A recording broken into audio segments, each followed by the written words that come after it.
In his past life, he was the king of a nation, but was powerless to protect his homeland. Unexpectedly, after his death, he was reborn 10 years in the past, as a prince of the enemy nation. A weak prince, secretly poisoned by his stepmother for years, bullied by his older brother since childhood, and looked down upon by everyone. Yet he was the only one to inherit the magical powers of his ancestors. From a worthless nobody, he became the Empire's strongest mage, creating an invincible magic legion that was undefeated on the battlefield, taking revenge on those who wronged him one by one as he climbed to the pinnacle of power. In the end, he successfully rewrote history and saved his own nation. The story opens on the territory of Stia, being invaded by the Kiris Empire. The entire capital is engulfed in the endless slaughter and flames of war. Calian, despite having lost an arm, is determined to fight to the death, taking on 5 guys at once like a pro. But the enemy mages are too numerous and dangerous, constantly spamming their spells. Ultimately, Calian falls in battle, and his country is carved up by the enemy. It seemed like that was the end of the king for good. However, he is reborn as the 3rd Prince Calian of the Kiris Empire. Who would have thought that after kicking the bucket, he'd be revived at the enemy's altar? How surreal. Calian hurriedly asks a servant for the current date, and learns that he has traveled back 10 years in time. At that time, the Kiris Empire launched a war against Stia because they wanted to seize the royal treasure, the Axis of Time. Perhaps that was also the reason Calian was reborn in the past. He silently resolves that since he's been given a second chance, he will absolutely not let the tragedy of his nation's destruction happen again. Just then, a servant announces that it's time for his meal. Inside the dining room, a young man with golden hair is sitting and drinking tea. He is the Crown Prince Randall of the Kiris Empire. Seeing the Crown Prince, Calian bows his head to greet his older brother. But Randall remains seated, sipping his tea, completely ignoring his younger brother. In the 3rd Prince's memories, he had always been treated as if he didn't exist. Soon the 2nd Prince also enters the dining room. He is the main culprit who led the army that destroyed Calian's homeland Stia in his previous life, the Mad King Franz. According to his memories, although Randall is the Crown Prince, he is weaker in influence compared to the 2nd Prince. This is because Franz's biological mother is the Queen of Kiris. No one in this palace can challenge her authority. Just thinking about having to survive in such a politically charged palace gives Calian a headache. Seeing the way he drinks his tea, the 2nd Prince can't help but mock him. How crude. Not a hint of refinement at all. Like mother, like son. Hearing this, our MC is furious. His jaw twitches. If it weren't for the need to endure for the greater good, he would have jumped in and beaten the crap out of this bastard without missing a single punch. Noticing the murderous look in Calian's eyes, the 2nd Prince immediately gets angry and shouts, "How dare you look at me like that?" The situation is getting extremely tense.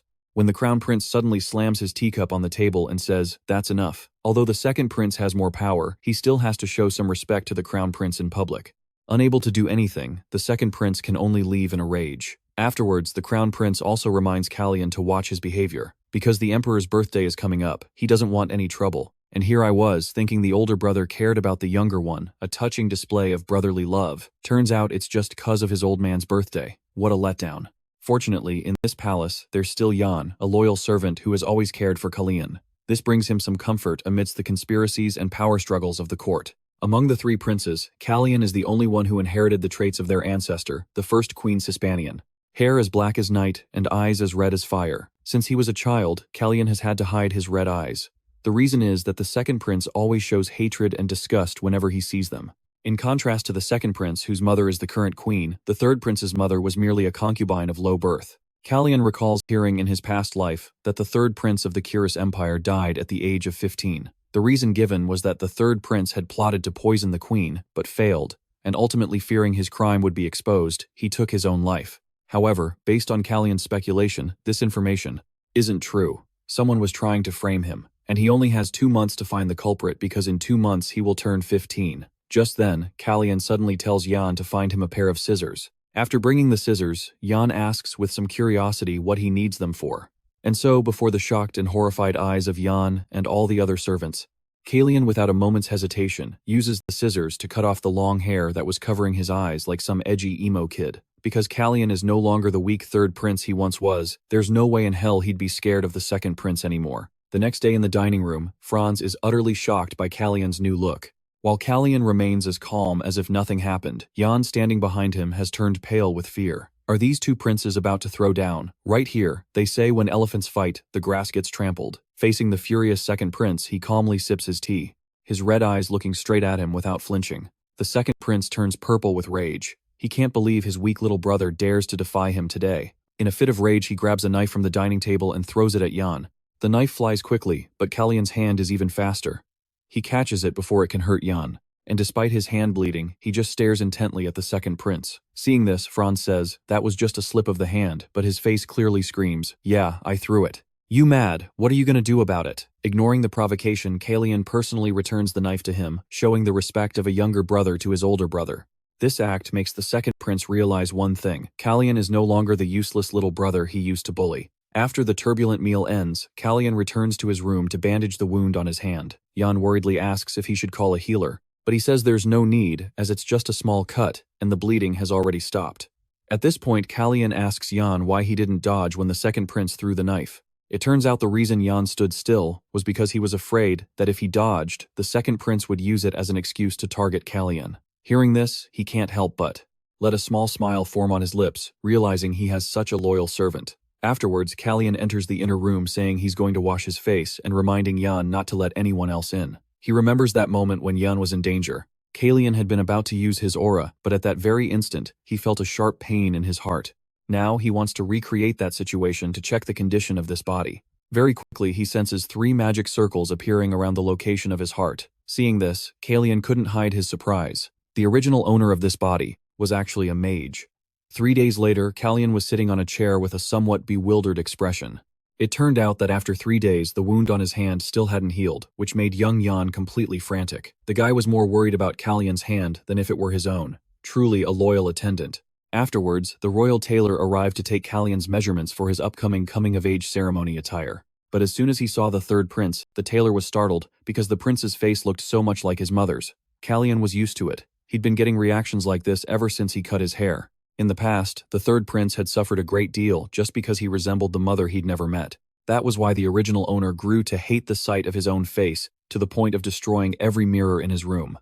While letting the tailor take his measurements, he couldn't help but wonder. The Kiris royal family were descendants of dragons inheriting healing powers and magical abilities from their ancestors. In other words, the wound on his hand should have healed long ago, but it still hadn't, and every time he tried to use mana, he felt a sharp pain in his heart. If he ran into an assassin now without being able to use mana, he'd be completely toast. He'd be sent to meet his maker in a heartbeat. Calian was just about to look for someone knowledgeable about mana to ask when he overheard the tailor mention the emperor's birthday. An idea immediately sparked in his mind. If it's a royal birthday party, then that man will definitely be there. He was the great mage Alan Manassel, one of the only 3 or 4 7th Circle mages, and an idol to all other mages. In the past, Alan Manassel had been invited to the king's birthday celebration and visited Kiris, but stories spread about a blunder that got him turned away at the door. Word of this reached the neighboring kingdom of Secretia Kritia.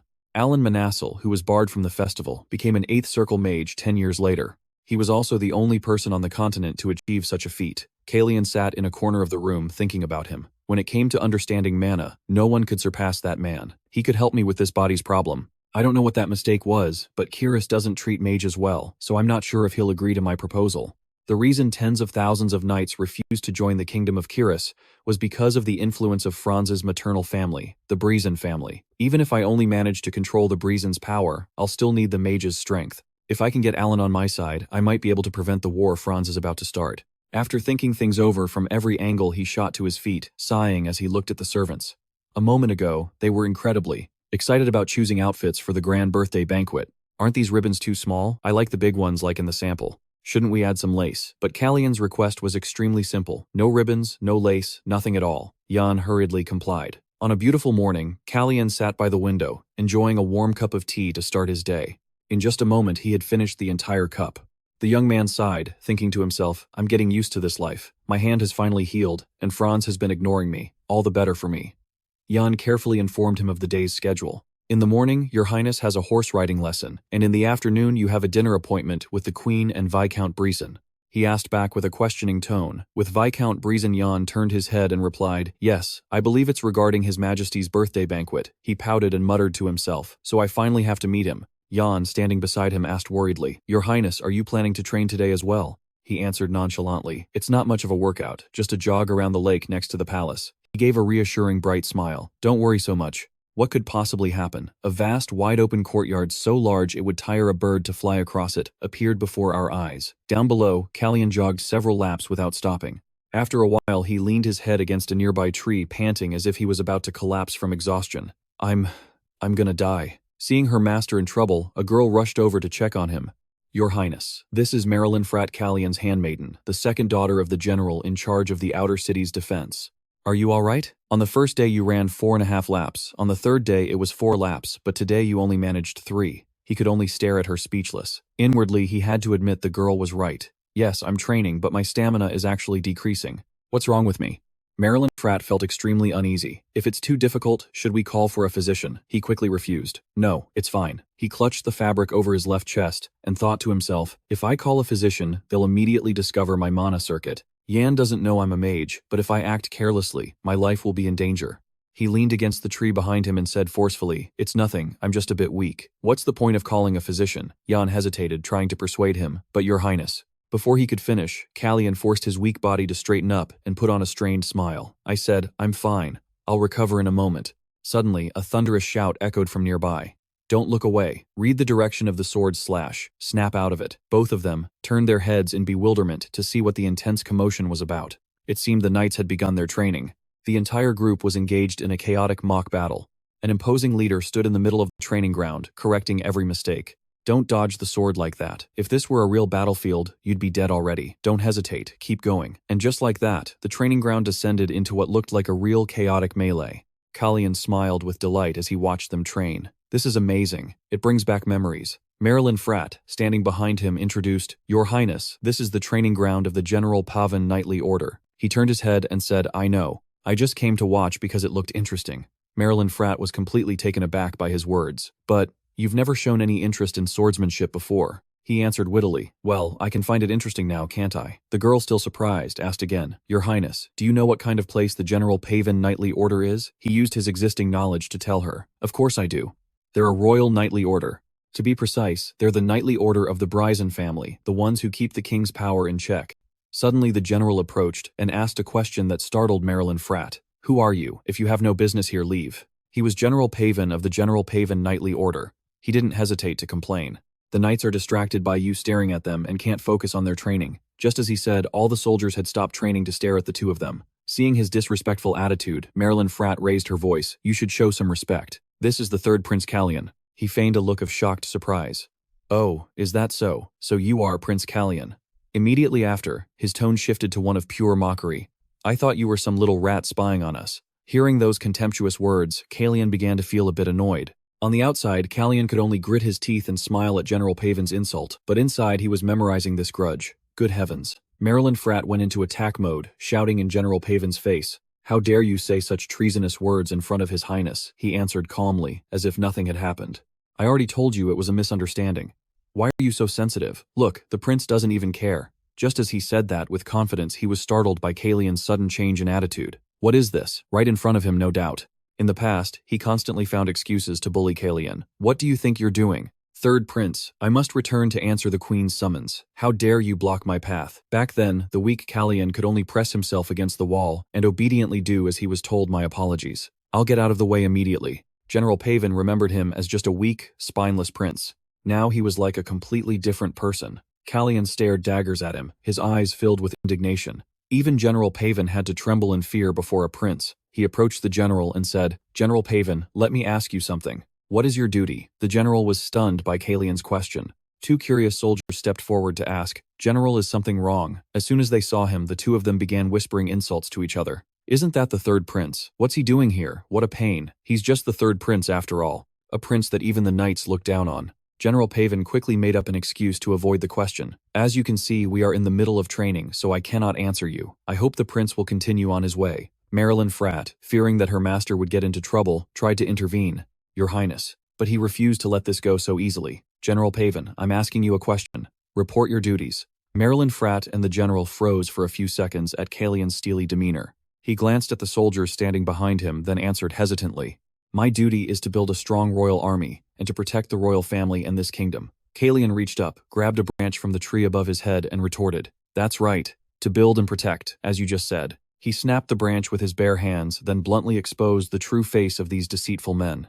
And you have failed to fulfill both of those duties. The soldiers began to feel a sense of dread as a tense atmosphere enveloped the area. General Pavan was furious at the prince's baseless accusation. What are you talking about? Calian walked towards General Pavan and straightforwardly listed the flaws in his training. First, building a strong royal army. From what I've observed, your training is a complete mess. As he finished speaking, a great force shot towards the men like a storm. In a miraculous feat, he teleported behind General Paven and prepared to attack him. With his keen eyes and sharp instincts, the general immediately sensed that someone was about to strike him from behind. If I can't block this attack, I'm a dead man. The mere thought of that scenario made him tremble with fear, and he instantly drew his sword from its scabbard. Just as Calian's wooden club was about to touch General Paven's shoulder, he quickly used his sword to parry the blow. He broke out in a cold sweat, glancing at the fragile branch. With just that stick, Calian's face was as cold as ice as he pointed it straight at him like a warning. Seeing that his plan had succeeded, he grinned with delight. Then he casually tossed the branch to the ground. Suddenly, the sword flew from General Paven's hand and was flung away, stabbing into the ground. The fight was over in just a few short seconds. Calian flexed his wrist and spoke in a mocking tone. I can't believe you couldn't even predict the moves of someone who's never held a sword before. You disappoint me. As for the second matter, the general trembled with rage, having been humiliated in front of so many people. What the hell is this? The way he acts and that damn aura of his.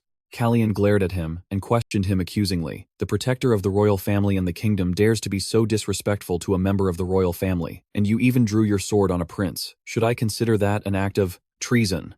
The general's eyes widened in horror, unable to believe what had just happened. Is he really the third prince I used to know? With just a few actions and a few words, Calian had scared him to death. General Paven went from an arrogant man to a coward, kowtowing and begging Calian for forgiveness. Please forgive me, Prince Calian. It was my foolishness. I had no thoughts of treason. The soldier's jaws dropped in astonishment at this rare sight. He kept begging him, please forgive me, please show me mercy. Though his lips were apologizing in his heart, he couldn't accept being humiliated by this damned useless third prince. To be humiliated like this, I will never forget today's shame. After settling everything, Calian got back to his training.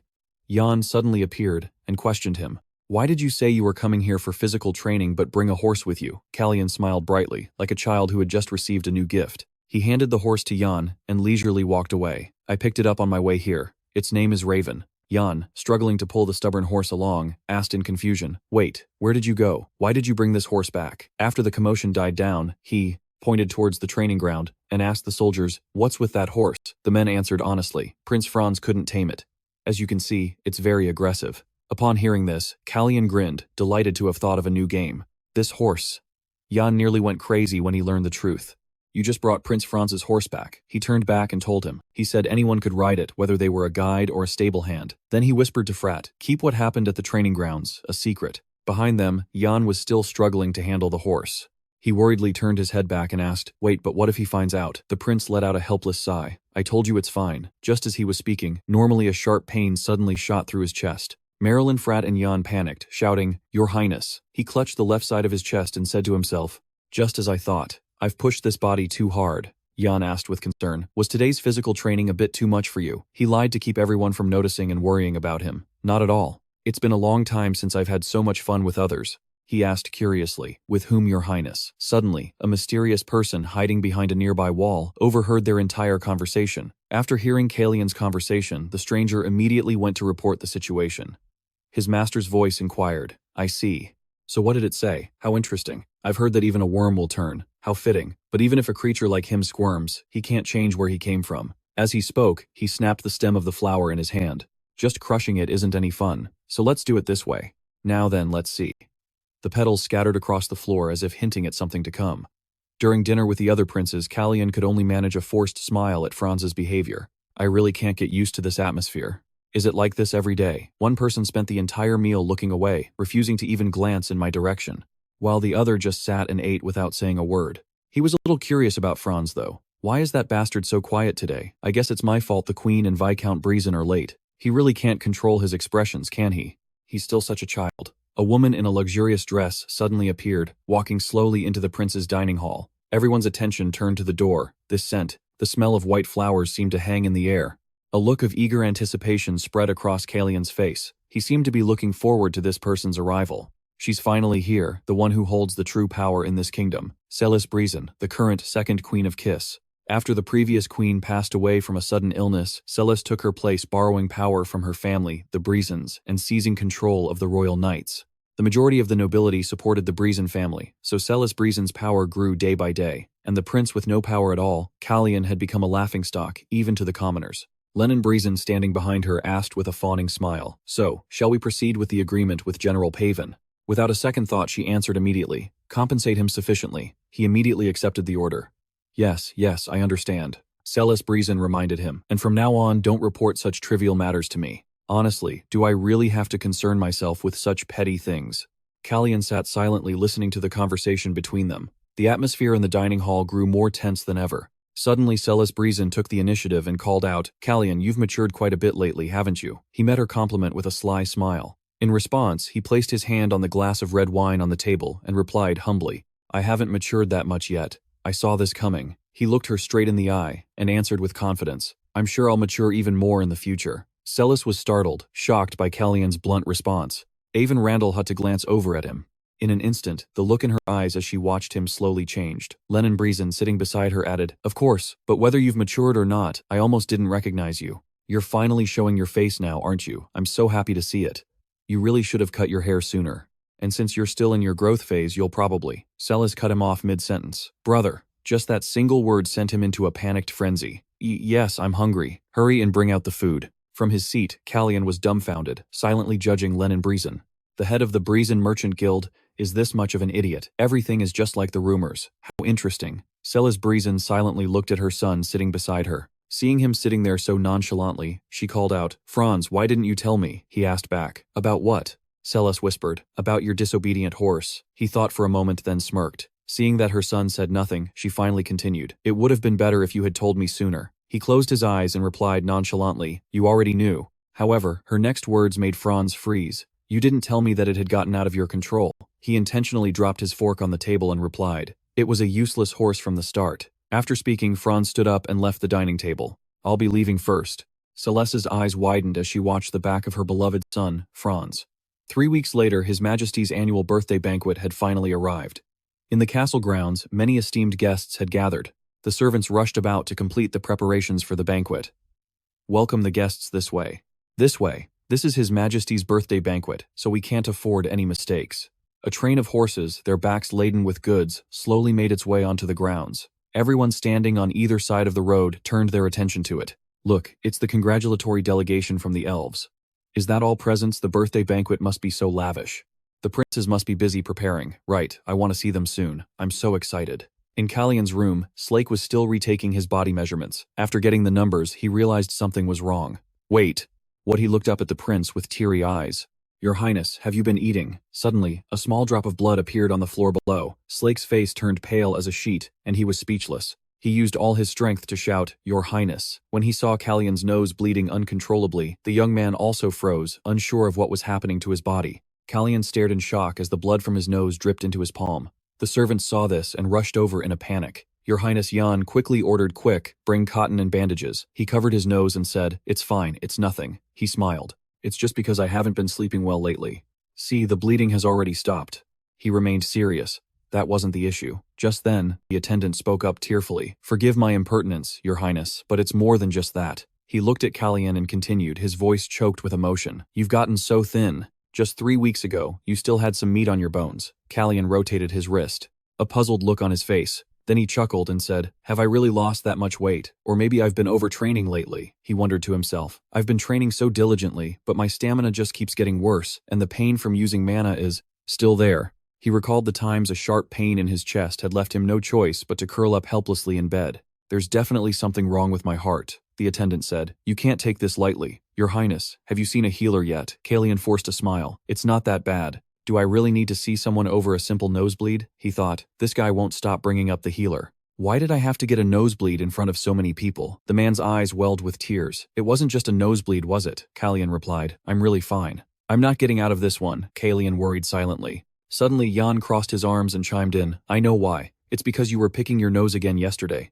Both Calian and the attendant stared, their mouths agape in astonishment. Jan continued. It must be hard for you to admit such a personal habit to others. Flustered, Calian cut him off. Wait a minute. What is it? Meanwhile, the attendant thought, so Prince Calian has such a secret habit. But Jan didn't stop there. Like I said, Prince Calian eats and trains properly. The nosebleed must be from his habit.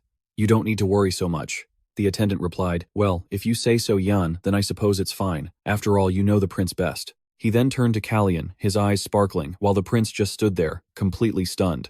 When he saw Jan wink at him, Calian was mortified. This kid, he thought silently. He then recalled the moments Jan had asked with genuine concern, "Are you all right? You don't look well." The weaker my body gets, the more I feel like I'm about to collapse. So after figuring out that I could use magic and realizing the cause was my mana. Is he trying to ruin my reputation like this? Still thanks to him, they stopped questioning me. Just then the attendant spoke up. "In that case I will alter the clothes as we discussed. However, we're short on time," Jan said. "That's fine. The prince has other matters to attend to, so he has plenty of time before the event." Hearing this, the man took the roll of fabric and left, replying cheerfully, "That's a relief. In that case I'll alter the attire for the afternoon event first." Suddenly Jan whispered, "Your Highness, it's not today, is it?" Calian looked at him, his face serious, and didn't say a word. He thought, "At this rate news of my poor health will spread throughout the entire palace. That's why before that can happen I have to meet Alan Manassel tonight no matter what." Just then a palace chamberlain arrived and announced that due to an urgent matter, Prince Lanchon would be unable to attend. "Therefore we will compensate by having individual audiences." Calian thought in surprise. "We barely have enough time for a group meeting, and yet he wants to see us one by one. Wouldn't it be more efficient to meet all at once? I didn't expect a private audience. I'm a bit nervous." The chamberlain then led the way. "This way, Prince. His Majesty is waiting." Inside, King Kiris was engrossed in a stack of documents. Calian stepped inside, bowed his head and said, "Greetings, Your Majesty." When there was no response after a moment, he raised his head and thought, "Is he ignoring me? Even though I don't know the etiquette here in Kiris, I'm certain this is extremely rude." At that moment, the king finally spoke. "Sit." Calian sat down and said, "Happy 38th birthday, Your Majesty." King Kiris responded coldly before asking, "How have you been? You look rather cheerful lately." Calian was stunned as images of his worried attendants flashed through his mind. "Your Highness, have you seen a healer yet? I'm so worried about you." He then gave a bitter, silent laugh. "Even a stranger on the street could guess how I'll be set free soon. Now I know why he wanted to meet us one by one even with no time to spare. If he had met all three princes at once, he would have had to actually engage in conversation. That's why meeting us separately is more efficient. For him, even listening to his own son's birthday greetings is a waste of time. The more I learn about this family, the more of a chaotic mess it seems. A father who doesn't care about his children at all. The first prince is a complete degenerate." He remembered Prince Franz's behavior and the words, "We can all smell the alcohol, Your Highness." He ordered them to shut up. The second prince is insolent. And then there's the queen. The king said, "You're a bit late," she replied nonchalantly. Yes, it couldn't be helped. She was powerful enough to show contempt for the king himself, and one of them is trying to kill me. The event is starting soon. I wonder who it is. Who sent the assassins to kill me? When Calian appeared before the crowd, they immediately began to whisper. "Did you hear what happened just the other day in the square with Prince Calian?" Another person replied, "Oh, I heard the rumors too. They say he appeared before his subjects with a completely different look." Right, and compared to him, the second Prince Bar looked completely drunk. Calian thought to himself, "Oh great, this again, I guess some things never change. The major players are all making their moves, but something feels off. Can't everyone else see it? Unlike in my past life, something is definitely different this time." Just then, a voice announced the arrival of the third prince, Calian John Keese. He slowly walked out, much to the crowd's surprise. Their shock was written all over their faces. My God, the rumors were true. The prince with black hair and red eyes, just like a Sispanian. He's cut the long hair that used to hang over his face, and he's even wearing a red brooch. Maybe this is a declaration that he won't be hiding any longer. Calian overheard the whispers and smiled. Jan, standing beside him, whispered, "Your Highness, why is everyone?" Calian glanced at some of the guests at the party, and they quickly looked away. Jan continued, "Why is everyone staring at your outfit? It must be because you look so handsome in it, just like I thought. Slake would be so happy to see this." Calian was taken aback by his guess, and felt he had to explain. "They're looking and wondering why someone like me, the third prince, is wearing this kind of jewelry. Do you have any idea how hard I had to fight to stop that man? I'm lucky it only ended up like this. If I had put on all the jewelry he wanted me to, it would have been a disaster." Jan said, "But you look so handsome." Calian thought helplessly. Those two have absolutely no sense of style. That's how they could choose this brooch without a second thought. As the two walked, he said, "By the way, Jan, you mentioned your family is also in Kisis, right?" He replied, "You remembered that, Your Highness. My sister and father have returned to our hometown, but the rest are living in Kisis." "Is that so? Will they be visiting the royal palace?" He replied, "Yes, if they receive an invitation. By the way, when should I move to the royal garden?" He thought to himself. It seems he doesn't want to answer. Calian also thought it was best not to bring some things up. Then he said, "For now, just wait for the right time. You see, there's someone I want to meet." Jan was surprised. "Someone Your Highness wants to meet." He motioned for silence, then said, "Do you know why the ballroom is called the Sleeman Hone Hall?" He answered, a bit puzzled. "Of course I do. It was named after the family of the first patriarch, one of the 8 heroes of the Twin Path War. Duke Sleeman Han, the only ducal family of Sleeman Honorable. Despite their immense power, they have remained loyal to the royal family for the past 500 years, wholeheartedly protecting the Sispanian territory. Calian remembered being very impressed by this story as a child.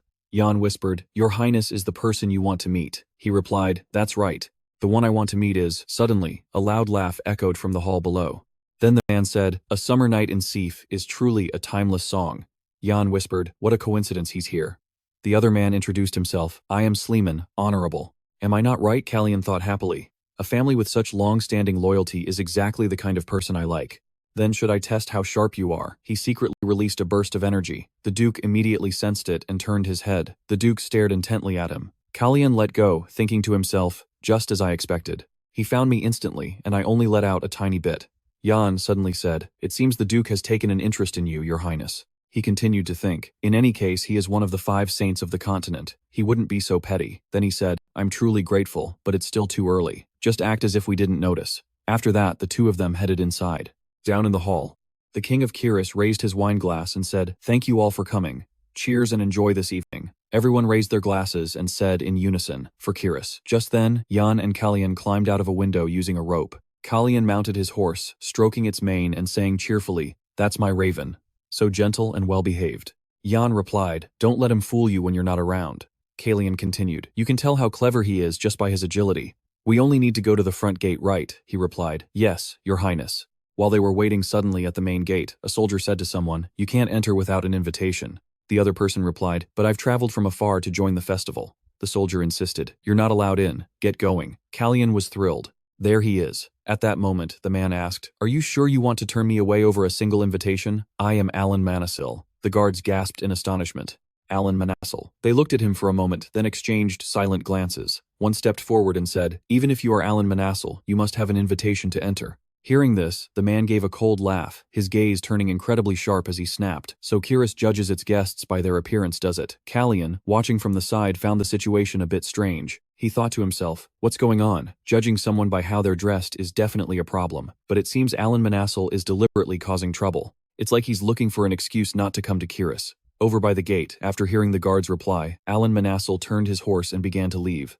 Before he left, he announced, "All right, I'll be on my way then." Seeing him about to depart, Calian was startled and flustered. "If I just let him leave like this," he thought. As his mind raced, Jan beside him anxiously shouted, "You can't. The king has ordered that no one is allowed to leave during the festival." Seeing the man's back getting further and further away, Calian frowned in concern. "At this rate, I'm going to lose track of him." Decided, he pointed to Jan beside him and commanded, "You find a way to hold back the soldiers." As for himself, he quickly spurred his horse chasing after the departing man, urging, "Let's go, Raven." Behind him, Jan was completely stunned and terrified by his sudden action. By the time he could react, horse and rider were already in the distance. All he could do was shout, "Your Highness." Seeing the prince charging toward the gate, the soldiers quickly moved into a defensive formation. One of them shouted, "Your Highness, get off your horse. The king has commanded that no one is allowed to leave." However, he ignored their shouts and galloped on, charging straight past the guards and out of the city gate. The soldiers were thrown into a complete panic. They yelled, "The prince has left the city. Get horses ready to pursue him at once." Jan, hearing them from behind, was overcome with anxiety. He panicked, unsure of what he should do. His thoughts were a mess. What do I do now? And then he remembered. Before the prince left, he had pointed at him and ordered, "Do whatever it takes to stop the soldiers for me." Jan bit his lip, his mind racing. Focus. I am Prince Calian's aide. I have to protect His Highness no matter what. That is my duty. With that, he suddenly yelled, "Stop." In the dim light of the festival, he walked forward, declaring, it was the Duke who gave Prince Calian permission to leave. The soldiers, surprised, asked, "And who are you to use the Duke's name so freely?" He slowly untied his hair and announced loudly, "I am Jan, eldest son of Duke Sleeman Honorable." In the quiet of the royal palace night, a hearty laugh rang out. The man slapped his thigh gleefully as he roared with laughter. Jan, sitting next to him, was utterly mortified, his face flushing red. After a moment, unable to stand it, he said through gritted teeth, "It's not funny, father." The Duke finally managed to stop laughing. Wiping a tear from his eye, he said, "My apologies. I just can't believe my son would make such a clever move." Then he pushed Jan's head down and tousled his hair vigorously, saying, "My son, who ran away from home just to raise some little kid." Jan cried out, "Father." A moment later, his father said cheerfully, "But it was the right decision, you know."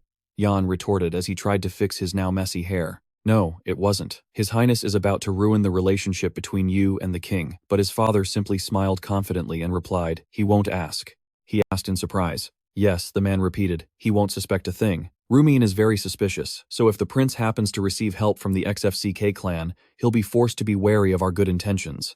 If through this connection, he receives assistance instead of punishment, it would be like acknowledging a friendly relationship between our clan and the prince, and Brazen would probably realize something is wrong. After saying that, he gave another cunning smile, and continued. So just bury this as if nothing ever happened, regardless of his reason for leaving the city. Elsewhere, Calian finally caught up to Alan Manisil. The man stopped and said, I assume you didn't come all this way just to criticize me for showing up uninvited, did you? Then he took off his hood, turned around and asked, why is the third prince of Kiris following this old man? When he saw his face, Calian couldn't help but gasp in shock, thinking, I heard that if you reach the 7th magic circle, you gain the ability to reverse age. I think I've just witnessed that firsthand. After composing himself, he asked, it's late, are you still planning on leaving? The man replied, every time I try to open a door that's been closed, the latch is always set too high. The latch is too high, Calian thought, confused. What does that mean? Is he trying to pick a fight with me? If so, I'm out of my league. Although he was a bit annoyed, he forced a cheerful expression and said, I say this because you keep banging your head against a closed door when there are other doors waiting for you. I kept trying to block the wind while forgetting to wipe the dust off the latch. Calian meant, where did you hide the invitation? I don't think a guard would make a mistake just because his master wanted to keep outsiders away. Hearing this, the man wondered, confused. He's not apologizing but is sizing me up instead. Is he just blunt or plain rude? Then he smirked and thought, what an interesting prince. The first time I met him, those eyes were not the eyes of a 14-year-old. Then, as if he realized something, he suddenly widened his eyes in shock. Then he called out, Your Highness. Calian was a bit confused by his sudden action and expression. A second later, Manassel grabbed one of his arms and said, pardon me for a moment. Unsure of what he was about to do, Calian cried out, what are you doing? A surge of energy flowed from the man's hand into his body. Calian suddenly felt an excruciating pain in his heart. His face was covered in sweat as he bit his lip, clutching his left chest to endure the agony. Just then, Manassel stepped forward and grabbed Calian's wrist. Alan Manassel's mana was pouring directly into his body, causing his heart to constrict with intense, unbearable pain. As more and more mana flowed in, Calian could no longer take it. He screamed, shoving the man's hand away and stumbling back. Manassel, sensing something, then said, even if one door closes, another will open. Hearing this, Calian thought to himself, he already knows about my body's condition. He then said to Manassel, another door will open, you say? Yes, you're right. At some point I lost the ability to use mana. Hearing this, Alan Manassel thought to himself, the problem isn't that he doesn't know, is it? Then he looked at Calian's hand and murmured, could the real root of the problem lie elsewhere? Alan Manassel was silent for a moment, clenching his fist in anger. Then he reconsidered. Kiris treated mages terribly, even though they were descendants of dragons. The Archmage had personally come to a clan like this intending to teach the people of this country a lesson. If you have an Archmage and don't know how to keep them, don't come looking when they're gone. However, he thought, could this meeting with the young prince who stands in my way be fate? After a moment of thought, Manassel asked, why were you looking for me? Hearing this, Calian answered calmly. As he spoke, he thought, if I lie, he'll know instantly. He then said to Manassel, I want to bear that name. I believe my life will be threatened soon. Hearing this, Alan Manassel thought, it's not like I'm unaware of the third prince's situation. Everyone hates the prince.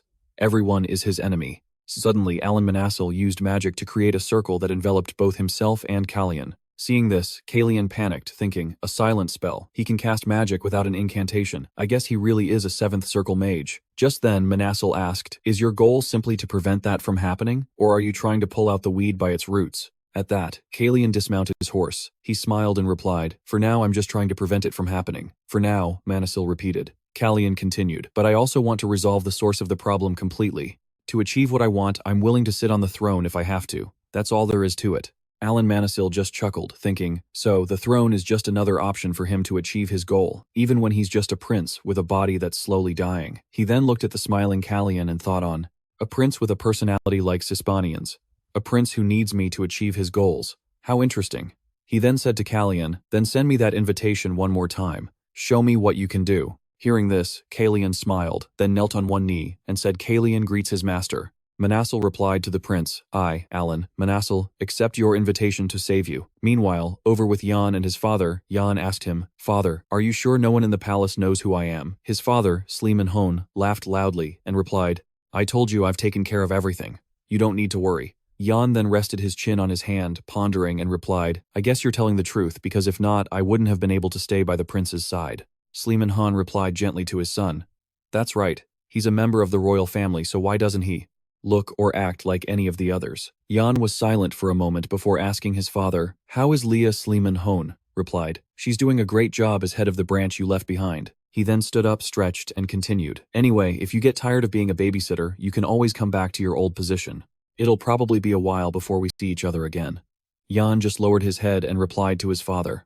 What are you talking about? We're supposed to see each other again in 3 months. Sleeman Han replied gently to his son. Do you really intend to quit your position as the prince's attendant? When Sleeman Han saw he didn't answer, he pressed the question.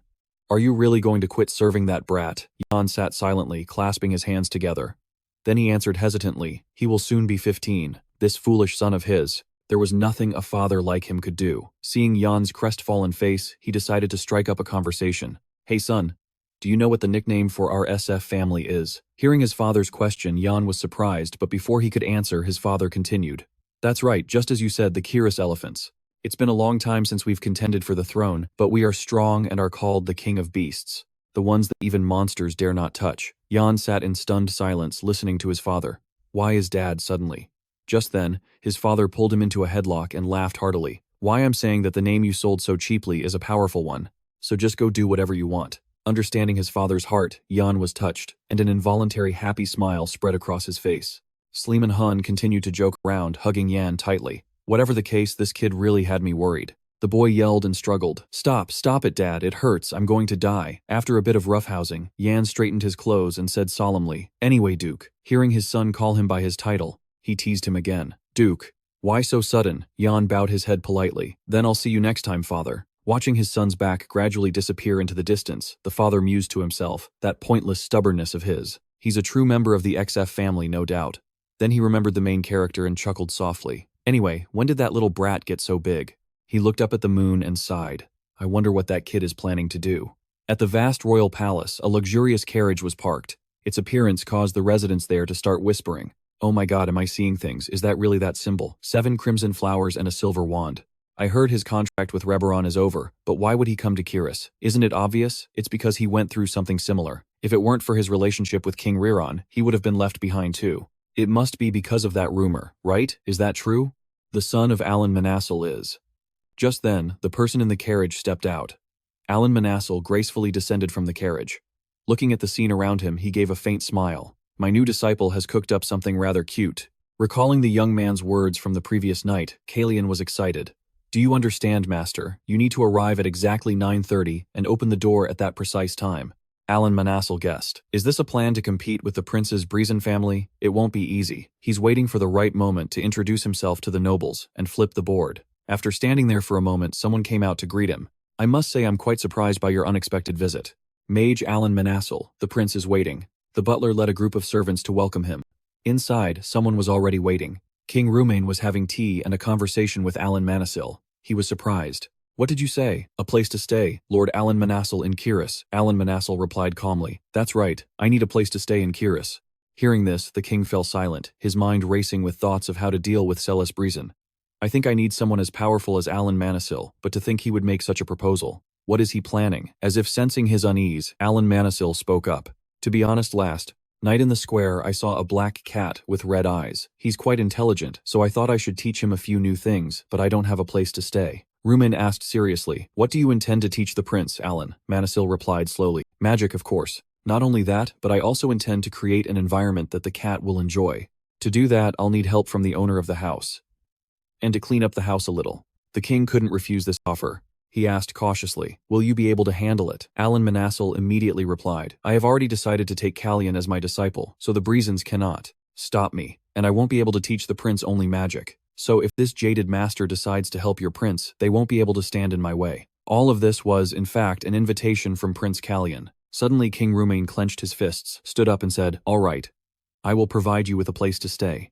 This house is already a mess, so I can't let it get any messier. But for some reason I'm quite curious. I heard that child is not special. On Alan Manassel wondered, not special, even when his health is in such a hopeless state, to the point where it's hard to find anything normal about it. I heard he has quite a few fears, so thinking of that child who seems to be afraid of even the horses that follow you. But why? From the start, he had only spoken of what he'd heard. Rumain turned his back to En and said, I have heard that he is outstanding. And Alan Manassel asked about his prince.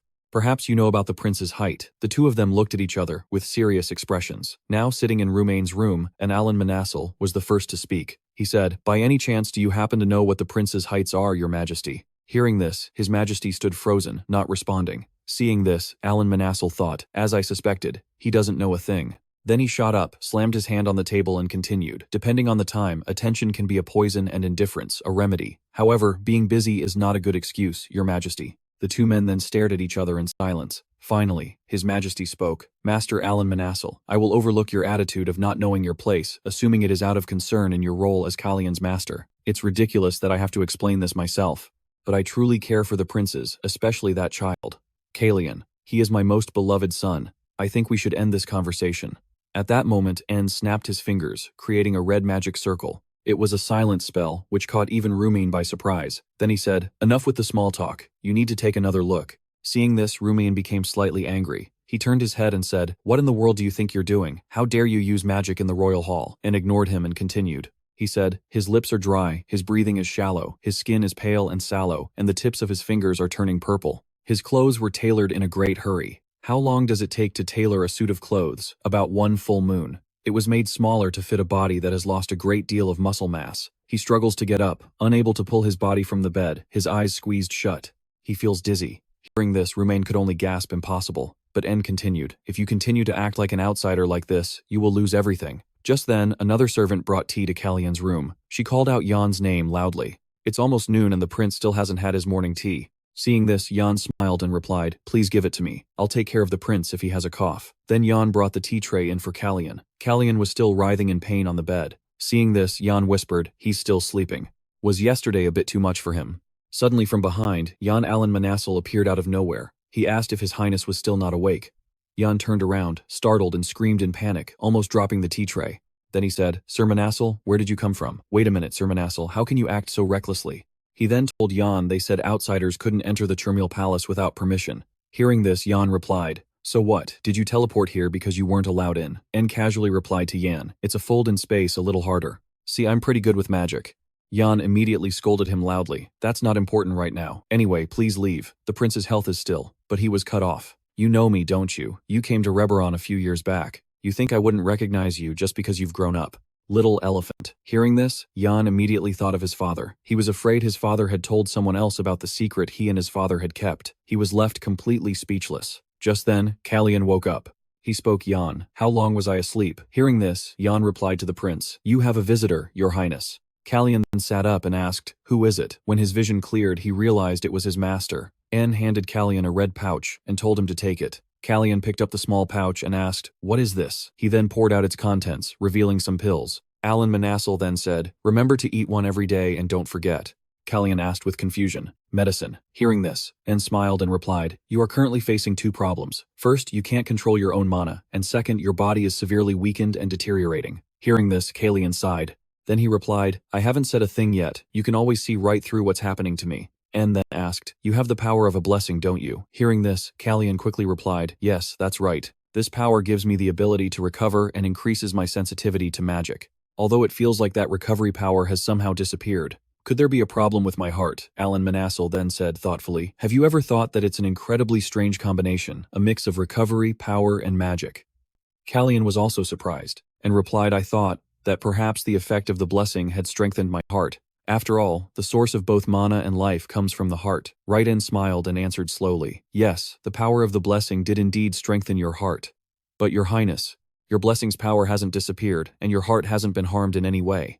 Your mana circuit isn't blocked either. Confused, Calian asked why, so he continued to explain. Have you never thought about it? What if the blessing of Sispanian hasn't disappeared at all, but is being pushed to its limit somewhere else? What if the blessing is being affected by something that prevents it from healing even the smallest wound? At that moment, Calian's eyes filled with killing intent, as he said, it couldn't. Decide. Poison. Could it? Calian angrily clenched his fist, causing his veins to pop. His eyes filled with rage as he asked Manassel poison. He replied, if it weren't for luck, you'd be dead. He was shocked to hear him say that, his face contorted in speechless anger. He continued, a deadly poison was strangling your heart, and your healing power had reached its limit. You still tried to use mana, which is why your heart couldn't accept the healing. He held the pill in his hand and fell silent in thought. He remembered the past. The original Calian was assassinated, but he had been poisoned even before he possessed this body. Returning to the present, he clenched the pill in his hand, the veins on his hand bulging menacingly. He continued to think, this must be a long-planned scheme. He bit his lip in anger, his killing intent flaring, as he thought to himself, why would they try to kill a child who was going to die sooner or later? Anyway, Manasseh looked at him and was suddenly startled, with worry. He thought about it. His face turned pale, thinking to himself, this killing intent can't belong to a 14-year-old. A question mark formed in Manasseh's mind. What on earth is he? He turned to look at him and said with an angry expression, so this must be the antidote. He replied, that's right. I prepared it in a bit of a hurry, but it will definitely work. He held the pill and rolled it around. He was lost in thought for a moment, then suddenly glanced at Manasseh and said, hey. He held up the pill, his eyes determined as he asked, what if I said I was going to take both the antidote and the poison at the same time? He was surprised to hear him say that and exclaimed, he said, in exasperation, even if you take antidote. If you introduce more poison into your body, the antidote will only slow down the process. He took a deep breath, closed his eyes and said, that's good enough. He stood up and asked in a loud voice, Your Highness, are you really going to take both? Do you know who the culprit is? He calmly replied, I have my suspicions. He recalled the past and said with a serious expression, could the tea I drink every morning be the delivery method for the poison? I drink the tea in front of everyone, so it would be easy to confirm whether I've been poisoned or not. And they don't drink from the same teapot as me. They probably thought this was the safest way. He thought, that's right. Perhaps the original Calian knew what was happening to his body and refused to drink the poisoned tea. Maybe that's why he was assassinated. He thought worriedly. The situation has changed now that this body belongs to me. I wonder what method they'll use to try and get rid of me now. In that case, at the very least. He turned to look at Manasseh, placed a hand on his chest and said, until I get to the bottom of this, I have to keep this a secret. He looked at him with a suspicious expression and asked, is that the only reason? He replied, if it gets out that there's a problem with the morning tea. He thought of everyone and continued. Then Jan and the other servants will be in danger. He said with worry. The culprit has done this regularly. I'm sure he knows that those people will take the blame for him. Hearing his reasoning, he was also stunned. His eyes darted away as he looked elsewhere with a frustrated expression. He sighed helpless and said, that kid will be fine. He tilted his head in confusion and asked, He brushed it off with a tired tone. It's nothing. He slapped his hand on his forehead and said, I understand. Then he asked him, what are you going to do? After hearing that you fell silent, a worried look on your face. The scene changes to a man leaning on a table cursing. That fool Calian, he said, if you want to take something precious from someone, you must first give something up. Alan Manasseh frowned, thinking, it's only at times like these that a child remembers their parent. He then returned to the present. Calian placed a hand on his chest and said, tomorrow night I need you to be outside the palace, protecting me. That afternoon a servant called out loudly, Prince Franz, you must wake up. The door suddenly burst open, and the servant continued, the queen has. Just then, the queen hurried over to the prince while the butler beside him said, Your Highness. Before he could finish, she snapped, move. She decisively pulled back the bed curtains and said, it's far too late to start preparing for the afternoon schedule now. Don't you agree? She called his name, but he just sat up, pressing a hand to his face without answering his mother. She scolded him angrily. And you reek of alcohol, she continued. Drinking was forbidden during the ceremony in the square, yet you can't even sober up. He picked up a glass of water from the table and asked his mother, why are you here? He nonchalantly scratched his head and added, once you answer, you can leave. She was so angry she bit her lip. She stated clearly, Calian has a backer. His master is the 7th Circle Mage, Alan Manasseh. He listened, while swirling the cup in his hand. His mother continued, the nobles are already being swayed. He asked, sounding bored, so what? She furiously stepped closer to him and warned Franz, do not let everything I've invested in you go to waste. Her eyes widened as she commanded, get ready for me, now. She stepped away from him, continuing, many eyes will be judging you today. She raised the fan in her hand, signaling to the servants behind her. Seeing this, the servants quickly bowed to receive their orders. She said one last time, do not disappoint me. Then she turned and left. He gritted his teeth, holding back his anger. He smashed the cup in his hand, causing the maids to panic. Your Highness, a maid beside him said, Your Highness, you're bleeding. His blood dripped onto the floor as he snarled, get out. He swung his injured hand and screamed, all of you get the hell out of my sight. He seethed with murderous rage, whispering Calian's name. A while later, the citizens had all gathered to see the princes. Cheers echoed everywhere as a procession of horses led the way with the people chanting in unison. Congratulations to our Majesty, King Rumin, we celebrate your birth. May your Majesty live 10,000 years and bring eternal prosperity to Kiris. A little boy sitting on his father's shoulders said excitedly, Dad, look over there, all. The princes are out, his father replied, I see them, son. Make sure you get a good look. The one at the very end is the person you wanted to see the most, Prince Calian. A maid asked him, Your Highness, are you feeling all right? Then she sighed in relief and said, Thank goodness your complexion looks much rosier than it did yesterday. Prince Calian replied, Of course. I rested quite well, he thought to himself. It's probably because I drank the antidote. My breathing feels easier. and the pain in my heart has subsided. Still, this is going to be a busy day, he sighed. There's so much on the schedule today. After the parade there's the equestrian performance and then the ball. Jan added, what if you get another nosebleed? This schedule is too strenuous.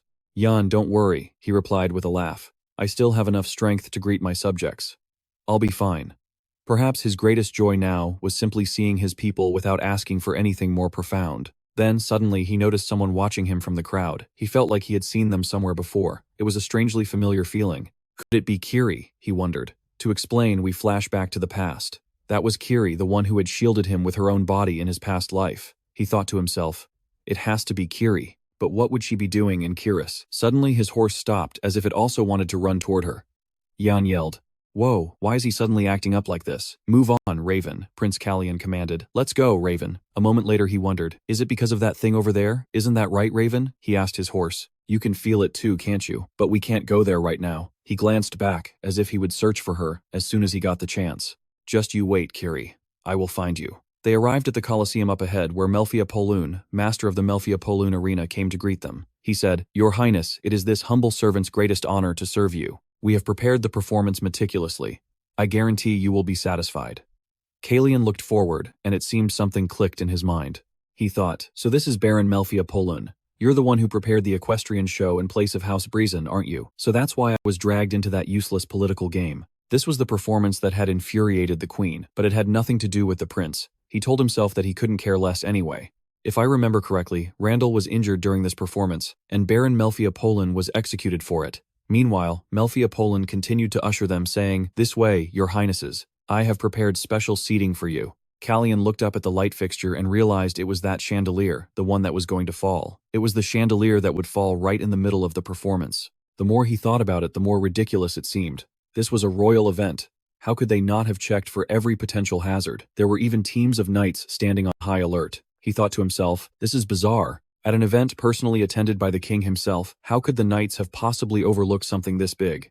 And to top it off, Breezen's General Paven Knights are also on standby. Just thinking of the General Paven Knights reminds me of that troublesome old general.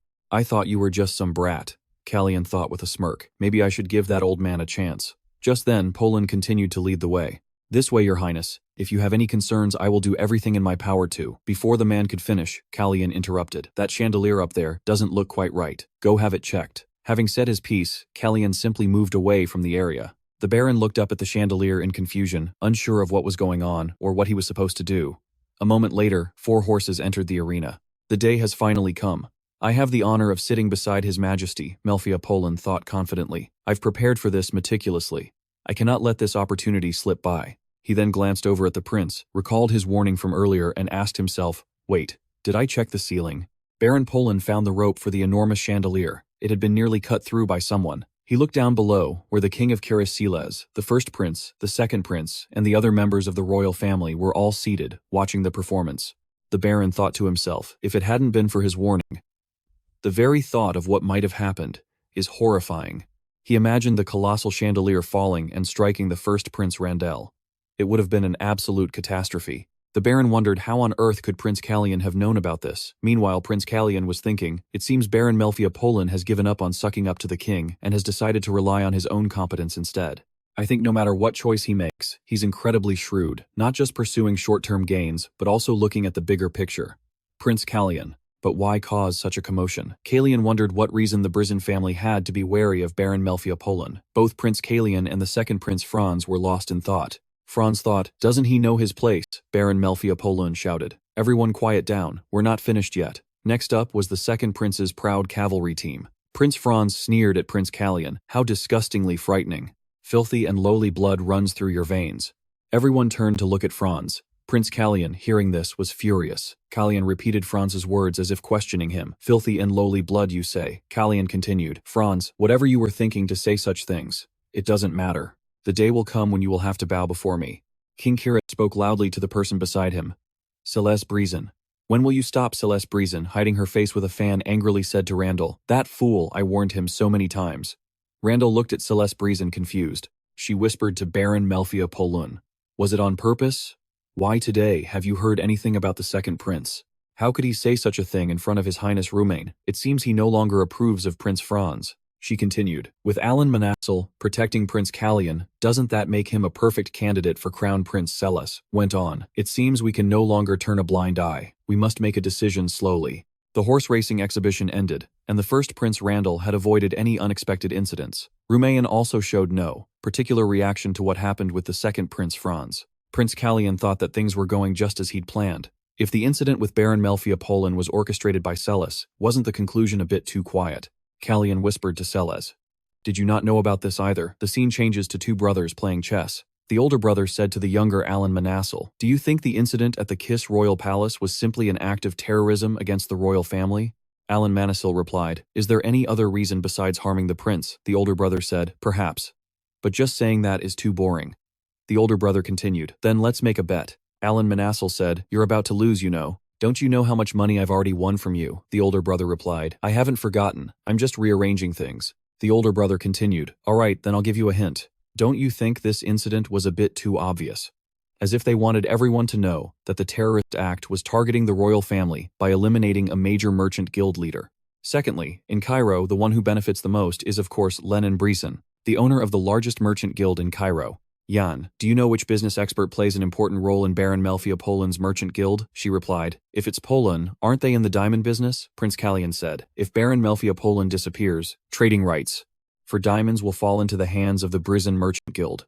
That Lenin, he's truly cunning. Calian said angrily. I went through the trouble of saving Baron Melfia Polan just to see what would happen next. I will take that wretched life myself. He then said to Jan, cancel all my schedules after the performance. Jan said, huh. But the next ball will be attended by almost all the nobles. Calian, holding his head, said, I think I'm in shock from those vulgar words earlier. Jan cried out, Your Highness, with tears welling in her eyes. Prince Calian said, therefore, I will not be attending the ball. Reorganize the guards. We're returning to the palace.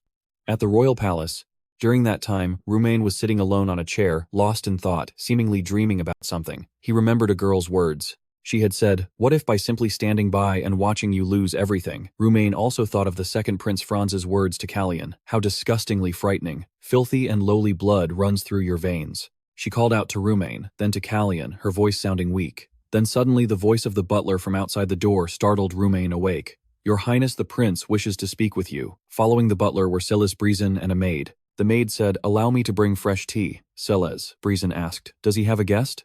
I hadn't heard anything about this. Rumain said it was fine and continued, this guest will be leaving soon. Rumain rested his chin on his hand, his expression clearly showing his annoyance at Celes Brison's appearance. He said, Celes Brison, what brings you here? Celes Brison slowly approached and spoke in her characteristically sinister voice. Regarding today's events, what if you were to let Brison lose? Celes Brison bit her lip, looking at King Kiris with an extremely defiant and cruel gaze. What made Celes act this way was Franz's slip of the tongue, which had threatened her position. The question now was that Franz's status was the top priority. Hearing this, King Kiris hesitated, slightly burdened by the word responsibility. Celes was as arrogant as ever. She glared at the king and said, today's performance was truly impressive. Why don't we give a reward to the Melfia Polan family who organized it? King Kiris, fed up, asked.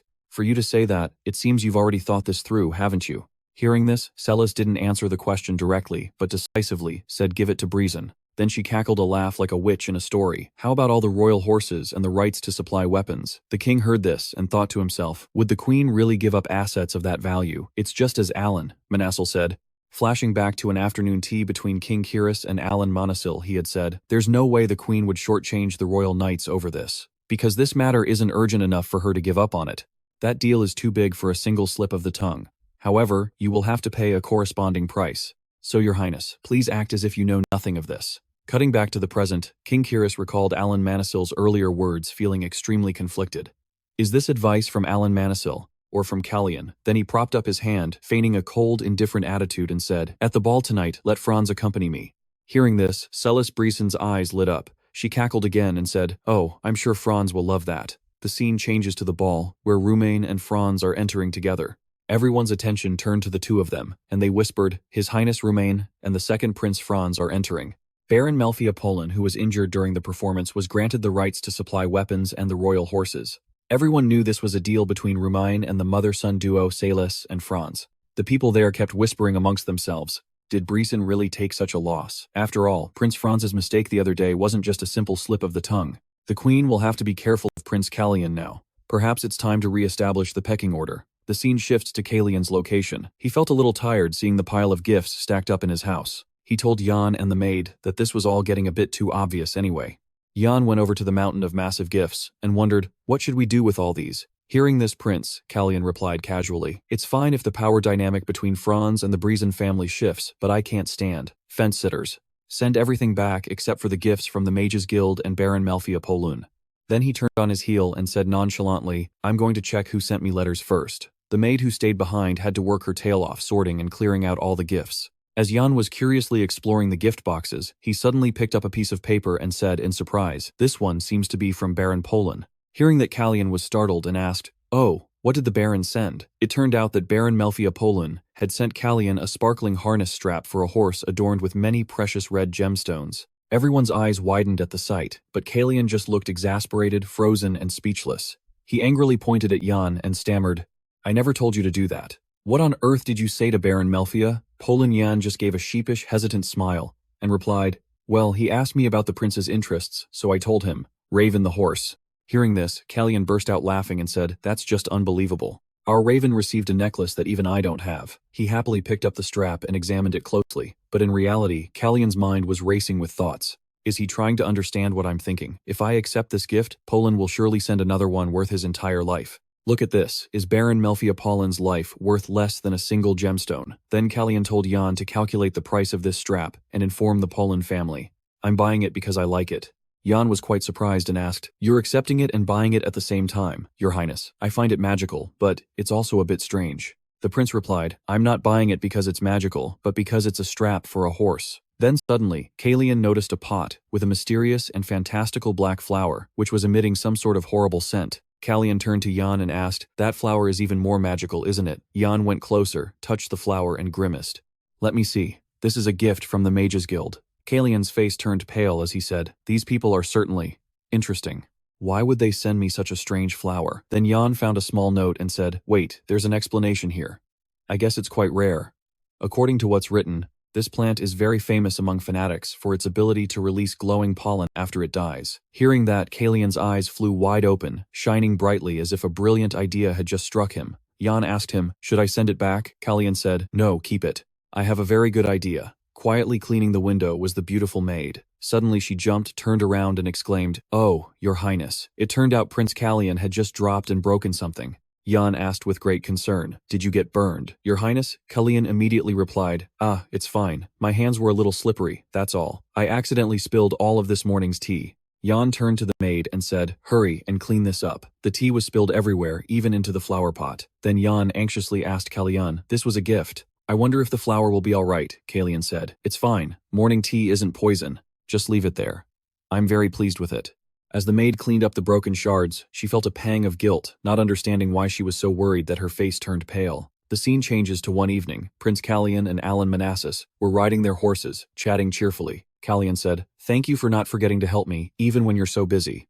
Alan replied, it's nothing. It was a request from a certain prince who drank poison even after receiving the antidote after all. How could I possibly forget? You look much happier than you do in the royal palace. Hearing that, Calian laughed loudly and said, is there any reason not to be happy? How long have I waited for this day? This trip is worth its weight in gold to me. If not to say it's my first time going out. Alan looked at Calian with a very skeptical gaze, not quite understanding. Then the prince continued, a trip worth its weight in gold, you say? Did His Majesty really permit this? Alan Manassas just sighed and replied, I'm not sure myself. If not, you'd probably be listening to reports right now. Calian chuckled and said, I knew it would be like this. I'm in no position to talk though. It turns out Calian had galloped off on his horse to avoid attending the briefing. He even told Jan, I'll be back before dawn tomorrow. Seeing this, Jan was stunned, his jaw dropping as he shouted, didn't you say you'd be back before midnight? Hearing this, Alan guessed. So it's true, like teacher, like student, huh? Calian laughed and playfully challenged the phrase. You mean that in a good way, right? Then getting serious, he asked, are you still taking the, medicine I gave you yesterday? Calian answered immediately, of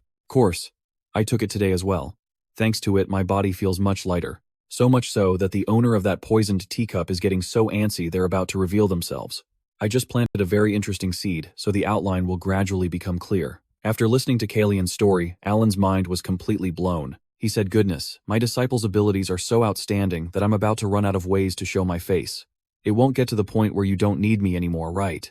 Calian smiled and said, "How could that be? I'm still trying to figure out where I should use my master's useful gift." Then, the two of them rode off on their horses, each in a different direction. Alan Manassas sighed and said, "Well then, it's time to part ways. Since you said you wanted to go alone, I can't exactly stop you." Prince Calian pulled up his black hood and smiled. "Thank you for understanding."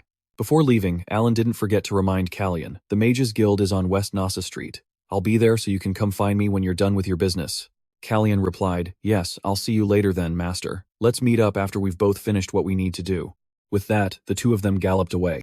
The scene shifts to a blacksmith's forge where weapons are crafted. Burly men moved as if they were dancing with fire, each movement incredibly fluid and professional, creating the finest items. Calian had also commissioned a dagger. Holding the product in his hand, he was quite satisfied. "Excellent. For my own gear, this level is fine. Aside from the sword I usually use, I'll have the rest custom made. Now all that's left is information right. To scout the situation in other countries, his homeland of Secretia had dispatched viscounts as providers of confidential information from opposing agencies or nations across the continent. These individuals not only managed the information they gathered, but also controlled assassins who had been trained for a long time. The ones who trained them were Chada de Verlin, the king of Sike, and the past version of himself, Calian. Now Calian was deeply regretting the things he had done in the past. He clenched his fists, determined to change everything. The scene shifts to Narensa, a carrier pigeon rental shop, where Calian mentally reviewed the names of the men he had trained. "I know better than anyone how ruthless and dangerous they are. What's more, my current identity is the Prince of Kiris. If they find out their management target has shown up right at their base, they won't let me go easily." As he was walking, two stumbling drunk men suddenly appeared, leaning on each other. Seeing them, Calian quickly adjusted his cloak to be more discreet, trying to avoid their notice. Only after they passed him did he breathe a sigh of relief. He then complimented himself. Besides, this hair and eye color were just ridiculously flashy. He needed to be as inconspicuous as possible. Stepping into a pigeon shop, the bell on the door chimed, announcing his arrival. Calian walked in slowly. He looked around and thought, "It's quite spacious in here." Without turning to see who it was, the owner asked, "Are you looking for a carrier pigeon?" Calian replied, "No." Noticing a sleeping bird, he asked the owner quietly, "Don't these birds wake up easily?" The owner replied coldly, "They're deep sleepers." Calian remarked, "This one looks like it flew back from a long way. It seems exhausted." The owner stated matter-of-factly, "That's why it's sleeping so soundly." Calian asked him pointedly, "If you want to let exhausted birds rest, then a place like this probably shouldn't exist." Hearing this, the owner was slightly startled and asked, "What are you here for?" Calian answered, "I need bird feed." Hearing that, the man replied bluntly, "We don't sell bird feed here," but then he suddenly drew a knife and slashed at Calian. Luckily, he dodged in time and only his cloak was torn. The man held the knife to Calian's throat and said menacingly, "I don't recall selling a bird to anyone recently." Calian thought carefully, having more or less sized the man up. "Just as I thought, he's no ordinary person. A physical confrontation with this body would be difficult." He smirked and told the man, "You're stating the obvious. The bird just left the nest to find its own food, so how could this place have sold it anything? So the birds here are the information gathered by the nobles." The man then asked him, "So whose bird are you?" Calian thought carefully. To prevent exposure, when a secretion spy is caught, the nobles themselves don't even know each other's identities. This means that even if I use my father Debula's name and act like a noble of Saya, no one here would realize it. From now on, I will be the first prince of Kias to use a Sayan noble to get information on Kias. Then Calian told the man, "I am Nebulate's bird." Hearing this, the man was utterly stunned, shocked, and couldn't believe it. He then tried to test him. "All right then." Before he could finish, Calian blocked his knife and said, "Just give a little food to the bird that just left its nest." The man led Calian to a place that seemed quite secret. Calian asked, "You hide it in a place like this?" The man replied, "You must be new. We'll be seeing a lot of each other from now on, so we should know each other's names first." "I am White Eagle," Calian said immediately. "And I am Red Swan." The man asked in a low voice, "All right, Red Swan, what kind of feed do you need?" Calian answered instantly, "One piece of information, one item." The man decisively set the price at 8 florins paid up front. Calian thought to himself, he's naming a price before I've even asked for the information or item. Is he trying to lure me into a trap? The man stated plainly that it was the standard price. In the end, Calian had to agree. The man quickly retrieved the item and the information, the feed that he wanted. Calian opened it to check and asked, "Is this the right place?" The man replied, "It's the only place that matches the scale you're looking for." Calian replied politely, "Thank you for your help." Before Calian left, the man warned him, "Be careful, that place is dangerous." Calian just smiled and said, "It's fine. No matter how dangerous that place is, could it be more dangerous than you, White Eagle?" The scene changes to Calian, riding his horse down a road, surprised by a large gathering of people dressed in black, their faces completely covered. He wondered, "What's going on this late at night? I shouldn't let anyone see me." According to the map, I have to cross this bridge, so I'd better be quiet. Just as Calian was about to urge his horse across the bridge, someone suddenly raised a hand to stop him. He said with annoyance, "My path is suddenly blocked." "What do you think you're doing?" they said. "Our apologies. The deceased is on their final journey. If it is not urgent, we ask that you please wait a moment." Hearing this, Calian understood. The deceased. It's a funeral. Calian dismounted and told them, "There's no reason to obstruct the path of the dead. I'll wait." They replied politely, "Thank you very much, sir." It seems the funeral rites for the dead differ in each country. Here in Caius, it is believed that when red flower petals are floating on the river, if a living person crosses over them, it will cause the deceased to lose their way. It's similar to my homeland Saya, where people place a special flower called the sinasta on the grave. After the white flower that blooms during the day withers, a blue flower blooms for a second time at night. People use the sinasta flower, which symbolizes a final parting, to perform the farewell ceremony for the deceased. Calian suddenly became lost in thought. I wonder, did Hua place a sinasta flower on my grave? Or maybe he's also returned to the past. In any case, isn't the one who lost his way me? After the farewell ceremony was complete, and before Calian left, someone told him, "Thank you for waiting. You may proceed now." Hearing that, Calian thought to himself, "Right. No matter what, for now I'm just the temporary prince of Caius." Then he mounted his horse and said, "The departed must have passed on peacefully. May they rest in peace." After speaking, Calian galloped his horse swiftly across the bridge. The mysterious man just stood there, stunned, until someone had to call out to him, "Let's finish up here. Hey, are you listening? What's wrong?"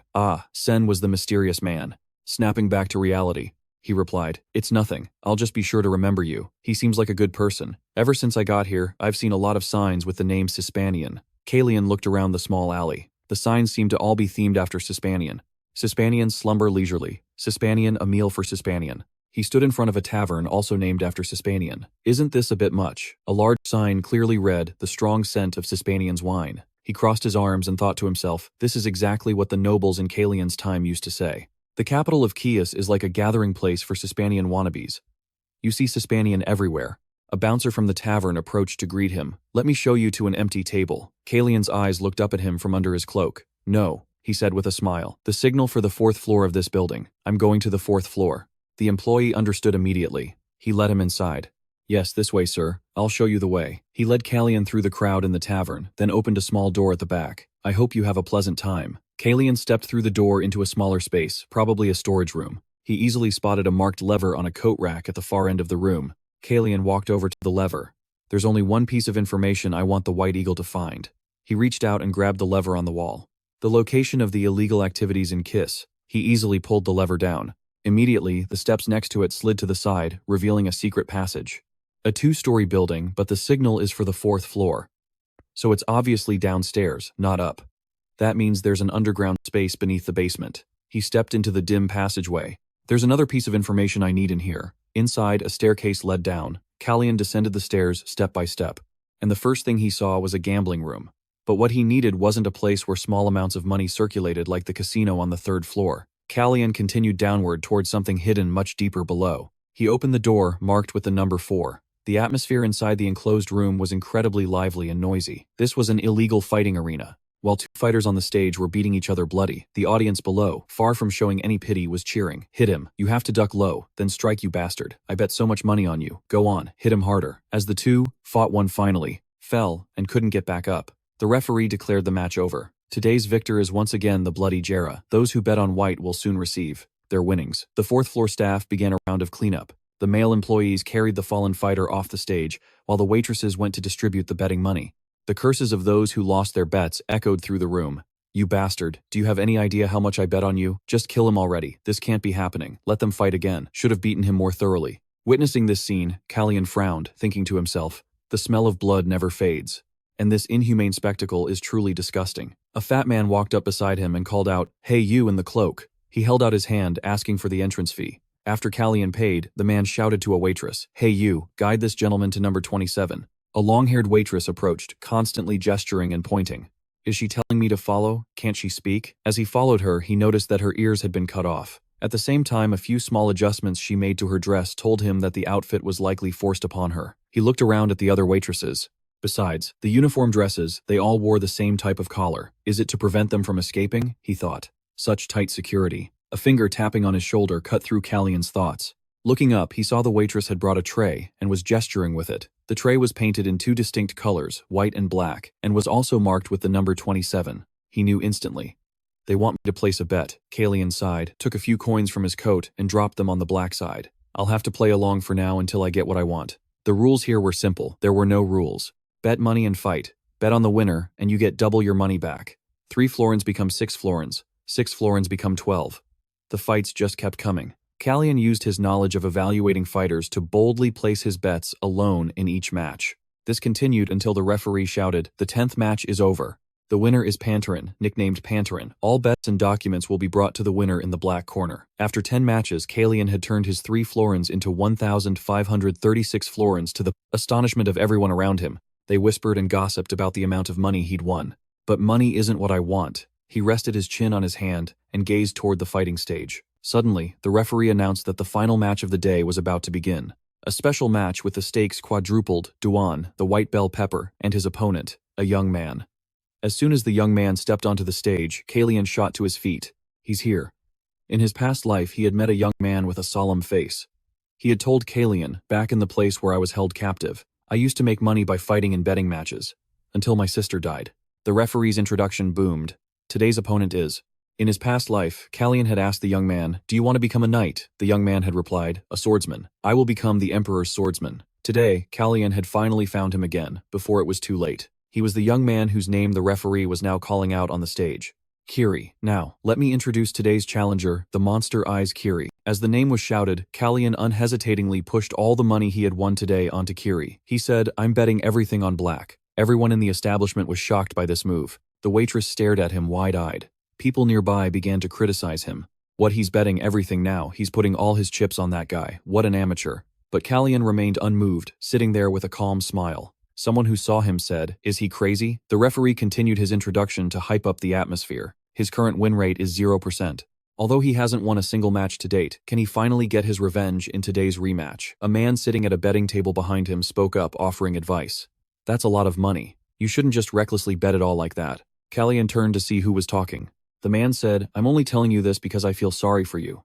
You'd be better off betting on the other guy. That kid has never won a single match." These words seemed to make the waitress beside Calian a little uncomfortable. Calian spoke to her. "Did you check all the chips?" He looked at her and instructed, "The chips I bet on black. Make sure you check them carefully." Being ignored made the man grumpy.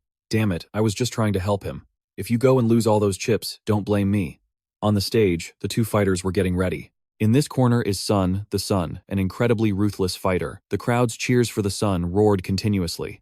"Hey, Sun beat him to a pulp today. If you kill him, the payout is 10 times bigger. He somehow survived the last beating you gave him. Finish him off for good today." Part of their animosity towards Kiri on the stage was also drawn by Calian, since he had bet over 1,500 florins. "Bet on him, that'll teach that snot-nosed kid a lesson. Looks like another newbie blinded by money is about to waste it all." Sun, standing opposite him, said with a laugh, "Of course it's all thanks to some bastard who's willing to risk his life to get in the ring." The referee repeated the rules one more time. And today's main event will now begin. As soon as the announcement ended, they uncuffed Sun, and he immediately vanished from Kiri's sight. An unseen attack grazed past his ear, immediately followed by a punch from the opposite side. Although Kiri saw it coming, the speed was too fast for him to keep dodging. He had to block the punch with both hands, the impact sending a sharp pain through his muscles.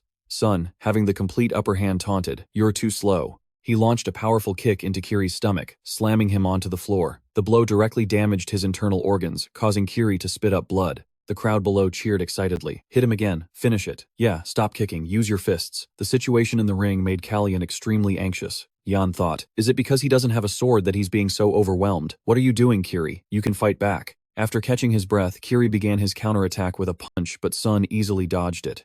"I told you you're slow." He attacked an opening on Kiri's side.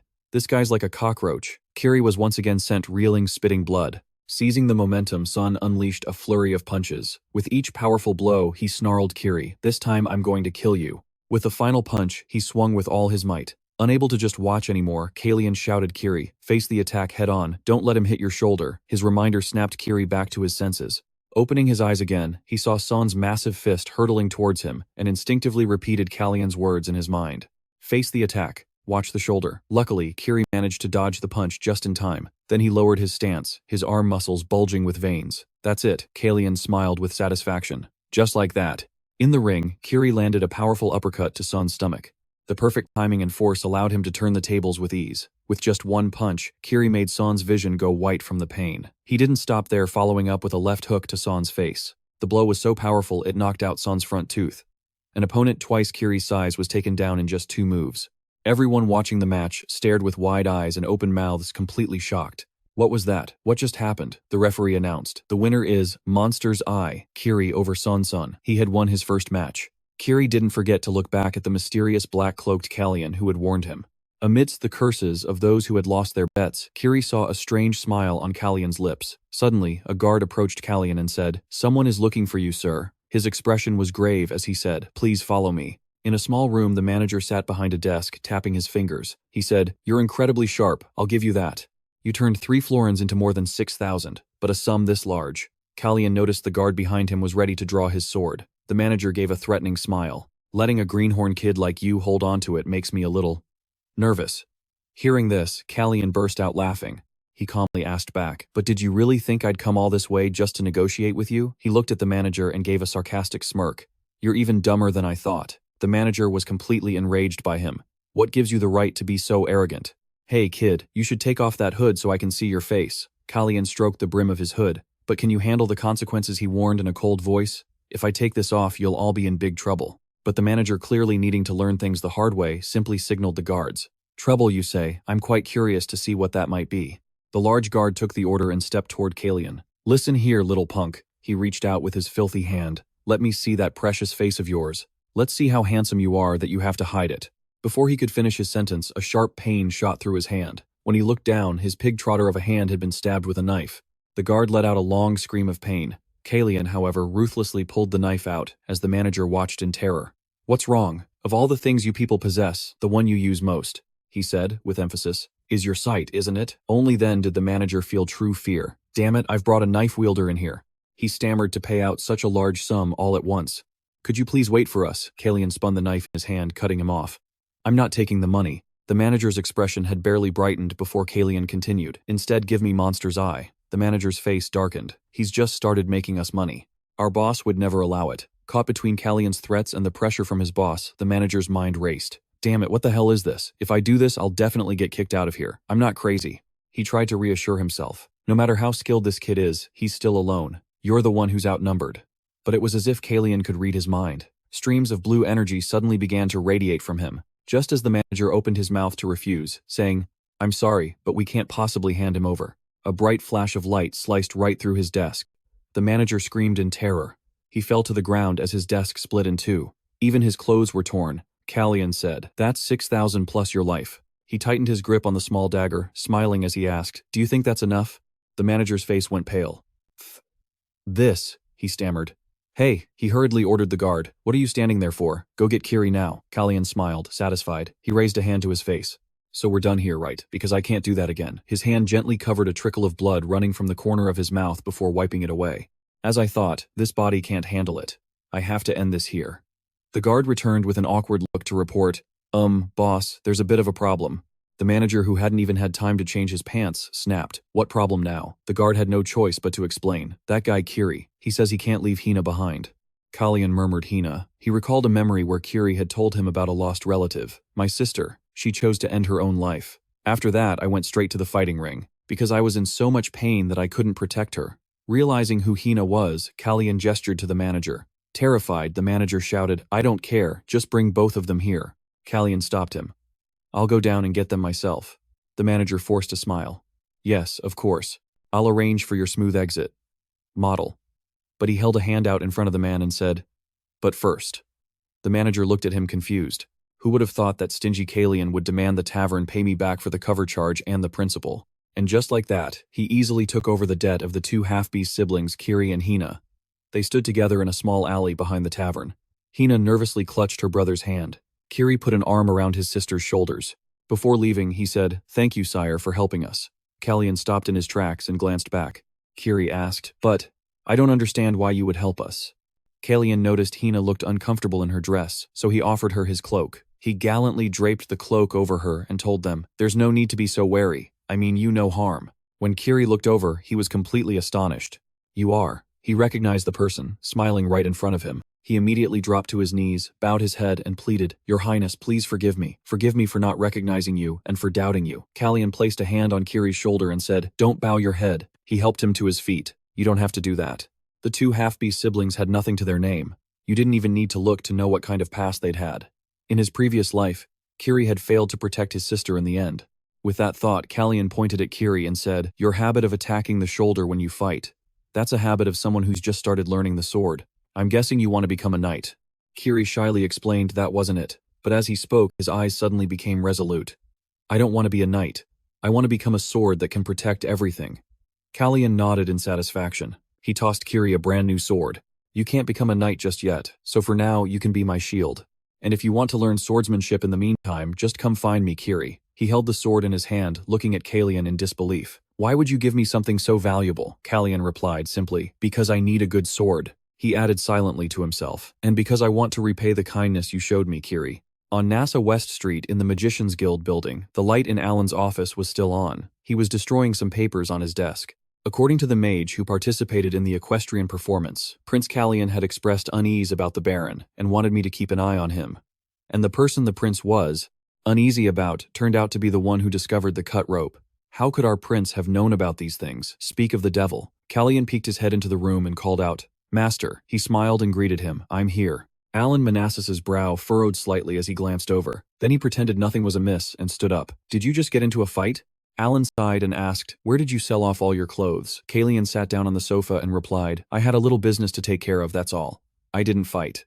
Alan walked over to the tea table. "Hearing you say that, it seems your business must have been quite taxing." Calian shrugged. "Well, you're not wrong. It's been a long day, master." He thought to himself, "Now that I have Kiri the trap to catch the culprit who poisoned the tea is set. Everything is going according to plan." He rubbed his tired shoulders. "But why do I feel so uneasy?" Calian sighed. "Is it because I've handled too many things in such a short time?" From behind, Alan watched Calian's expression intently for a moment. Then he gently used magic to brew some tea. Calian exclaimed, "Now this finally feels like a magician's office." Alan Manassas criticized him. "How pathetic. Surely you weren't expecting things like bubbling cauldrons, unidentifiable concoctions, or bizarre eyeballs, were you?" Calian laughed and admitted, "Well, I was hoping for something along those lines, but it seems more normal than I thought.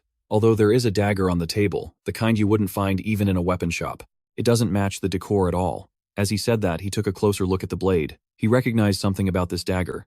Alan's voice rang out. "Why is that dagger here, I wonder, Prince? That is something that should not be in this place." With that, he immediately used magic. The magic sent the dagger flying right at Calian. It shot towards him at point-blank range. Calian panicked. No, the tip of the blade was less than 3 centimeters from him. It was too late to dodge. With a heavy thud, a bit of Calian's blood was drawn.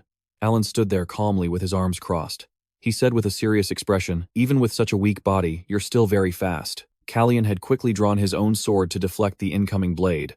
At the same time, because he had used his strength and magic so quickly, a trickle of blood ran from the corner of his mouth. Alan recalled the dagger and said, "This is a magical artifact created by Sispanian." He held the dagger in his hand.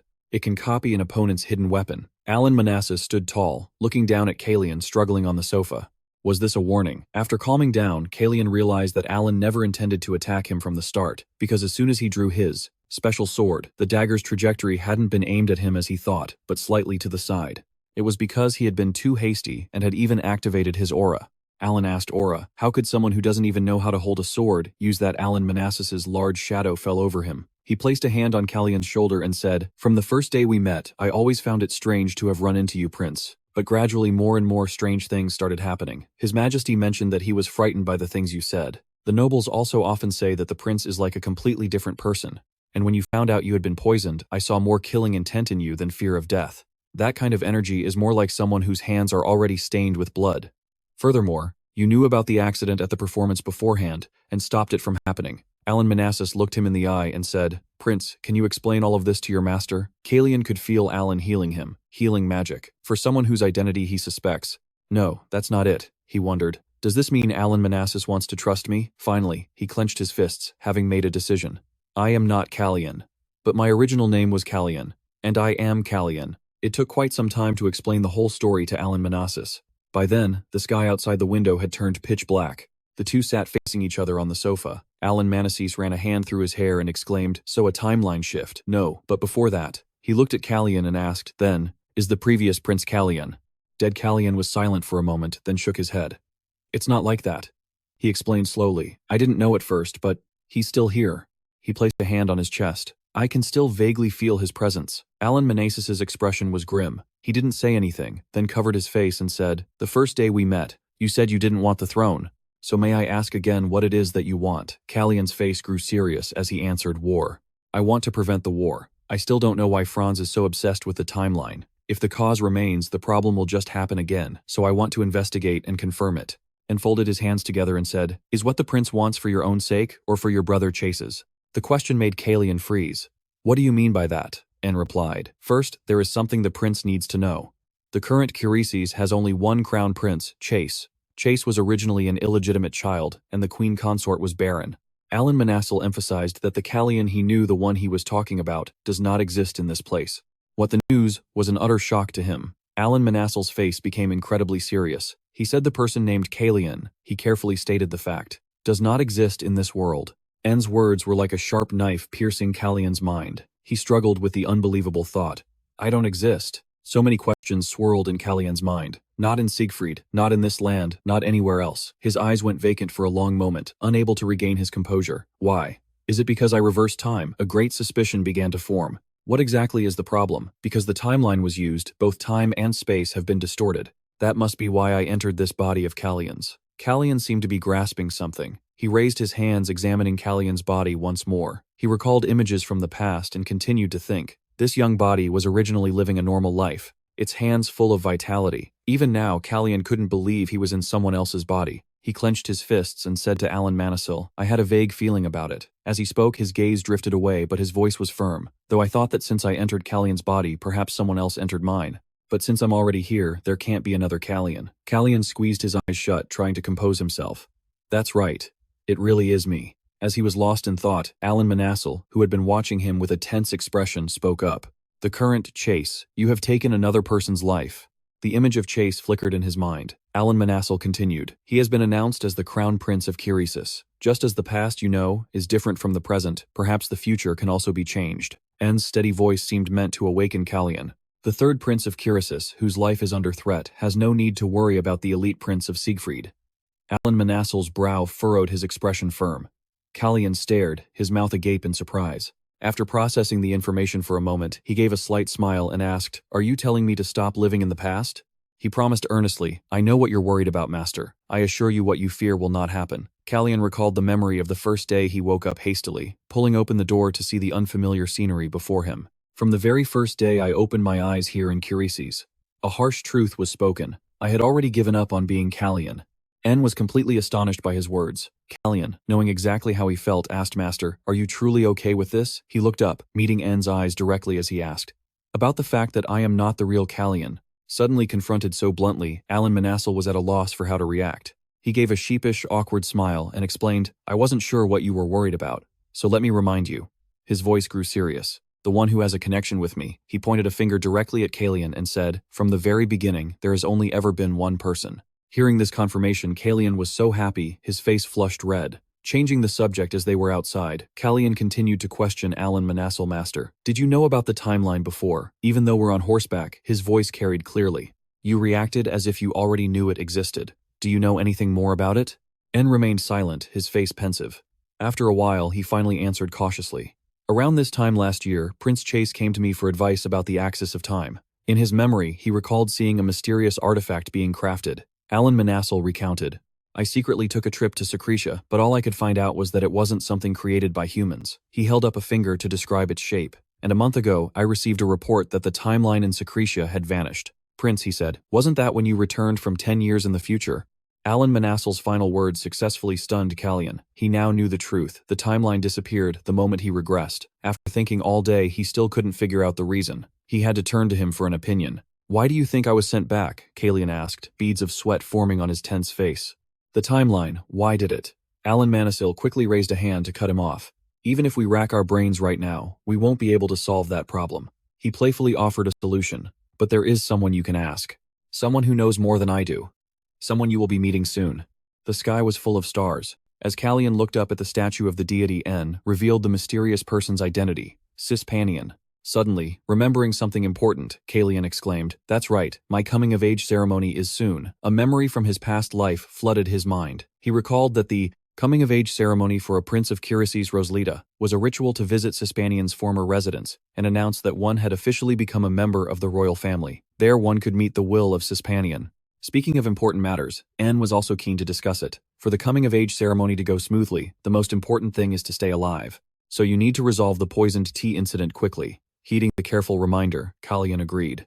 Yes, by now the seeds I have sown should be sprouting. The seeds Calian had planted to test for poison had bloomed. Returning to the royal palace, he stood before the fully grown plant, with Jan's sorrowful voice echoing behind him. "Prince, do you have any idea how worried I was? You promised you would be back before midnight, but you only just returned this morning." Calian carefully felt the vitality of the plant through its leaves, lost in thought. "Just as I predicted." He softly called Jan's name.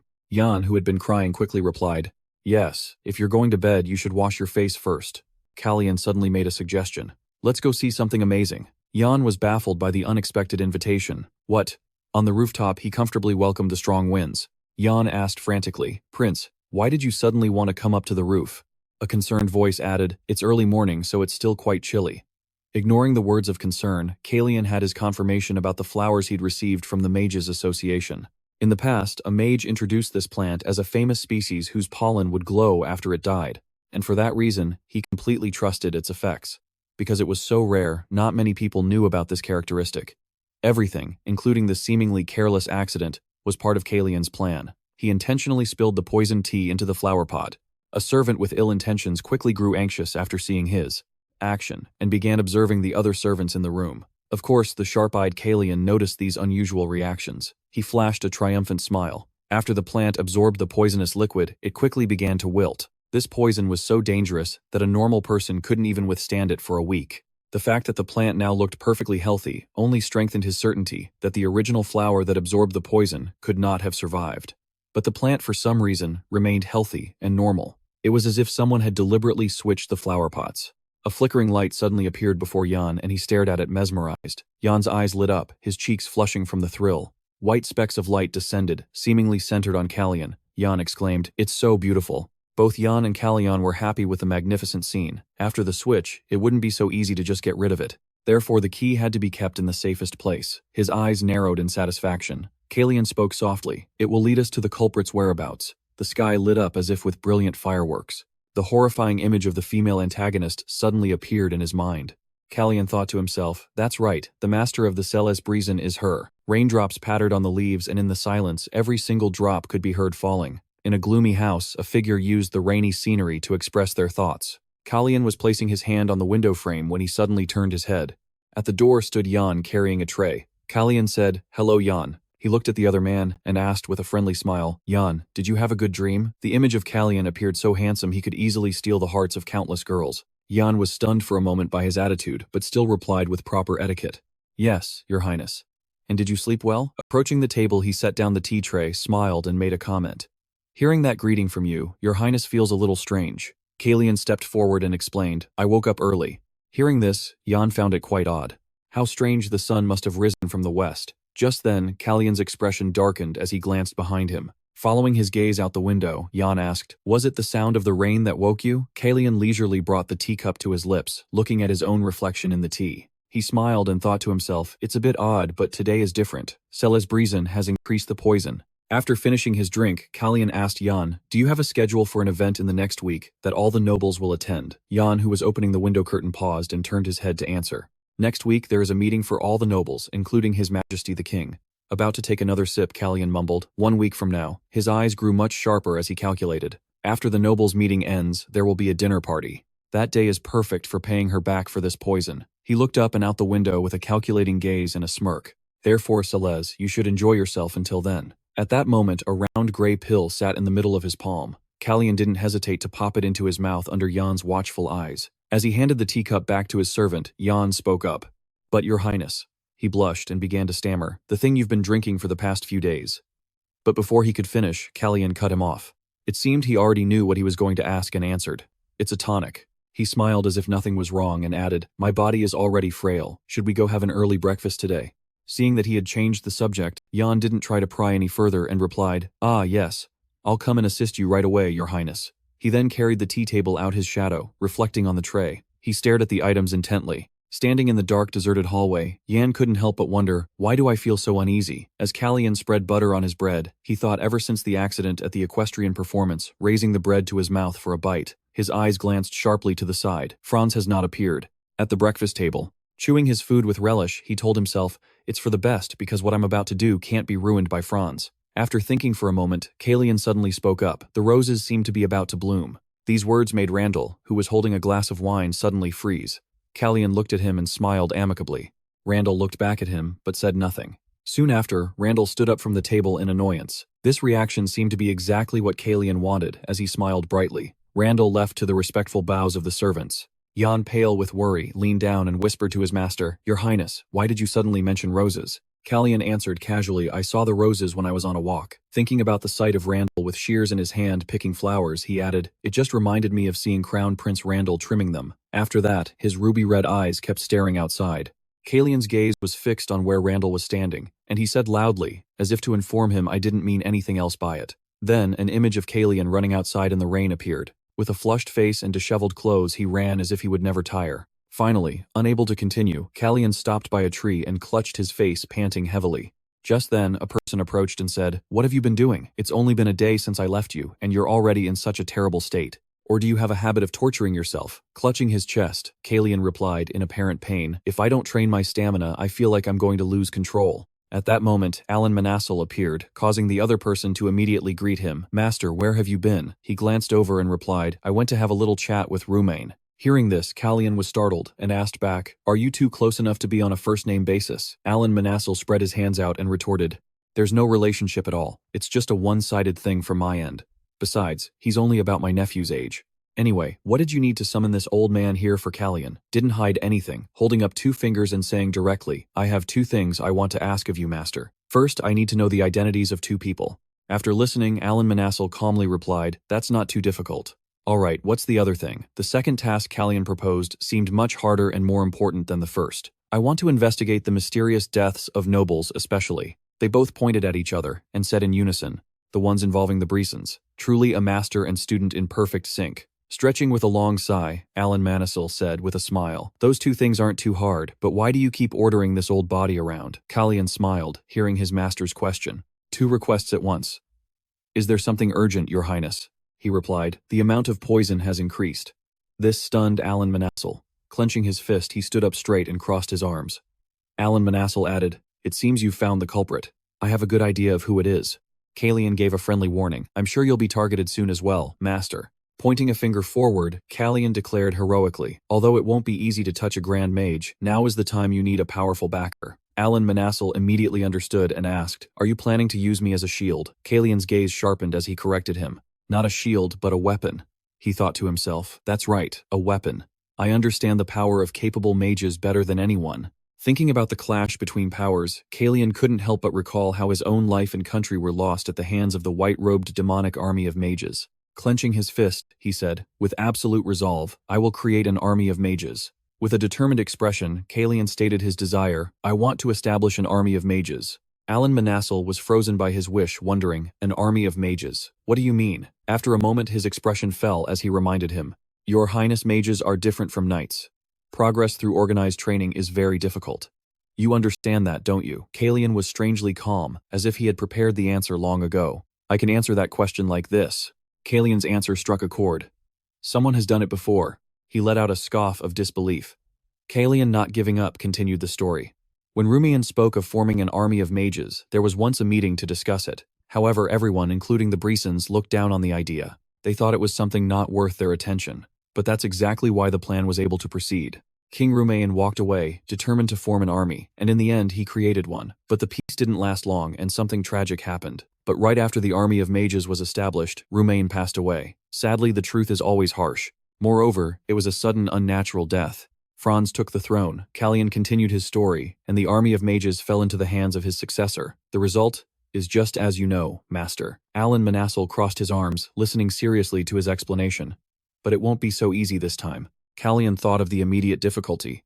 Now there's someone to stand against the Brison family, Calian said thoughtfully. Then his eyes sharpened as he revealed his own plan. That's why. I intend to use Celis Brison's poison tea to strike a deal. Alan was completely tensed by his plan, seizing on the keyword and asking again for confirmation. Poisoned tea.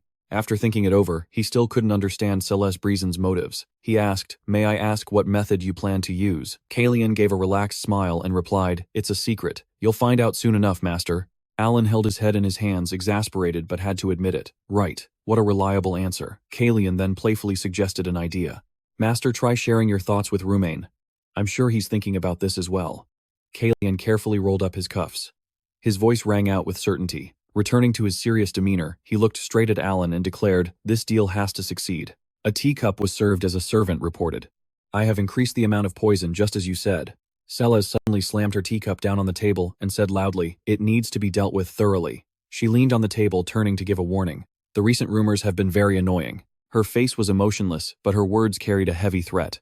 "So it would be best if nothing else came up that I have to worry about, right?" The servant agreed in fear, his face pale and his voice trembling. "Yes, I'll keep that in mind." Suddenly a strange voice rang out. "You're doing something pointless." A pair of feet, having stood there watching for who knows how long, stomped down, crushing a flower underfoot. Celeste-Breezen showed no reaction, her fingers lightly feeling the heat from her teacup as she spoke. "The person who should actually be doing something is sitting still. That's why I have to go through all this trouble, isn't that right?" She called out the name of the young man who had just entered. "Franz." He scowled threateningly. "Don't even try. I just came to say that." Celeste was defiant, resting her chin on her hand as she retorted, "You can't, Franz. That's not for someone who does nothing like you to decide." Her voice was nonchalant as she spoke to Franz. "But what can I do? It's my destiny to handle these difficult matters." His hands clenched so tightly, they trembled. Unable to argue further, he turned and walked away. Celeste-Breezen smirked, having gotten rid of the nuisance, and raised her cup, ready to savor it. "Weakling." She glanced at him, feigning kindness. "Let me help clear the way for you." The sun rose high. Today was the day of entering the palace. Hina's cheerful singing could be heard from outside the window. Hina's happy mood was spotted by Kiri, who teased her. "Hina, you seem to be in a good mood today. You've been humming all day." Seeing his little sister so happy before him made him happy too. "Are you that excited?" Hina happily replied to Kiri. "The day we finally get to go to the palace is here." She hadn't even arrived yet, but just the thought of seeing the prince filled her with bubbly joy. Kiri warmly patted her head and asked, "You like the prince?" Hina didn't hesitate to confirm. "Yes, I like him a lot." Her eagerness was poured into every word. "I can't wait for tonight." Elsewhere, preparations for the party were in full swing. Calian was dressed in a formal suit. Jan reported on his work as he helped him get ready. "The nobles' conference is underway, so you must be at the evening banquet in 1 hour, Your Highness." Suddenly, he called Jan's name. Jan looked up, confused, and before he could ask, Calian got to the point. "There's something I need you to do for me." He had already made his decision. It's finally time to end this. Outside the palace hall, hurried footsteps echoed. Walking ahead of a line of servants, his face was grim with worry. "The only kind of tea for the weakest prince." "This dose." Calian opened the door with a calculating smile. Celeste-Breezen sat at her desk, covering her mouth with a fan. As if she had anticipated his arrival, she greeted him without surprise. "The third Prince Calian has arrived." She glanced over with an indifferent gaze, but Calian met her stare without fear. He concluded that this would be the turning point heralding a change. Hooves pounded against the earth as the horse galloped like the wind. Jan was rushing to complete his assigned mission at the fastest possible speed. His face was etched with tension. A few hours earlier, Calian had suddenly produced 2 letters with instructions. One was to be sent to the Mages Association, the other to my master. Calian had seriously set the condition. "You must go to the association first, and only then to my master's place." Jan, startled and disbelieving, asked, "Is the prince planning to attend the banquet alone?" Calian raised a hand to stop him from saying more. "I'll handle the rest myself," he told Jan cheerfully, "so you don't need to worry about a thing." The more he replayed Calian's every word and action, the more beads of nervous sweat formed on Jan's face. He remembered the prince's image from the past. Jan thought to himself that something like this had happened before. A series of painful memories flooded his mind. "I'm probably just worrying for nothing." He tried to calm himself, to convince himself to stay composed, even though the memory of Calian lying motionless on the ground was vivid in his mind. "That's right, nothing will happen to the prince. I'm sure of it." At the Mages Association, Siren had gone to see Alan Manassel to report on her assigned mission. "Sir Alan Manassel, everything is prepared. Just gathering the publicly known cases of untimely deaths has resulted in so many. It's known that this woman's name is Uria Siren, and she serves as the current head of the Mages Association." Looking at the stack of documents she brought, Alan Manassel casually picked up one report and asked, "These are indeed suspicious. How has no one noticed until now?" They probably couldn't speak out. The two then began a deeper discussion of the matter. How could the weaker nobles possibly dare to oppose Breezen True? If they did, they'd be the next victims. Siren picked up another report to reference. She wondered aloud, I wonder how the prince intends to use these files. Alan Manassel remained silent, offering no reply. Suddenly, the young man Jan burst into the room, his shout laced with urgency. Guildmaster. And Sir Alan Manassel is here too. That's great. Jan handed them each a letter and said, the prince told me to deliver these letters to you both. This one is for the Guildmaster. For some reason, Alan Manassel grabbed the boy's collar and demanded, Hey kid, where is the banquet being held today? What's going on, Sir Alan Manassel? Seeing him turn to leave without a word, Jan understood and explained that one couldn't attend without an invitation. Alan Manassel spun back around, his eyes blazing as he pointed a finger straight at the boy. There's no time to worry about that now. Your master could lose his life. The letter lay sprawled on the floor, its contents explaining Alan Manassel's frantic behavior. Inside it read, Today I will use my life to bargain with SSS-Rank.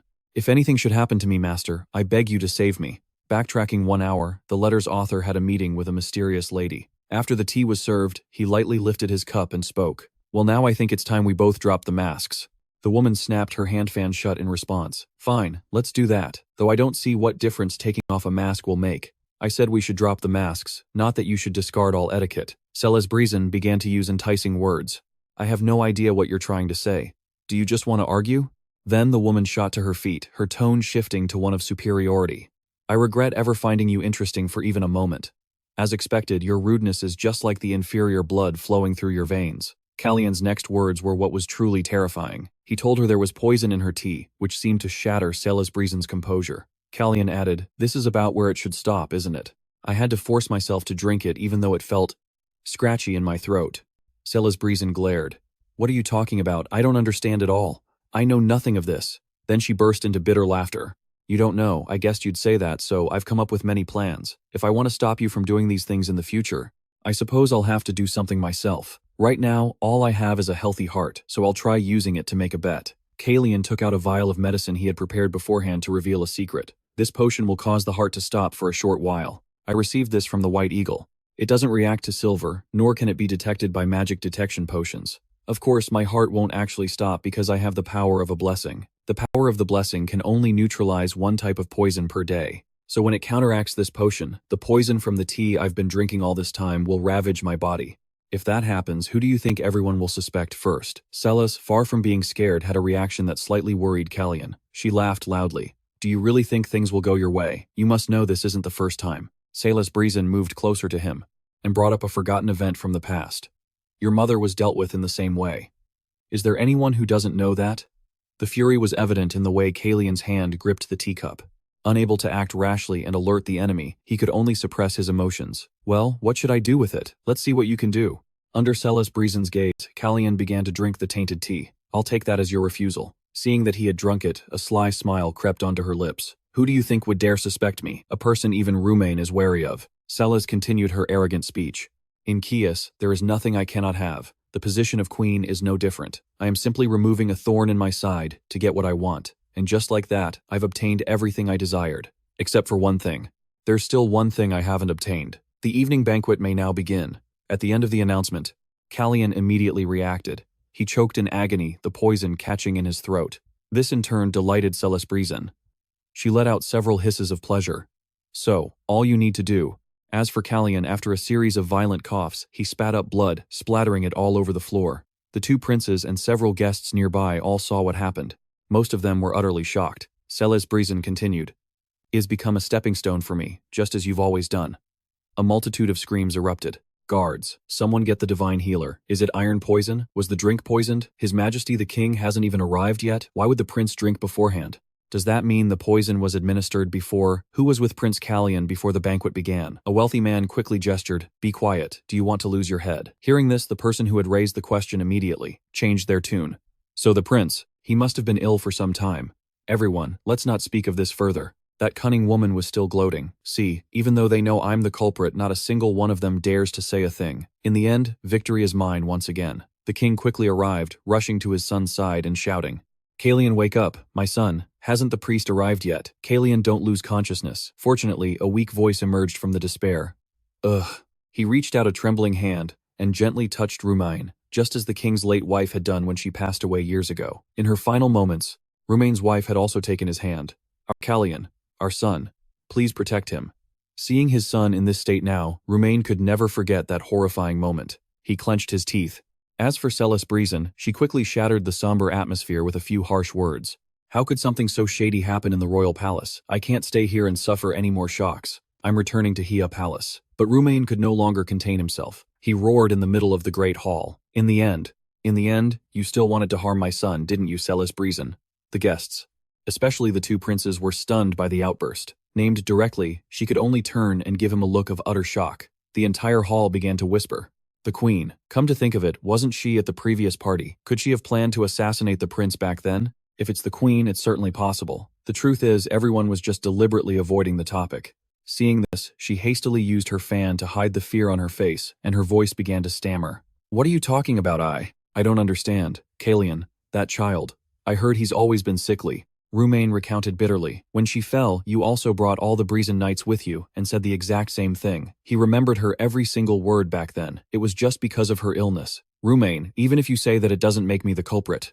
Would anyone dare to say that child was ever healthy? No one would agree with you. And by the way, perhaps the princes who see Calian at the breakfast table every day would know about his health condition. Seeing he didn't react, Celeste continued her mockery. What's wrong? Do you want to confirm it with the princes? Was Celeste really going that far? At this point, she dropped her humble facade and argued stubbornly, I only did it because I was worried. If you keep making a scene like this, Calian, no, our son's condition might get even worse. Rumain drew the sword from his hip. How dare you? How dare you utter the words our son Franz cut in? How could you do this to Calian? Not letting Celeste get the upper hand, he continued. Calian has always been perfectly fine. I have never felt there was anything wrong with my brother's health. I recall telling you before that your efforts were wasted. Celeste shot a venomous look at her son. At that moment, the priest was summoned. On one side, she was kicking up a fuss, demanding to return to Hia Palace. On the other, the priest was actively using his divine power to save Calian's life. But as soon as Calian received the priest's divine energy, something unexpected happened. A protective barrier materialized, blocking all external aid. This was entirely the work of one person, Alan Manassel. He had rushed here and intervened just in time. Why, you might as well just tell me to die. Alan Manassel tried to reach his hand toward the divine energy, saying, Why are you doing this? It's no different from killing the prince, King Kiris yelled. Alan Manassel, what are you doing? He needs treatment urgently, Alan Manassel replied, and both of them panicked. The prince's heart has a ring. While everyone was frozen in fear, he continued, if a mage's ring comes into contact with divine power, even if he's lucky, his heart will shatter and he'll die. Everyone knows this. Kiris asked frantically. Then what do we do? If divine power won't work, what can we do? What about magic? Can we use magic? Alan Manassel replied.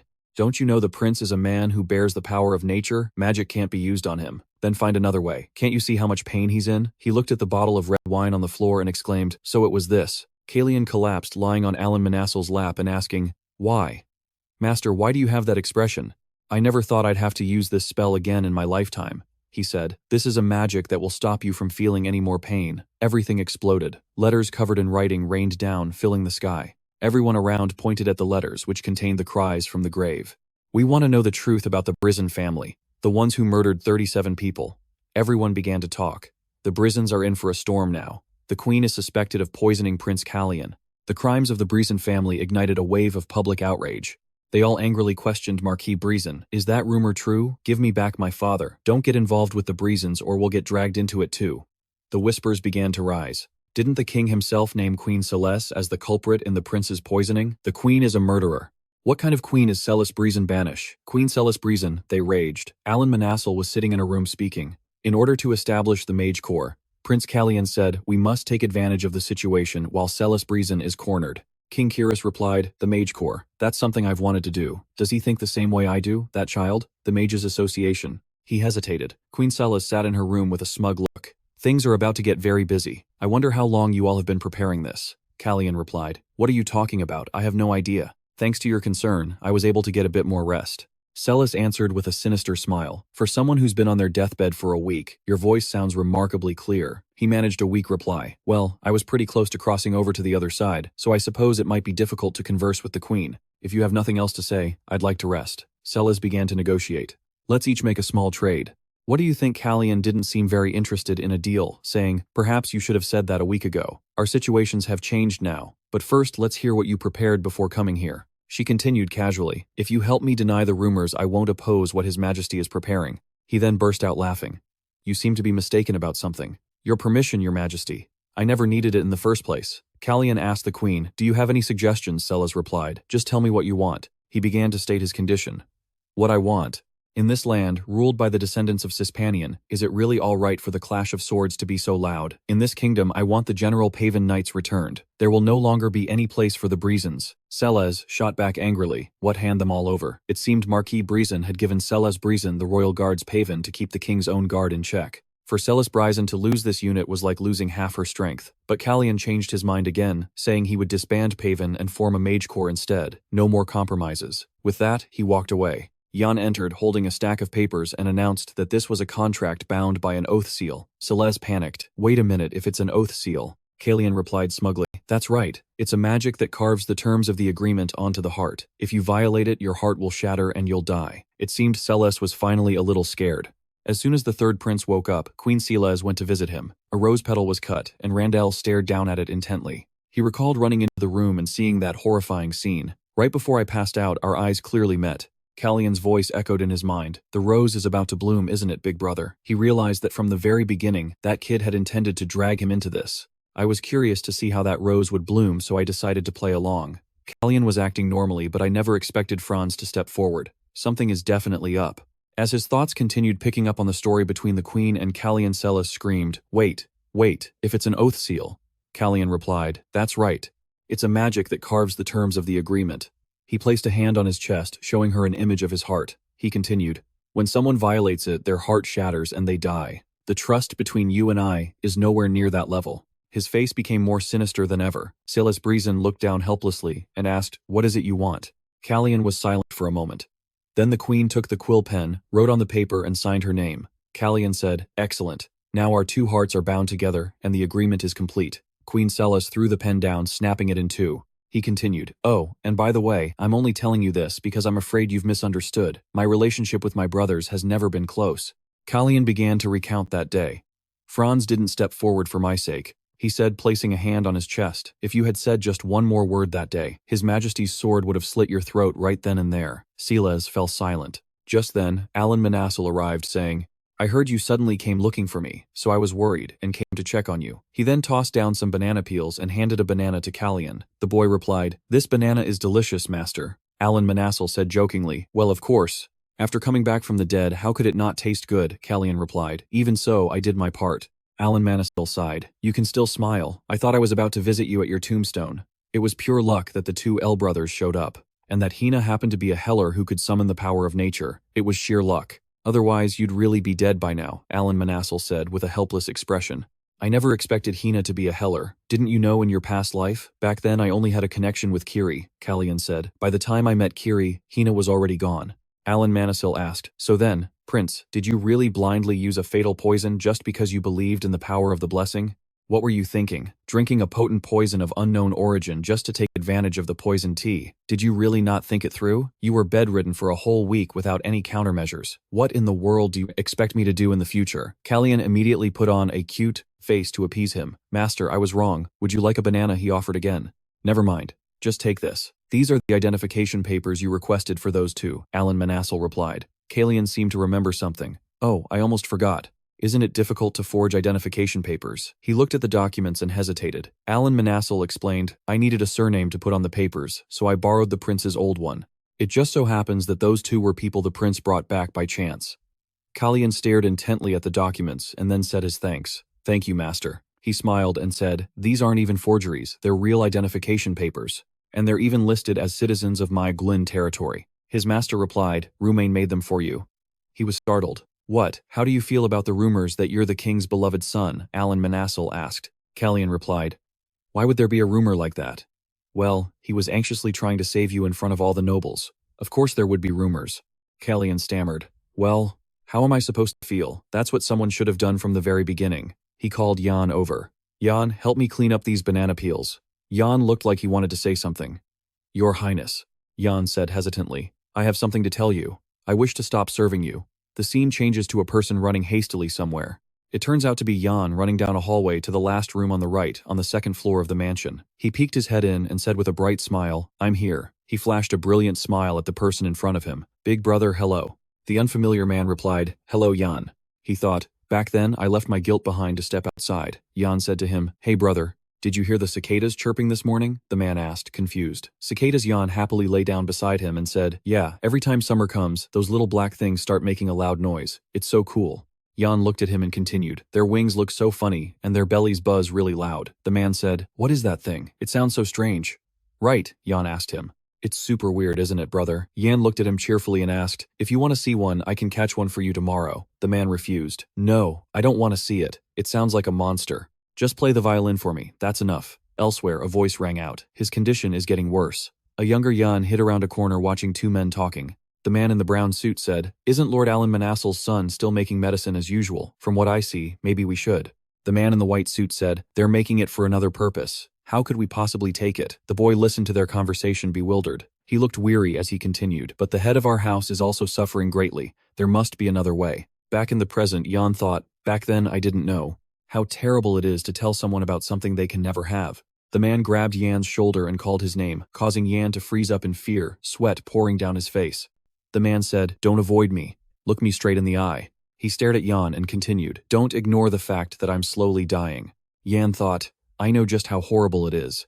Then old memories began to surface. A fire was burning down the mansion. A voice cried out, you have to get away quickly. He watched the flames devour the mansion, the surrounding servants in a complete panic. One of the servants shouted, take Yan and go, the fire is getting worse. The day before his 15th coming-of-age ceremony, he chose to escape from everything on his own. After that day, summer turned to fall, then winter. When the world was once again filled with sound, I had locked myself away. Father couldn't stand to see me continue on like that, so he forcibly took me out of my room. The father carried the boy outside. With a dazed look in his eyes, he spoke. Father, he continued, who is that little friend over there? The father was surprised to see his son speaking again. He looked in the direction the boy pointed and said, little friend, that is the third prince of our country. Calian's gloomy eyes stared in his direction, causing him to freeze involuntarily. He thought over there. A servant showed a look of disgust and said, I want to stop serving the prince. Calian was stunned to hear those words. He stammered, no wait. What are you talking about all of a sudden? Yan said, I'm the one closest to the prince, yet I knew nothing at all. He grabbed his sleeve and said, the prince is in this state because he drank the tea that I personally served him. Calian was surprised as Yan recounted the events. He lowered his head, crying, and continued, it's my fault. It's because I wasn't paying attention to what I should have been. When the prince was in critical condition, I wasn't by his side either. Calian grabbed his shoulders and said, Yan, you said to wait. But it seemed he didn't hear him continuing to ramble on about not knowing anything. The prince almost died. Yan recalled that painful past and said, I was careless once again. Although Calian kept calling his name, he was lost in that painful memory. A place where that unfamiliar man looked at him with angry eyes and told him, Yan, don't you dare ignore the fact that I'm slowly dying. Then he shouted his name again. Yan, look at me. He suddenly returned to the present, tears streaming down his face as he looked at the third prince. The prince stood up and said, now answer me. Who is the person standing in front of you? He looked at him with an annoyed, frustrated expression. Yan, flustered and crying uncontrollably, stammered Prince Cali. Calian touched his own chest and said loudly, that's right, you know. Yan, I'm not going to die. He thought from the first day I opened my eyes in this place. He placed both hands on Yan's shoulders and said, the one who has been by my side all this time is you. The reason I could endure it all until now, he continued, is because of you. Because you didn't ignore me, I was able to survive. Hearing this, Yan's tears fell uncontrollably. The third prince continued, although it seems I still don't truly understand you yet, there is one thing I'm absolutely sure of, and that is that you will continue to protect me. He asked right. Upon hearing this, Yan began to sob, tears and snot running down his face, looking just like a wailing baby. He dropped to his knees and let out a loud wail, making Calian worry that he had said something wrong. He tried to comfort Yan, saying, why are you crying again? Stop crying and get up. Come on. Yan thought to himself, Father, I don't think I can ever go back. Calian spoke gently to him. Come on, hurry, and take my hand. Now, his eyes only reflected Calian's image. Yan thought, I now have someone I must protect for the rest of my life. He took the third prince's hand and burst into tears once more, causing Calian to freeze in bewilderment. After crying his heart out, Yan said to him, I will eliminate everyone who made you suffer like this. His face was filled with resentment, and his hand was crushing a banana. Calian asked playfully, what are you suddenly talking about? Are you planning on getting revenge for me? Yan shot to his feet and declared loudly, there's nothing I can't do, he shouted again. The prince was this badly injured. He turned to leave, sighing as he replied, come on, stop. If you keep this up, you'll start a war. Yan retorted boldly, if it's war, then it's war. Even though I'm no longer active under the identity of XF. He suddenly froze, thinking, that phrase. His expression instantly darkened. Scared, he asked in a trembling voice, You knew about that. Seeing his terrified expression, the third prince burst out laughing. He jumped and shrieked, stammering as he asked, but, since when Calian turned and shrugged, asking in a teasing tone, "What do you think?" He stammered in confusion. "How could you have known?" "Ah, no. Wow, this kid is so dense," Calian replied cheerfully. "After you clean up the banana peels, bring me a cup of coffee." His voice trembled as he stammered, "Is it true?" Calian thought. "Jan want to make a bet." Jan's face lit up as he replied, "I'll bring it to you right away, Your Highness." He continued to wonder about whether I'll end up taller or shorter than you. At that moment in the darkness, a single drop of water fell onto the surface of a still lake. Calian had a bewildered look on his face as if he'd seen something. It turned out to be himself, with long hair hiding his eyes. He was smiling at him. In a dark space, two identical beings existed in parallel. The other one looked up at him, causing him to freeze in shock. The other him slowly walked over, a happy expression on his face. Then he passed right through him and ran forward, leaving him stunned and confused. He turned to watch his other self happily running towards a group of people. Then he and his two friends walked on, laughing and talking cheerfully. Suddenly, his other self turned back to look at him. He flashed a radiant smile, his cheeks flushed. He just stared blankly, his heart filled with doubt, not knowing what was happening. His hands clenched into fists, then he reached a hand forward, a look of desperation on his face, as he stared at his other self as if pleading for help. The other him was quite surprised by this action. The other him suddenly gave a small smile, seemingly unwilling to help. A strong gust of wind blew around him, and his other self appeared to be saying something to him. After hearing it, he stared at his other self, stunned. Then the other boy broke into an eerie smile. His eyes filled with fear as he reached out his hand. The wind pulled him back to reality. In the dark of the night, he looked at his own hand. He sat up, remaining silent. A breeze blew in from the door. Just then, a voice rang out. Has he, finally, completely departed? After releasing a flower lantern, Calian replied, "Yes. At least he got to do what he wanted for once before he left." He looked up and continued, "I don't know what the rush was, but he's gone now." He recalled the dream he just had, where his other self told him, "I'm giving that life to you. Whatever it is you want, you must achieve it." Returning to the present, he closed his eyes and said, "But this life was shackles to him, so I'm quite envious of that freedom."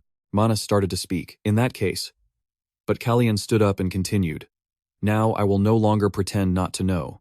He stood up, looked at the star-filled night sky, and said, "Therefore I have many things I must do, and I also have a favor to ask of you, master." He gazed ahead, lost in thought. Then he bowed his head, turned around and said with determined eyes, "I want to live this second life to the fullest." The General Paven Knights have been disbanded, and have returned to Marquis Breezen's estate. Romain has ordered that no one is to believe the baseless rumors about the royal family. Alan Manassil had also agreed to establish the Mage Corps. Just like that, 3 months later, Calian was struggling to put on a tight shirt. Jan looked at him with a worried expression and said, A helpless servant beside him spoke up. "I think we'll have to call for Sir Slake." Jan replied, "You're right. It seems a lot of his clothes need to be altered." Then Calian fastened the button on his shirt. He said, "Tell him many of my clothes will need to be altered." He went down to the hall. When Kiris saw him, he said, "Hurry and come in." His father looked at him and said, "You've gotten taller again, haven't you? You look taller than Franz now, and you've gained some weight too." "You're looking good," he replied cheerfully. "Yes, I've grown a little." His father asked him, "So are the preparations for Rosalita complete?" He replied, "Yes, everything is going well. My birthday is coming up soon after all."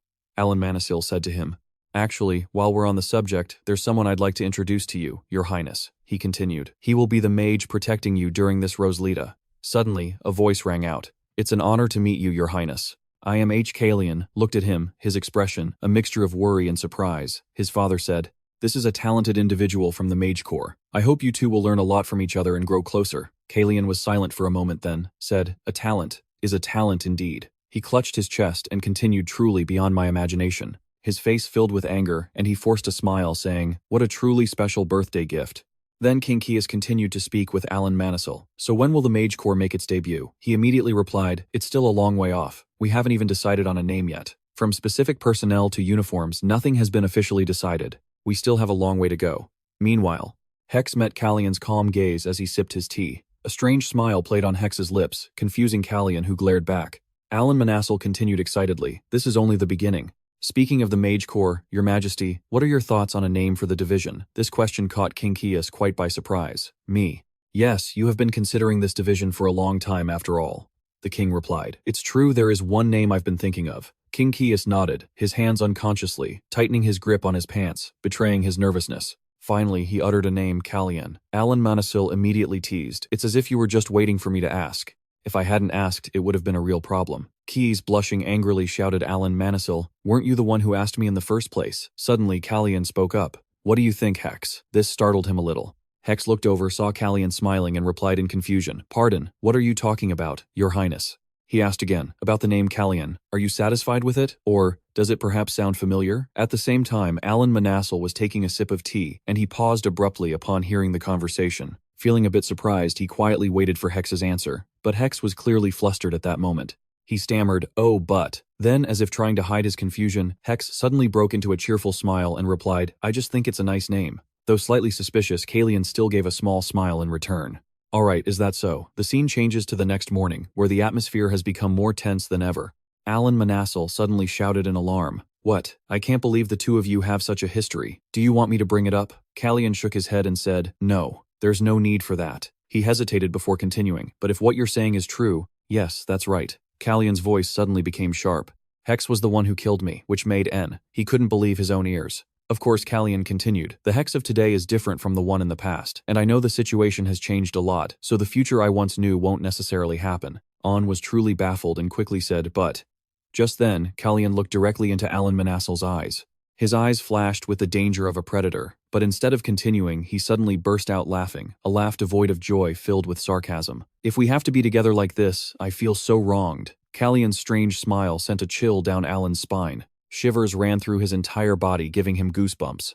Another day, a voice announced, Forgive my intrusion. Baron Melfia seeks an audience with the third prince. Calian grinned broadly and said, It's been a while. Have a seat. The Baron replied, I apologize for arriving unannounced, hiding my name and seeking you out like this. It's not easy to reveal myself. He replied excitedly, For you to come all the way to the west is an honor for me. The two sat facing each other, and the atmosphere between them became light and friendly. Their conversation seemed very relaxed, but inside Poland's mind, suspicion was quietly growing. Prince Calian has never associated with any nobles.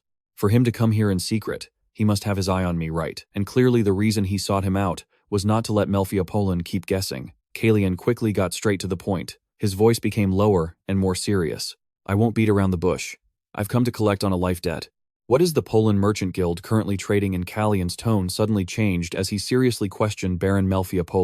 This was not outside the Baron's expectations. Indeed, not long ago we began officially trading diamonds with Tensilu, as well as horses and equestrian equipment with the royal family. But I'm sure this isn't the answer the prince is looking for. Calian eagerly awaited his answer. At that moment, Baron Melfia knelt down and said solemnly, Not yet. We haven't traded anything yet, Your Highness. Suddenly, an incredibly sinister smile spread across Calian's face. He spoke, his voice low. Baron Poland, besides the Merchant Guild, are you capable of running something else? He replied confidently, If one has the people and the money, what could be difficult? I have the people and I have the money. But Calian quickly cut him off. Bren has them too, doesn't he? This left Melfia stunned. He replied, extremely surprised, But Your Highness has them as well. Then they both fell into a thoughtful silence. Calian suddenly realized something and burst out laughing. That was a naive question for me to ask.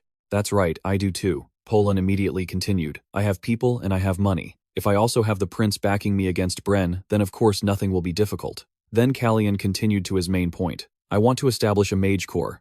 I have the money. I have someone to manage the mages. But the problem is the operation. Poland asked in astonishment, Is that the price for saving my life? Your Highness. Calian said nothing more, only smiling. After a moment he finally spoke. I've already received it. The price for his life debt surprised Melfia. He then confidently gave his answer. Then I'm ready, Calian thought, celebrating inwardly. All right. I was supposed to die at my 15th coming-of-age ceremony, but the events just before that have changed things. I also have trustworthy people by my side now. Baron Melfia Kiri, Yan and Alan Manasil. All that's left is to meet the will of Sispanian in Roslita and ask what the reason for all of this is. As he entered a palace hall, the people there shouted in surprise, Prince Calian, happy 15th birthday. But it seems something more surprising and interesting is about to happen at this ceremony. Calian thought to himself, everything is ready. Meanwhile, in a hidden corner of the palace, Franz was quietly observing him. When Calian noticed him, he greeted him cheerfully. It's been a while, brother. But Franz just shot him a look without reacting at all. Only when Calian walked past did Franz speak up. Hey, Blood Eyes. Calian turned to look at him, his tone completely different. He warned him, I'm only going to let that slide one last time. Big brother, my name is Calian. Franz mocked him, Calian, you're not Calian, which made the prince freeze on the spot. He leaned against the wall and sneered. You know how to ride a horse, use a sword, and even talk back. Franz stepped forward, his voice a low growl as he asked, Who are you? Calian was a little panicked, now unable to say a word. A tense silence enveloped them both as if a silent battle was being waged. At that moment, Calian told himself, Don't forget, I am no longer the Prince of Syria, the one who lost his kingdom. And likewise, the man before me is no longer the mad king who destroyed my homeland. Everything will be brought to light. He slowly calmed his anger, unclenched his fist, and broke into a sinister smile.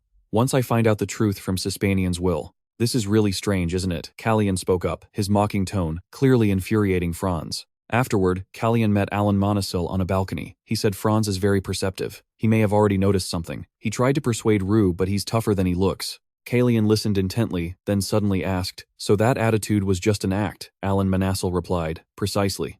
And that's also why his suspicion doesn't surprise me." After a moment's thought, Calian smiled. "I get it. For now, I'll just play dumb. He won't like it, and it's not like I expect him to." Alan Monasil looked at him with curiosity. "So what do you want him to believe? You only have one option. Will you choose to trust Calian from now on, or not?" Calian turned his head, his gaze incredibly determined. "Of course I will." This confident answer made Alan Monasil a little pensive. He was thinking getting rid of him might be easy, but truly forgetting who he once was is another story. Then, Alan Monasil spoke up. "Your Highness, this is for you." He flicked something over to Calian with a message. "Use this when you need me to help you think things through." Calian couldn't help but be surprised. "A ring. Is it enchanted?" "Yes, it's one of my little tricks," he said, adding, "It won't work inside the royal palace where Sispanian's magic is too strong. But outside the palace walls, just call for me, and I'll answer immediately." Calian found it quite interesting and felt a bit grateful. "Thank you. It's reassuring to know you'll be there to help any time," Alan Monasil added. "You don't have to worry about a thing. Your loyal subjects are always by your side." Calian laughed and joked, "We'll see about that." "Yes, Your Highness." Elsewhere, a man knelt down, his expression extremely serious. "Euron, commander of the SF Knights, at your service. The knights under my command will escort you to the palace." Calian was suddenly in awe when he saw them. They really are the SF Knights. So majestic. Though maybe a bit too majestic. Looking at them sent a chill down his spine because of the furious glares in their eyes. Just then, Jan suddenly appeared. "It's time to go, Prince. Do you need anything before we depart?" Calian looked at the knights, staring intently at him, and thought, "Let's see." Then he put a hand on Jan's shoulder and said, "Get me a glass of water." "I'll go right away," Jan replied. "Water. How about some warm tea? That works too." Jan quickly ran off. "Please wait a moment." Meanwhile, Calian shot the knights, a provocative glance, a mocking smile that left them startled and confused. Alan Monasil, standing nearby, watched the scene with a tired expression, muttering, "What is he doing? He's just making the soldiers hate him even more." The opportunity to fulfill Sispanian's will comes only once in a lifetime. In the palace courtyard, a bustling scene unfolded as a large crowd gathered to see them off. Bright smiles and the rhythmic clopping of hooves filled the air as the procession passed by, creating an atmosphere full of pride. But from a hidden corner, Franz watched silently, his sharp gaze never leaving them. Elsewhere, Celeste was still leisurely sipping her tea. Her expression was calm, but her eyes held a dangerous glint. It was as if she was contemplating some cruel plan. Back with the procession, Calian sat atop his horse. His incredibly cool appearance drew everyone's gaze. Suddenly, he noticed Alan Monasil was also there to see him off. Alan Monasil smiled gently, and Calian returned a similar smile. They both understood that this was just the calm before the storm, and so the prince's coming-of-age ceremony began. During a conversation, the king confessed. Calian struggled to survive the last ordeal. "I'm very worried about him. Should I go with him?" However, Alan Monasil disagreed. "There's no guarantee of that, Your Majesty." He offered a gentle, reassuring smile.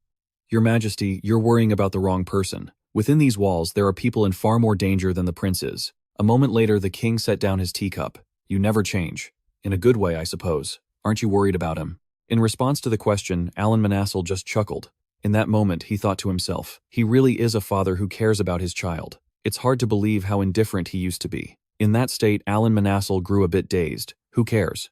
I'm just speaking the truth." "Even His Majesty," exclaimed in surprise. "Right, that's exactly what I was trying to say." The scene changes to the inside of a dense forest. Just then, a familiar hand suddenly appeared, pointing in a random direction. Calian, riding his horse, suddenly spoke up. "He must be at the palace." Jan, who was beside him, heard this and asked curiously, "Why didn't you answer?" He then explained, "I heard the envoy from Tanshin has arrived. There must be a lot going on at the palace." Seeing this, Jan offered, "You can just talk to me. I'll help you relieve your boredom." Despite his sincere offer, Calian coldly shot back, "I'm sick of you. I have to look at your face every day." Hearing their conversation, the soldiers riding behind them couldn't help but feel dejected. Jan stammered, But I did my best." Then he suddenly got annoyed and criticized him. "Listen here, this is about Sir Calian." Sir Manassan said, "His Highness has no talent for magic and only knows basic swordsmanship. In short, he's as delicate as a flower. You all must be extremely careful when escorting him." After hearing Jan's explanation, the soldiers' faces fell in despair. "Our young master. The disgrace of the SF family." Seeing their attitude, the two had no choice but to ignore them. These guys are really slow on the uptake. Just then, Jan spoke up to remind him, it's still a few hours until we reach Latran. However, something was gradually approaching their cavalry unit. Feeling uneasy, Calian hurriedly urged, wait, Jan. As expected, his intuition was spot on. Just a few seconds later, the cavalry was thrown into chaos by a loud noise coming from the bushes. Both Hex and Kiri immediately stood up to protect Calian. In this situation, he secretly thought, no, this isn't a threat. It feels more like a hand suddenly shot out from a bush. This elf boy frantically begged the knights, please save me. His presence greatly startled Calian. Those ears. Is he an elf? A moment later, after calming down, the boy introduced himself. Yes, I'm very hungry. So, Calian asked gently, are you looking for food? The boy immediately replied, I'm hiding. Not stopping there, he asked further. Then you must be. Ha, said blankly, I should have done that. I'm sorry. However, the boy's attitude made him suspicious. Something's not right. A moment later, Euron asked, Your Highness.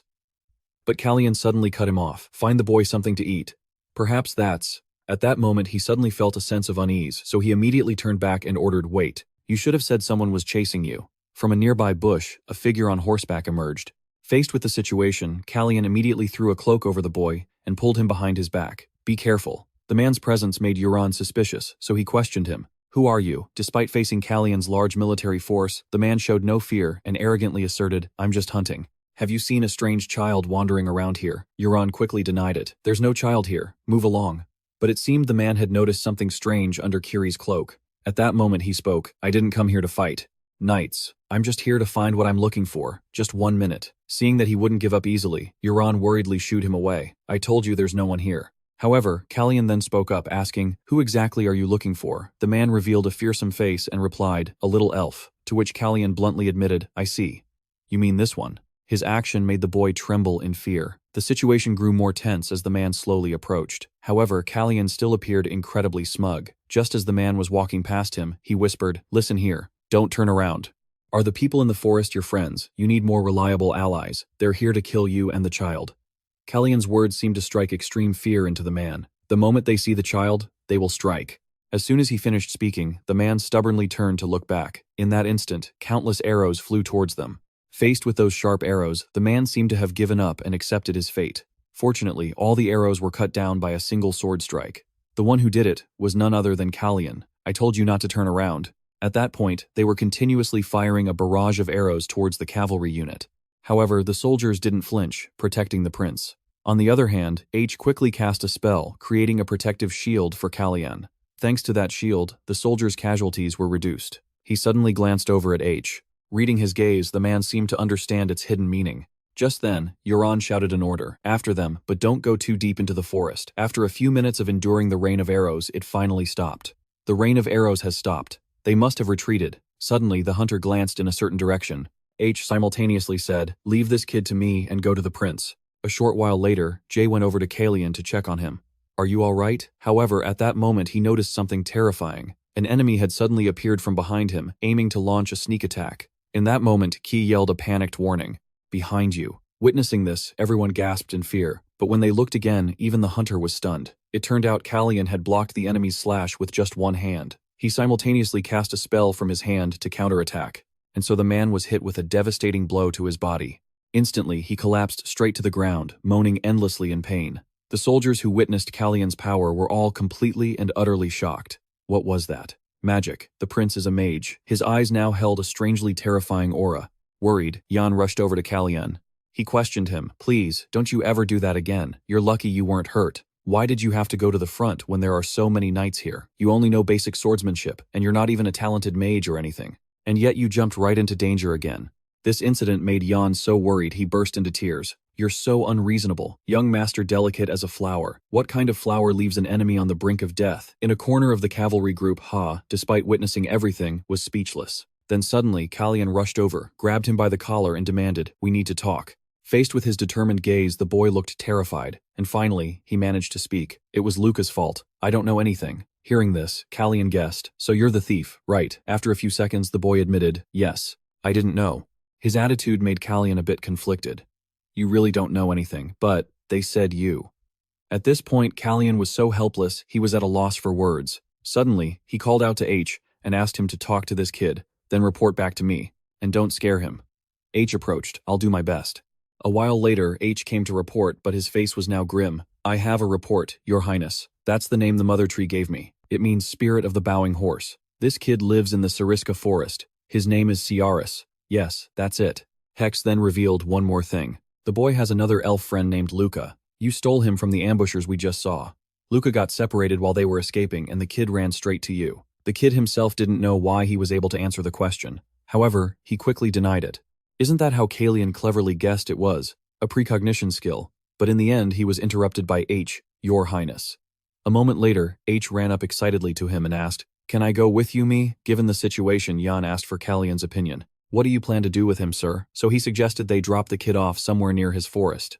Otherwise, he'd just get caught again, and it was on their way anyway. Jan asked curiously, should we investigate further, but Calian flatly refused. No, we still have a long way to go. We shouldn't get tangled up in this mess only to be delayed further. Send a report to the nearest lord here, and let him handle it. Jan replied, We'll arrive in Lachan territory by evening, at which point the lord will be informed. Just then, Euron ran up with something to discuss. I have something to report, Prince. We searched the other guy and found something unusual. Would you like to see it? Hearing this, Calian seemed quite interested. What is it? From his pocket, Euron took out an object wrapped in a cloth and handed it to him. When he unwrapped it, Calian seemed to recognize the object. He asked, shocked. He was carrying this? Euron immediately replied, Yes, sir. Do you know what this is?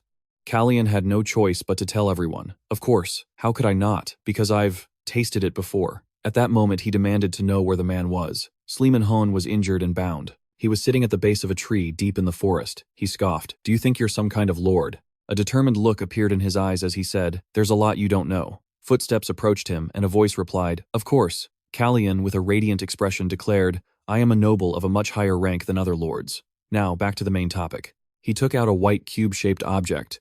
He held it up for the man to see. Calian asked if he knew what it was. In the middle of the forest, the man's nonchalant expression made it seem like the object was nothing special. Sfrit asked in feigned shock, Is it something valuable? How would I know I just took a few as a precaution? All of them had one. Calian thought for a moment and looked at the white pellet, guessing they must be plotting something. Sfrit also claimed to know nothing about the cube. The scene was warm, filled with sunlight. Calian was interrogating him. Do you know who they are? The man answered. No, they were wearing masks. Calian pressed further. Is there anything else you can tell me? He replied that there wasn't. The prince didn't know what else to ask, his face pensive, clearly deep in thought. Calian squatted down in front of him and said, All right. It seems you have no loyalty to them whatsoever. He began to negotiate with the man. So what do you want? With a sharp gaze, he told Sfrit to cooperate with him and he would help solve his problem. In response, the man's eyes took on a thoughtful, contemplative look. His hand went to his chin as he skillfully said, You can trust me. He seemed confident, speaking sweet words to persuade the man. He let out a smirk. I told you I'm not like the other lords around here. I might just grant you the power to get what you want. It seemed those words hit their mark with Sfrit. He paused for a beat. He then confessed that his wife was in a village called Hassan, and that they knew it. On Calian's side, he smiled and said, All right, I'll make sure she's safe. Seizing the opportunity, he asked what their plan was. The man replied that they were looking for a tiny gem about the size of a fingernail. The gem was brilliant, glossy, and emitted an aura. They didn't tell him any other details, but he remembered them saying that only a priest of Tan could distinguish it.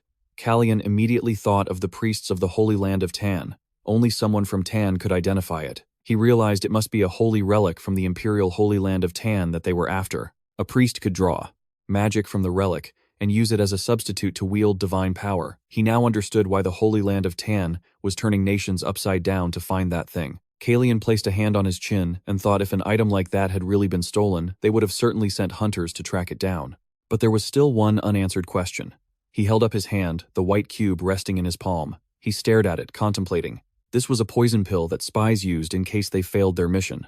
Looking closely at the pill, he remembered that he had gone straight to the White Eagle, because he knew for a fact that no one else could investigate it besides him.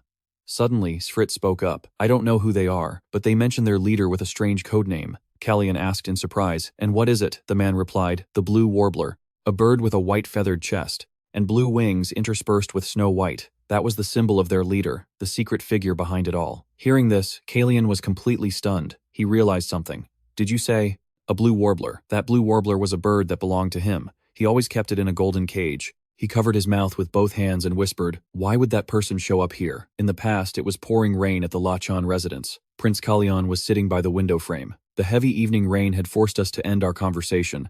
Calian thought it was a stroke of luck. Abruptly, Lachan slammed his wineglass down on the table and said joyfully, I finally have the chance to meet you, Your Highness. It's truly a privilege. He pointed a hand at Calian and declared, this very rain is what we needed. It must be a sign from the universe that I'm the one who's supposed to take care of you. Calian's expression was strained as he gave an awkward, forced smile back at him. Lachan really is an extrovert. As Calian was reminiscing about that moment at the residence, Jan suddenly asked if he had returned the Count's call yet. Your Highness, Count Hail Lachan. They were all on horseback in the forest. Jan said, the Count was one of the people who sent a gift. Calian had seen his name on the list. It was a round sky-blue gift box. He wondered, didn't we already send that gift back? Jan replied that it was true. He had previously supplied troops to Randel's forces.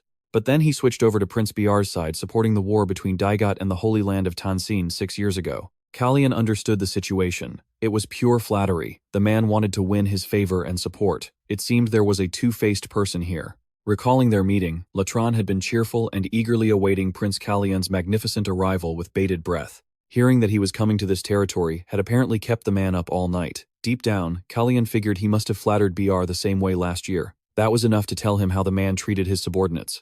Behind him, Butler Chi stood in silence. He seemed to be afraid of something. Suddenly, a door opened. H walked in and whispered something to Calian. He said, Your Highness, we've intercepted a carrier pigeon. Calian now saw Latran's true colors. He was a petty man. The Count was surely reporting his presence to the one called Ayla.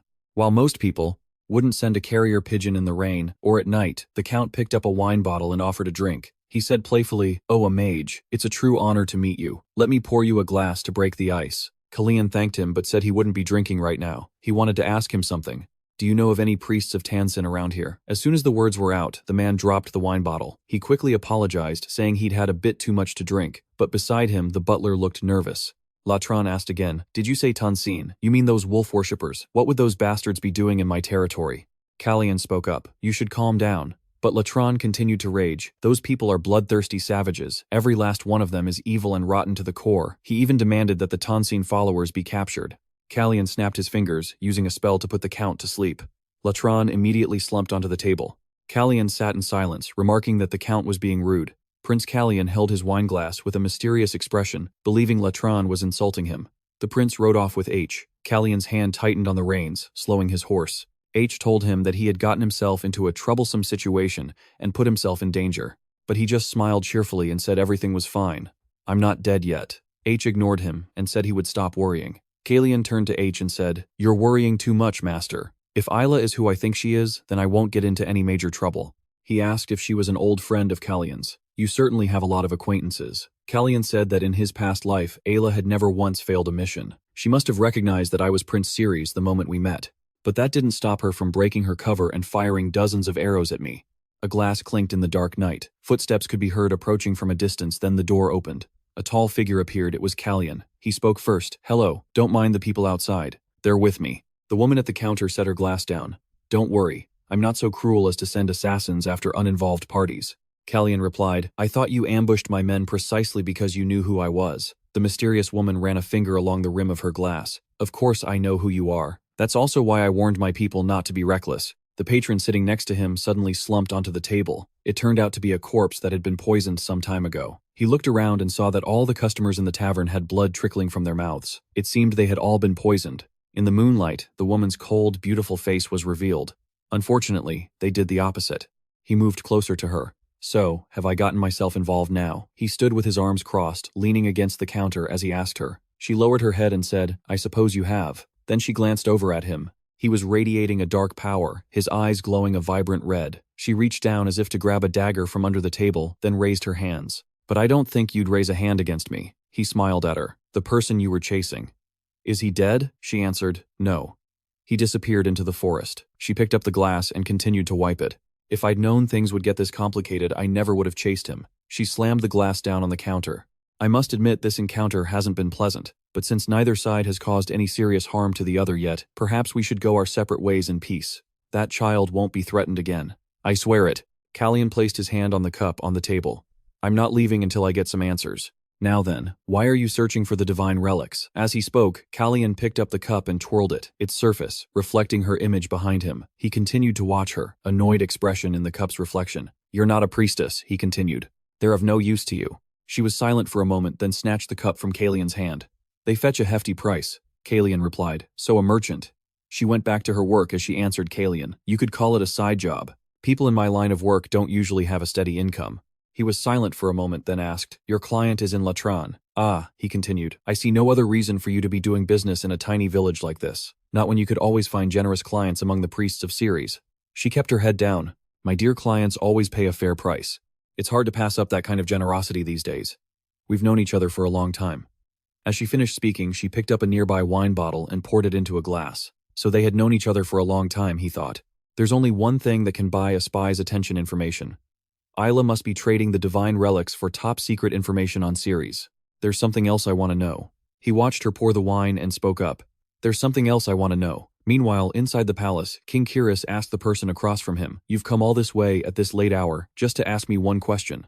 From wielding political power to trafficking in rumors, do you enjoy embarrassing your king so much? Alan Manassel placed his hands on his knees. Come now. Your Majesty is usually awake at this hour anyway. Besides, you have the answer I'm looking for, and I don't like to waste time. He continued, I'll get straight to the point. How many priests of Tansin are currently residing in Ceres, and where are they? Hearing this, King Kiris froze. He took off his glasses and rubbed his eyes.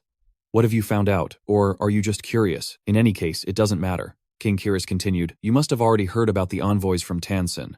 There are currently 14 priests in Sis. The Holy Land is summoning all of them back, leaving only one to serve in the palace. They've also made it clear that they won't accept any further requests for more priests. The king continued, saying, It's quite absurd. They were the ones who sent the priests out in the first place using the organization's holy rites. But now they're making it seem as if we forced them into service. After hearing all this, Alan Manassel's expression turned serious. If they're recalling the priests, they could be facing a civil war. It looks to me like they're mobilizing all available manpower, while trying to keep their urgent problems from getting out. How did His Majesty respond? The king spoke slowly. I told them they are free to recall their priests. Sias doesn't keep tabs on its priests, so why do you ask? He was slightly puzzled. Alan Manassel replied calmly, because Prince Calian wants to know their whereabouts. King Kiris didn't quite understand. When he asked what the problem was, Alan Manassel replied, Why would he ask when the answer is already right in front of him? The king mulled it over for a moment. I suppose he already knows.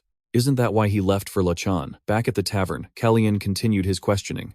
Is Count Lachan one of your clients? The woman brought a golden goblet to her lips, took a sip and answered slowly. You should already know the answer to that without asking. With that, she flashed an enchanting smile. As Calian rode back to the castle, he spoke with his master, who observed, That sly fox tricked you. He continued, He must have a priest under his command, and he sold Ceres's top-secret information to a spy in exchange for a divine artifact. Calian replied, Exactly, master. I'm returning to the palace immediately. His master sounded a little curious. Is there some trouble at the palace? He answered, There might be. The count got drunk and caused a scene during dinner, so I used a spell to put him to sleep. But now, I'm starting to wonder if he was actually drunk at all. Outside, the palace rain was pouring down. A shout could be heard from inside. This is disrespectful. How many times do I have to repeat myself? The prince has gone out for a walk. Jan stood in front of the door, blocking the butler from entering. The man pleaded, I just want to have a word with His Highness. The count wishes to express his remorse for his behavior at dinner. If you could just tell me where he went. Jan immediately shut the butler down. This is hardly the way to offer an apology. He looked the man straight in the eye. And since when does a butler have the right to inquire about the prince's location? His words made the butler turn pale. As Jan tried to hold the butler off, he was worried sick that Calian still hadn't returned. He couldn't let them know the truth. The butler kept pressing. May I ask when His Highness will return? Jan was getting tired, cursing inwardly. This guy is persistent. He continued to block the butler. How would I know? You're overstepping your bounds. Please leave. The butler wouldn't give up. It doesn't have to be an exact time. An approximation would be fine. Suddenly the door behind Jan creaked open. Calian was leaning against the doorframe with his arms crossed. Good heavens, can I never get any peace and quiet? Jan spun around, startled to see the prince had made it back in time. He exclaimed, Your Highness. The butler's face turned ashen. He stared completely stunned, unable to believe his eyes. Calian sounded irritated. How incompetent. Is it really that difficult to turn away someone at the door? Jan paused for a second, thinking fast. He bowed. My apologies, Your Highness. This gentleman was being incredibly pushy. Please allow me to handle this. He shot the butler a death glare before slamming the door shut, making the man flinch.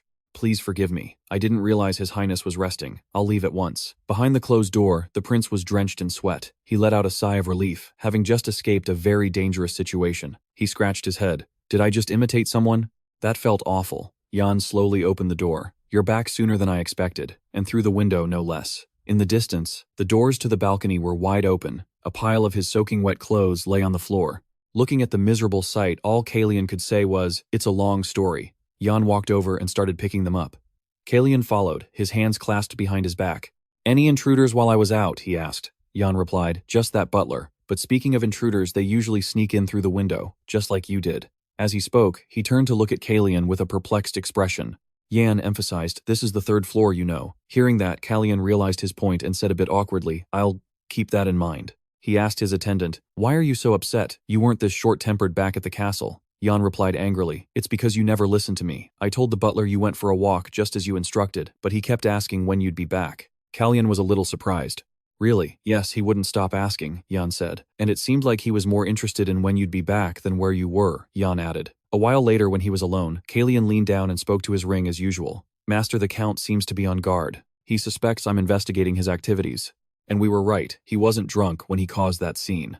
After a moment of silence, his master replied, "And that entire performance was most likely just a ruse." Calian continued, "To distract us from his meeting with Isla tonight. That also explains what Isla was expecting from the start. Faking being drunk was probably just an excuse for him to slip away, but that plan fell apart when I used a spell to put him to sleep. After he woke up and realized I had left the manor, he sent his butler to find out what I was up to." Hearing his student's logic, the master had to admit it made sense.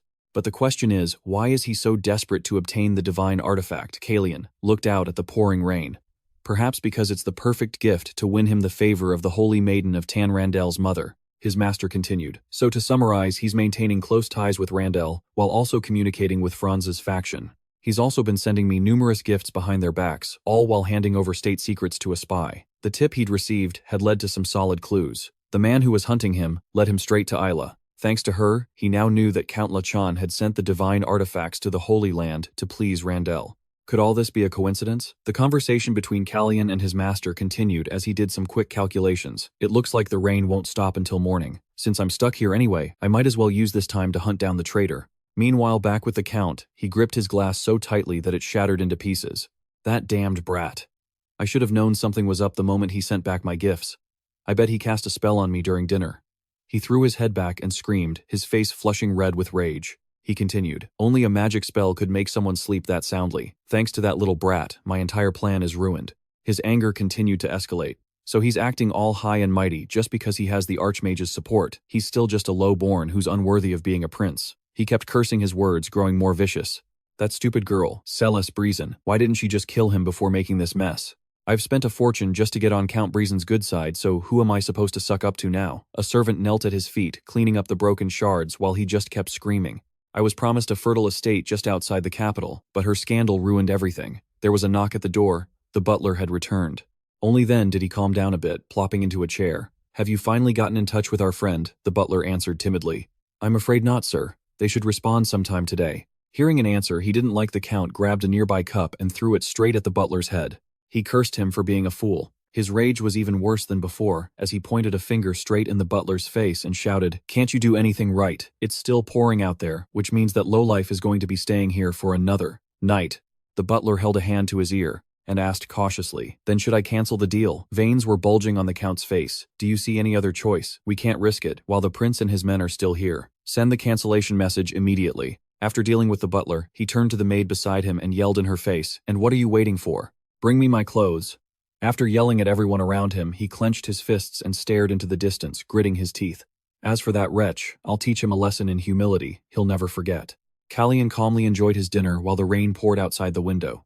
Across from him, Count Lachan sipped his wine, with a calculating look in his eyes, silently sneering that the young prince's calm expression would do him no good. Inwardly, Lachan was incredibly smug about his power in Cirrus. He was certain the nobility would rise up once they found out Calian had dared to use magic on him. And when that happened, not even his royal blood could protect him.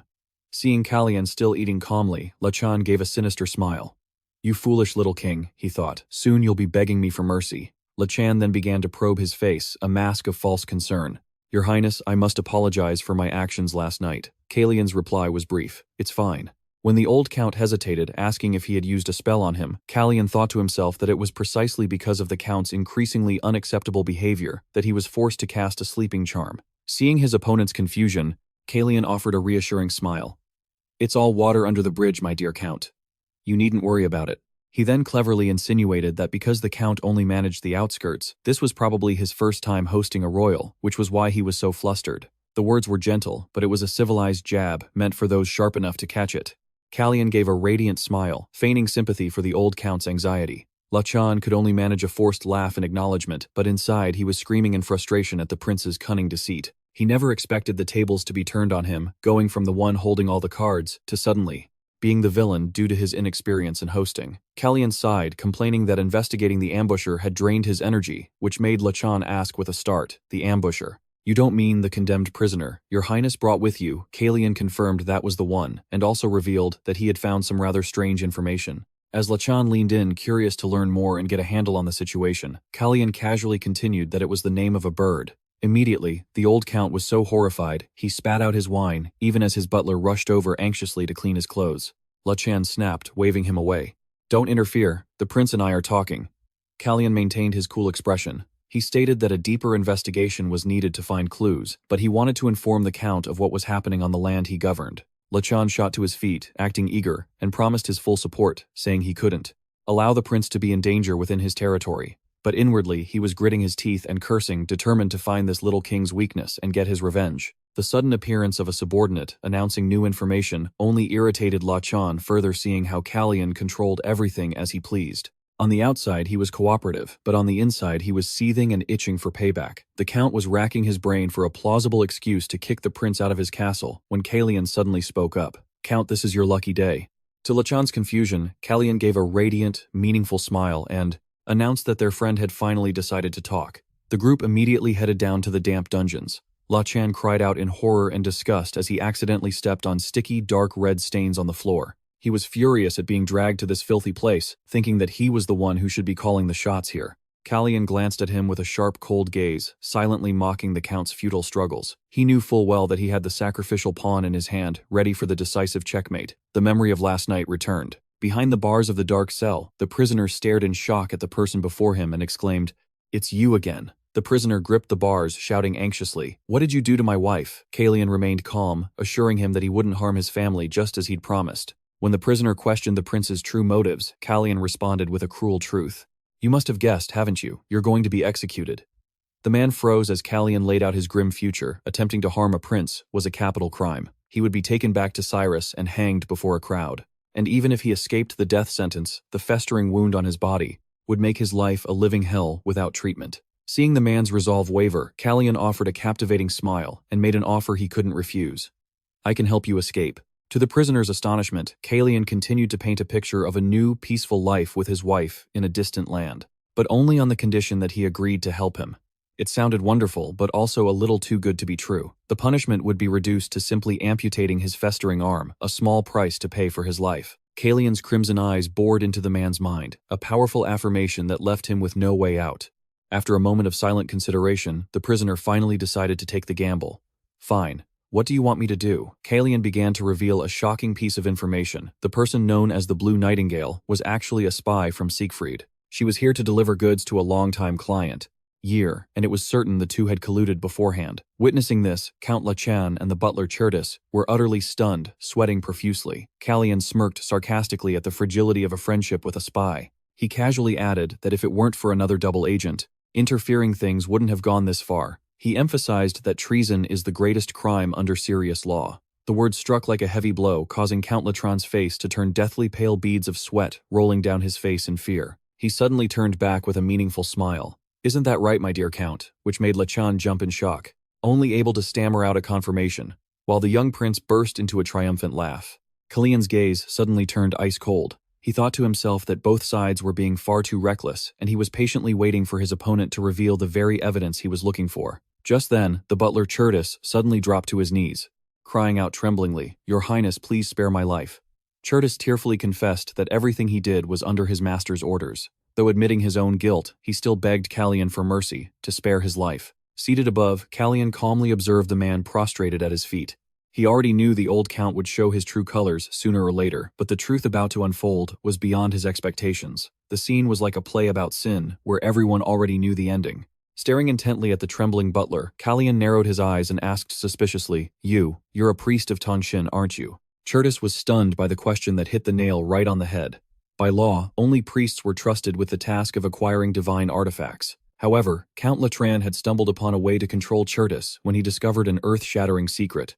Curtis tremblingly revealed that the holy sanctuary would surely take his life if they knew he had been secretly selling precious divine artifacts. Hearing this, everyone understood that he had neatly dug his own grave and jumped right in. This information left Calian utterly astonished. He sold divine artifacts, Calian calculated in his mind. To win Tongshin's support, one should have been collecting artifacts in their name. He pressed who bought them. Curtis swallowed nervously, deciding to confess everything to save his own skin. I am willing to confess everything. He tremblingly revealed the identity of the person behind it all, who was none other than Queen Celis Breezen's brother, Viscount Lennon Breezen. Calian was frozen in horror at the name he just heard. It was laughable, as Lennon Breezen was the one who always acted under a noble pretense, frequently donating precious artifacts to the holy sanctuary. Lennon Breezen was not as simple as his flashy exterior suggested. All this time he had been secretly plotting treason, ready to switch sides and support the first Prince Randall. He not only stabbed Queen Sispanian in the back, who had always been devoted to the future of her son, second Prince Franz, but he had also betrayed his own family. It was true that the shinier the outside, the more rotten the inside. Sitting pensively in the dark room, Calian lightly tapped his fingers on his thigh, thinking to himself that the trap originally set for a mouse had now caught something much, much bigger. The current situation had been completely turned on its head, forcing him to recalculate his every move. His companion asked about the next step. Calian confirmed, "This changes everything. We should tell the king first, that's the best course of action." However, before his audience with the king, Calian still had one more chess piece to deal with. He looked towards his master and proposed, "Master, may I borrow your name to write a letter to Count Hale Latran?" With a calculating smile, Calian immediately ordered his subordinate to treat the prisoner in the dungeon as his wound was getting much worse. He emphasized, "It's a serious wound. If not treated in time, he could lose an arm." Clearly, he didn't intend to let his chess piece break too soon. Calian handed over a small packet of medicine with careful instructions. "Then give him this." Receiving the order from the prince, Kiri bowed respectfully. "Yes, your highness." Calian carefully added another important task. "Kiri, you will go to the village and find his wife. Protect her from any surrounding threats." As Calian was in the middle of giving instructions about the prisoner's medicine, a frantic knock echoed at the door. The door burst open and Hina, along with another girl, rushed in excitedly. "Hello, Hina's here to clean the room I came to." Watch." Hina said no, but I came anyway. Hina giggled, trying to cover for her friend. "I know, but I didn't want you to scold her." Calian could only remain silent as he hadn't even had a chance to ask a single question. Watching Hina cheerfully call out, "Hey little bird," Calian let out a weary sigh, thinking to himself, "This kid is Alan Manisol's problem, not mine." While Hina was busy greeting the white pigeon in the cage, Kiri spoke up to ask for his master's opinion. "What should we do with this bird? Do you wish to keep it?" Calian replied decisively, "No." Everything happened so fast that he hadn't even processed why the conversation had turned to the bird. He explained that he was waiting for the right moment to return it to his master. Seeing the silver-haired girl look at the bird with regret, Calian softened his voice and promised, "I'll buy you another one when we get home." The little girl was startled and bewildered when the prince announced that the bird had to leave that very night. The flicker of joy was extinguished as quickly as it had appeared. The little girl waved her hands in refusal. "There's no need, your highness. Merlin wouldn't like a bird in the room." Calian smiled gently and suggested, "Then how about you help me release the bird after dinner?" When the little girl nodded in agreement, he added a strange instruction. "Jan, remember to leave the window open." In front of the girl's bewildered expression, Calian's gaze suddenly turned sharp. He announced with a hidden meaning, "We have a guest." The balcony doors were wide open, letting in the cold night breeze. Calian sat calmly, waiting in the dark room, a book still in his hand.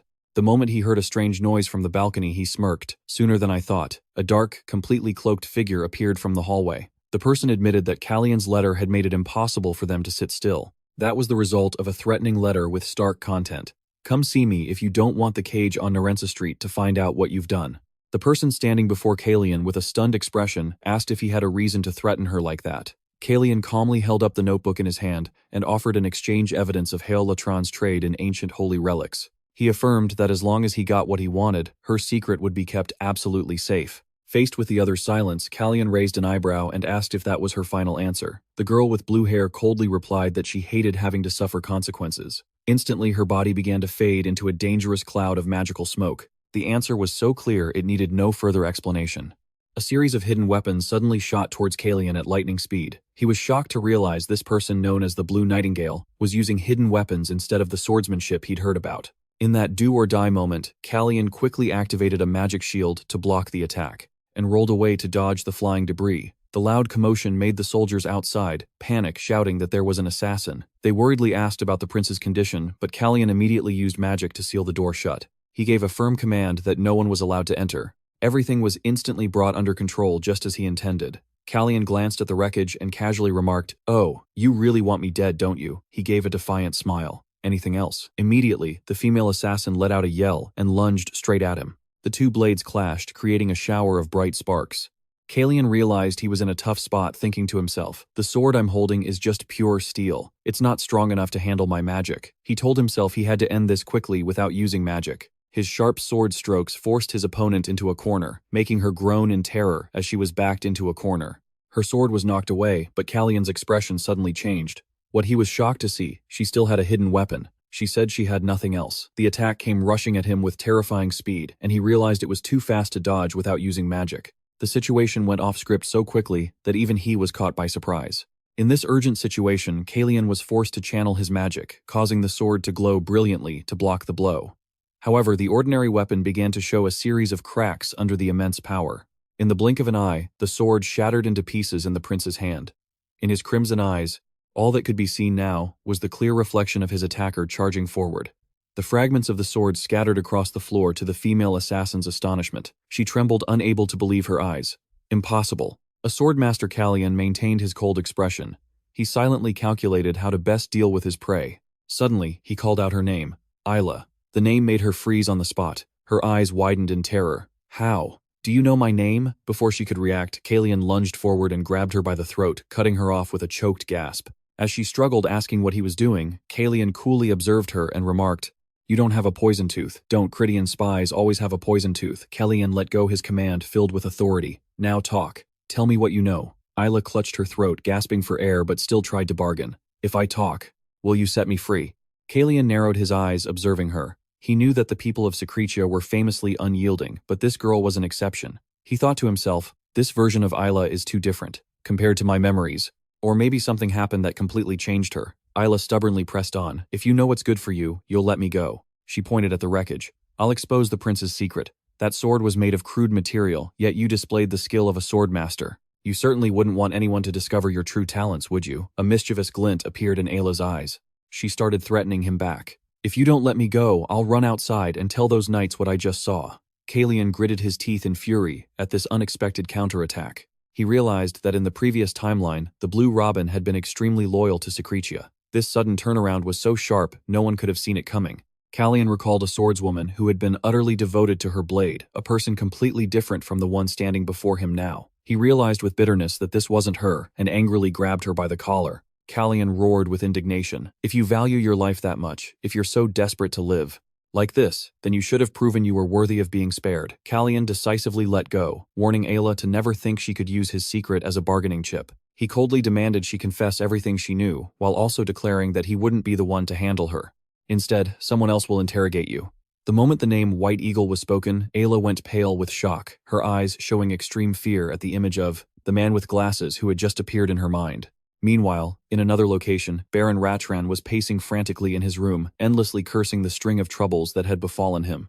He angrily slammed his hand on the table, yelling for that old fool Alan Manassel. First, the assassin failed, and now, a strange letter was making him even more frantic. The letter began by suggesting a defense strategy to help him prove his innocence. The sender claimed to have explained everything to the Queen and advised him to rest assured as there was nothing to worry about. The letter was signed Alan Manassel, but when he read the line "what you are confronting," Ratran turned pale, sweat pouring down his face. His heart pounded wildly, as if his name had just been called in a bet he was sure he'd already won. He realized with horror that this person might know that the thing he was hiding was an ancient relic. Baron Ratran paced furiously around the room, continuously cursing that venomous mage Alan Manassel, certain he knew everything. He gritted his teeth in a rage, determined not to be threatened or bow down to a prince he considered inferior for another second. "He can't catch me that easily." Ratran snarled decisively, turning a secret mechanism on the wall, smugly confident that he always had a perfect escape plan ready. In his mind, everything was going according to the smooth-as-silk escape scenario he'd laid out.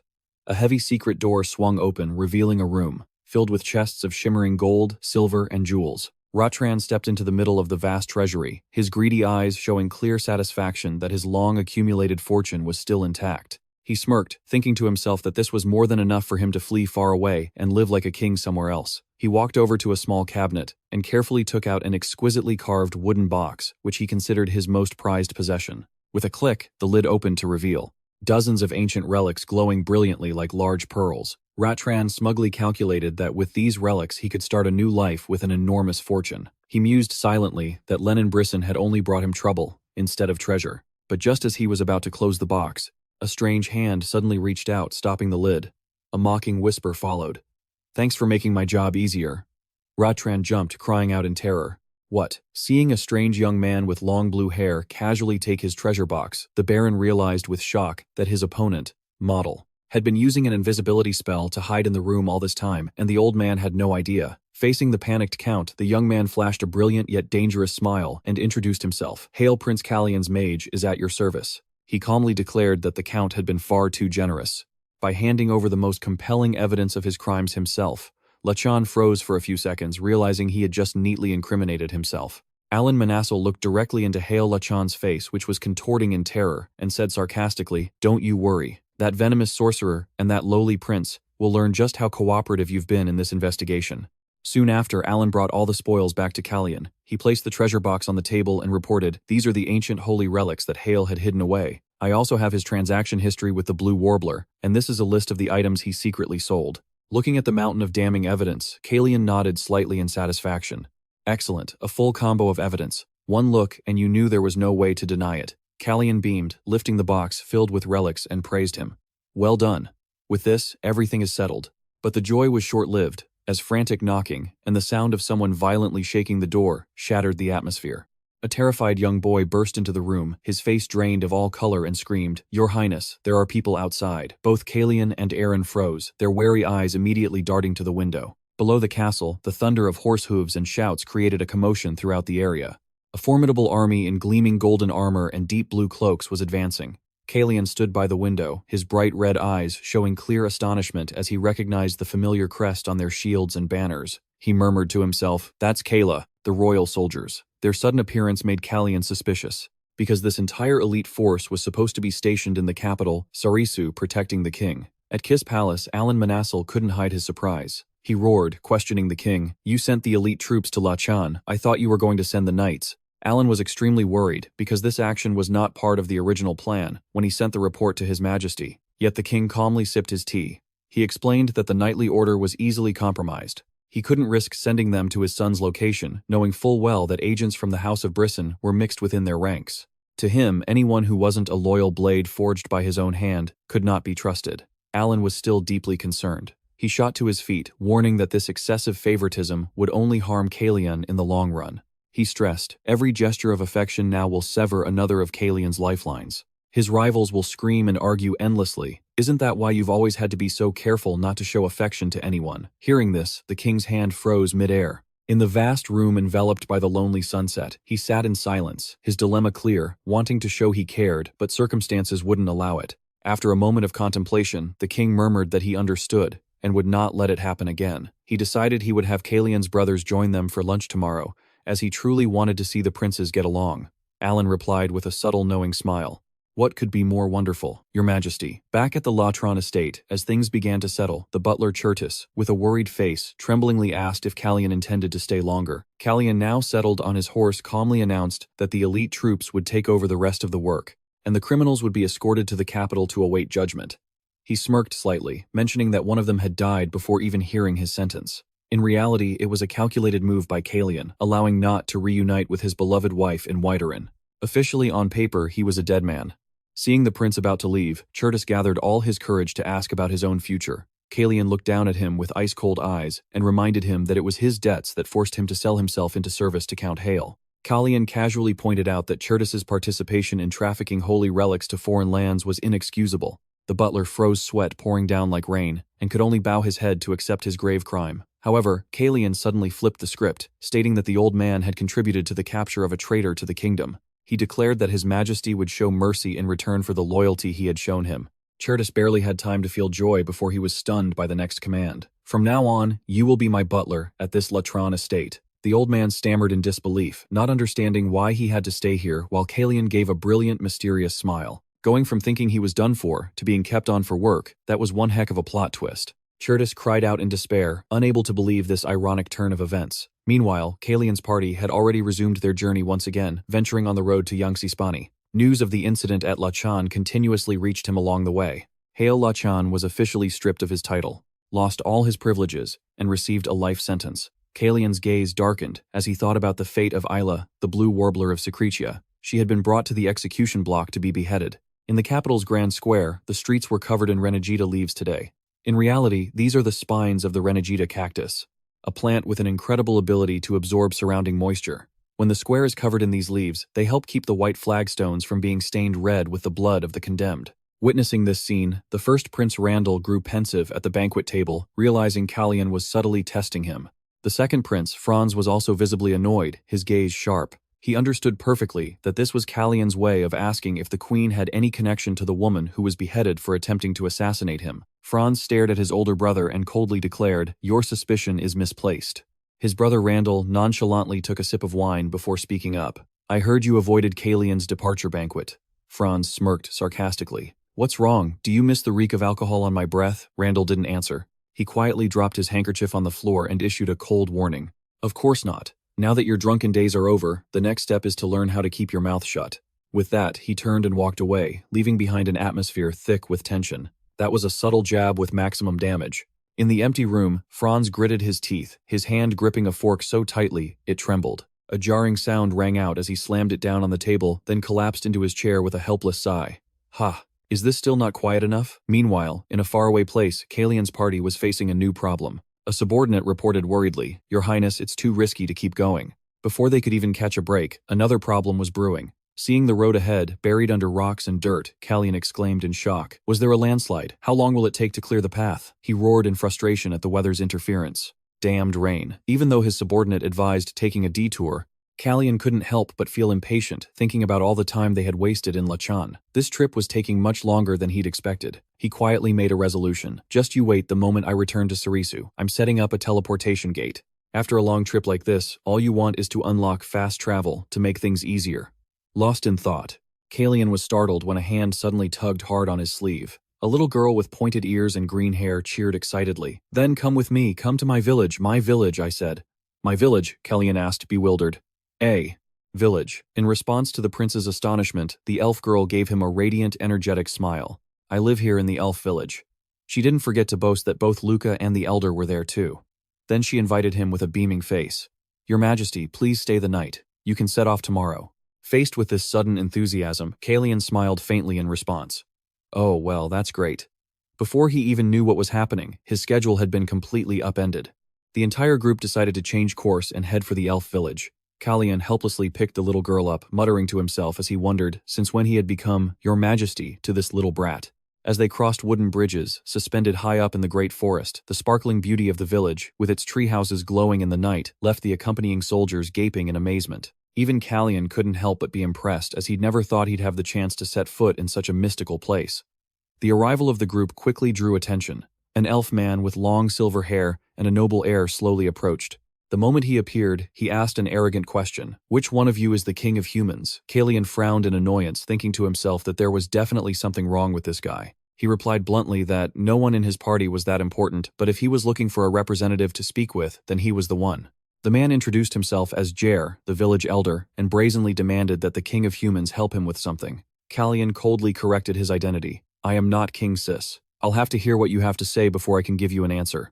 Jer began to explain the situation with a grave expression. He said that not long ago, 3 elves from the village had gone to visit the human world. But it had been 10 days and they still hadn't returned. Even the 2 scouts sent to search for them afterwards had vanished without a trace. Because the elves knew very little about the human world, the elder wanted to ask Calian to find the 5 of them. Witnessing Jer's aggressive and demanding attitude, Calian was at a loss for words, silently wondering if all elves were this bizarre. He looked the elder straight in the eye and questioned him coldly. "So the elves are missing 5 people, and you want me to find them. Why should I do that?" Jer stubbornly insisted. "Because you are the king of humans." Calian sighed wearily, pinching the bridge of his nose at the old man's stubbornness. He snapped. "Why does he keep repeating that? No, I'm not the king. I'm a prince, the Prince of Cirrus." When Jer tried to brush it off as unimportant, Calian immediately cut him off with determination. "No, it's very important. A king and a prince are completely different. Jer clicked his tongue in compromise. Fine then, Prince. I won't ask you to do it for nothing in return. You're on your way to the Sleeman Hone territory, correct? Seeing Calian's confirmation, the elder began to lay out his tempting bait. Taking the normal road will be slow. We know a hidden path in the forest that can get you there 4 times faster. Calian pondered this. He realized that with the elves' hidden path, a journey that would have taken 2 months could be shortened to a mere 2 weeks. It was clearly a win-win situation that was hard to refuse. Instantly, Calian's attitude did a 180-degree turn. He smiled brightly and eagerly. 5 elves, you say? The poor things. Of course I'll help. I am the Prince of Cirrus. You can count on me. At the prince's lightning-fast change of heart, Jer could only smirk with a knowing look. The entire party immediately mounted their horses and headed deeper into the bordering forest. Calian's subordinate reported while looking at the map. We haven't found any signs of slave trading. Sir, this forest borders 2 towns, Nerika and Sting, located deep within the Hyriska forest. The guide says that, although he's spotted quite a few mercenary groups loitering around here, it doesn't seem like they're involved in any illegal activities. Alan Manassel observed, thoughtfully, thinking to himself that he had suspected a slave trading ring here. But perhaps that wasn't the case. Calian made a firm, final decision. Then we'll start our search in the nearest town just as planned. Sting is right ahead. The 2 towns are about the same size. We'll go to the closer one first. It sounded like he was just choosing the most convenient path, but little did he know he was about to walk right into a huge problem. On the way to the town of Sting, a subordinate reported to Calian that the 2 neighboring towns were in fierce competition with each other, probably because the lords of both were in the prime of their lives. Calian replied nonchalantly, "Is that so? Actually, healthy competition helps people improve." He secretly hoped to buy a new sword there to replace his broken weapon. However, as soon as he found the blacksmith, the shop owner threw a bucket of cold water on his plans. "We don't sell swords." His high hopes were shattered in an instant. Calian was stunned. He snapped in disbelief. "You sell weapons, so how can you not have any swords? Are you completely sold out?" The shop owner squinted at them, then remarked sarcastically that they looked too young to be mercenaries, so their search was pointless. Hearing this, Calian stated their identities. "I'm a mage, and he's a swordsman.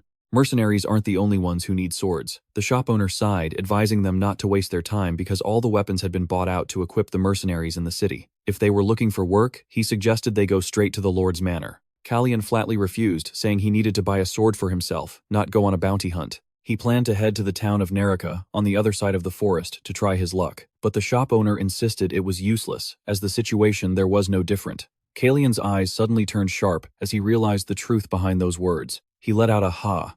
Seeing the prince's strange reaction, Alan Manassel asked worriedly, "Jan?" But Calian just explained in a low voice that the lords of both towns were aggressively gathering troops and weapons. What's about to happen is crystal clear. War. He realized the elf village was stuck right in the middle of 2 towns on the brink of conflict. Calian now understood the elder's true purpose in asking for his help finding the missing elves. Without a moment's hesitation, he wrote 2 letters and gave an order to his subordinate. "Deliver these 2 letters to the lords of Sting and Nerika." He calculated that this move would delay their plans, buying enough time for the missing elves to return to the village safely. Jer held the letters stunned, as Calian coolly announced he would be departing at dawn. He demanded that the old elf keep his promise and show him the shortcut as they had agreed. Seeing the elder's panic about the impending war, Calian gave him a sinister smile. He looked Jer straight in the eye and exposed his lies. "So, even though I had my doubts, I was still willing to help you, because you're an elf. And yet you decided to lie to me, even though you knew a war was about to break out, didn't you?" Calian's lips curled into a sarcastic smirk, his crimson eyes boring into the old elder's mind as he coldly exposed the deception. "And here I was, about to turn a blind eye, because you're one of them, but you tried to deceive me, knowing full well a war was on the horizon." Jer was so shocked he broke out in a cold sweat, never expecting the young prince to see right through all his schemes. Calian continued presenting irrefutable proof about the whereabouts of the missing elves. "It seems the 5 missing elves went to the castle in Sting and are posing as mercenaries." The plot twists just kept coming. No matter how he tried to hide it, Calian saw through everything. Calian asserted that even ordinary merchants had noticed signs of conflict, so there was no way the elders could have been oblivious. He growled, filled with indignation. "You used me. You knew that as a prince I would act to prevent a war that could disrupt my kingdom." Seeing Jer's shifty, resigned expression as he lowered his head, Calian turned his back decisively. "I no longer need the path through your forest." The deal was off. Faced with the prince's resolve, a frantic Jer cried out, "Wait, are you just going to stand by and watch a war break out in your own kingdom?" Calian paused at the door and his voice was low and full of meaning as he replied, "Humans have their reasons for fighting. They won't hesitate forever." He shot the Elder One last ice-cold glare and issued a warning. "If this village is so important to you, then protect it with all your might. And stop using such dirty tricks." Every word he spoke was final, leaving no room for argument. The door clicked shut, leaving Jer alone in the empty room. The old man slammed his hand on the table in anger, gritting his teeth and clenching his fists in helpless frustration at Calian's firm stance. Meanwhile, elsewhere, the second Prince Franz was dealing with a massive headache over some serious losses. He concluded that the fault this time lay entirely with the Buren merchants. After all, only people from that family would dare to travel so far. But now, their entire business operation had come to a complete standstill due to the shocking events that had just occurred at the Latran estate. So it's him again, is it Lennon Buren? Calian mused, realizing that man's hand was involved in this new trouble. In the two cities of Sting and Narika, the barren land made growing wheat impossible, forcing the people to buy it from merchants. But when the Buren family stopped their trade without a word, the city of Sting had to turn to Narika, hoping to buy some wheat to get through the hard times. However, Narika responded with an outrageous price, making the situation extremely tense. This very greed led to the current discord. Calian coldly criticized the Buren family's actions, monopolizing the food trade, and then suddenly pulling out. Do they really think this will heal their wounded egos? Don't they realize this will only make the common people suffer, not the lords? Just then, there was an urgent knock on the door. The elf elder entered, his face filled with anguish. He dropped to his knees and stammered, "I am so very sorry." He bitterly admitted that it was Luca, his own son, who had dragged Calian into the mess at Latran. That was also the root cause of the discord between the two cities, but he hadn't dared to tell the truth from the start, fearing the prince's reaction. His hands twisted together in belated regret. "This is all my fault. You see, Luca is my son." He revealed that the missing elves were somehow all connected to this incident, and he was terrified that if Calian knew the truth, he would turn his back on the elf tribe. In desperation, the elder urgently pleaded for Calian's help, as the elves lacked the equipment to overcome this perilous situation on their own. He begged him to personally go to the lords and deliver a letter of reconciliation. Calian's eyes were cold. He observed him in silence before making a demand. "See if you can find out what else they need besides wheat.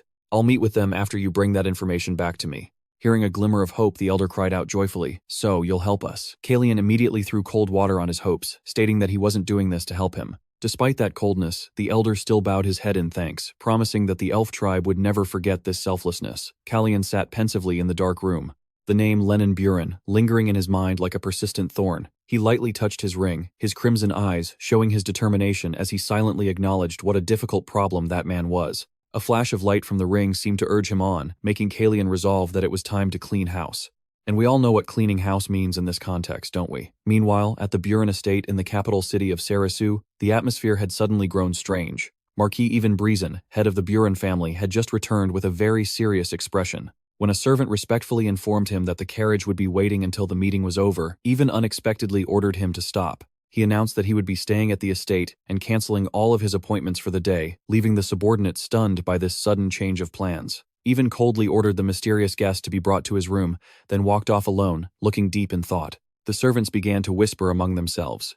Their lord was acting very unusually today. Not only had he missed an important meeting, but he had also chosen to receive a guest in a private room instead of the art gallery, which was his usual custom. Everyone was curious about the identity of the secret guest sitting inside that luxurious carriage.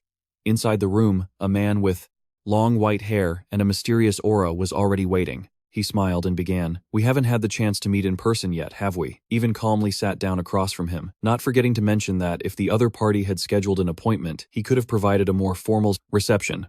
The mysterious guest's lips curled slightly, asserting that this sudden appearance was actually to help, even with the troubles surrounding him. He nonchalantly stated that this wouldn't take much time. Model, it was just a bit of information that Even would surely be very interested in. The atmosphere suddenly froze when the visitor mentioned Even's second son. He revealed that this person seemed to be paying special attention to the king's firstborn. Even froze in horror, the hand holding his teacup. Stopped midair as the secret of his family's hidden connection to the first prince was exposed. The mysterious visitor then casually dropped another bombshell. "Your second son seems to be quite interested in the king's firstborn." Marquis Even Breezen was stunned but tried to remain calm and brush it off. "Lennon, he doesn't have the guts to do something like that." In response to this denial, the visitor gave him a mocking look and asked a piercing question. "You really don't think much of your son, do you?" Seeing that Even was still being stubborn, the white-haired man presented a secret file, asserting, "I have something more trustworthy than your judgment." As soon as he read the words on the paper, Even's expression twisted in horror. He slammed his hand on the table and roared furiously. "What did you just say?" The visitor calmly delivered another fatal blow. "Sir, we both know that you've already decided to eliminate Lennon Breeson, his weak spot having been struck." Even ground his teeth and insulted his opponent. "This is not a matter for a common swindler like you to interfere in. However, the other man simply curled his lip into a contemptuous smirk. That's hilarious coming from a mass murderer. The remark was like a spark causing Even to erupt with killing intent. He yelled, "You dare show such disrespect in my own territory." While swordsmen usually emit a killing intent as sharp as a blade, those who wield the mysteries of magic possess a terrifying calmness. Facing Even's fury, the visitor remained seated unfazed. "You don't see me as a threat at all, do you? Go on if you dare." A crimson pressure enveloped the room, turning the primal fear of death into an invisible weapon that suffocated Even. Looking at the Marquis, who was trembling in terror, the white-haired man gave a cold warning. "I won't hesitate to fight like my disciple does, so let's continue this conversation for your own sake." Even Breezen gritted his teeth, sweat pouring down as he endured the suffocating pressure from the man opposite him. Alan Manassel maintained his calm smile. He gently released the crimson aura of an 8th circle mage, enveloping the entire room. As the pressure gradually faded, Alan casually remarked, "That's better." Seeing that Even was still able to stand firm, Alan was secretly impressed by his opponent's resolve, telling himself not to underestimate someone who could withstand his aura, which proved he was also a swordsman of considerable skill. Alan smirked slightly, suggesting another option. "I know you'll take care of your son wisely, but allow me to suggest a more effective way." The moment the pressure was gone, he switched to giving strategic advice, a transition so smooth you'd think there had been no drama at all. Alan continued to lay out a plan to quietly separate Lennon from the Marquis's inner circle. According to Calian's calculations, Even should announce that he's prepared to buy out his son's merchant company. Once the rumor that Lennon dared to poison the prince spreads, the Busen company will undoubtedly suffer a severe blow from public opinion. In reality, this company was only allowed to exist as long as Lennon was profitable. But the Burisons are fundamentally a prestigious family of knights, and that company was only created for the son, who had no talent for swordsmanship.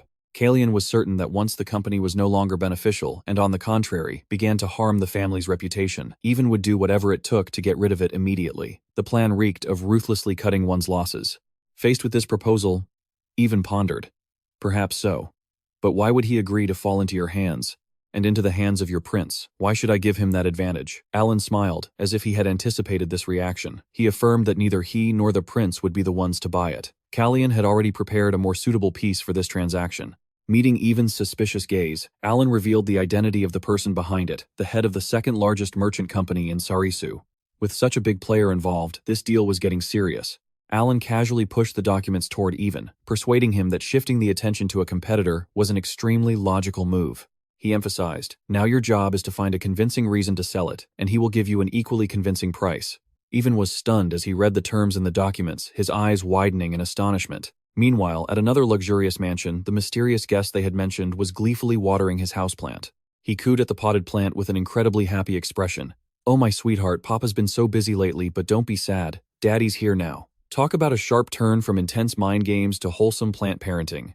The arrest of Hare made Lennon Berezin extremely anxious, especially since there had been no news so far. He told himself that Hare was probably smart enough to keep quiet until now. For a moment, Lennon considered liquidating all his assets and fleeing to Tanin before the connection between them was discovered. But that was a terrible place, so he had already cut ties with Hare. Lost in thought, Lennon's hand accidentally tightened, breaking a leaf on his houseplant, which made him panic. "Oh, my baby daddy's sorry." He tried to reassure himself that other lords dealing with Tanin wasn't a concern, but then he suddenly felt a strange presence right behind him. Whirling around a startled Lennon, Breezen asked, "Humph, what are you doing here?" Before he could finish his sentence, a dark figure lunged forward and grabbed him by the throat. Lennon struggled desperately, shattering the precious plant pot, before being brutally dragged away. Not long after, rumors began to spread throughout the capital that the Holy Land of Tanin had acquired a trove of ancient holy relics from Saris, thanks to the help of Lennon Berezin. Thrown into a dungeon, Lennon Berezin frantically gripped the iron bars, screaming, "Let me out." He relentlessly threatened the guards. "Do you have any idea who I am? My father will have all your heads." But shortly after, Lennon Berezin vanished completely. Marquis Buisen searched every corner of the kingdom in a hopeless quest. Although suspicion fell on Alan Manassel and Melpia Poland, the truth quickly revealed that they had nothing to do with the incident. Meanwhile, the acquisition of the merchant company was proceeding very smoothly under Melpia's management. Through magical communication, Alan Manassel reported to see, "The item you requested is on its way to you. Your Highness, if there is anything else you need, please let me know." Callie smiled faintly. "Thank you, Master." At the Elven village, Jer announced that the Mother Tree had accepted their plea and they would soon be able to enter the shortcut. Just as Jer was about to have his son Luca lead the way, C suddenly changed his mind. "Thanks, but I'd rather have Ciaris guide us." "Hey Ciaris, you can lead us through the shortcut." The young elf girl excitedly accepted immediately. Calian asked carefully, "Are you sure? No one will be with you on your way back?" Ciaris replied confidently, "Don't worry, Your Highness. I could find the way with my eyes closed." Callie was pleased. "Very well. Let's go." But then, he suddenly stopped, sensing that something was very strange. He realized that Ciaris was speaking far too normally, a stark contrast to her previous naive demeanor. When Calian asked suspiciously if everything was all right, Ciaris gave a mysterious little smile and revealed a strange glowing purple stone in her palm. Callie took the black stone from Ciaris's hand and narrowed his eyes, examining the strange shining characters on it. He mused, "Let's see. What is this?" Turning to question the trembling, Luca, Calian asked directly, "Is this a divine artifact that you stole?" Luca broke out in a cold sweat, stammering hesitantly, How would I know I don't remember." Seeing the prince's icy expression, Alan Manassel stepped closer, worried. "Your Highness, perhaps this is..." In Calian's mind, the image of the black stone appeared among the items Luca had brought back to the village. Although it looked like a treasure, he could feel a chilling, murderous aura from it. He privately concluded this might really be another divine artifact, but it feels far too dangerous. Its very nature reeks of blood standing right behind. Euron agreed with this feeling. While Aron didn't seem to notice anything unusual, Calian could hear mournful groans coming from the stone. "Just listening to it is telling enough," Callie whispered coldly. "In other words, the owner of this stone must have been brutally murdered. This needs to be investigated." However, he still decided to flick the stone back to Ciaris, telling her, "You can use this. We'll need a way to communicate on the road." At the girl's bewilderment that the stone had belonged to Luca, Calian stated nonchalantly, "Not anymore." Ciaris took it gleefully. "I'll keep it safe then. You can have it back when we get to the other side of the forest." Watching the small figure skipping ahead, Euron and Alan Manassel silently realized that this kid seemed to always know the answer to every situation. That child.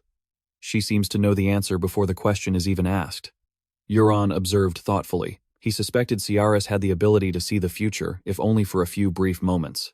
Callie also agreed that the kid always seemed to perceive everything one step ahead.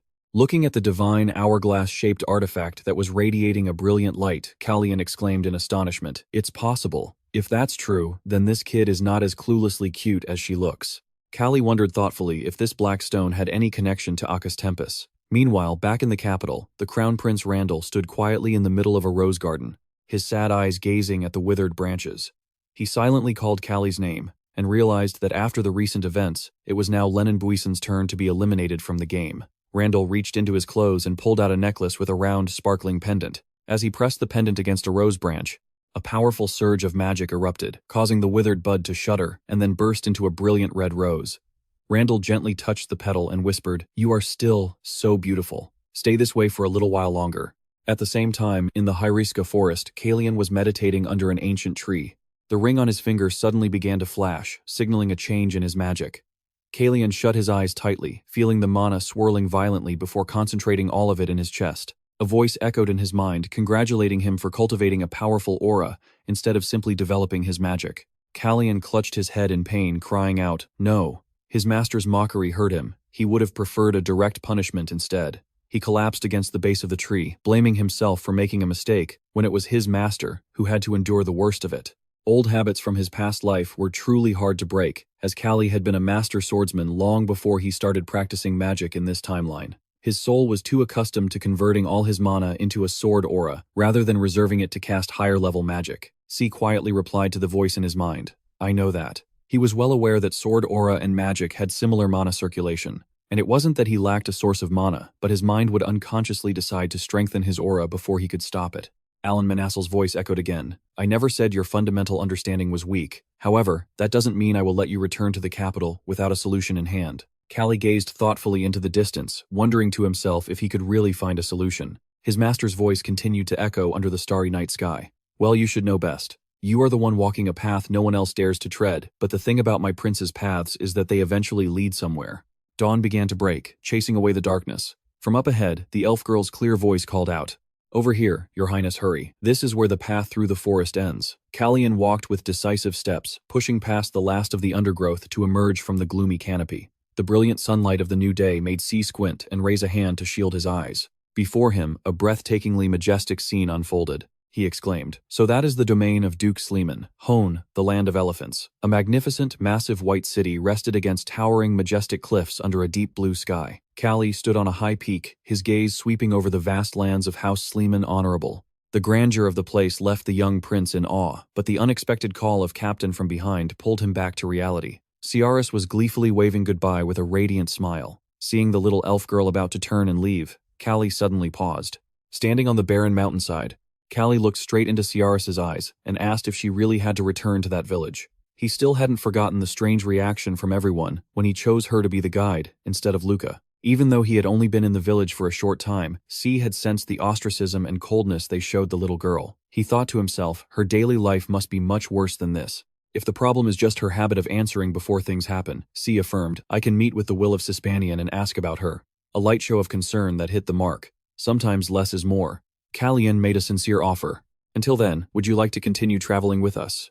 Before he could even finish, Ciaris calmly replied, yes, that's right. The young girl admitted that the villagers sometimes felt uncomfortable around her, but Ciaris wasn't saddened by it. She stated that the mother tree had told her that responding this way was her most natural self. Ciaris flashed a radiant, confident smile and declared, just because I'm different doesn't mean I'm wrong. Ciaris asserted that even though her way of speaking was different, she was still a true elf. Seeing the young girl's confidence, Calian was taken aback for a moment, then smiled softly, telling himself he still had a long way to go in understanding others. Ciaris cheerfully encouraged him, so, Captain, don't worry, I'm fine. That would make me very happy. See you next time. Ciaris brightly bid farewell to the group to return to her tribe. She didn't forget to offer her sincere gratitude to her new friends. Thank you for saving me. And so, their eventful journey in the elf village came to an end. The group of riders began to enter the center of the Sleeman-Hone territory under a brilliant sunset. Huge, sturdy fortress walls loomed before them, reflecting the iron-willed determination of Sispanian to protect its land. Looking at the massive and imposing scale of the place, Calian thought to himself that if any of the previous Kiris princes had stood in his place, they would have surely breathed a sigh of relief that Sleeman-Hone had never aimed for the throne. Just looking at the fortress was enough to know that picking a fight with them would be a total disaster. As they approached the residence, Calian suddenly called out to Jan. The young boy riding with him immediately answered respectfully, yes, your highness. However, Calian reminded him in a stern voice, don't play the part of a servant when we go inside.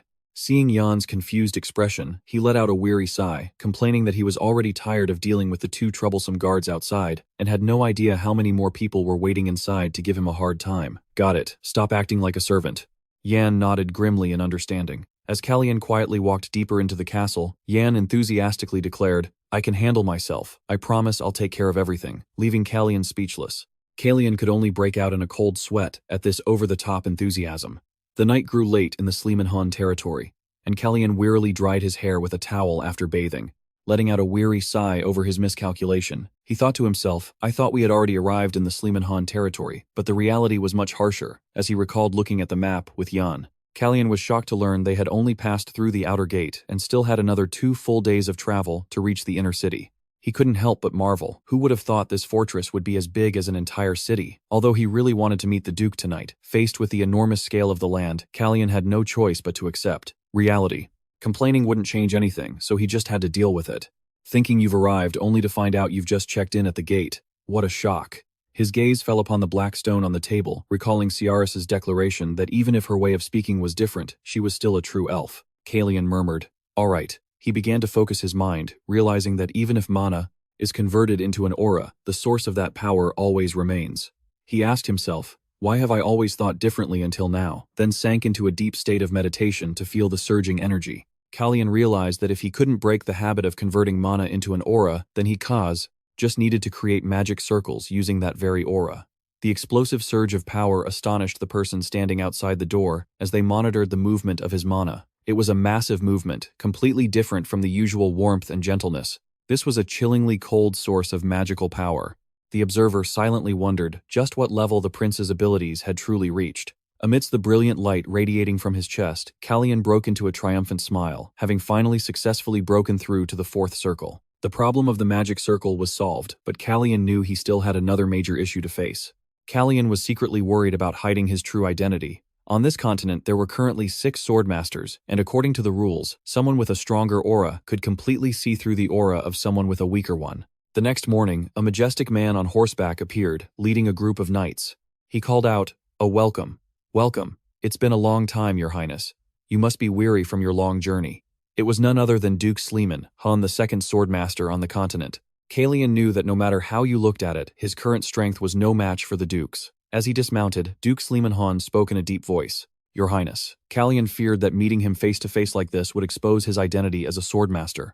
Duke Sleemanhone looked at him with an astonished expression, exclaiming, "How on earth did you get so big?" He couldn't hide his excitement at seeing the little prince from years ago now so tall and truly a grown man. He admitted he almost didn't recognize Calian. Looking deep into Calian's eyes, he remarked, "You've changed so much." Calian smirked slightly, replying confidently, "Yes, I'm a little better than I used to be." This statement made Sleemanhone burst into hearty laughter. He figured the prince's progress was definitely more than just a little, despite his humble words. The Duke enthusiastically invited him. "Come, please come in. I will guide you to the castle." The entire group advanced toward the massive architecture of House Sleemanhone under Jan's admiring gaze. In his heart, Sleemanhone mused that the mage, Alan Manassel, had certainly taught his student well. While they were riding side by side on horseback, Sleemanhone suddenly spoke up. "The sixth sword can also use magic." The statement startled Calian. He could only give a wry smile and admit, "As expected, you saw right through me." Sleemanhone chuckled, affirming that although he might look simple on the outside, he hadn't lived his life for nothing. He glanced at the hands gripping the reins, which were emanating a deep blue aura. He thought to himself that the prince probably couldn't see this, but he himself could see it very clearly. Sleemanhone let out a hearty laugh as he rode leisurely alongside Calian. He didn't forget to tease the prince about his teacher, having achieved so much that Mage must be very pleased. I don't know if he's pleased, but he's certainly struggling. That guy deserves to suffer a bit more. As darkness began to fall over the massive fortress, the Duke let out a regretful sigh, unable to continue their conversation. "Although I'd like to talk with you a bit longer, Your Highness, I can't delay my inspection of the western region. I hope you understand." Calian smiled calmly in response. "It's all right because I arrived much earlier than planned." Sleemanhone nodded. He asked in a low voice if the prince would be leaving tomorrow. Then he added with sincerity, "Please travel safely. When you return, I'm sure you'll have many stories to tell me." Under the brilliant full moon, the atmosphere at Kiris Palace was completely different. Alan Manassel smiled faintly as he saw his sovereign deep in thought. "I didn't expect His Majesty to call for wine himself. Prince Calian has arrived safely in the Elephant Lands." Alan stroked his cup while observing the king's expression, then asked tactfully, "Are you doing this out of relief, or is there some other worry on your mind?" The king was silent for a long time, his eyes gazing into the still darkness, before he spoke his troubled thoughts. "I'm pondering when to light the flame of Camelen." The words made Alan freeze. He seemed to understand the king's deeper meaning. Hearing that he knew this was no laughing matter, Alan replied cautiously, "Are you thinking about who will inherit the title of Crown Prince?" The king sighed. He noted that by the time Calian returns from Rajarita, all three of his sons will have come of age, and that would be when he must make his final decision on who will succeed the throne. He began to assess each prince with a troubled expression. Randall, the calmest, has thoughts so deep I cannot fathom them. Franz, the strongest, wishes to walk a misguided path and is still not fully mature. How can I not be worried? Alan Manassel smiled faintly, offering the king a calculated suggestion. If you are pressed for time, perhaps deal with the one you are least satisfied with first. That way, one of your worries will disappear without anyone knowing. The king sighed wearily. "I've grown tired of so much talk." But Alan interjected, asserting that Prince Randall would remain obedient until Calian left the palace. As he poured wine, he advised the king concerning the prince's unfathomable thoughts. "Then you will be able to see. Until that time, please do not reveal your own thoughts. Whether it's for Calian's sake or for the other two princes." Alan continued to reassure him, "Your Majesty, do not worry yourself prematurely, because whoever is to be the master of Kamul will prove themselves when the time is right." Meanwhile, in a dark place, Calian was walking cautiously. He took a deep breath, trying to remain calm in the oppressive silence. Calian ventured deep inside a mysterious cave, one enveloped by thick magical walls. The deeper he went, the more the path seemed to stretch on endlessly, making him impatient. "This is so long. I've been walking forever and still can't see the end. It feels like it'll never stop." Calian began to feel exhausted, sweat dripping down his forehead as he wondered how much farther he had to go. Suddenly, a blinding light erupted right in front of him. Calian quickly raised a hand to shield his eyes from the brilliant light, piercing the darkness. He squinted in astonishment, trying to make out what was appearing at the end of the tunnel. Stepping out of the cave, Calian was stunned by a field of brilliant white flowers shimmering in the morning sun. He gasped in bewilderment, realizing he was standing in a magical dreamlike space so different from the darkness behind him. But just then, a terrifying wave of magical power suddenly washed over him, filling Calian with dread. His crimson eyes widened in shock. He could feel a source of power so immense it was immeasurable, making his heart feel as if it would stop from sheer terror. Calian trembled and clenched his fists, cold sweat running down his brow as he realized this pressure was not merely some residual will. Standing before a greatness that surpassed all imagination, Calian immediately bowed, placing a hand over his chest to respectfully greet Sispanian. Appearing before him was a breathtakingly beautiful woman with long black hair and powerful crimson eyes exuding the overwhelming aura of a supreme being. Calian realized in shock that this was the true form of Sispanian. In a peaceful village, while the people were hard at work, a colossal pillar of light suddenly descended from the sky, enveloping everything and terrifying all who witnessed it. From within that immense light, Sispanian appeared with great majesty, leaving Calian only able to offer his greetings. In his heart he couldn't help but wonder in shock, didn't her will intend to meet me in Rajarita? And why would she appear before me in her true form like this? He could clearly feel a terrifying magical force suppressing his entire body, paralyzing his senses. But in the very next moment, the fear that had been choking him suddenly vanished completely. Sispanian walked slowly through the field of flowers, her voice echoing with mystery. I have wondered. Why has a child who should not exist come to find me? Is it because you hold memories of another time? Or because you forged a sword with my blessing? I truly don't understand. And then, Sispanian suddenly moved closer. Her crimson eyes bored into his mind as she whispered her final confirmation. I was the one who called you. The colossal pillar of light descending from the sky terrified everyone. A crowd buzzed, discussing the bizarre phenomenon that occurred right after the prince's departure. Young Jan was worried sick, sweating profusely, as he silently called the prince's name. Suddenly, a rough hand grabbed Jan's head, startling him. A middle-aged man with a triumphant look on his face appeared, mocking the boy's concern for Calian. Now that's quite a look on your face. Are you really that worried about that brat? Jan realized in shock that it was his father. Father, the man casually announced, I've returned. His unexpectedly early return made everyone around them suspicious, as he had only just left for the monastery the previous night. Amidst the chaos, a girl with brilliant silver hair streaked with red appeared with a gentle greeting. Hello, I am Veronica Allen Manassel. She was introduced as Alan's niece, accompanied by Jachelle Gray, Alan Manassel's daughter-in-law. The sudden appearance of these familiar faces left Euron's group completely stunned. Back in the mystical space, Sispanian murmured, Let's see now. She suddenly reached out a hand and grabbed Calian's chin tightly. He flinched at the sudden action.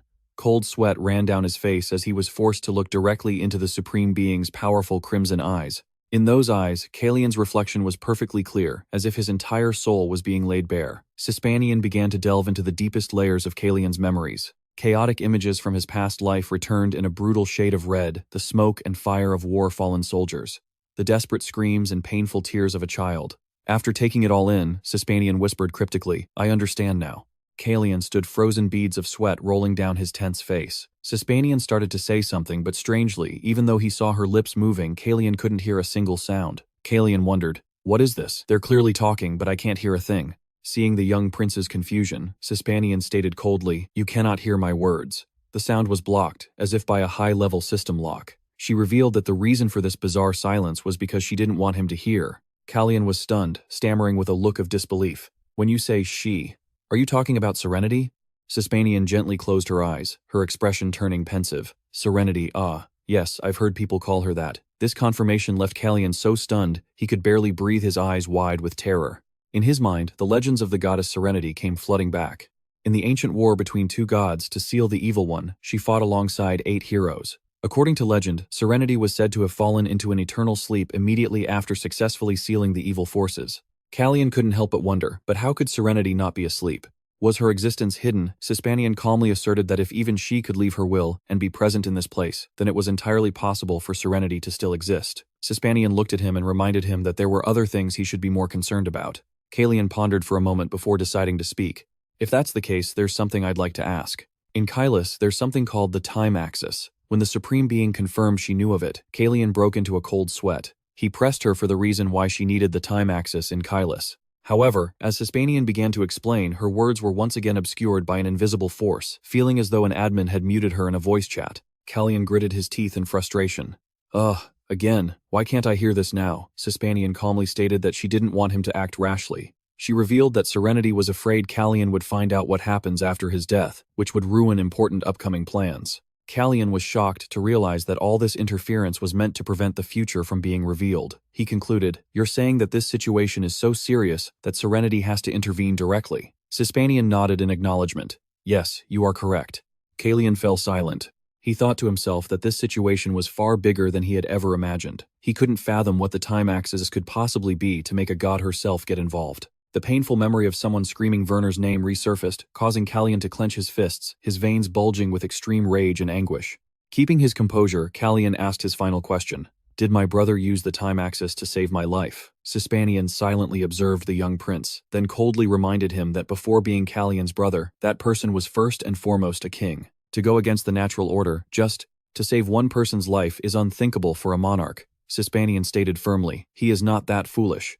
The words struck Calian like a bolt of lightning. He trembled, clenching his fists so hard they shook his red eyes, filled with shock, as he realized a terrible truth. If it wasn't Jai, then who was it that actually turned the time axis? Sispanian continued to pour cold water on Calian's thoughts.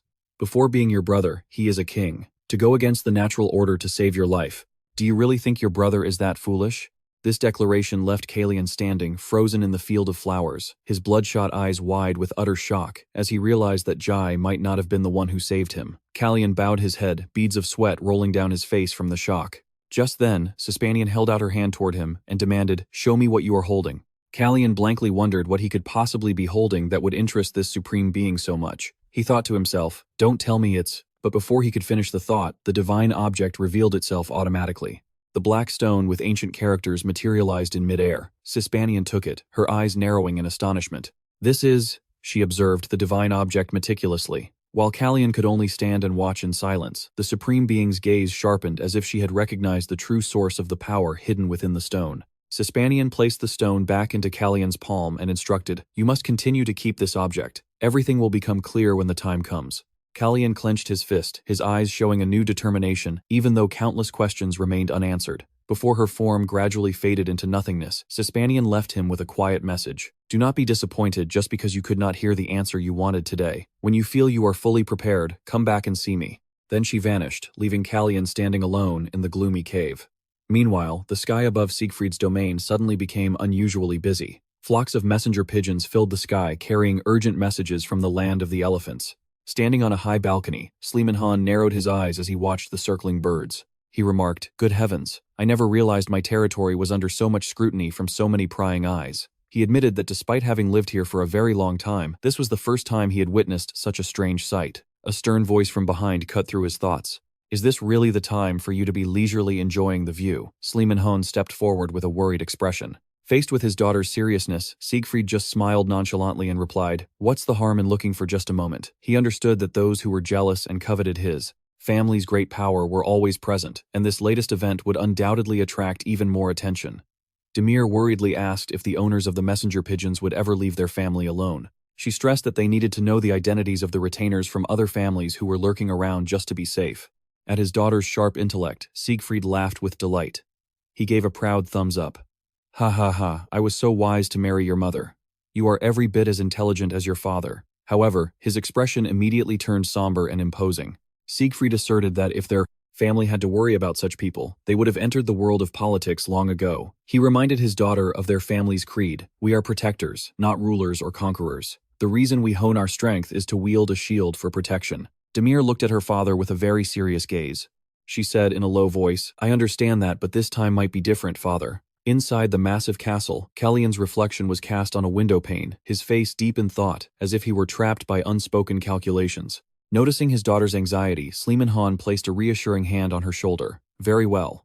I will look into it and take note of which families have people here." He assured him that he understood his concerns, but reminded him not to worry too much, as the family wasn't just on guard, they were always thoroughly prepared. Test smiled, reminding him of his strong support system. "And you still have your brothers, don't you?" Just then, Anne ran up, shouting excitedly, "Father, did you see that? There are so many messenger pigeons." X-Vi's burst into hearty laughter. "That's right, there really are a lot. We've received more letters than our quota." The boy excitedly pointed to the sky, marveling at the magnificent sight and cheering as he saw more birds flying in. Seeing his father join in, boasting that he'd just seen a hawk, Demir could only sigh in exasperation. In a quiet room, Calian stood silently by the window. His mind replayed the image of Sispanian and their mysterious message. "When you feel you are prepared enough, return here," Calian repeated thoughtfully. Prepared enough, huh? He couldn't help but wonder what the Supreme Being had intended to tell him, but had left unsaid. The sound of a door opening broke his train of thought. A young attendant entered with a tea tray and asked in surprise, "You've been standing by the window this whole time, Your Highness. Is there something outside our domain that has captured your attention?" Calian turned his head slightly, replying succinctly, "No, not exactly." Calian calmly took a sip of tea, glanced out the window and mumbled, "There are interesting things you can't see from here." Hearing this, a curious, Anne leaned in closer and asked, "What's in the garden?" The boy then gasped when he saw a familiar figure below. Oh, it's Hina, and what caught their eye was an incredibly adorable fluffy poodle. That was Jan, the pet of the ducal Sleeman-Hone family. Anne was speechless. What kind of father gives his son and his dog the same name? Calian just smirked knowingly. It's because they're so alike. Seeing, and still sulking and calling out, "Your Highness," Calian calmly reassured him. Yes, yes, I know. He watched Hina playing in the courtyard and commented, "I noticed that earlier. It seems he prefers dogs over birds, doesn't he? Team Dog is clearly winning the meta today." Suddenly, and pointed, excitedly. "Oh, did you see that, Your Highness? He just used sign language to say that Jan is cute." Calian turned to him in surprise. "Hey Anne, turns out you're good at sign language, huh?" Anne's expression suddenly darkened. He explained softly, "I used to have a brother who was sick." Realizing he had touched on a painful subject, Calian apologized in a low voice. But Anne quickly put on a bright smile again. He insisted it was all in the past, and that now he had the prince by his side. However, Anne didn't forget to bring him back to reality. "But you're not actually thinking of getting a dog, are you? If you do, the other princes won't leave you alone." In response to his concern, Calian simply asked back, "Is that so?" Calian nonchalantly made a shocking declaration. "Then I'll just move to Camelon." "Camelon is the crown prince's palace, Your Highness." Completely unfazed, Calian reasoned convincingly. "You can't have a dog in Chermil Palace, right? So I'll just have to move to Camelon." Anne was frozen solid. He marveled that this was probably the only prince in the world who would vie for the throne just so he could own a dog. He looked at Calian with a mixture of awe and helplessness. "You're really one of a kind, Your Highness." Meanwhile, news of the strange phenomenon in the Sleeman-Hone territory was spreading like wildfire. At Apia Palace, the atmosphere was frighteningly silent. Queen Celis leisurely sat before a mirror as a lady-in-waiting brushed her long, silky, silver-blue hair. A subordinate stood behind her, respectfully reporting on his progress. "How far along are you with your task?" he confirmed. "Yes, Your Majesty. The Queen's letter has been delivered safely." At the same time, the subordinate revealed another crucial piece of information. A letter from the other party had also just arrived at Apia Palace. Hearing this, Celeste Breezen's eyes flickered. A sinister, expectant smile spread across her face. "Is that so? I've been looking forward to this."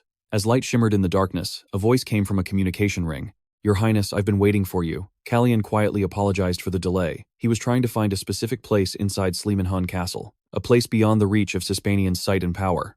When asked if he was searching for such a location, Calian smirked and confirmed, "Yes, and I've already found one. Beneath the canopy of an ancient tree, it was the SF family cemetery." Earlier, Anne had told Calian, "Your Highness, this is the closest place to the inner city with few passers-by, and it's unaffected by Sispanian's power. You can speak freely here." Calian broke into a slight sweat. He leaned against the large tree trunk and began the important conversation with his master. Through the ring, Alan Manassel eagerly asked if he had completed his mission in Roslita. Calian calmly affirmed, "Of course, Master, but it's a rather long story." At the Mages Association headquarters, Alan Manassel couldn't hide his shock upon hearing the news from his disciple. He exclaimed in astonishment, "You mean you actually met an avatar of Sispanian?" The mage's face paled. "If I had known something so momentous would happen, I would have definitely gone with you." Calian could only sigh and admit that he was just as surprised by the fateful encounter. Calian reassured his master that Sispanian had told him to return when he was prepared and that he would definitely take him along next time. Alan had no choice but to accept it, as there were too many matters in the capital that required his attention. Calian changed the subject to Queen Celis Breezen's situation, following the sudden disappearance of Lenin Breezen. Alan revealed that after 10 days of fruitless searching, the Queen's side had started to notice that something was wrong. This morning, even Breezen had a brief meeting at the palace and left immediately. In response to Calian's concern that Marquis Breezen might reveal the truth, Alan gave a mysterious smile. He asserted that even if he even wanted to, he couldn't utter a single word, because he had used a secret magical vow to lock his mind. An image of a heart in chains appeared proof of this cruel binding. Calian exclaimed in shock, "Master, you didn't have to go that far." But Alan simply replied nonchalantly, "What's the big deal?" Alan Manassel smiled, thinking that his own disciple had made his fair share of vows before him.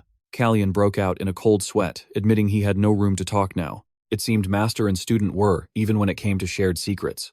The mage reassured him that they no longer needed to worry about Lenin's whereabouts, but Calian remained deep in thought. He knew that Lenin was the one who handled secret affairs, acting as an indispensable aide to Queen Celis Breezen, who couldn't move about freely herself. Calian was certain that Celis Breezen would soon find a way to fill the void left by this aide. Just as he predicted, Alan revealed he was holding a letter that was giving Prince Rumine quite a headache. Calian immediately guessed it was a letter from Marquis Breezen at the border. As soon as she realized Lenin was missing, Celis Breezen had summoned Grey Breezen, the eldest son of Marquis Even Breezen. He wasn't just the lord of a strategic territory bordering Tencel with his own military autonomy, but also one of the 6 renowned swordmasters on the continent. The letter requested the royal court to dispatch someone to temporarily manage the territory because Grey wished to return to the capital. Kiris to recover from his injuries after a battle with the Man tribe. Calian deduced that the injury was surely just an excuse for him to make a grand return to the capital. Currently, the king was still trying to delay sending a representative to hold him back. After thanking his master for the information, Calian thought to himself that the appearance of another swordmaster would make things incredibly interesting. A smirk of anticipation touched his lips as he wondered how their upcoming encounter would play out. Returning to the secret meeting, the goateed man enthusiastically carried over a large log and invited Calian to sit comfortably wherever he liked. Calian chuckled at the nature-friendly chair before making a sudden announcement. "I met Sispanian today." The man sat down casually, remarking that the feeling of encountering the will of the Supreme Being must have been quite special. However, Calian immediately corrected him, stating that he hadn't met her will but Sispanian's true self. The man was so stunned he shot to his feet. He yelled out in excitement, realizing all his predictions had been correct. "I knew she was still alive. For the past 500 years, many have ridiculed my family for guarding an ancient dragon's lair that no one even knew for sure existed." He laughed heartily, affirming that his family's stubbornness all this time had not been in vain. Calian watched him with a calm gaze, thinking to himself that it wouldn't be long before he could meet Sispanian again. He suddenly made a bold proposal. "I want to build a teleportation circle connecting Kiris and Svid." The man fell into deep thought. He worried that no matter how important his opinion was, the regent of Svid might not accept the risk of an external intrusion. Calian quickly explained his carefully calculated plan. He planned to set up the array in his own territory of Weirin near the capital, and in Svid, it would be placed a day's journey from the outskirts of the city. He emphasized that only authorized individuals could use it, and that the circle would be destroyed immediately if any security risks arose. Seeing the prince's thoroughness, the man nodded in agreement. "If the prince approves, I will not oppose its creation." Calian let out a quiet sigh of relief and offered his sincere thanks. However, Calian still had another request to make. The man excitedly guessed that the prince finally wanted to train with him. "You did say to meet at the training grounds, so it must be this." Calian chuckled, admitting that his request was similar but with a slight difference. He held out his hand and began to channel his power, causing shimmering fragments of magic to gather. Calian introduced it proudly. "This is something created from aura." The man was so horrified he froze, unable to believe his eyes that Calian could focus such immense power without any kind of catalyst. Under Calian's control, the aura fragments began to bind together tightly, emitting a brilliant and sharp blue light. In an instant, a blade of pure energy had formed in the prince's hand. Calian looked at his new weapon and declared, "I want to use this as my sword." Understanding his opponent's intention, the man drew his sword from its sheath, a challenge gleaming in his eyes. "You want to test this sword's power, don't you?" He took a defensive stance as a powerful aura flared up around his body. "Very well, come at me." The two swords clashed violently, creating sparks and incredible pressure. Calian smirked with determination as he directly faced the power of a true swordmaster. Sleeman Han was the second master swordsman of the continent, which meant he was the second person to walk the path to the pinnacle of swordsmanship. In his heart, he couldn't help but marvel. He really is strong. The Duke's sword was just like its owner, heavy yet exquisitely refined in every slash. Sharp metallic clashes echoed repeatedly as the two exchanged blows at dizzying speeds. Calian nimbly flipped to dodge a powerful downward strike, clicking his tongue before immediately looking for an opening to counterattack the moment he landed. Sleeman Han was astonished to realize that in that brief moment, the young prince hadn't missed a single one of his openings. Although Calian's arm strength wasn't enough to overpower him head-on, that very lightness made his attack speed faster than ever. However, maintaining the pure energy sword was also consuming a large amount of Calian's mana and internal energy, like he was constantly spamming skills. The clash between Calian and Duke Sleeman Hun grew increasingly fierce. Even though the Duke only wanted to help the prince reach his full potential, even without holding back, Calian was still able to maintain an astonishing balance between offense and defense. His skill was undeniable. The young prince's agility terrified Sleeman Han, who wondered how is this kid able to do this. But for a master swordsman like Sleeman Han, that still wasn't enough for Calian to be his true opponent. He roared with challenge, claiming that if he continued to be so slow, the prince would never know the limits of his own power. "I'm going to get serious," Sleeman Han declared, as the aura on his sword flared up more intensely than ever before. Faced with that suffocating pressure, Calian smirked, his crimson eyes showing clear determination. "Then I'll go all out too. Then there's no need to hold back anymore." Sleeman Han charged forward like a whirlwind and shouted, "Prince, please receive my attack." The two torrents of power collided violently, creating powerful shock waves that seemed to make the very space around them tremble. Calian gritted his teeth to block, clearly feeling the force from the Duke's sword pressing down on him. However, instead of retreating, Calian suddenly shifted his footing and launched a daring counterattack. Sleeman Han was stunned, realizing he had underestimated his opponent's speed as the blade grazed past him by a hair's breadth. A thin red line suddenly appeared on the renowned swordmaster's face. Sleeman Han stood frozen, his eyes wide with utter shock as he felt the stinging wound. If he'd been off by a single beat, it would have been game over with no chance to save. Calian realized he had just poked a hornet's nest as an immense amount of aura suddenly erupted from his opponent. His face paled as he exclaimed in terror. "This is bad." That amount of aura, a deep blue torrent of power, filled his vision, creating a suffocating pressure that made Calian realize this wasn't an attack he could block. A deafening crash rang out as Calian gritted his teeth, blocking in desperation. However, Duke Sleeman Hone himself stared wide-eyed in astonishment as he saw the steel sword in his hand crack and then shatter to pieces upon impact. The two of them separated. Standing motionless in the dusty training ground to catch his breath, Siegfried stared in shock at the young prince while Calian was still reeling from what had just happened. Just then, Demir and the other subordinates rushed into the room shouting in alarm. "My lord!" They froze when they witnessed the scene before them. The imposing duke was holding a shattered sword, and on his neck was a bloody wound, evidence of a master swordsman's strike. Astonishment washed over everyone. Whispers began to ripple through the crowd. Could it be? Did he really lose? The chaotic crowd couldn't believe what they were seeing, and they shouted out their questions. "Did you really lose, my lord?" Leaving behind the noise of the battle, the scene suddenly shifts to a luxurious and magnificent banquet. Amidst the melodic music, Sleeman Hone was passionately playing the violin on stage to the enthusiastic applause of the guests. What a jarring scene change. It's like leaving a combat zone and walking straight into a cutscene with background music. Calian applauded the Duke's masterful violin performance.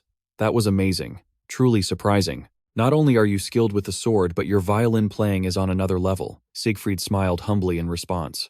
Calian expressed sincerely, "It would be a shame if I were the only one to enjoy this. I'm so lucky to hear this music at the banquet." Seeing the young prince's interest, Siegfried said enthusiastically, "If you like it, your highness, I would be happy to perform for you again in the future." However, Calian's gaze shifted to the cut on the duke's neck. "I wonder if that injury affected your performance." Siegfried casually waved it off. "My skills haven't dulled because of a small wound like this. This injury is nothing significant, but deep down." He lamented silently. "The thing that's truly wounded is my heart." Remembering how his children had surrounded him crying over the small scar, Siegfried couldn't help but feel weary. What's the point of raising sons? Why does my own child not even seem like he's mine? Calian raised his wineglass with Siegfried and said, "But thanks to this, I've learned a great deal." Siegfried cheerfully offered, "Have a drink." Calian replied, "I won't refuse." The Duke noted with satisfaction. "Is that so?" Calian gazed thoughtfully into his wineglass. He realized the value of their duel. Knowing the limits of his power was the greatest achievement of all. He analyzed why the aura blade had shattered. It seems that when it encounters a force beyond its limit, the sword can't handle it. "When you released that much aura just now, my sword wasn't strong enough to withstand it." Calian affirmed with determination, "The future will depend on my efforts." Faced with the prince's incredible maturity, Siegfried was stunned, only able to utter, "Your Highness." Siegfried observed the wound on Calian's face and inquired, "The scratch on your cheek was caused by a fragment when the sword shattered." "Are you all right?" Calian replied nonchalantly. "This is nothing to worry about. There's no need to apologize." The Duke admitted that he had unconsciously gone all out because he'd discovered something surprising in Calian's fighting style. He began his analysis. "I don't mean to criticize your swift swordsmanship, Your Highness, but you often put force into your hips during a horizontal slash or when making continuous strikes." Calian was startled. "I have a habit like that," Siegfried confirmed. "Yes, it's very slight, but it's there." And then he made an observation that left Calian stunned. "This is also a characteristic of the Cretan Knights." Siegfried looked directly at Calian, casually delivering another fatal blow to the secret he had been trying to hide. "If you had learned swordsmanship in Kiris, you wouldn't have that habit." Siegfried calmly stated that the habit of rotating to draw power from the hips was an unmistakable characteristic of the Cretan Knights. He explained that Kirisian swordsmanship focuses on the legs, using the thighs to maintain balance and create stable stances. Especially during horizontal slashes, Calian's habit of using his hips for power instead of his legs became more pronounced and powerful than ever. Realizing his biggest secret was slowly being exposed, Calian's heart pounded in utter shock. Siegfried's voice lowered as he reminded the young prince that he needed to be extremely careful from now on. He warned that while others might not notice, a seasoned swordmaster like Duke Raymark would spot this irregularity immediately. Amidst Calian's tense silence, he quietly asked if the Duke wanted to know who he really was. Siegfried just smirked meaningfully. He asserted that this was the land of House Siegfried, and there was no need to worry about what secrets were actually hidden beneath the shell of the third prince. Raising his wineglass, Siegfried enthusiastically proposed another proper duel with the prince in the future. In response to his enthusiasm, Calian smiled faintly and offered his sincere thanks to the Duke, but his hands clenched tightly in anxiety. Calian silently wondered if someone like Duke Raymark could see through the aura he was trying to conceal. Calian recalled the stories about Raymark, who had been pushed to the remote borderlands by Marquis, even Brisson, because he wasn't welcome. Despite being ostracized, Raymark's talent was undeniable, as his swordsmanship was rumored to have long since surpassed even Brisson's. Calian realized there was a high probability that this duke would see through to his true power via his aura. Heeding Siegfried's reminder to prepare many things, Calian thoughtfully agreed and resolved to prepare extremely thoroughly for the upcoming confrontation.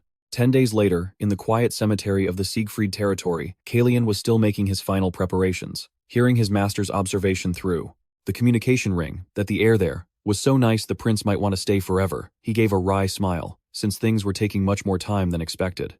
Calian told himself he would leave as soon as he confirmed a few important matters. He pressed on. That reminds me. Master has Duke Brisson left for the capital, yet Alan Manasil replied that he hadn't yet. However, despite trying to delay sending a representative as long as possible, they could only stretch it for about another half a month. Calian mused. Half a month, I understand. Thank you, Master. He walked down the corridor deep in thought, as there was still so much to prepare. Although he was known as a mage, Calian was actually a talented swordmaster, a fact the world was unaware of. He was worried that in his current state, when he was about to face even Brisson and Grey Brisson, they might be able to see his aura. Their vigilance towards him would surely increase even more. For that very reason, right after the party ended, Calian had sought out Arson to ask about how to conceal his magic. Arson smiled and confirmed, "Of course, there is magic that helps conceal one's magical power.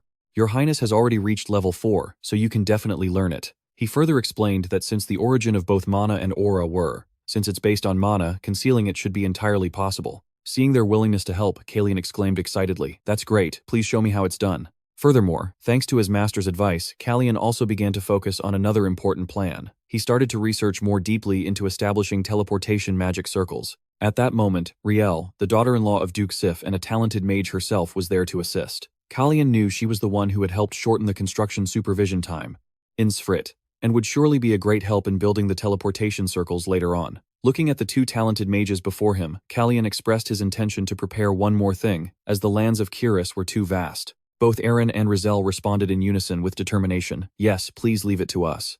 Riel affirmed that she would not only diligently research the teleportation circles, but also wholeheartedly teach him how to conceal his mana. The spell itself wasn't too difficult, but the real problem lay in maintaining it consistently. Calian trained diligently with Aaron and Riel because he knew that Sif was the only one skilled enough to confirm whether his aura was leaking out. For that very reason, he decided he couldn't leave the city until he had achieved his goal. After many days of continuous training and research, Calian's efforts finally paid off. He looked down at his hands, silently pleased to realize that everything now felt completely natural. So much so that even he himself could no longer find any trace of his aura. Witnessing this astonishing change, Duke Sif let out a hearty laugh. He remarked that Calian now looked just like a timid prince who had never even been near a sword, looking like a newbie but actually being a boss in disguise. All preparations were complete. Calian stood on the castle veranda in his majestic royal attire, ready for a new journey. Beneath the brilliant morning sun, the third prince's entourage officially departed from the grand gates of Sfrit. Seeing him off, Duke Sif didn't forget to leave him with a bold challenge, promising that the next time he returned, the Duke wouldn't hold back, and things would definitely not be as easy as they were now. Calian smiled confidently, affirming that was exactly what he had been hoping for. With a burning determination in his eyes, he ordered the entire party to set off, heading straight for the place he had been away from for so long, the kingdom of Kiris. Meanwhile, in a luxurious mansion, an envoy trembled as he held a letter, unable to hide his anxiety about having an audience with the powerful figure inside. Even though it was still daytime, a burly man was leisurely enjoying himself in the company of beautiful women. He showed his annoyance at being made to wait for so long, and sarcastically asked if the royal court had only sent a single person to represent them. His arrogant laughter echoed throughout the room when he realized that it seemed many interesting things had happened at the palace while he was away. His eyes suddenly glowed, a dangerous, fiery red. He shot to his feet, closing in on the envoy who was too terrified to speak. With a cruel smile, the man known as the Frontier Duke Ray Brisson declared that it was time for him to return to Kiris. Meanwhile, elsewhere, Alan Manassel gently opened a cabinet door, revealing a massive, brilliantly shining treasure trove inside.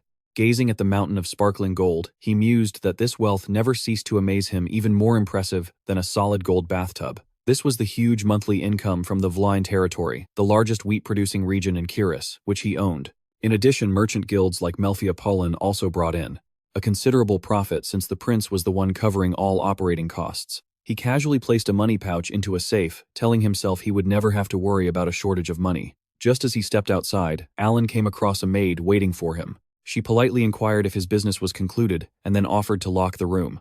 Alan smiled, thanked her, and quickly walked away thinking how money kept rolling in even when he did nothing. However, Alan stopped short when he caught a pair of cold, sharp eyes staring at him from down the hallway. He was stunned to realize that the person standing there was none other than the second prince, Franz. With his characteristic silver hair, Franz narrowed his eyes, observing Alan with suspicion, creating an incredibly tense atmosphere. Alan immediately regained his composure and let out a hearty laugh. "Ha ha, what a coincidence. It's been a while, Prince Franz." He placed a hand on his chest in a polite greeting, but was met only with silence from the other man. Staring intently at Alan, Franz silently wondered about the mage behind his brother, questioning if this was the person who had caused his younger brother to change so drastically. Seeing Alan remain silent, Franz smirked sarcastically, saying that since the other man wouldn't say anything, he would just have to ask the questions himself. Franz added another taunt. "Did you stop drinking because you're thinking too much, or are you thinking too much because you stopped drinking?" Faced with the provocation, Alan just smiled faintly and replied gently that someone else here was also feeling regretful about that. Alan asserted that everyone changes, whether it's by quitting drinking or by overcoming the fear brought on by their brother's crazy antics. He smirked meaningfully, suggesting that there was no difference between the two. Looking straight at Franz, Alan repeated once more that it was all simply the natural way people change. Franz's face hardened. He coldly excused himself and turned decisively to walk away. A subtle jab, but it hit its mark, forcing his opponent to retreat. Franz's footsteps echoed as he silently departed down the long corridors. Walking down the stairs, his face grew dark and pensive. He silently concluded that what was happening was truly insane. Time passed. It had been about 20 days since they left Svrit, and they had stopped by the picturesque Reddington Lake. Calian's companion marveled at the peaceful beauty of the place. Calian leisurely sipped his tea. He admitted that he too felt it was a shame to have to leave so soon, even though he hadn't originally planned to stop here. Veronica's horse falling into a ditch had unintentionally created an unexpected opportunity to rest. Who knew Riel's teleportation magic was so fast that even the strongest horses couldn't handle it? Calian leisurely enjoyed his tea and offered praise for Baron Tess Reddington, the lord known for being thoughtful and calm, a personality that perfectly matched the peaceful atmosphere of this place. He decided to take this as a chance to relax before facing the hustle and bustle of the Kiris royal palace in 4 days. Just as Jan was about to pour more herbal tea, a sound caught Calian's attention. From the balcony, Calian and Jan looked down at the castle courtyard as they heard the sound of a carriage approaching. Seeing the familiar crest on the carriage door, Calian's lips curled into a calculating smile. He commented with great interest on this fortunate coincidence and immediately told Jan to go and announce something important. Jan asked worriedly if Calian really wanted to reveal his location to the newcomers. Meanwhile, the Baron was in a complete panic. Even though he wasn't deeply involved in high society, he knew all too well about the mortal feud between Prince Cali and the Brizan family. To save face for his esteemed guest, the Baron ordered his subordinates to immediately turn away anyone who came from the house of Brizan. The tension was so thick, one wrong word could have blown the entire mansion sky high. However, Jan managed to relay Cali's instructions in time. If the person stepping out of the carriage was Duke Brizan himself, they were absolutely not to turn him away, but to invite him in for tea. The moment the imposing figure of Grey Brizan stepped out of the carriage, Baron Test breathed a sigh of relief, as if his life had been saved. He silently thanked the prince for his brilliant foresight. Inside the drawing room, cups of hot tea were already prepared. Cali walked in with the calm and majestic demeanor befitting a royal. Baron Test quickly shot to his feet to introduce the newly invited guest. Facing Cali now was Duke Grey Brizan, one of the most powerful figures in the Brizan family. Calian stared directly at the man before him, his sharp crimson eyes blazing. He maintained a calm yet meaningful smile, ready for a direct confrontation with the famous Duke. Facing Calian, Duke Grey Brizan made no secret of his insolence and lack of respect. Baron Test, trembling beside them, tried to speak up to ease the tense atmosphere. "Your Grace, the Duke, His Highness the Prince." But Grey immediately cut him off with a flimsy excuse. "I'm not sure if you've heard, but I've been slightly injured." With that, he casually leaned back in his chair, resting his chin on his hand with a defiant look on his face. "I won't be able to perform the full greeting. I hope you'll understand, Prince Cali." This disrespectful act made Baron Test's face go pale with fear.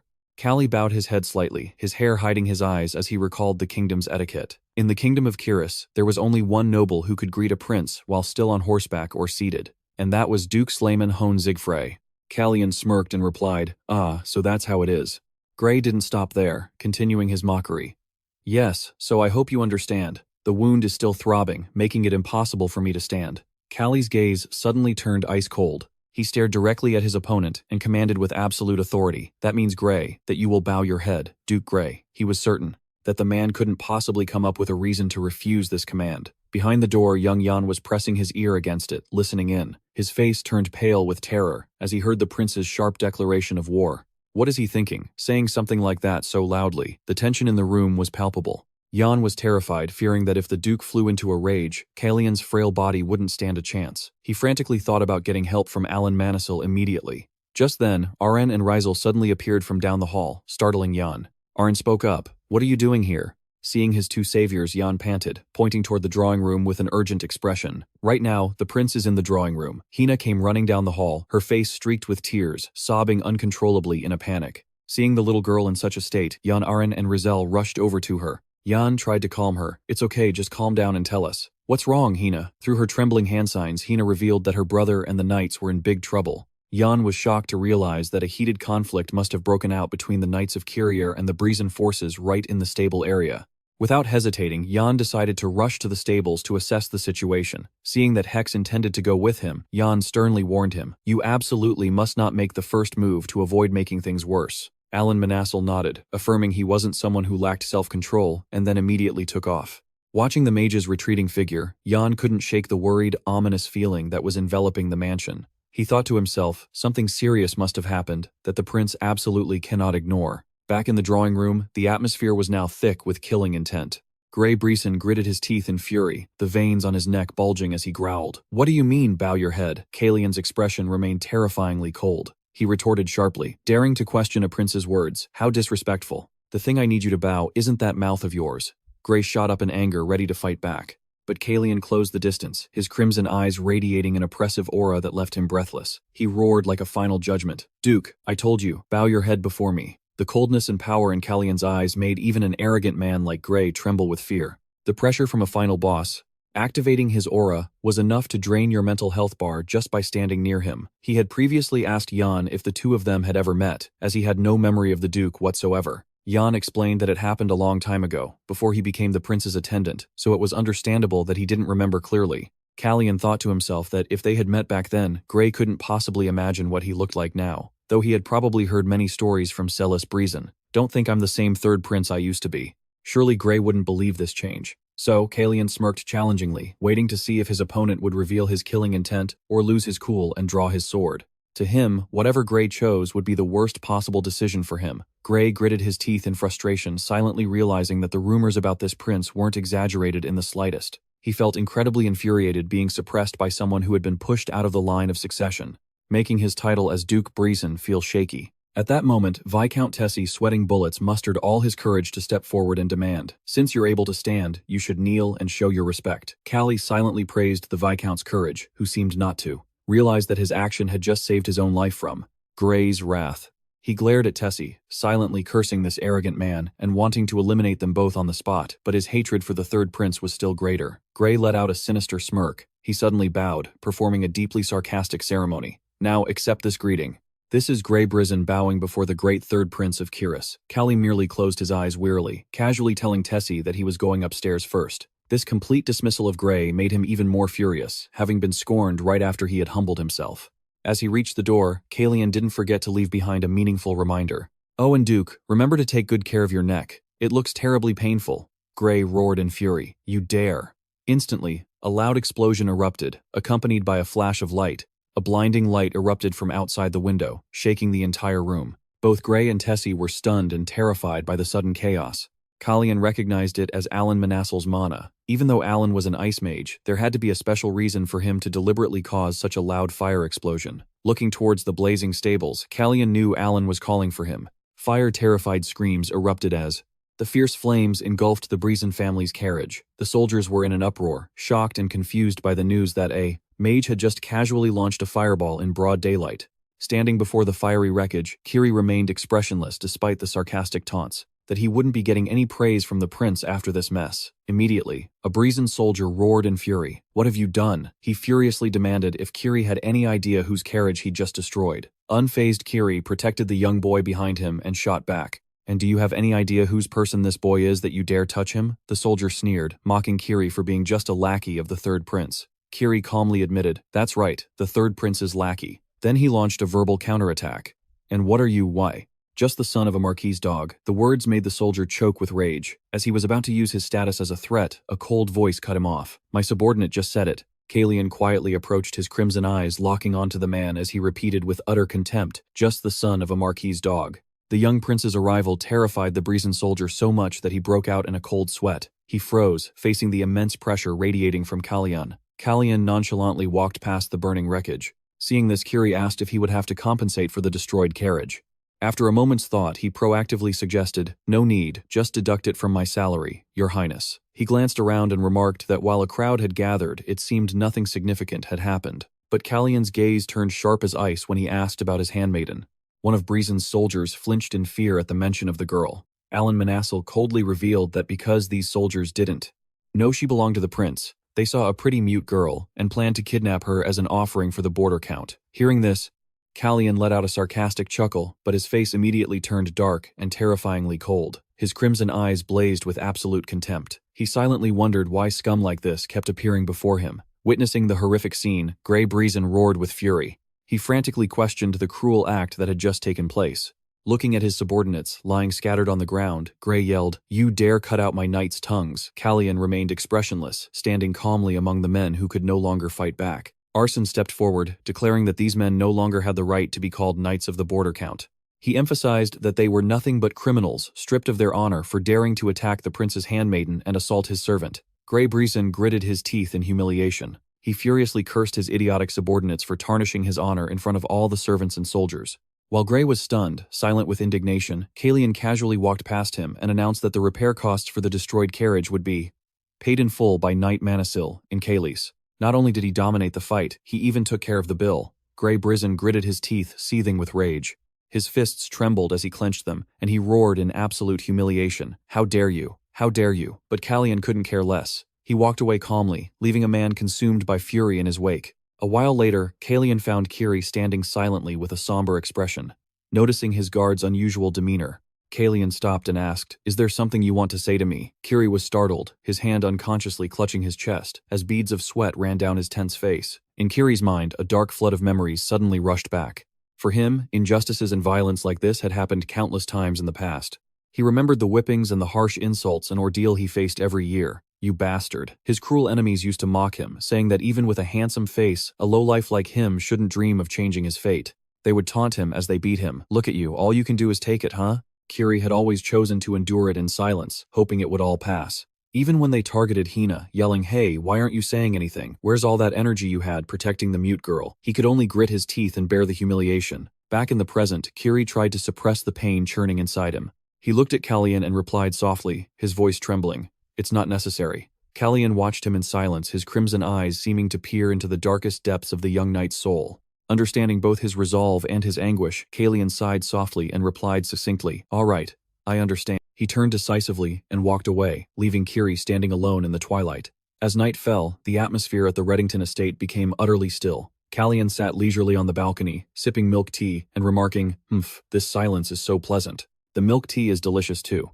In stark contrast to the prince's composure, Baron Tessie, sitting across from him, was extremely worried, his face pale with fear. He stammered, "I'm glad you find it to your liking, but is everything really all right, Your Highness?" Seeing Calian's casual attitude, he explained shakily that the border count Breezen was furious when he left.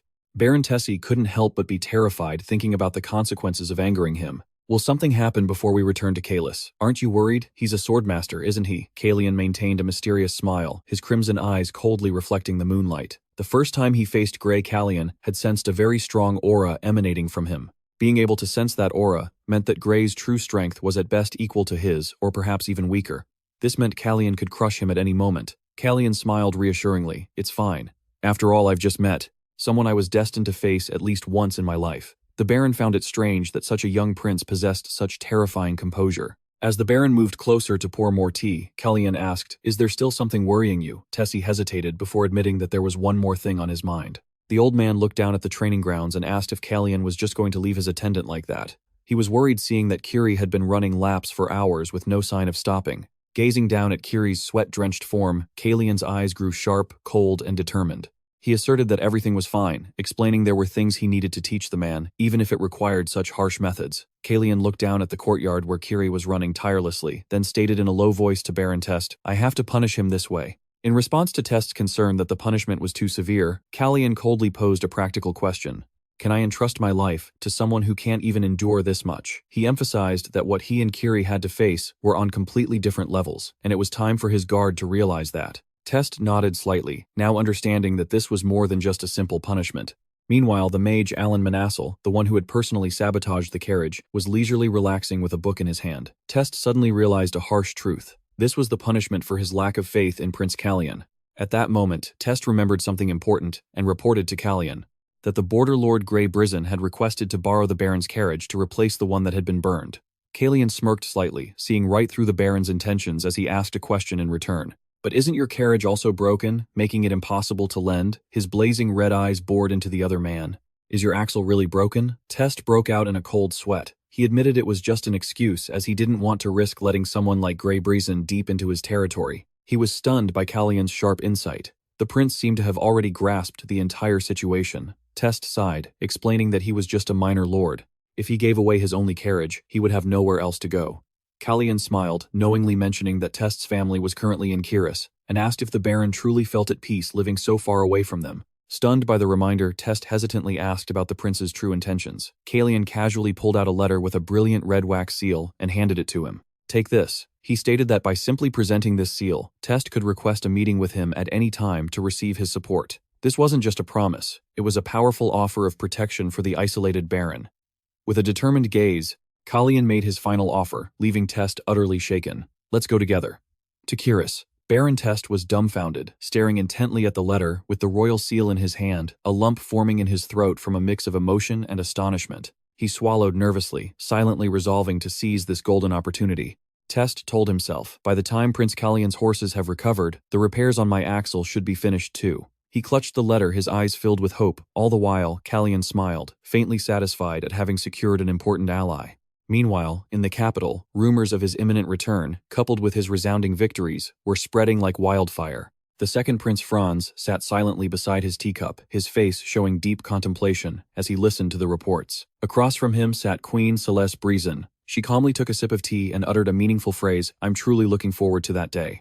The quiet atmosphere between mother and son suddenly became suffocating when Silas pointed out that 5 months had passed since she had last truly spoken with her own son. Franz gave a slight sarcastic smirk. "Did you summon me just to show how happy you are to welcome my brother back?" When Brison announced that the border lord would be arriving soon, Franz just sighed with weary resignation. "What does that have to do with me, Silas?" Brison's expression hardened.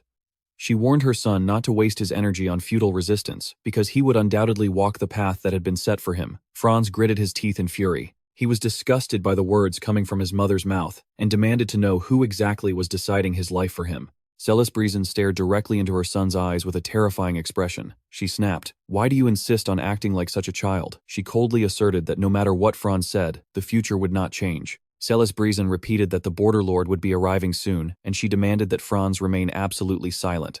Gazing at her reflection in the teacup, she commented cryptically that someone had changed so much while another hadn't changed at all. Brison concluded their conversation with a chilling reminder, "My son, don't try too hard." Franz bowed his head slightly bitterly, accepting his mother's demand.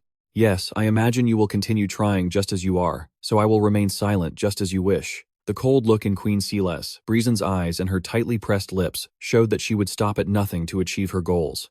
And Franz's silence was the next piece in her grand plan. Meanwhile, on the road back, Calian and his master were leisurely discussing the situation with the nobles. They mentioned that Viscount Reddington would be arriving next week, and Baron Poland had been lucky enough to avoid being worked to death by the prince's schemes. Alan grumbled about how much the subordinates had to suffer, because Calian was constantly stirring up trouble everywhere. When Calian asked about the king's reaction to the spreading rumors, Alan revealed in a serious tone, "His Majesty has decided to move up the establishment of the Calian Brigade." This shocking news made Calian exclaim in disbelief. What? Calian's outstanding performance in the Siegfried territory had caused the public's expectations to focus entirely on him, while also making the Brison family extremely wary. The humiliation of the border lord only made the situation more tense. The king had suddenly ordered that the land and building once used by the Pavan Knights be given to Calian's new brigade. Wasn't giving Pavan's grounds to Calian's division tantamount to declaring war on the Brisons? Standing alone on a balcony in the dark of night, the king calculated grimly that if he needed to shift their attention away from Calian, this wasn't a bad option. The king stood firm in his decision. Calian immediately understood his father's deeper intentions. He grew worried, realizing the king was turning himself into a target. There would undoubtedly be threats aimed at his majesty. He has already taken that into account. The establishment ceremony for the new brigade will officially take place next week as soon as you return. Calian clenched the ring on his finger, his expression changing with a mix of anger and anxiety. No, it's not that simple. Even with his master by his side, not even the captain of the Kara Knights who guarded the king had perfected his own path with the sword. Calian realized that if he allowed Grey Breezen to return to the capital unscathed, King Liang's life would be in grave danger. He thoughtfully asked his subordinate if there was any other route from Reddington to Kias and was told this was the only way unless they wanted to take a long detour. Far away, he tightened the ring on his finger, silently vowing to his master that he was about to cause a little more trouble, because he had absolutely no intention of letting the old Lord Breezen set foot in the capital so easily. Meanwhile, on the trail, Grey Breezen was seething and cursing inside a shabby borrowed carriage. He angrily kicked the side of the carriage, roaring in humiliation that a renowned swordmaster like himself had to ride in a cheap carriage meant for women. He urged the driver to go faster to escape this miserable situation. However, his haste was cut short by the terrified screams of his subordinate reporting that someone was in hot pursuit from behind. Grey was still dazed, about to scold the soldier for talking nonsense, when an overwhelming pressure suddenly closed in on them. It's like being chased by a boss right at the edge of the map. You just know the game isn't going to let you escape. A loud crash echoed as a powerful black horse charged forward, blocking the carriage's path in a cloud of dust. Grey Breezen turned in shock and froze when he met the crimson eyes filled with killing intent of the third prince. Calian's lips curled into a cold smile. He declared calmly, "Found you, Border Lord." Grey Breezen was so stunned he couldn't move. He couldn't believe his eyes seeing Calian right in front of him, and he screamed in terror. "What is this? Why is that bastard Calian here?" Grey couldn't understand how the prince had managed to catch up to the carriage from such a great distance. He suspected it must be due to some magic tricks he'd learned from his old master, Alan Manisil. Calian rode his black horse closer, his crimson eyes full of menace. He sneered coldly, still as disrespectful as ever. "You don't even bother to greet a prince when you see one, do you?" Faced with a sharp provocation, Grey Breezen burst into maniacal laughter. Ha ha ha. A surge of fury twisted his face into a ferocious snarl. He gritted his teeth in outrage, unable to accept that someone he had always looked down upon would dare to confront him head-on and use etiquette to lecture him. He kicked the carriage wall, roaring for it to stop immediately. Grey bellowed with killing intent, declaring he would end Calian's so-called lowly bloodline right here. A horrific collision erupted, creating a powerful shockwave that shook the entire area.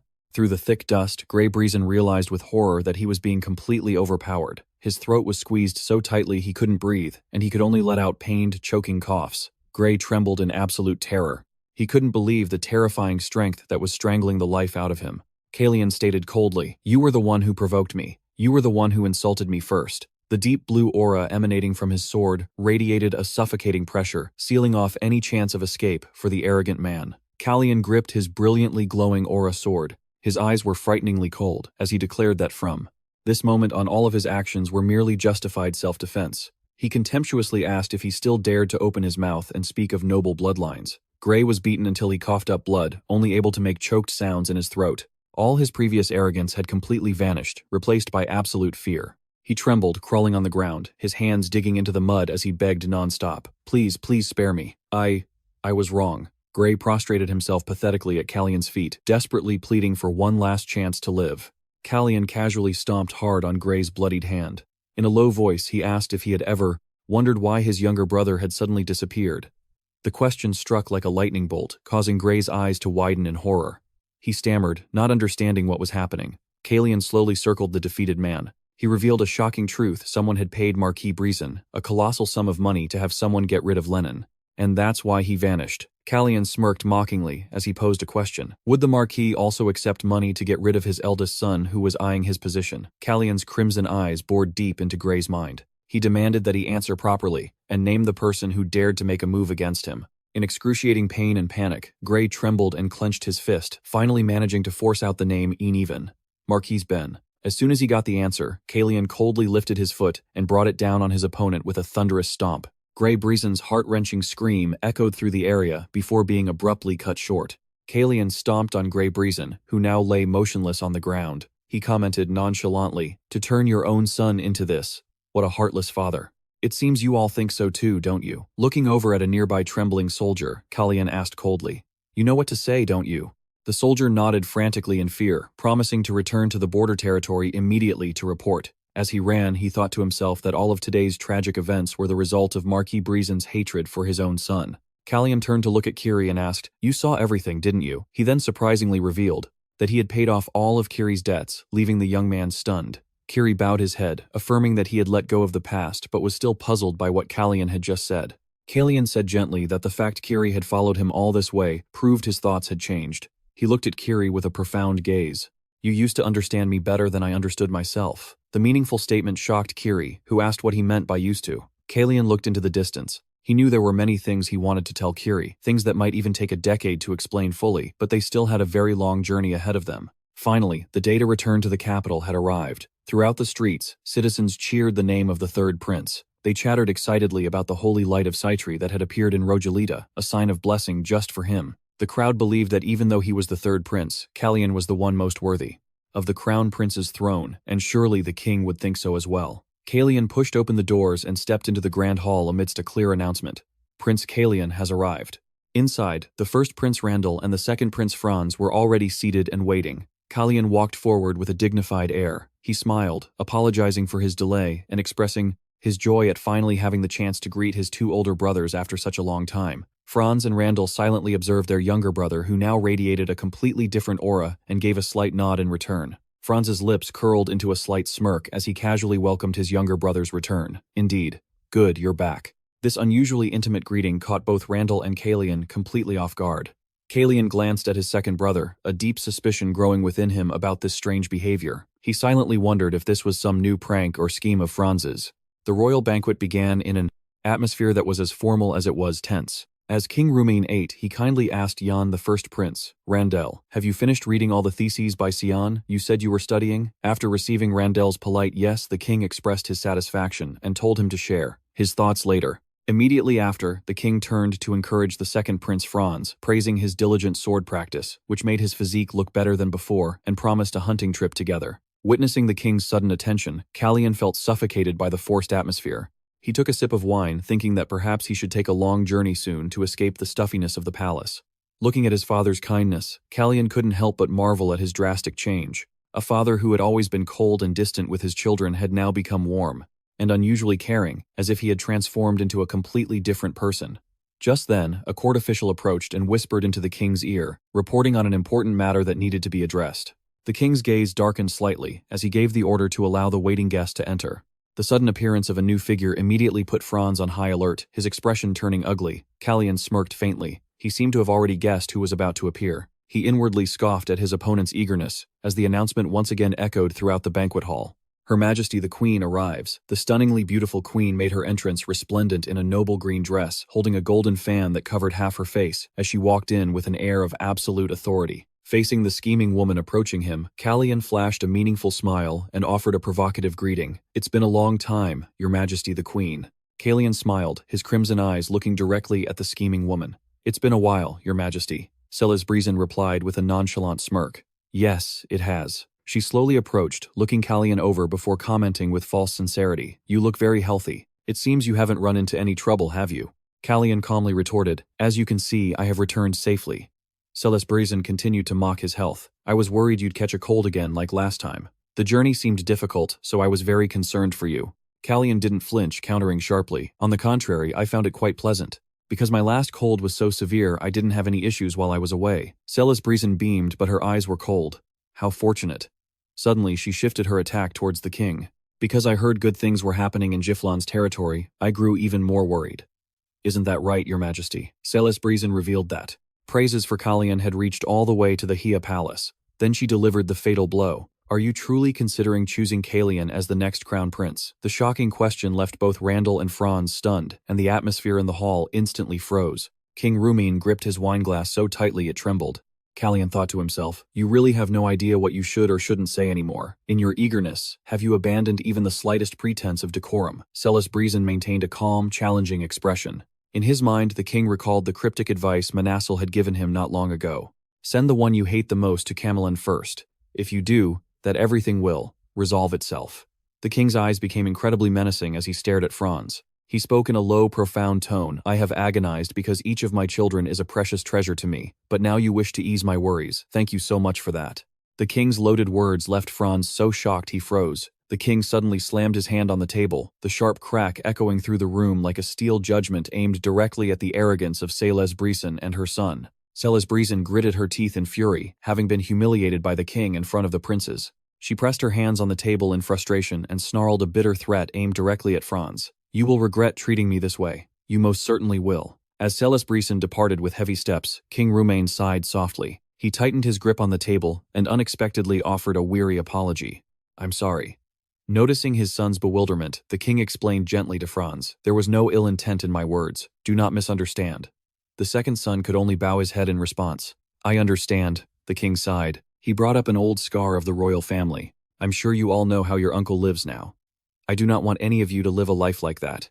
According to the law, princes not chosen as the crown prince must leave Kisis upon turning 20, be granted their own territory to live in, and are forbidden from staying in the capital for more than 5 days. That night, Calian and Jan walked together under the quiet moonlight to discuss the matter. Jan began to tell the story of Sir Asnan, King Liang's brother.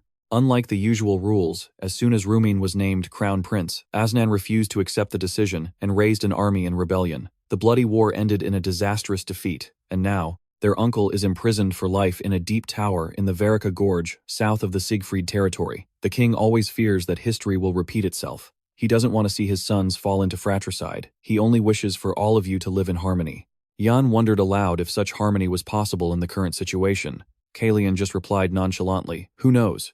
He thought to himself that with the current schemes that was truly hard to imagine. Lost in thought, Calian suddenly exclaimed, oh, when he saw something strange. Jan shouted in alarm, PP Prince. Just as Calian thought Jan was seeing the same thing, the boy pointed at him and screamed in terror. No, not that in your pocket. Startled, Calian looked down. The black stone in his coat pocket was suddenly glowing brilliantly and radiating a frightening amount of heat.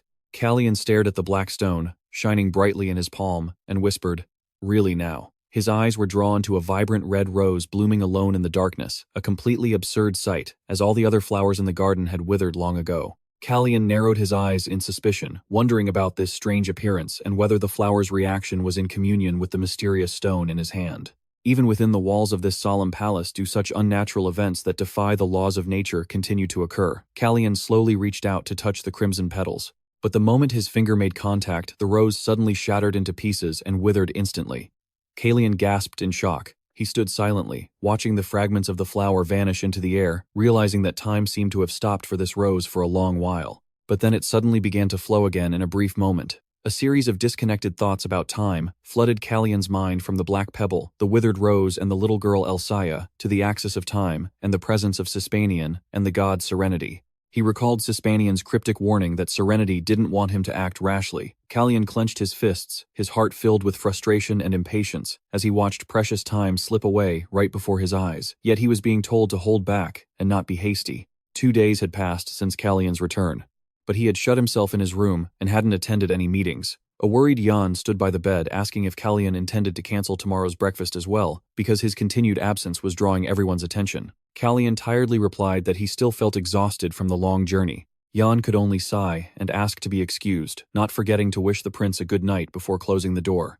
Calian lay silently in the darkness, his blazing red eyes wide open staring at the ceiling. Suddenly, a low voice from outside broke the silence of the room. I'd heard you knew a little magic, but it seems you can also listen to the wind. Calian sat up calmly, looking at the dark figure standing on the balcony and questioning him coldly. At a time like this and in this manner, I only ask why you have come. Sir Franz. The second Prince Franz stood under the moonlight, silently observing his younger brother with a calculating gaze. Calian looked out at the balcony, thinking to himself that the uninvited guest had finally shown up, wondering if breaking in was a habit inherited from Queen Celesbrisen. He coldly asserted that the disappearance of the roses in the garden was definitely Calian's doing. Calian was taken aback by the sudden accusation. Franz stepped closer. He was certain that it was a flower Calian cherished deeply, which was why he had taken it. A blazing red magic circle enveloped the space as the two princes faced off. Calian walked toward his brother. He sarcastically remarked how surprising it was that Franz would resort to such an impolite method just for a single flower. But Franz realized Calian already knew it wasn't an ordinary flower, and that was the real reason he had skipped breakfast. Calian silently praised Franz's sharpness. The second prince began to reveal that Randall was the one who tended to that garden. And because Randall carried the blood of Tensil, the nation of priests, he had already put the pieces together. Franz said he had asked Randall many times about the flower that never wilted, but every time he only received the answer that he didn't know. Calian listened silently to Franz's every word. The second prince admitted he asked in the hopes of receiving a truthful answer. Faced with his brother's arrogance, Calian could only watch in silence. Franz asserted that without the power of a priest, the flower couldn't have lived for so long. But he still didn't understand why Randall had to hide his true identity. These words struck Calian like a powerful blow, making him realize with a shock that his suspicion was entirely correct. Randall could indeed use the power of a priest. Franz casually leaned against the railing, making a surprising offer. He said he had already confessed to burning the rose in front of Randall, and told Calian to just go along with that story, to smooth things over. Before leaping off the balcony to leave, Franz didn't forget to remind Calian to get his story straight, and then bid him farewell. "See you tomorrow, little brother." Just as Franz was about to leave, Calian quickly pressed, "Why are you doing this?" Franz smirked, suggesting that Calian had skipped breakfast only because he didn't want to reveal his suspicions in front of their two brothers. But Calian immediately cut him off. He wanted to know the real reason why someone like Franz, with whom he had no good relationship, would suddenly step in to help him escape Randall's scrutiny. Calian stated bluntly that there was no relationship between them that would warrant such an action. Franz let out a meaningful chuckle and asked in return, "You still remember, don't you?" Seeing Calian's confused expression, Franz coldly stated that, no matter what power Randall possessed, he would never be able to win. Franz's eyes suddenly turned sharp as he compared himself to their eldest brother. "Just like me." Calian was stunned. He realized the bitter implication in the other's words. He pressed, asking if it was because Franz knew Randall couldn't overcome the influence of Queen Sispanian that he decided to switch to helping him instead. Franz didn't answer.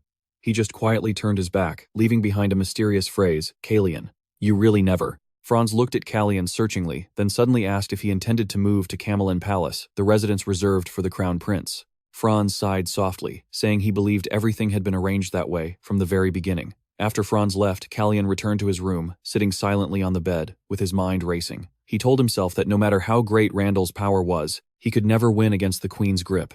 The image of Randall and the vibrant rose came to mind, proof of a priest's power. But what bothered Calian more was the strong metallic scent of blood emanating from the black stone when it resonated with that strange power. In the natural air, there's a scent. The scent of a plot twist, not of flowers. Calian clenched the stone in his hand. He understood that to find the truth behind this strange reaction, he had to find a way to make Randall act. Only then would Randall himself reveal why the flower bloomed and why he had to keep it hidden for so long. Calian stood up decisively, his gaze sweeping over the vast royal palace. He realized there was only one way to force Randall's hand to completely eliminate the presence of Queen Sispanian. Looking toward the distant greenhouse, Calian secretly resolved to act immediately because his time was running out. Meanwhile, in the Queen's palace, the sharp sound of a fist slamming on a table echoed, sending tea splashing everywhere. Sispanian shot to her feet, her face contorted with horror and rage. She screamed uncontrollably. "What did you just say? Say it again. What happened to Duke Breezen?"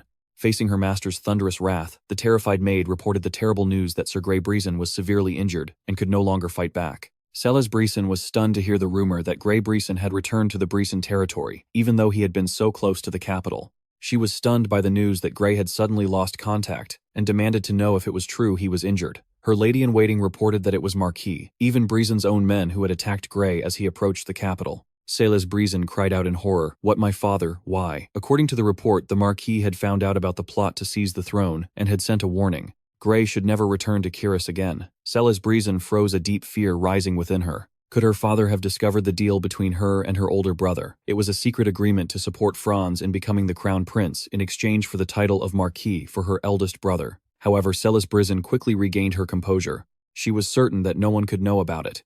She doubted anyone could injure a sword master like Grey, unless the Marquis had done it himself. Seeing her lady-in-waiting's confusion, Sispanian gave a meaningful smile. She ordered medicine to be sent to the border at once to confirm the truth of his injuries, while also investigating who was truly behind the incident. When she was alone, Sispanian slammed her hand on the table and then suddenly burst into a crazed laugh. She knew perfectly well that Grey was completely unharmed and figured that whoever planned to harm him had failed miserably. Sispanian smirked with satisfaction. "You were trying to frame my father, weren't you?" Her eyes became colder and more venomous than ever. Sispanian silently affirmed that she was the one pulling the strings, the one who told Grey to use the excuse of being injured to make his move. Sispanian casually threw a heavy pouch of money on the table and coldly ordered the person to take it. The man opposite her snatched the bag of gold, remarking on the queen's generosity before asking if his opponent this time would be a large group. SSS-Rank calmly sipped her tea, stating that there was only one target. Hearing this, the knight flashed a greedy smile, thinking to himself that for just one person, the price was so high, it was almost moving. He was Theo, the vice-captain of the Paven Knights. Beneath the glamorous exterior of a royal knight no one could imagine, Theo's true face was that of a man willing to kill anyone for gold. He eagerly asked about the specific mission. "What must I do?"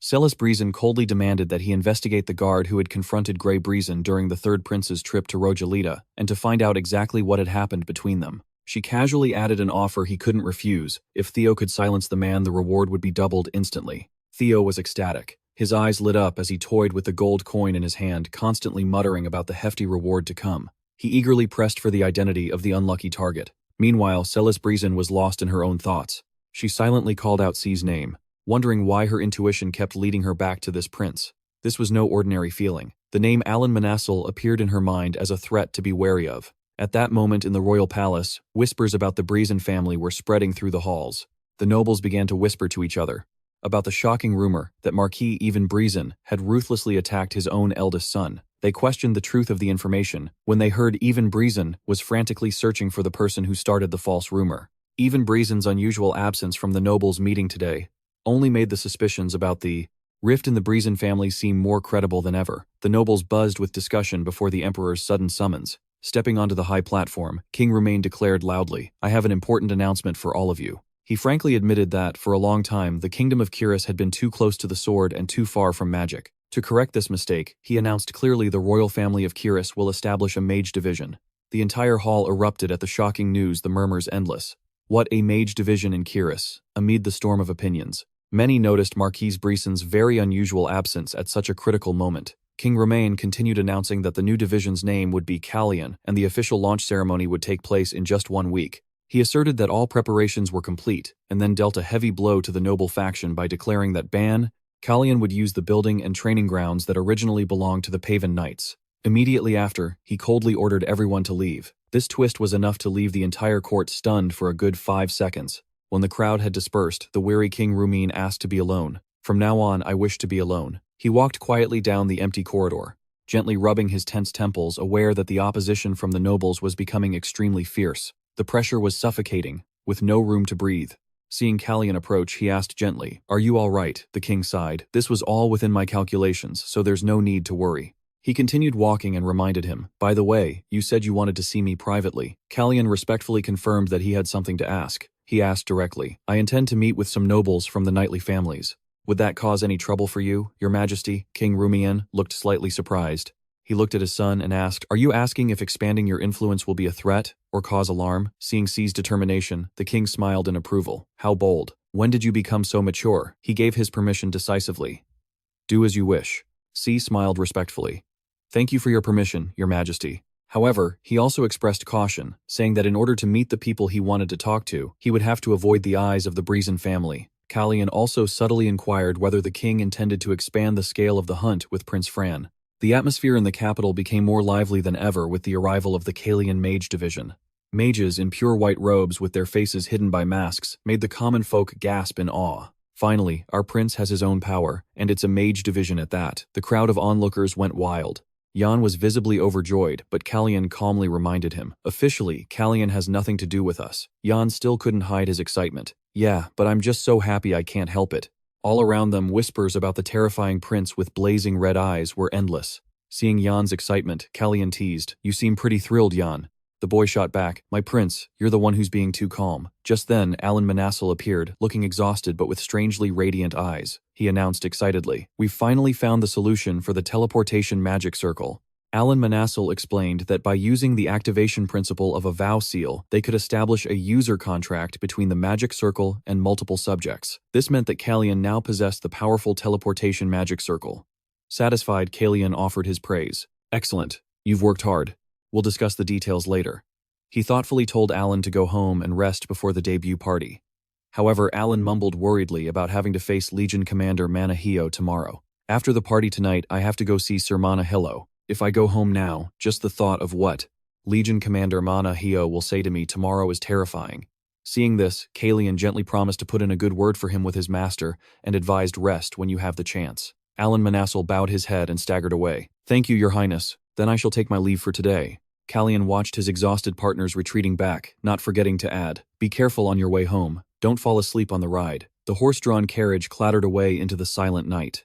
Inside, exhausted, after long days of work, Alan couldn't stop himself from drifting off. In his drowsy state, Calian's warning suddenly echoed like an omen. I told you not to fall asleep on the ride.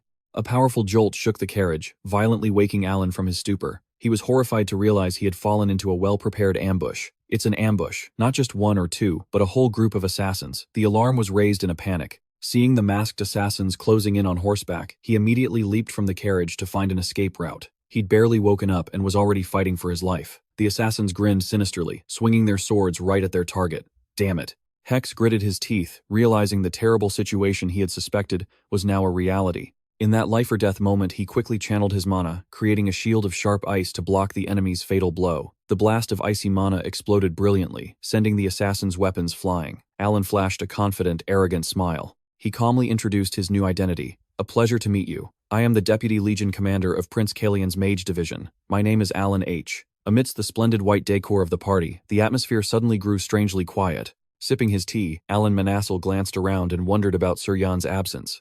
Calian calmly replied that he was probably busy with work right now. He revealed that news about Grey had just arrived today, and that Queen Sispanian had surely begun to make her move. Alan shuddered slightly as he realized Calian had deliberately thrown Hex out as bait. He lamented the young prince's ruthless exploitation, silently wondering if he still held a grudge over past events. Calian flashed a calculating smile. He asserted that Sispanian must be consumed by suspicion right now. She would be forced to question whether the Lord of the Borderlands was truly on her side. After all, Grey's acceptance to help her wasn't just due to deep brotherly affection. His real goal was the title of Marquis, which he could only obtain once. Even Breezen died. Because of this, Celes also had to consider the possibility that Even had discovered their treacherous plan and punished Grey himself as a warning to her.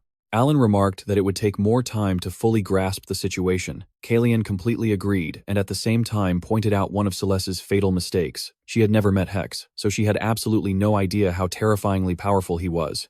With her arrogance, she probably only gathered a few mediocre knights to deal with him. Calian leisurely stirred his tea, certain that Hex alone was more than enough to handle that scum. After their journey to Rosalita, Calian's faith in Hex had become more steadfast than ever. He gave a sharp smile, completely confident in his subordinate's abilities. Meanwhile, under the dark night sky, Alan Manassel appeared like a powerful god of ice. A massive, radiant magic circle enveloped the area, emitting a suffocating pressure. His cold face was the last thing the assassins saw before they met their end. Sharp shards of ice tore through the air, embedding themselves in the enemy's bodies, leaving them unable to resist. One soldier was pierced through, only able to let out a pained, choked cry. Another screamed in terror, begging for mercy. But it was all too late against the Deputy Legion Commander's wrath. The desperate screams faded into the cold mist. The combat was so one-sided that the enemy was wiped out before they even knew what hit them. The leader of the assassin squad broke out in a cold sweat. He couldn't believe what he was seeing. What's with that mage? Normally mages had to aim, calculate, and chant before they could cast a spell. But Alan Manassel's speed, attacking without a hint of hesitation, completely shattered all the rules. The leader screamed in terror. How is this possible? This speed? There's no hesitation. Sensing the danger, the leader frantically ordered his men to dismount and close the distance. Hoping to get in close and exploit a mage's weakness in melee combat, he shouted to dispel his lackey's fear. Don't be afraid. Do you have any idea how much he's worth? Think of the money you'll get. Blinded by greed, the assassins charged forward, wildly, swinging their swords. Yet Alan Manassel remained strangely calm. His deep blue eyes didn't waver in the slightest. In the blink of an eye, a solid magic shield materialized, blocking all of the enemy's sword strikes. The leader froze in shock, witnessing his opponent's masterful skill. He deployed a shield that fast. As his subordinates were cut down, one by Alan Manassel's sharp ice shards, the leader trembled. His heart filled with a late, deep regret as he realized he had walked into a death trap. Damn it, I never should have taken this job. He realized the power gap was far too great and bitterly cursed his own blind greed. How did I ever think we could succeed with just 10 people? Amidst the gruesome scene, Alan Manassel stood tall, casually wiping out anyone in his path with powerful magic circles. The leader scrambled desperately, looking for a way to survive. Cough. I can't die a pointless death here. He painfully realized that the great opportunity the Queen had offered was actually just a death sentence, with no escape. He was completely broken by this overwhelming power. How is anyone supposed to deal with a guy like that? In an instant, a single, decisive magic spell finished off the last of them. Alan silently surveyed the devastated battlefield and confirmed coldly, only one left. The leader of the assassins knelt at Alan's feet, wailing pathetically. Spare me, I'll tell you anything you want to know. I'll tell you everything I know about Prince Calian. Alan Manassil looked down impassively at the trembling man. What exactly are you planning to tell me? Gasping for breath, the man confessed that it was Queen Sispanian herself who had directly ordered him to carry out the assassination. He continued to spill dark secrets, desperate to save his own skin. I once took care of one of the Queen's handmaidens, the one who snuck into His Highness Calian's chambers. If you need, I can testify to it. Alan smirked, contemptuously, certain that Calian would never want that incident mentioned again. The panicked assassin brought up Lennon Breezen's disappearance and the injury to the Border Lord. He realized that Calian was the one pulling the strings behind all those shocking events. He screamed about the person who controlled Marquis Breezen's funds. The more he talked, the more he exposed himself, snitching on himself without anyone even asking. He revealed a private casino in Keys, a place where the elite gambled with human lives. But Alan casually crushed his final hope. Too bad. It's a slightly interesting story, but His Highness already has someone who knows more than you. The leader completely crumbled, his face pale with disbelief. Unable to believe the young prince could have such a complete grasp on everything, he struggled to reveal one last secret about Marquis Breezen. The truth is, the Marquis has been practicing swordsmanship for a very long time. I once saw that his sword was heavily damaged, but he always hid that fact from the Border Lord. Alan Manassil raised an eyebrow, showing interest in this new piece of information. He placed a hand on the assassin's shoulder, making him flinch in terror, then casually remarked, "Perhaps His Highness will find this a little interesting." The assassin tried to play his final card to stay alive. He revealed that he'd once seen Marquis Breezen and Grey arguing fiercely right before Grey was sent to the border. Alan mused aloud. "You seem to know quite a lot, don't you?" This made the assassin even more smug. He pleaded desperately, "If you let me see His Highness, I'll tell you even more details about it." But in response to his plea, a cold line of magical sword energy instantly finished off the traitor. Thinking he could still bargain at this point was peak delusion. Alan Manassil glanced at the corpse at his feet and commented nonchalantly, "Once a mouth starts talking too much, it's better for it to stay silent forever." With the trouble dealt with, he looked around the desolate forest in annoyance. The carriage was wrecked. The horses had bolted, and there wasn't a single soul in sight in this remote place, making him worry about how he'd get back. But then, the sudden sound of galloping hooves rang out from behind, startling him. Back in the capital, a blood-stained cloth bag was placed on a table, while Calian maintained a cold, mysterious expression elsewhere. Marquis Breezen was going mad with rage. He slammed his hand on the table, roaring in fury at the accusation aimed directly at him. "What did you say? That I kidnapped Alan Manassil?" To his horror, the butler reported that the Kyrian knights would soon arrive to publicly search the Marquis' estate. Even Breezen realized this was a warning from the king, proof that His Majesty suspected him of daring to touch the Balkan division, the royal family's new power base. He pressed for information about Theo's involvement with the Mage, and learned that he had entered the palace under orders from Queen Sispanian. Even Breezen's gaze turned ice cold. He decided to go to the palace immediately, ignoring the suggestion to inform the queen beforehand. Even Breezen growled fiercely. He didn't want to witness a scene of father and daughter at odds. His real target was the second prince, Franz. Meanwhile, the atmosphere at the dinner between the three princes had become incredibly tense. The first prince, Randall, suddenly mentioned that the vice-captain of Calian's division was missing, suggesting Calian must be very worried. Calian remained composed. He admitted he was quite used to trouble from his time in Rosalita. But under the table, Calian's hands were clenched tightly in tension. As calm as he appeared on the outside, a storm was raging within. The important thing was to keep up appearances. Calian forced a smile, saying that the king and his master were the ones truly frantic about the vice-captain's safety. Randall quietly observed his younger brother with a thoughtful gaze. Suddenly, the second prince, Franz, spoke up, mentioning the scheduled hunt, and turned to ask Randall if he planned on joining. Randall flatly refused the invitation. He thought to himself that this was an event the king had arranged specifically for Franz, so there was no reason for him to be there. In response to Franz's advice to get some exercise, Randall simply offered a polite thanks and stated that hunting wasn't really his hobby. Calian watched in silence. He realized Randall was subtly testing Franz, even though he already knew the answer, but was asking intentionally to confirm his absence right there at the table. Franz ate calmly and then unexpectedly asked if Calian supported him. Calian stared intently at his brother, silently noting that this behavior was completely unlike the usual Franz. Suddenly, an immense pressure washed over him, making Calian shudder in fear. He was shocked to recognize this oppressive, rage-filled presence. Calian broke out in a cold sweat. He wondered in astonishment why his master Alan Manassil could possibly be this terrifyingly furious. Meanwhile, in a palace corridor, Alan Manassel appeared and let out a sarcastic remark upon seeing someone looking so carefree despite their subordinate having just disappeared. He approached Marquis Even Breezen, mockingly asking if the old man was perhaps too concerned with the favored third prince.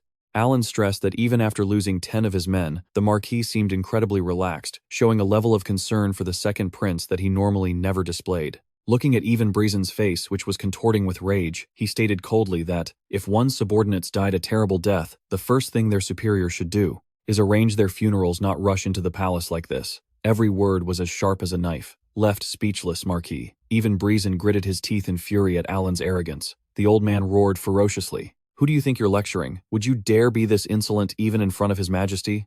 Someone of your illegitimate birth should be grateful. In response to the insult about his lineage, he calmly replied that this wasn't a matter a marquis had any right to interfere in. Even Breezen looked at him with contempt, thinking to himself that the king promoting someone like this proved his judgment of character was completely untrustworthy, and for sure, that little king wannabe Calian's character couldn't be any better. In response to that disdain, Alan just smirked. Who's to say who's more trustworthy? A family of knights that sends its elite soldiers to capture a single mage, only to get them all wiped out. What a mic drop moment, leaving his opponent with no possible comeback.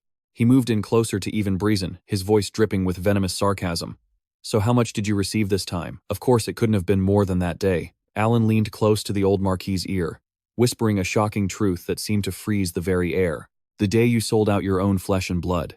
The words struck like a powerful blow, hitting a vital spot and leaving Even Breezen staggering in shock, cold sweat pouring down his pale face as his darkest secret was exposed. He was unable to contain his absolute fury. Even Breezen lunged forward, grabbing Alan by the collar and roaring frantically. What did you just say? You're being exposed right here and now.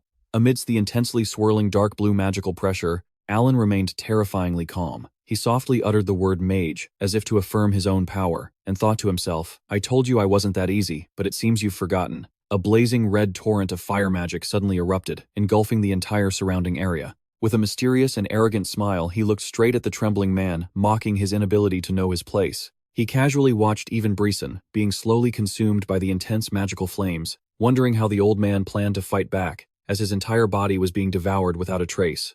Alan smirked sinisterly amidst the encircling crimson flames. He coldly reminded Even Breezen, think carefully about who you're dealing with. Completely suppressed by the fire magic, Marquis Breezen could only clutch his throat, choking and coughing in agony, his face contorted with resentment at his inability to fight back. Even Breezen ground his teeth and cursed that those who rely solely on their own strength like mages could never last long. But Alan casually retorted that he was far from alone. On the contrary, it was the Breezen family that was filled with people who only thought of themselves. He posed a sarcastic question about who Grey Breezen truly trusted and what he was after by venturing into the capital, leaving Even Breezen stunned as he realized the truth.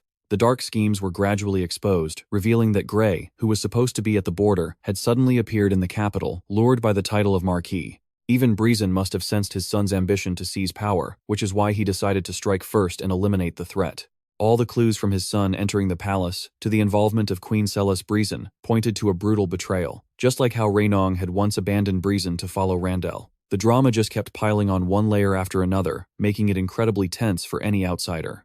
Even Breezen roared madly at the humiliation. How dare you? His scream echoed throughout the garden, but it couldn't change the predetermined outcome. From a high balcony, Calian stood silently observing the entire drama unfolding below, with cold, calculating crimson eyes. Marquis Even Breezen walked away sullenly, leaving the humiliating confrontation with Alan behind him. His subordinate hurriedly followed, reminding him that quite some time had passed, and asked if he still planned to proceed to Chemin Palace as originally scheduled. Even Breezen's face was now distorted by a simmering rage. His purpose for going to Chemin Palace was to confirm the truth about the alliance between the second Prince Franz and Queen Breezen. Every step now had to be carefully considered. One wrong move would have immediate consequences. But he clenched his fists, realizing the situation had completely changed, and instantly made the decision to return. Because even Breezen understood that he should only meet Franz once he had solid proof of which side the prince was truly on. Outside, heavy raindrops began to fall, blurring the figure of the Marquis as he sank into his hateful schemes. Inside the palace, Calian stood silently by the window, watching the long streaks of rain run down the glass. He sighed softly, thinking that if the rain continued like this, the upcoming grand hunt probably couldn't proceed as planned. He turned to the person sitting silently in the room and asked, "Don't you think so, brother?" Franz maintained his cold expression. He suddenly mentioned that he had witnessed a mage chasing down knights that morning. Calian's lips curled into a slight smile. He stepped closer and asked if his older brother had noticed the overwhelming aura hidden within that act. Seeing the meaningful look on his younger brother's face, Franz sighed softly. He admitted that the king's praise for Calian's swordsmanship was no exaggeration at all. Realizing this, he could only remain silent, as saying more would just make things awkward for himself. Calian asked casually, "Do you meet with the Marquis often?" Seeing Franz's silent expression, he asserted that the two had never met privately. Calian's lips curled slightly. "Is that so?" he replied. Then he astutely observed that the Breezen family was known for its harmony, but even a small push would be enough to crack it, and perhaps that's why the Marquis sought you out. In the quiet room, Calian laid the plan bare. To drag your mother down, then push you off to Camulon. Franz froze his deep blue eyes, showing a clear flicker of uncertainty at words that hit so close to home. "If you only want my mother to abdicate, you don't need to be on my side anymore. But if you want to seize the throne, then go see even Breezen." Franz slumped into a chair, exhausted. He thought he had already given his definitive answer before. As the rain poured down outside the window, Franz looked directly into Calian's crimson eyes and proposed, "Then let me ask you one last thing." He stated that this time the queen would very likely make the worst possible choice. Calian's eyes turned ruthless as he declared that he himself would push things in that direction and had absolutely no intention of saving her. He coldly warned that if Franz decided to take his hand, he had better be prepared. Amidst the downpour, Franz stared pensively into the distance, thinking about the path his mother had painstakingly built for so long. A firm handshake was offered, marking a surprising alliance between the two princes. Upon hearing this news, Jan couldn't help but be shocked. He asked in astonishment if Calian had really joined hands with Franz instead of the first Prince Randall. Calian calmly confirmed it. Jan was still amazed. He wondered if this meant Franz had officially turned his back on Queen Breezen. Calian slowly sipped his tea. He explained that it wasn't a betrayal, but rather an abandonment. Franz could no longer stand by and watch the crimes Breezen committed just to put him on the throne. So for a long time now, he had chosen to act his own way. In a dark room, Franz had once collapsed amidst shattered wine bottles, drowning in utter despair. In reality, his drunken appearance was just a perfect mask. Although he deliberately poured wine on himself so the strong smell of alcohol would overwhelm everything, there wasn't the slightest scent of it on his breath. Looking back, every time Franz deliberately made things difficult or tormented Calian, it was always when someone else was present. He believed that by playing the role of a terrible person, he could somewhat deflect the viciousness of those around him, or even protect himself. But he soon realized a harsh truth, that besides death, there was no way to stop his mother's crazed ambition. Another handshake comes to mind, evidence of a belated compromise.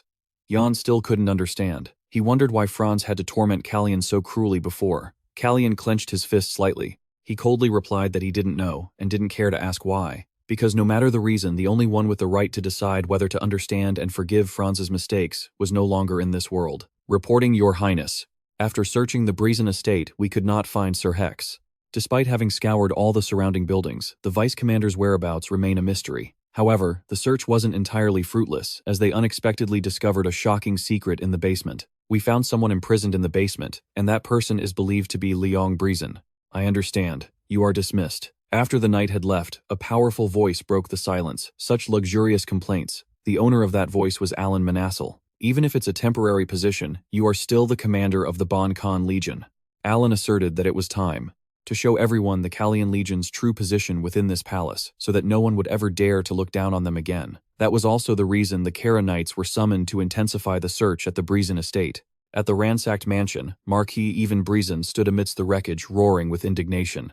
"Are you implying that I've hidden that sorcerer here?" Facing the old Marquis's fury, the knight remained cold and resolute. "This is the king's order. Cooperate with the search." Even Breezen gritted his teeth, his hands clenching into fists as he realized he was being cornered right before the division's founding ceremony. Witnessing the old Marquis's stubbornness, Alan curled his lip in a mocking smirk. He knew that those who only judge others by their titles would only truly have a rude awakening when they experienced firsthand that their opponent was more than just a simple sorcerer, pushed into a corner and still acting tough, trying to save face even with nothing left.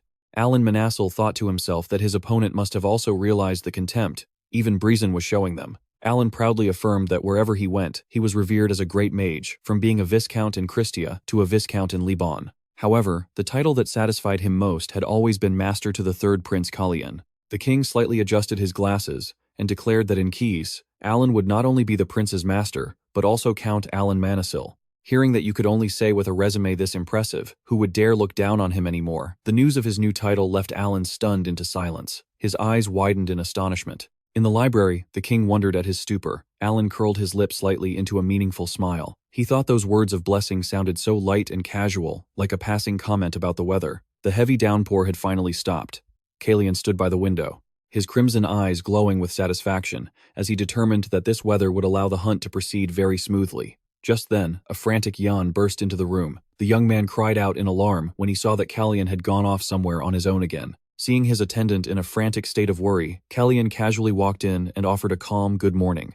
Calian explained that he had just gone for a short walk to deliver something important. In response to Yan's curiosity, he admitted that taking a public stroll in the early morning like this made him feel much more at ease than having to sneak out in the middle of the night. Yan suddenly remembered something important and reported that Baron Melfia Polan had just sent something over that the prince needed to see immediately. It was a group of magnificent horses standing majestically in the sunlight, ready for the upcoming hunt. Calian looked at the excellent war horses and noted with satisfaction that Viscount Thesis seemed to have arrived safely in Chios. The gift list included horses of the same bloodline as Javan, but the final gift left him completely astonished. It was a small, beautiful white cat, nestled in a basket brought by Yan. Calian chuckled. He had considered giving a bird or a dog, but the appearance of a cat right now was absolutely perfect. Even when the battlefield is as tense as a drawn bow, seeing a white cat is enough to make anyone's heart melt. Calian gently handed the cat to Hina and instructed her, "Here, take it, Hina. Cats are still allowed in the Churmil Palace.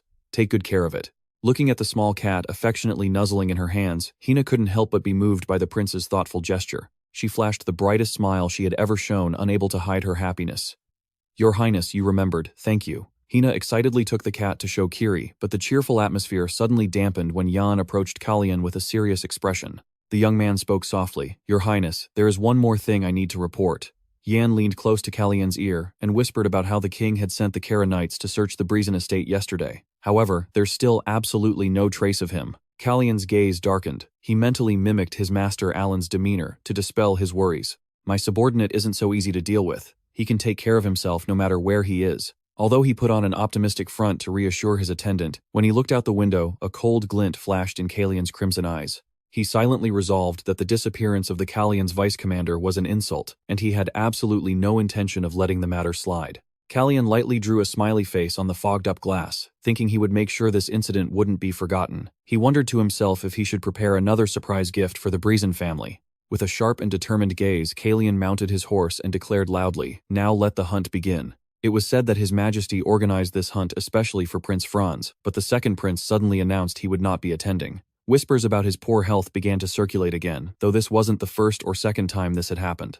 Standing on the balcony, Franz let out a weary, thoughtful sigh. He gazed into the distance with sad eyes, wondering to himself, is it today outsiders think it's a real illness, but who would know this was a calculated move to avoid drama? The memory of his previous conversation with Calian came back vividly. Calian had offered a meaningful smile and some advice. "Your Highness shouldn't participate in the hunt. I hear you're about to come down with a severe cold and fever." Seeing Franz's bewildered look, Calian nonchalantly added that it seemed he wouldn't have the strength to go hunting then. Calian even feigned a joking sigh. "Oh my, what a shame." He then promised to explain everything to His Majesty for him, all with a brilliant smile. Back in the present, Franz thought that while he didn't know what Calian was plotting, if the other prince didn't want him involved, he would respect his wishes. A premonition of some great trouble about to occur made Franz feel uneasy. Just then the sound of a cat meowing caught his attention. Down in the castle courtyard, Calian's maidservant was busy chasing after the small white cat. Franz immediately recognized her as Calian's attendant. However, his expression suddenly changed when he realized the little girl was running toward the rose garden. Franz realized with alarm that at this very hour, Crown Prince Randall was most certainly there. In the distance, Randall's figure stood in solemn silence amidst the bushes with his escort knights. Right there in the garden, a knight had drawn his sword, pointing it directly at the young maid who stood trembling in fear. "Who are you? How did you get this far into the palace? Answer me now." Hina was stunned. She knew she had to explain that she was Calian's handmaiden, but since she couldn't speak, she tried to reach for her notepad to communicate. This action made the guard even more wary. He roared, "Stay put. If you move again, I'll consider you an assassin and cut you down where you stand." Hina squeezed her eyes shut in fear, knowing that if she couldn't get her notepad, things would get much worse. Just in the nick of time, the sound of firm footsteps rang out, accompanied by a sarcastic remark. "And you call yourselves guards?" The sudden appearance of second Prince Franz startled the guard. Franz approached coolly, raising an eyebrow to criticize their incompetence, as they couldn't even recognize a prince's personal handmaiden. He harshly asked if their eyes were failing them, or if there was something wrong with their heads. The guard turned pale, hastily kneeling to the ground to beg for forgiveness for not recognizing someone who worked in the palace. Franz looked at Hina, who was trembling as she clutched a small cat. He coldly ordered the guard to lower his sword immediately. Seeing she had been rescued, Hina shyly bowed her head in thanks to the second prince and quickly left. Franz quietly watched Hina's retreating figure. Suddenly, Randall appeared from behind with a low voice. "I was called for the hunt. And yet you didn't go." Franz was slightly startled. He quickly bowed his head, apologizing for not knowing the crown prince was there, and asked for permission to leave immediately. But Randall had already seen through the change. He remarked with a hidden meaning, "Your relationship has gotten much better, hasn't it?" Seeing Franz freeze, Randall added a cold, definitive statement. "I'm talking about Calian." Randall's eyes darkened, becoming mysterious and causing the atmosphere between the two to grow even more tense. That gaze was like it could pierce through one's darkest secrets, making it impossible to hide. The official hunt began amidst the nobles' suspicion about what the princes truly stood to gain from this event. Marquis Alan Manassel, "Don't just pull the bowstring with your hands like that." Alan frowned in concentration. He replied that he needed quiet, and wished the other man wouldn't bother him. In the distance, the whispers of the nobles started up again. They found the way the hunting parties were divided, this time to be strange. It was completely unprecedented, and they wondered what the real criteria behind it was. It felt less like a hunt, and more like a game of mafia. Everyone was suspicious of everyone else. The nobles couldn't stop talking, as they realized an unusual truth. That's right, no matter how you look at it, we are all knightly families loyal to Brisson. They began to question the allegiances of those accompanying the third Prince Calian. Ignoring all the gossip, Alan Manassel narrowed his eyes at his target. His hands tightened on the bowstring, and then he decisively let go. However, each arrow fell to the ground before it could even fly, 5 meters, leaving everyone speechless. They figured a mage should just stick to magic, instead of holding a bow. He smugly asserted that no matter what he schemed, a mere mage couldn't accomplish anything significant. But a sudden loud noise erupted, along with a cloud of white smoke stunning everyone. The nobles' eyes widened in shock as they saw that no prey had been taken down by the arrow. At that moment, Alan casually snapped his fingers and a blazing fire erupted powerfully, to everyone's astonishment. He coldly demanded to know if there was any law forbidding the use of magic in hunting, which silenced those who had just been mocking him. The nobles on Brisson's side were so shocked they broke out in a cold sweat. They understood perfectly well that if that magical attack had been aimed at their necks, they would be dead by now. This was a warning. The sharpest warning to those who were still straying down the wrong path. Alan let out a small smirk, musing that since they were all comfortably perched on a big tree like the Brisson family, it was only natural they'd all be caught in one fell swoop. A final warning had been issued, making the atmosphere of the hunt more suffocating than ever. Meanwhile, on the other side of the hunting grounds, Calian was also beginning his own plan. He leisurely drew his bow towards the deep blue sky and declared, "Soon I will begin a hunt of my own." Calian gave a radiant but meaningful smile. He revealed that his prey this time wasn't an eagle or a lion, and that this was the first time he'd ever had to hunt something so special. The third prince's blazing red eyes bored into the two nobles standing beside him as he casually requested, "I need your help." Faced with Calian's terrifying pressure and calculation, the two could only tremble and nod their heads vigorously, not daring to utter a single word of protest. They knew the consequences of refusing. Calian lowered his bow, leaving behind a heavy message before he departed. "Then we will meet again in the palace." At the same time, at the palace, a resounding slam on a table echoed, accompanied by extreme rage. Queen Sispanian gritted her teeth, her black-gloved hands clenching a letter she had just received from the border territory. Seeing her master in a towering rage, the handmaiden timidly asked about the letter's contents, but Sispanian only roared viciously, "Get out and don't let anyone in." A hunt raged outside while a storm brewed in the palace. Tensions were high on both fronts. The letter was a report about sending medicine to the border Duke Grey Brisson to confirm the truth about his injury. However, the results were disastrous. Although from a distance, Grey didn't appear to be seriously wounded. His mind had fallen into a state of terrifying instability, preventing his subordinates from seeing him directly.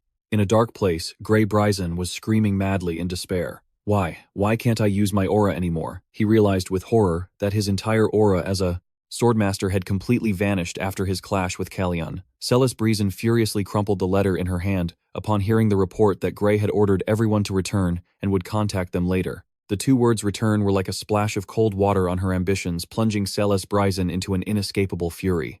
"Return." Sispanian repeated the word from the report through gritted teeth filled with utter rage. Just then, Calian appeared and casually asked why she had been looking for him since early in the morning, as if something important had happened. Sispanian maintained her arrogant demeanor, criticizing the prince's impoliteness even during tea time. Paying no mind to her sarcastic remark, Calian placed a cloth bag heavily onto the table, revealing the bag was found where the night hex had disappeared. Calian sat down opposite her, stating that it contained a considerable amount of money. Seeing through Celeste's feigned innocence, Calian bluntly mocked that she would surely claim to know nothing about it. Celeste casually sipped her tea, asserting that, of course, she had no memory of meeting the knight on that day. She even tried to turn the tables, suggesting that Calian's frantic search for a missing mage proved he must have been up to something with the border duke. Celeste narrowed her eyes suspiciously, asking what he had promised to make the duke help him so much.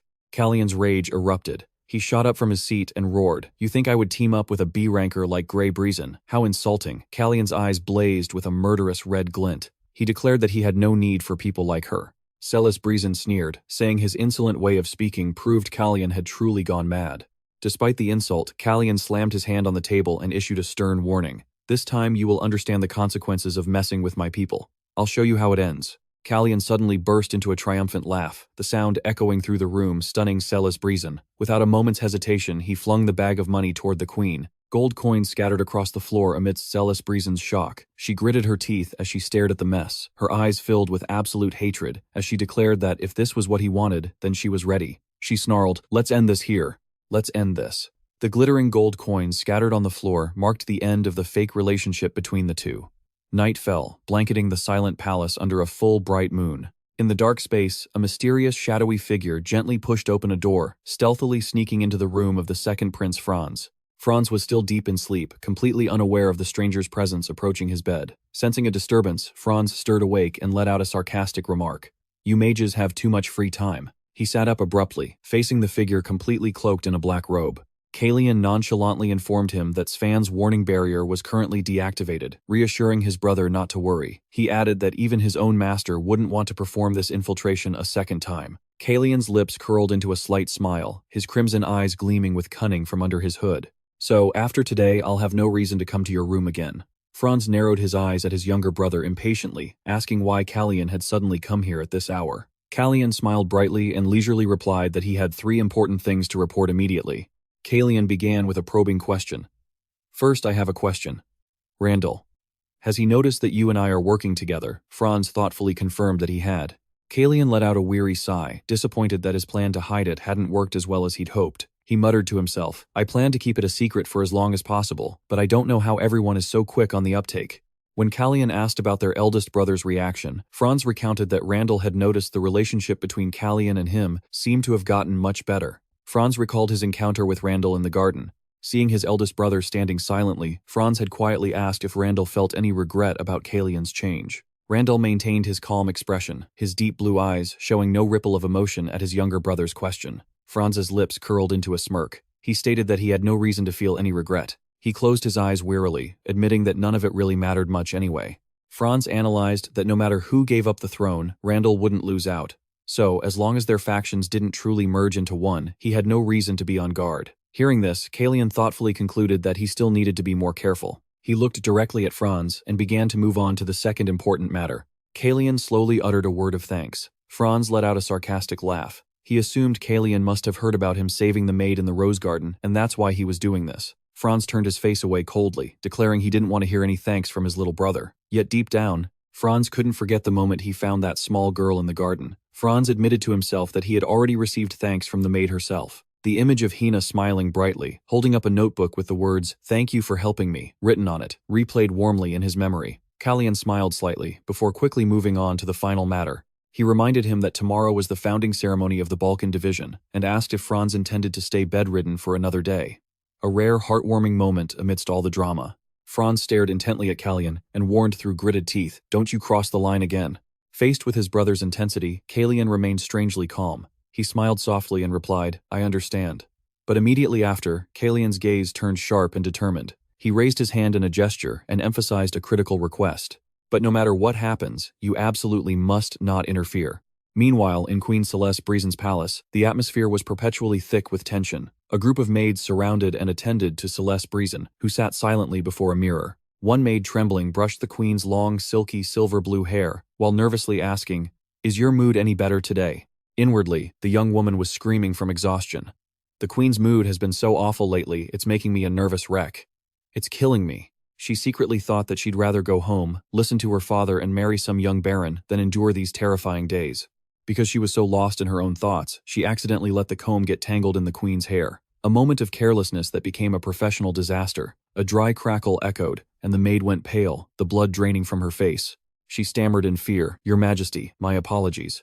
A sharp slap resounded as Celeste-Breezin struck the girl hard across the face. The maid tumbled to the floor, sobbing as she bowed her head, begging desperately, "Your Majesty, I'm so sorry, I must have lost my mind. I'll fix it right away, please forgive me." Another maid quickly knelt beside her, trembling as she took all the blame and begged for the queen's mercy. The head maid bowed and accepted fault. "It is my error, Your Majesty. It is because my training was lacking. I will handle this immediately." But Celeste-Breezin just coldly uttered a single, "No, leave it." Then she walked away in silence, her steps heavy. The young maid watched the queen's retreating figure, her eyes filled with terror. In the shadows, Celeste-Breezin's face became darker and more frightening than ever. She schemed maliciously. This might come in handy. Ignoring the small details to play the long game. The quiet ones are always the most dangerous. The official founding ceremony for the Vankane Mage Division was taking place in a solemn atmosphere at the royal palace. Standing on a high platform, Alan Manassel declared loudly before all the guests, "Today we are gathered here to announce the establishment of Vankan. We are deeply honored to announce the birth of this mage division right here in the heart of Kiris." King Rumian sat and watched in silence, while Princes Randall, Franz and Calian were all present to witness this momentous occasion. Alan continued, "With His Majesty's permission and everyone's support, Vankan will open a new chapter in the history of Kiris." Just as Alan was expressing his hope that magic would bring prosperity and harmony to the land and in Timeblood, the name of Kiris was about to officially found the division. An earth-shattering explosion suddenly shook the ground. A massive pillar of fire erupted in the distance, sending the crowd into a panic. Everyone was stunned and terrified. Piercing screams echoed non-stop. What was that? What in the world is happening? All eyes turned toward the column of black smoke rising from a corner of the palace. Someone recognized it and screamed, "Isn't that direction? Hia Palace." The ceremony's atmosphere completely shattered as the shocking news was reported. An explosion has occurred at Hia Palace. Calian's eyes widened in utter shock when he heard the next piece of information aimed directly at one of his own. Hex was the one who caused the explosion at Hia Palace. Faced with the sudden accusation against the vice-captain of his knights, Calian shot to his feet, stunned, and could only manage to exclaim in disbelief, "What?" The entire hall erupted in commotion, as whispers about the name Hex spread everywhere. If it's Hex, then yeah, it must be him. Suspicious eyes all turned to Calian, making the atmosphere suffocating. Standing amidst the chaotic crowd, Calian clenched his fists so tightly they trembled. He gritted his teeth silently, cursing the mastermind's name Celis. Calian's eyes blazed with fury. He knew all too well the wicked intentions of that woman. "Trying to frame me for such a spectacular crime this time, are you?" Without a trace of fear, Calian was ready for the fight. "Fine. Let's see who has the last laugh." Just as he was about to step forward, a hand suddenly landed on his shoulder, holding him back. The king stepped forward and addressed the crowd in a clear voice, calming them down. "Everyone please remain calm. This chaos might be exactly what the perpetrator wants, so for now, please stay safe and composed." He squeezed Calian's shoulder as a reminder. "Until we find the cause of the explosion, we cannot jump to any conclusions." But then a cold and authoritative voice suddenly cut in. "And what if I told you I saw the culprit with my own 2 eyes?" Firm footsteps approached, and then Queen Celeste-Breezin appeared from behind a golden fan with a venomous smile. She declared loudly before all the guests, "These very eyes clearly saw the one who burned down my palace." Celeste-Breezin nonchalantly walked through the wreckage, ignoring the shocked expressions of everyone around her. Witnessing his mother's shamelessness, the second Prince Franz stood frozen cold sweat dripping down his pale, shaken face. Celeste-Breezin approached the officials, feigning concern. "I heard there was an explosion, but you all seem to be safe. What a relief." Watching this ridiculous charade from a distance, Calian curled his lip in contempt. How shameless. To say those words about something you orchestrated yourself. The 2 sides confronted each other directly amidst the smoking ruins of the palace, signaling the start of a battle with no quarter. Calian coldly warned Celeste-Breezin to avoid speaking so hastily, reminding her that His Majesty had already declared he would find the true cause of the incident. Celeste-Breezin smirked sinisterly behind her golden fan. She brazenly fabricated a story, claiming that the mage had confessed to being incited by Calian to attack, then caused a scene and fled. Calian was flabbergasted by the baseless accusation, while Celeste-Breezin smugly asserted that, at present, there was absolutely no evidence or witness that could help him clear his name. The story was spun so quickly that people were led by the nose before they could even process it. In truth, the entire incident was a cruel trap orchestrated by her own hands. Celeste-Breezin had used her authority to force a lady-in-waiting to carry out a mission to atone for a previous mistake. She gave the girl a strange, glowing purple stone, and ordered her to place it in a box right at the entrance of the drawing room before she was allowed to leave. Under the queen's pressure, the poor girl could only tremble and obey in fear. The moment the stone was put in place, an earth-shattering explosion occurred, reducing Hia Palace to a desolate pile of rubble to everyone's horror. Celesbrizin used the very scene of destruction to corner Calian. She loudly questioned whether he intended to keep covering for the person who destroyed the palace. She demanded that Calian find that mage and bring him back if he wanted to prove his own innocence. Calian fell silent and bowed his head. He was forced to admit the damning truth that Sir Hex was at present still missing. Celesbrizin chuckled to herself. To her, the truth didn't matter in the slightest. She confidently asserted that her words were the truth because she had seen the culprit with her own eyes. Celesbrizin gloated as she looked at Calian standing alone in the hall, silently declaring that he would be forever trapped in this perfect snare with no hope of escape. Celesbrizin's smug satisfaction didn't last long before a calm voice cut through the tense atmosphere. "Is this the mage you were referring to, Your Majesty?" She lowered her fan in shock, her eyes widening in astonishment as she saw the figure of a man slowly approaching. With long blue hair and pristine white mage robes, he smiled and offered a polite greeting. "My greetings for the first time." Hex had appeared right on cue like a walking plot twist, shattering the entire script she had just constructed. Celesbrizin froze her breathing, becoming ragged as she recognized the man she had just loudly declared to be the arsonist. Now here he was, appearing gallantly right before her. Utter horror washed over the queen's face as she realized an even more terrible truth. "Why is he with my father?" Walking right beside him was none other than Marquis, even Brisson, his expression incredibly stern. From the shadows, Calian quietly watched his prey fall into the trap. He whispered coldly, "Do you see it now? Your own end." From the very beginning, everything was already decided. It was a complete reversal that made the schemer herself wonder who was truly holding the script. In reality, Hex had never been missing as Celesbrizin mistakenly believed. After the failed assassination attempt, he was simply enjoying a well-deserved 5-day vacation. However, it was the incidents related to Grey Brisson that had caused suspicion to arise, leading to a series of injustices being heaped upon the vice-captain. Amidst the Queen's malicious schemes, there was one person who absolutely could not turn a blind eye: Marquis, even Brisson, who seemed to have seen through his daughter's entire puppet show. Calian had long anticipated that she would use Ian's absence as an excuse to act, so he had masterfully arranged a decisive checkmating move. On the prince's orders, he had secretly remained at the Brisson estate until the official establishment of the Advisory Council. His appearance alongside Marquis Even Brisson at this exact sensitive moment was the most devastating blow to the Queen's ambitions. If the Marquis truly chose to side with Calian, this time all of Celesbrizin's power and conspiracies would officially crumble. A move hidden until the very last second, a checkmate with no chance to counter. Watching from a distance, Calian gave a sinister smirk. He thought to himself that he was simply making full use of the chess pieces in his hands to turn the tables. Calian immediately approached the king and proposed loudly, "Your Majesty, please investigate the truth of the incident at Hia Palace right here and now." He glanced at Celesbrizin with a provocative stare, asserting that the sorcerer the queen had been waiting for had finally been revealed. Faced with the pressure of the truth, King Rumain's face hardened and he declared decisively, "Very well, I shall do so." As Calian walked past Celesbrizin, he leaned close to her ear and uttered a cold warning. "I told you, didn't I, not to be so quick to run your mouth." Celesbrizin froze in shock, her eyes wide with utter terror and humiliation. Glaring at the king and the knights surrounding them, Celesbrizin gritted her teeth in fury. She silently cursed the foolish old king and the useless knights, all of them being played like fiddles. Her plans had gone down the drain. The feeling of overconfidence leading to self-destruction was clear in every frame. Celesbrizin realized that now there was no one left to take her side. In a fit of desperation and madness, she suddenly let out a haunting laugh. The sound echoed through the grand hall, sending a chill down everyone's spine. Celesbrizin looked directly at Calian. She brought up the memory of his deceased mother with a cruel tone. "Now that you mention it, your mother." Laughed just like that in her final moments. "You're so much like her." As soon as she finished speaking, Celesbrizin secretly drew a sharp dagger hidden behind her golden fan, stunning Calian. Witnessing the queen's insane act, King Rumain lunged forward in alarm, but it was too late. Celesbrizin charged straight for Calian and delivered a fatal stab. Calian could only stare wide-eyed as the blade plunged into his body, while a heart-wrenching scream of Prince tore through the tragic scene. Celesbrizin was stunned, her eyes wide with horror, as she realized her blade had missed its original target. Calian stared in disbelief at the person shielding him, recalling their cryptic warning that no matter what happened, he must not interfere.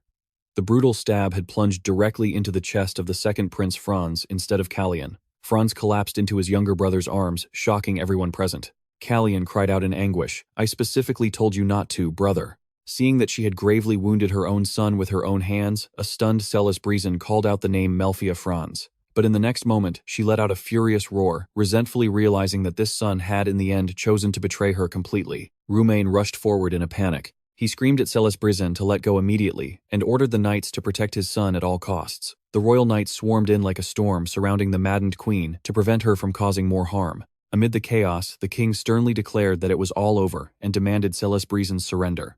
A stream of deep blue mana suddenly tore through the air with terrifying speed, striking like a thunderbolt and forcing SSS-Rank to let out a piercing scream before she was knocked down. SSS-Rank collapsed to the floor, clutching her wounded arm in pain. Calian now appeared, his eyes glowing crimson with rage, holding a radiant aura sword that emitted a suffocating pressure. He looked down coldly at the vicious woman collapsed at his feet and asked if she had heard what he said. Calian held the fading Franz, tightly repeating through gritted teeth that he had told her to let go from the very beginning. Restrain the queen. The clear command echoed through the chaotic atmosphere. The knights acted at once to secure the surrounding area as the situation was temporarily brought under control. The crowd of nobles was utterly shocked, whispering amongst themselves in horror. Did you see that? It was clearly sword aura. The shocking truth was unbelievable to everyone. No way. Does that mean the third prince is? All eyes turned to Calian, who had just displayed power far beyond their imagination. The third prince is a swordmaster. Calian held his fading brother tightly and cried out. Franz struggled to open his eyes, blood trickling from the corner of his mouth as he realized the truth. You used sword aura immediately after Franz completely collapsed, causing Calian to scream wildly. While SSS-Rank was being dragged away by the knights, Calian urgently ordered them to get her out of there, and desperately called for a healer to protect the king. Roumain rushed over, crying out in pain. Seeing the chaos, Calian quickly called for his master and asked him to protect his majesty. He held his father the king firmly and advised, "You heard him, your majesty. Please leave this place first. It's dangerous here."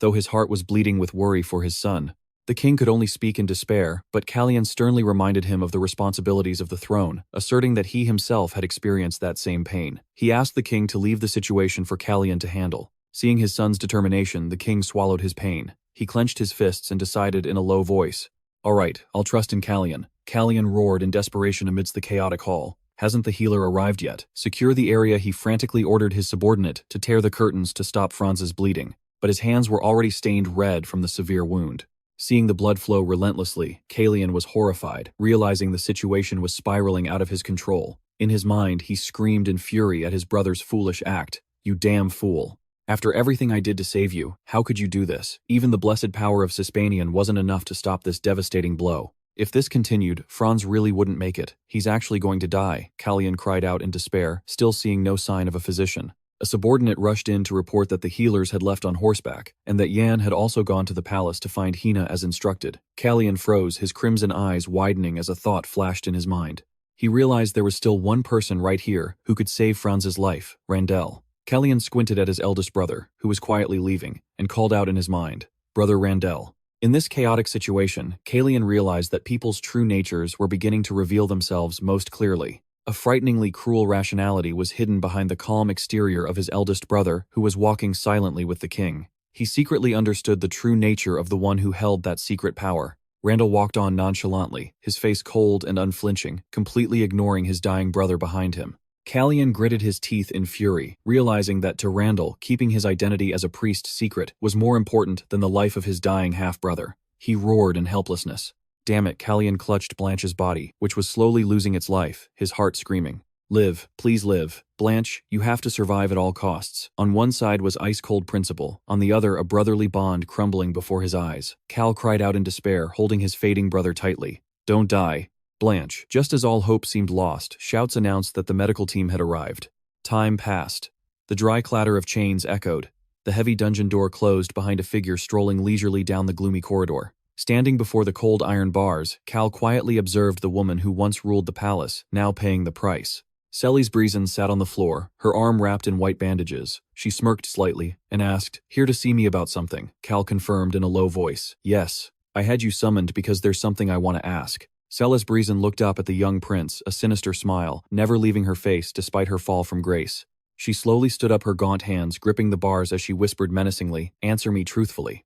A malicious glint flashed in SSS-Rank's eyes as if she wanted to see straight through to his soul. She pressed, "You're hiding something, aren't you?" Cal remained silent in the face of her suspicion, his crimson eyes showing no hint of wavering before the queen's haunting question. SSS-Rank leaned closer to the bars, her eyes glinting with malice as she repeated the question. "Hey you, you're hiding something, aren't you?" Calian didn't flinch. He half closed his eyes and casually replied with an obvious truth. In this world, who doesn't have something to hide? Calian coldly threw out a question of his own, aimed directly at the Queen's past crimes. By the way, I have a question for you too. Are you really the one who killed the former Queen Aixa? At the mention of Aixa's name, Celesbrisen froze for a moment before bursting into a fit of crazed laughter. She admitted with smug pride, "How could I ever forget? That was the first time I personally delivered a bowl of poison." Witnessing her horrifying cruelty, Cal decisively turned and walked away. "I have nothing more to say to you." His footsteps echoed down the dark corridor, leaving behind Celesbrisen's resentful screams. "But I was so honest, and you were not." Cal continued to walk silently toward the light at the end of the dungeon, ignoring Celesbrisen's presence behind him. Celesbrisen clung to the bars, her eyes gleaming with a malevolent light as she uttered one last taunt.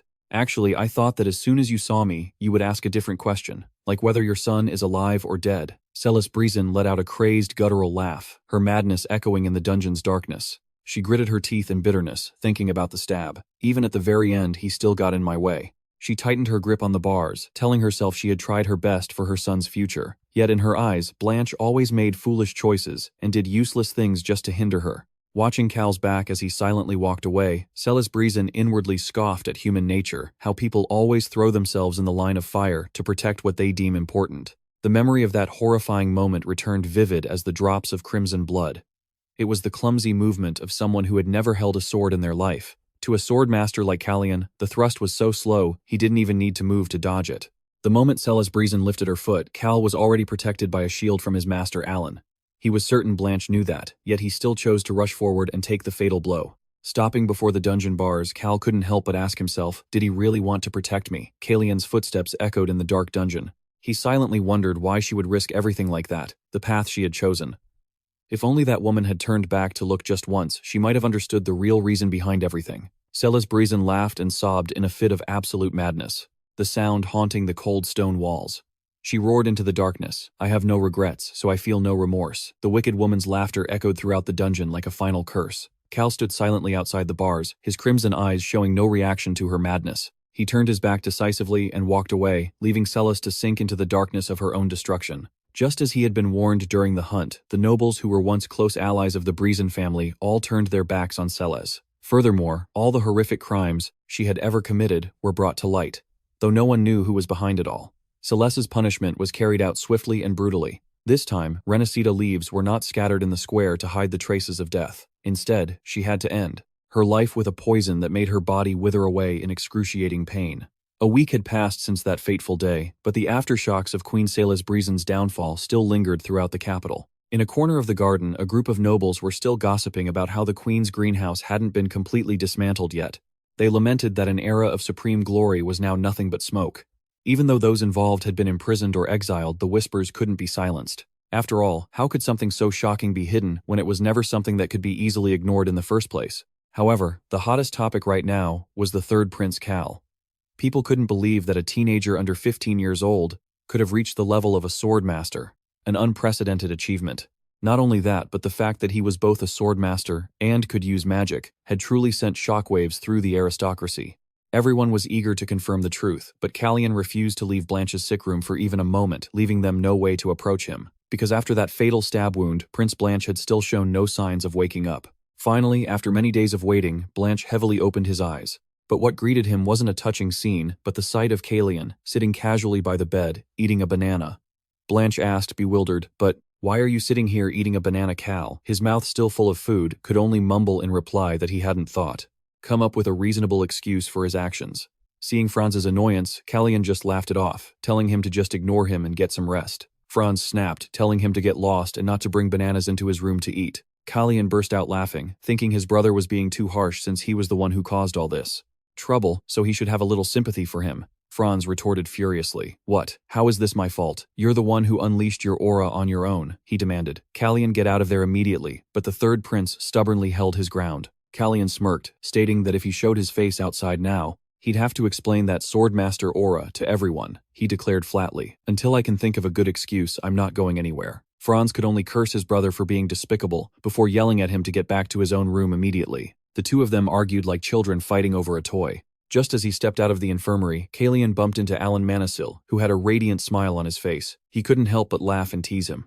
"Well, look who it is. Long time no see." So he finally kicked you out, huh? Calian could only manage a wry smile and reply, yep, with a look of utter disgust, too. He thought to himself that the fact he managed to last in Franz's room for a whole 4 days was a testament to the supreme generosity of his short-tempered brother. A banana peel flew out of the room and hit Calian squarely on the head, followed by Franz's furious roar. Get out, Alan commented with amusement that those 4 precious days must have certainly helped strengthen their brotherly bond. A rather violent but very real brotherly bond.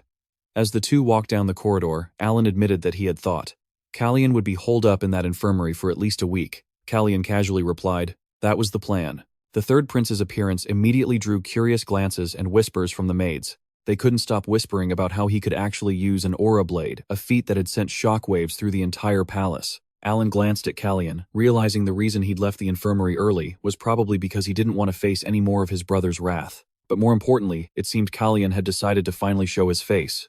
Alan thought to himself, so, the prince has finally found a good reason to show his true power to the world. Although he always appeared calm on the outside, deep down, Calian knew he was a terrible liar. He understood that in this world full of schemes, there was one person he could absolutely never let find out the truth about his current body and soul, and that was King Rumain. The king was sitting silently behind his desk, his eyes filled with contemplation as he faced the son who had just returned from the dead with extraordinary abilities.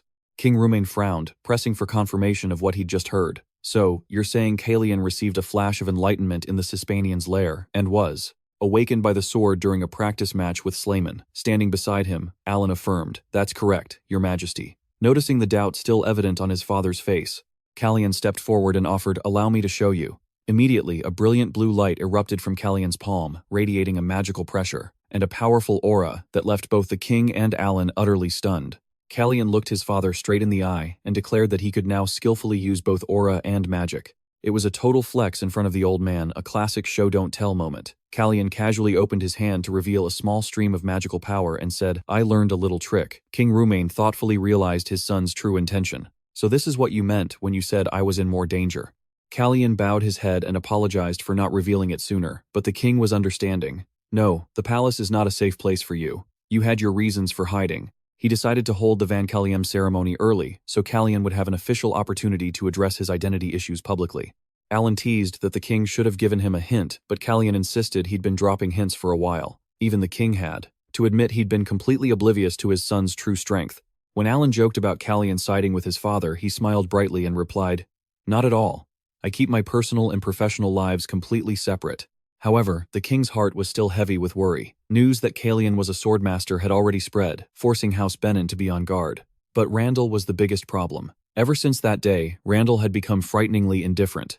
In the king's eyes, Randall had always seen his brothers as competitors, not family. Other families have happy reunions. When this family gets together, it's guaranteed to be tense. He worried about the future.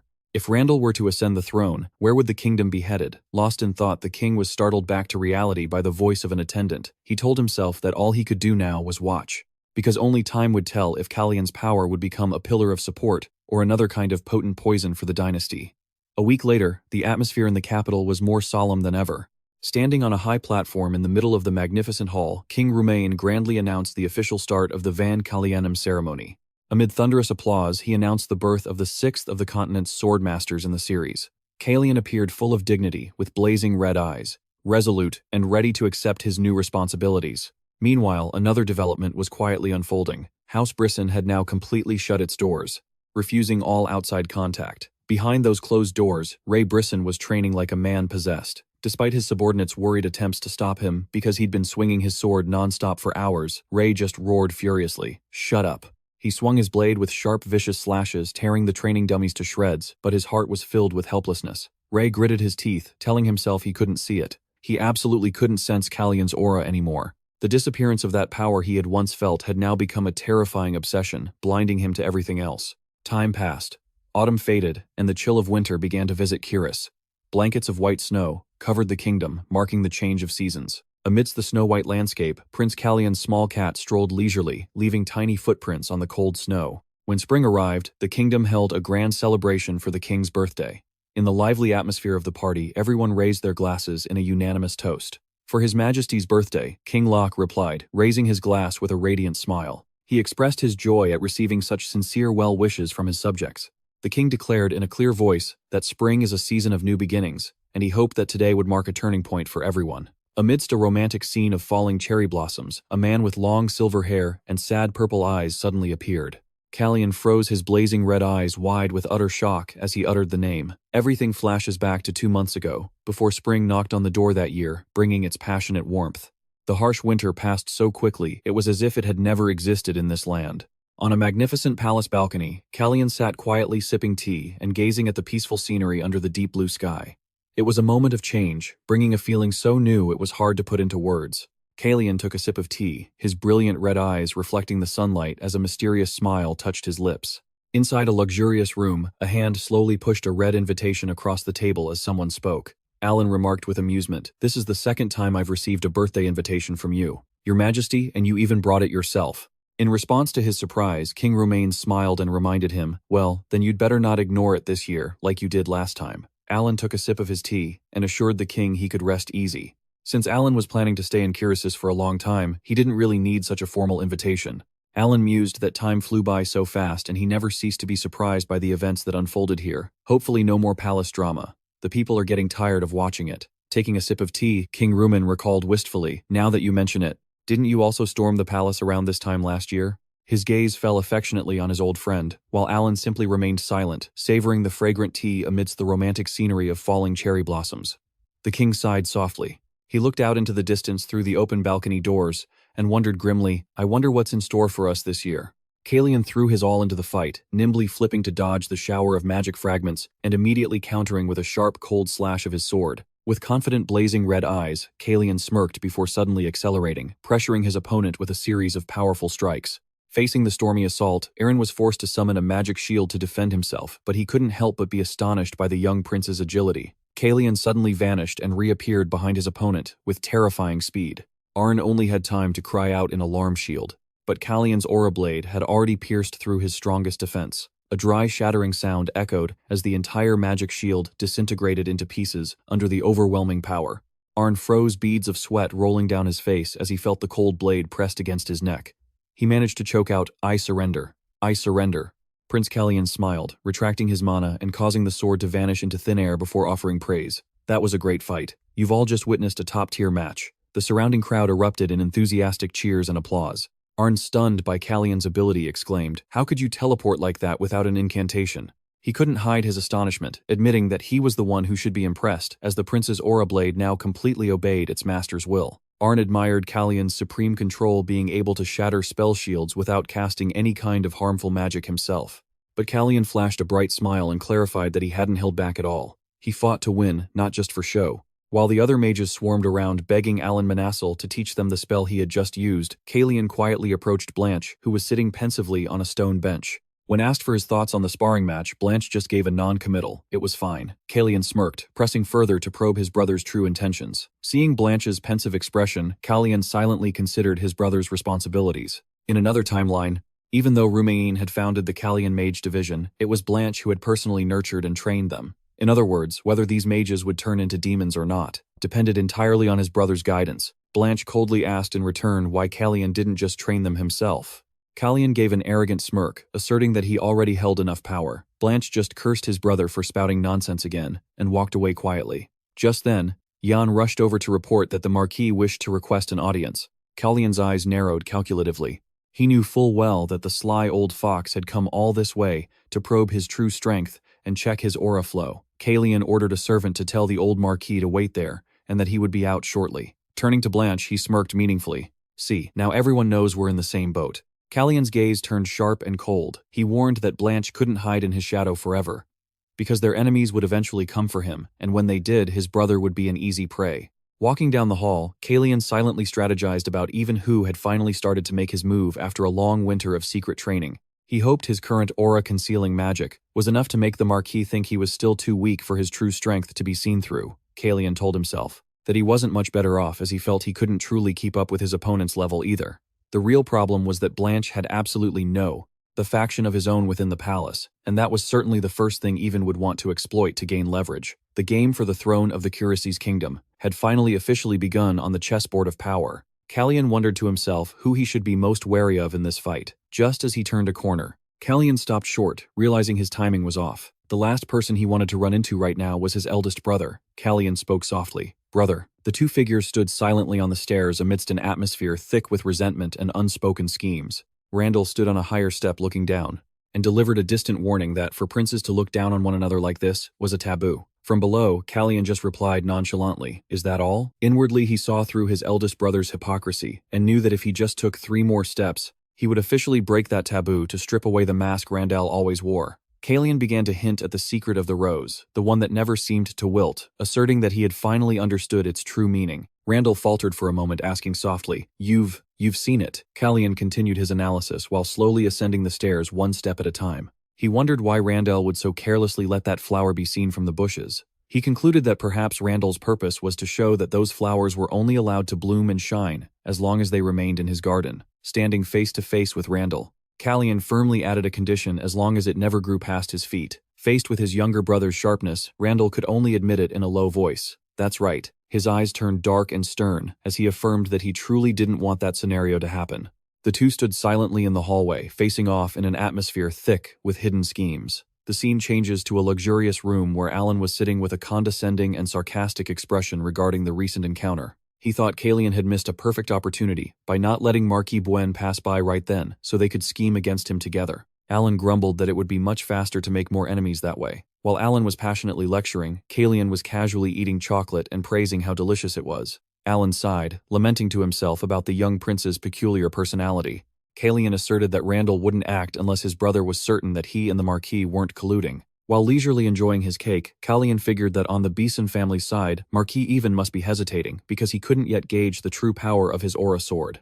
The fact that he and Franz had officially joined forces was forcing the Beeson family to reconsider their options. Calian deftly caught a falling piece of candy, and with a confident smile, he asserted that it didn't mean he would become a target. The situation was tense, but he was handling it like a light-hearted game. The atmosphere suddenly shifts to a place reeking of Sispanian beer. Amidst the chaos, a cloaked dark figure was silently acting according to plan. When a man blocked his path to collect a debt, Kiri didn't flinch and decisively drew his sword. Calian had carefully instructed Kiri to remember his mission this time. Under the cloak, Kiri's eyes glinted coldly as he continued to sweep through the casino area. Despite the terrified screams, he strictly followed Calian's order to absolutely not lay a hand on the waitresses there. Kiri walked silently among the panicking people trying to flee. He remembered being told that the place's sponsor deserved to die, but he had to spare everyone else, including the injured gladiators, being held captive. Suddenly, a group of sword-wielding men rushed out to block his way, roaring that they would kill him. Following his master's orders, Kiri immediately began a slaughter at the enemy's den. Kiri swung his sword coldly, and everyone in his way fell in agony without a chance to fight back. After clearing the outside, he walked silently among the dead bodies, heading deeper into a secret room. The dry creak of the door opening shattered the terrifying silence of the base. Inside, a man was frantically holding a knife to a woman's throat, using her as a hostage. He roared threateningly, backing away slowly. "One more step and I'll cut her throat." The woman was also crying pitifully, begging for help, but Kiri remained expressionless, slightly shifting his position to get a better look. He recalled that when he first entered, only these two were whispering to each other. In reality, the woman had secretly whispered to the man, "Use me as a hostage and find a way out." Seeing through the act, Kiri concluded, so, they're in it together. Without a moment's hesitation, he thrust his sword through the person being used as a shield, ending the deception instantly. Talk about overacting. Kiri read the script faster than the director. The man collapsed to the floor, grinding his teeth as he threatened with his last breath. "You think you can get away with this? The one we serve will never forgive you." Standing tall before his enemy, Kiri cut him off coldly. "I don't give a damn." Just then, the door burst open. "Stop. Drop your sword." Kiri panted from exhaustion, silently letting his sword drop to the floor with a dry clang. "I am a subordinate of Prince Calian." A soldier rode his horse through the night, his heart burning after seeing the casino completely ransacked. He gritted his teeth, sweating profusely, knowing he had to report to the Marquis immediately before things got out of control. But the path ahead was suddenly blocked, causing him to scream in alarm. "Who's there?" From beneath a dark cloak, Calian emerged with a cunning smile and threatening bright red eyes. He asked casually, "Where are you rushing off to?" At the Marquis' estate, a loud crash echoed as even Breezen frantically smashed furniture and roared. "You fool." The old man vented his fury on the soldier for reporting late, giving the royal family an excuse to interfere in a matter that should have been discreetly investigated by the city guard. He furiously realized this very delay had given Kiri enough time to reveal he was Calian's subordinate, completely turning the tables. The soldier could only tremble on his knees, not daring to look up, as the old Marquis yelled at him to take responsibility for this mistake. In reality, the soldier's entire testimony had been arranged by Calian beforehand, when he had grabbed him by the collar and given him his orders. When he does that, remember to say. Facing Ivan's horror, the soldier stammered his report that Prince Calian had apparently failed to persuade Prince Franz. Ivan repeated in shock. Failed. To persuade. Meanwhile, the soldier continued his story, saying that the one who ransacked the casino when asked why he attacked them, gave a very surprising answer. It was a pre-written script that still left Ivan's head spinning. Marquis Ivan Bisen was stunned when he heard his subordinate report that the man had clearly placed all the blame on the second Prince Franz. The old man muttered doubtfully, I thought Franz being sick was something they made up, and that Calian was there all night taking care of him, but I guess that wasn't the case. Even though his family's influence had diminished, Ivan coldly decided I'll pin this on Viscount Jez. The old man was resolute. I will go to the Shermil Palace before sunrise tomorrow. Under the bright red moonlight, Ivan really did go to see Franz, just as Calian had predicted. Sitting across from his younger brother in the morning light, Franz leisurely sipped his tea and admitted that the act of discord between the two of them sounded truly convincing. Recalling Ivan's fake expression when he suggested he'd been through a lot of pressure, Franz smirked slightly. It seems so. Calian concluded that since Ivan's name wouldn't appear in the casino's ledgers anyway, the plan to reduce the old man's influence there hadn't been as successful as hoped. Calian looked Franz straight in the eye and pressed, Have you made a decision about my offer? After a brief pause, Franz answered decisively, All right. Regarding what you said, I'll give it a try. Seeing his brother agree, Calian beamed teasingly. Franz, huh? Now what was it? I suggested again. Franz could only sigh helpless against his younger brother's slyness, but his gaze slowly hardened with resolve. Setting his teacup down, Franz officially declared, Calian, I will take responsibility for it. Viscount Jess, whom even Brizin had thrown all the blame for the casino on, had all of his assets confiscated. Meanwhile, Kiris also received a 2-month suspension for the offense of drawing his sword outside the palace as a royal guard. 2 months later, the atmosphere in the capital became more bustling than ever. As a stream of carriages entered the royal palace gates, Jan pushed open the door to a room and greeted softly, Did you sleep well, Your Highness? Prince Calian sat silently in his chair, staring blankly at his own hand. When Jan asked if he was fully awake, yet Calian quietly replied, No. I dreamed about something, but I can't remember what it was. Strangely, he placed a hand on his chest, feeling his heart pounding unusually fast. Calian thought to himself that he felt incredibly excited, as if something wonderful was about to happen. Jan guessed as he poured the tea. Could it be because Sir Kiris returned last night? The young boy added that Kiris had mentioned something important, giving them a sense that a major event was on the horizon, but the two clueless boys still had no idea what was about to erupt. The royal palace was preparing to receive a congratulatory delegation from the Holy Land of Tanis. Calian held the teacup in his hand, his face etched with deep thought. At the same time, in the royal garden, the second Prince Franz was taking a stroll when he suddenly stopped, sensing something unusual. Strange, he thought. He watched the group of people in white robes as they entered, wondering why Tanis would send so many priests. Realizing the gravity of the situation, Franz decided he had to report this to His Majesty. However, just as he was about to leave, he caught sight of a familiar figure. Franz stared at the uninvited guest, muttering in astonishment. What are you doing here? Facing him was a man with long silver hair and an incredibly noble aura. Chase's lips curled into a radiant smile. He replied casually, It's a pleasure to meet you. The two stood facing each other in the sun-drenched palace courtyard. Franz was so shocked he couldn't believe his eyes. He stammered, asking if it was truly the Crown Prince of Saya. Chase smiled with noble grace, casually admitting that he was indeed a little far from home. Chase explained he had a good reason for being there, for a celebratory banquet, and more importantly, for someone he absolutely had to meet. Just then, Calian approached on a black horse. He gripped the saddle tightly, the strange feeling from the morning suddenly making sense. It turned out to be the same premonition he'd had before. From his high vantage point, Calian silently observed the fateful meeting between Chase and Franz, unfolding in the garden below. Meanwhile, Lord Manassel was shaken when he heard that Chase was at the palace. As soon as he learned the guest was having lunch with the king and the princes, he gritted his teeth in anxiety and immediately rushed off, much to the alarm of his subordinate. Alan Manassel dashed down the hallway, inwardly cursing His Majesty's rashness. He was extremely worried, believing that Calian still needed more time to mentally prepare for this destined encounter. In the middle of the banquet hall, a clear announcement rang out. His Highness Calian, the third prince of the Sari kingdom. Calian walked forward silently, his hands clenched tightly with tension. The dry sound of the door opening echoed as his heart suddenly began to race, sensing a familiar presence behind it. Calian told himself that there was no way he could avoid being shaken. And there in the middle of the room stood Chase, with his long silver hair and a gentle smile, exactly as Calian remembered. Seeing the brother who had sacrificed himself for him in a past life, Calian froze his chest, heaving with every frantic heartbeat. He slowly stepped forward, his blazing red eyes fixed on the figure before him. Chase proactively extended a hand in a polite greeting. "Prince Calian, I've been looking forward to meeting you." The two princes stood facing each other in a strangely silent atmosphere. Noticing Calian's unusual silence and stunned expression, Chase tilted his head, curious. "Prince Calian." Calian gritted his teeth, trying to suppress the raw emotions that threatened to surface, struggling to contain the shock surging within him. Calian whispered, "As have I." He looked deep into the other's eyes, a radiant but heavy-hearted smile on his face, as he confirmed that he too had been waiting for this moment for a very long time. Calian then clearly called out his brother's name. "I have also been waiting for a day like this. Chase." Alan Manisil then burst into the room, stunning everyone. Seeing the somewhat tense atmosphere, Chase broke the silence with a soft smile. "Why are we all standing here in the entryway?" Calian quickly spoke up to greet him.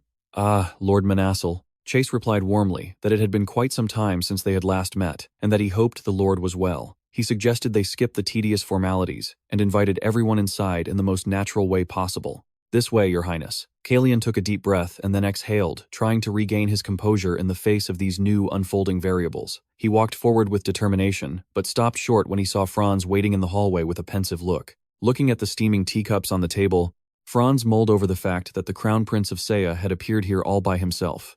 Inside the office, Chase faced Alan Manisil and stated bluntly, "I'm sure your visit isn't just for the banquet." "What really brings you here?" Chase chuckled softly, admitting that nothing gets past Alan. He slowly set down his teacup and hesitated. "I don't know if you'll believe me, but I still hope you'll hear me out." Alan listened in silence. "I'm listening."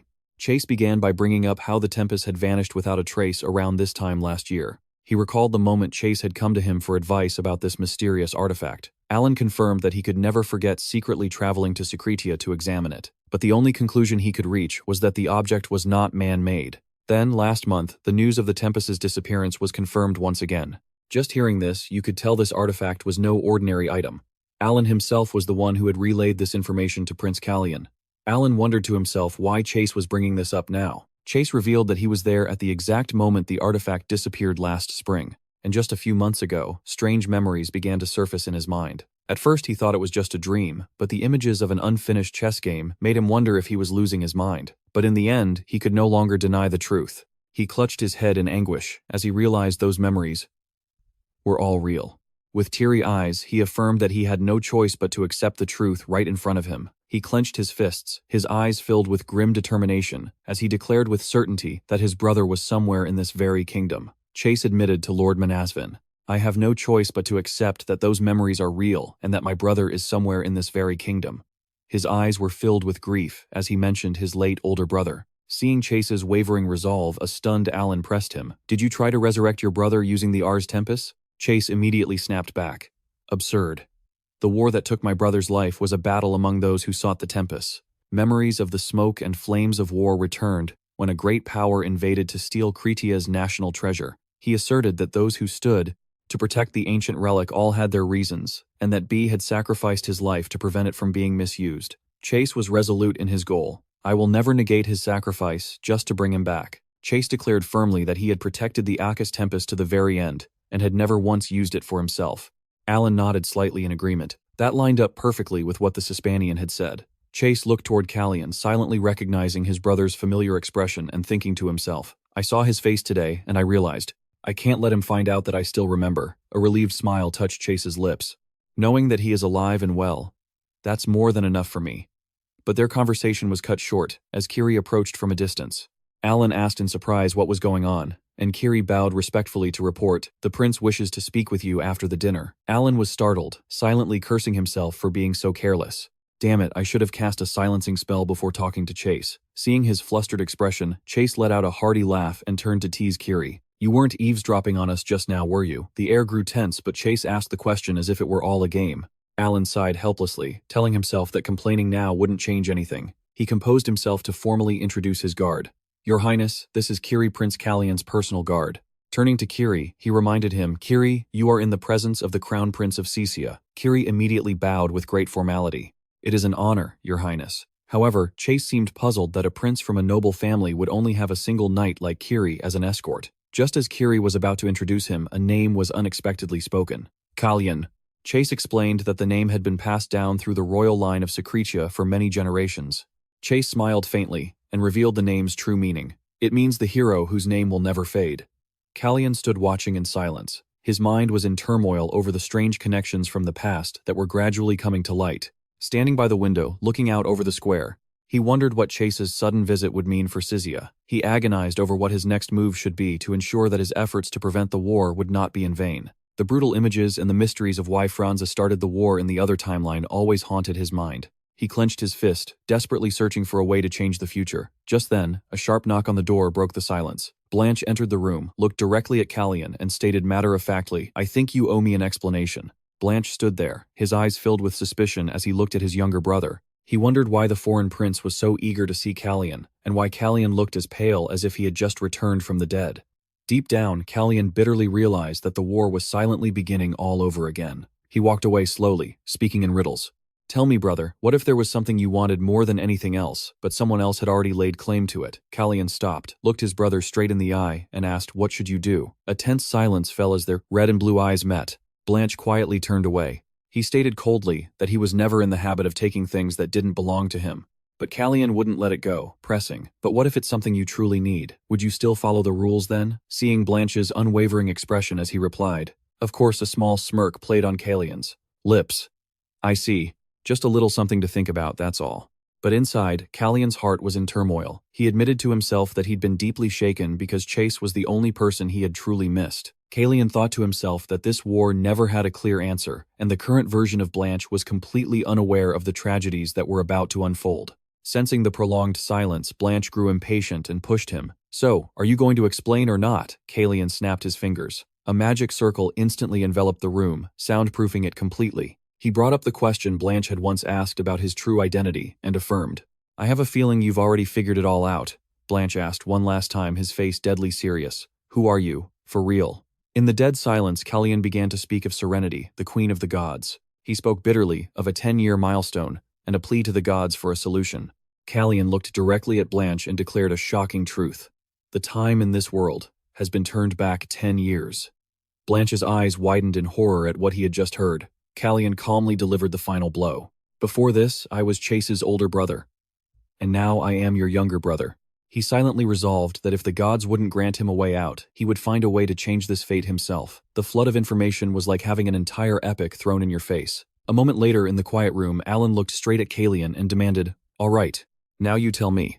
Calian knew it was time to lay his cards on the table. He admitted that revealing this secret wasn't too difficult since a few people already knew. With a grave expression, Calian insisted, "This is truly the last time. I swear that's everything I told him." And then the final shocking truth was revealed. "I was his younger brother, and now I am your brother." After hearing that, you can't help but wonder just how many branches this family tree has. After hearing the confession, Alan chuckled softly. Well done. However, he quickly realized Calian must have called him here for more than just a chat, so he pressed, "What's going on?" Calian made a proposal for Lady Aurea and asked Alan to relay the message. Seeing Calian gazing thoughtfully out the window, Alan asked with concern if something was troubling him, but Calian just silently watched the moonlight. Elsewhere, the first Prince Randall was also weighed down by his own thoughts. Standing by the window, he felt uneasy about the constant activity from the 2 floors above in the palace. To Randall, the sudden appearance of 30 priests from Tencel at this time was a suspicious coincidence. His deep blue eyes showed clear vigilance against the new variables now surrounding the royal palace.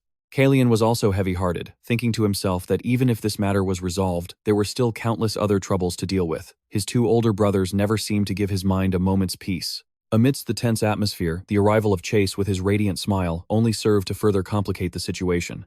Blanche approached the visitor from afar and questioned him coldly. "What brings the Crown Prince of Secretia here?" Chase maintained his elegant demeanor, smiling, as he explained that since he had some free time before the evening's banquet, he had asked the king for permission to stroll through the garden. Admiring the surrounding scenery, Chase couldn't help but exclaim that it was truly a beautiful place. However, faced with the second prince's indifference, Chase thought to himself, "Prince BR, he doesn't seem to like me very much." Blanche's lips curled into a skeptical smirk. "I have more questions than that.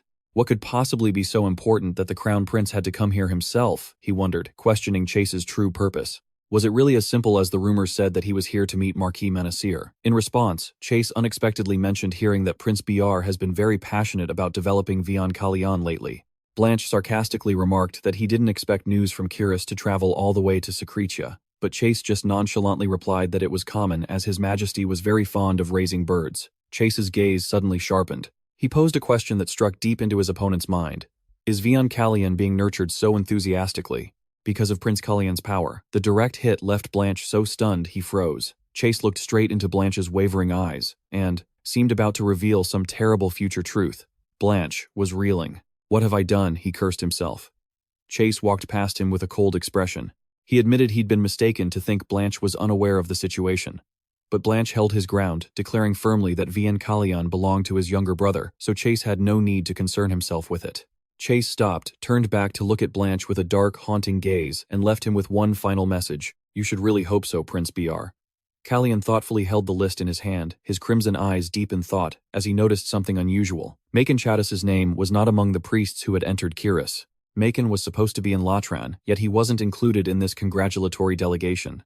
Calian wondered, what on earth are they thinking? Just then, Jan opened the door and entered, reminding him, Your Highness, it is time to prepare for the banquet. Calian wasn't in a hurry. He beckoned the young boy Jan, come here, sit and talk with me for a moment. Seeing his attendant's confused look, he revealed that Tencel had sent a full 30 priests, and he suspected the first Prince Randall was involved. Although they were ostensibly attending the birthday banquet, they hadn't included the priests already present in Kiris in their total count.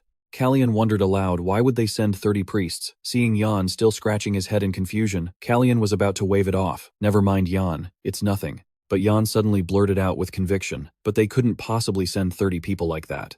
In response to Calian's questioning look, Jan reminded him that Tencel had recently suffered a terrible, massive flood. Calian recalled that Kiris had sent salt there as aid, and Tencel was supposedly showing its gratitude by sending so many priests as congratulatory envoys. Suddenly, Calian froze, realizing a critical, illogical point.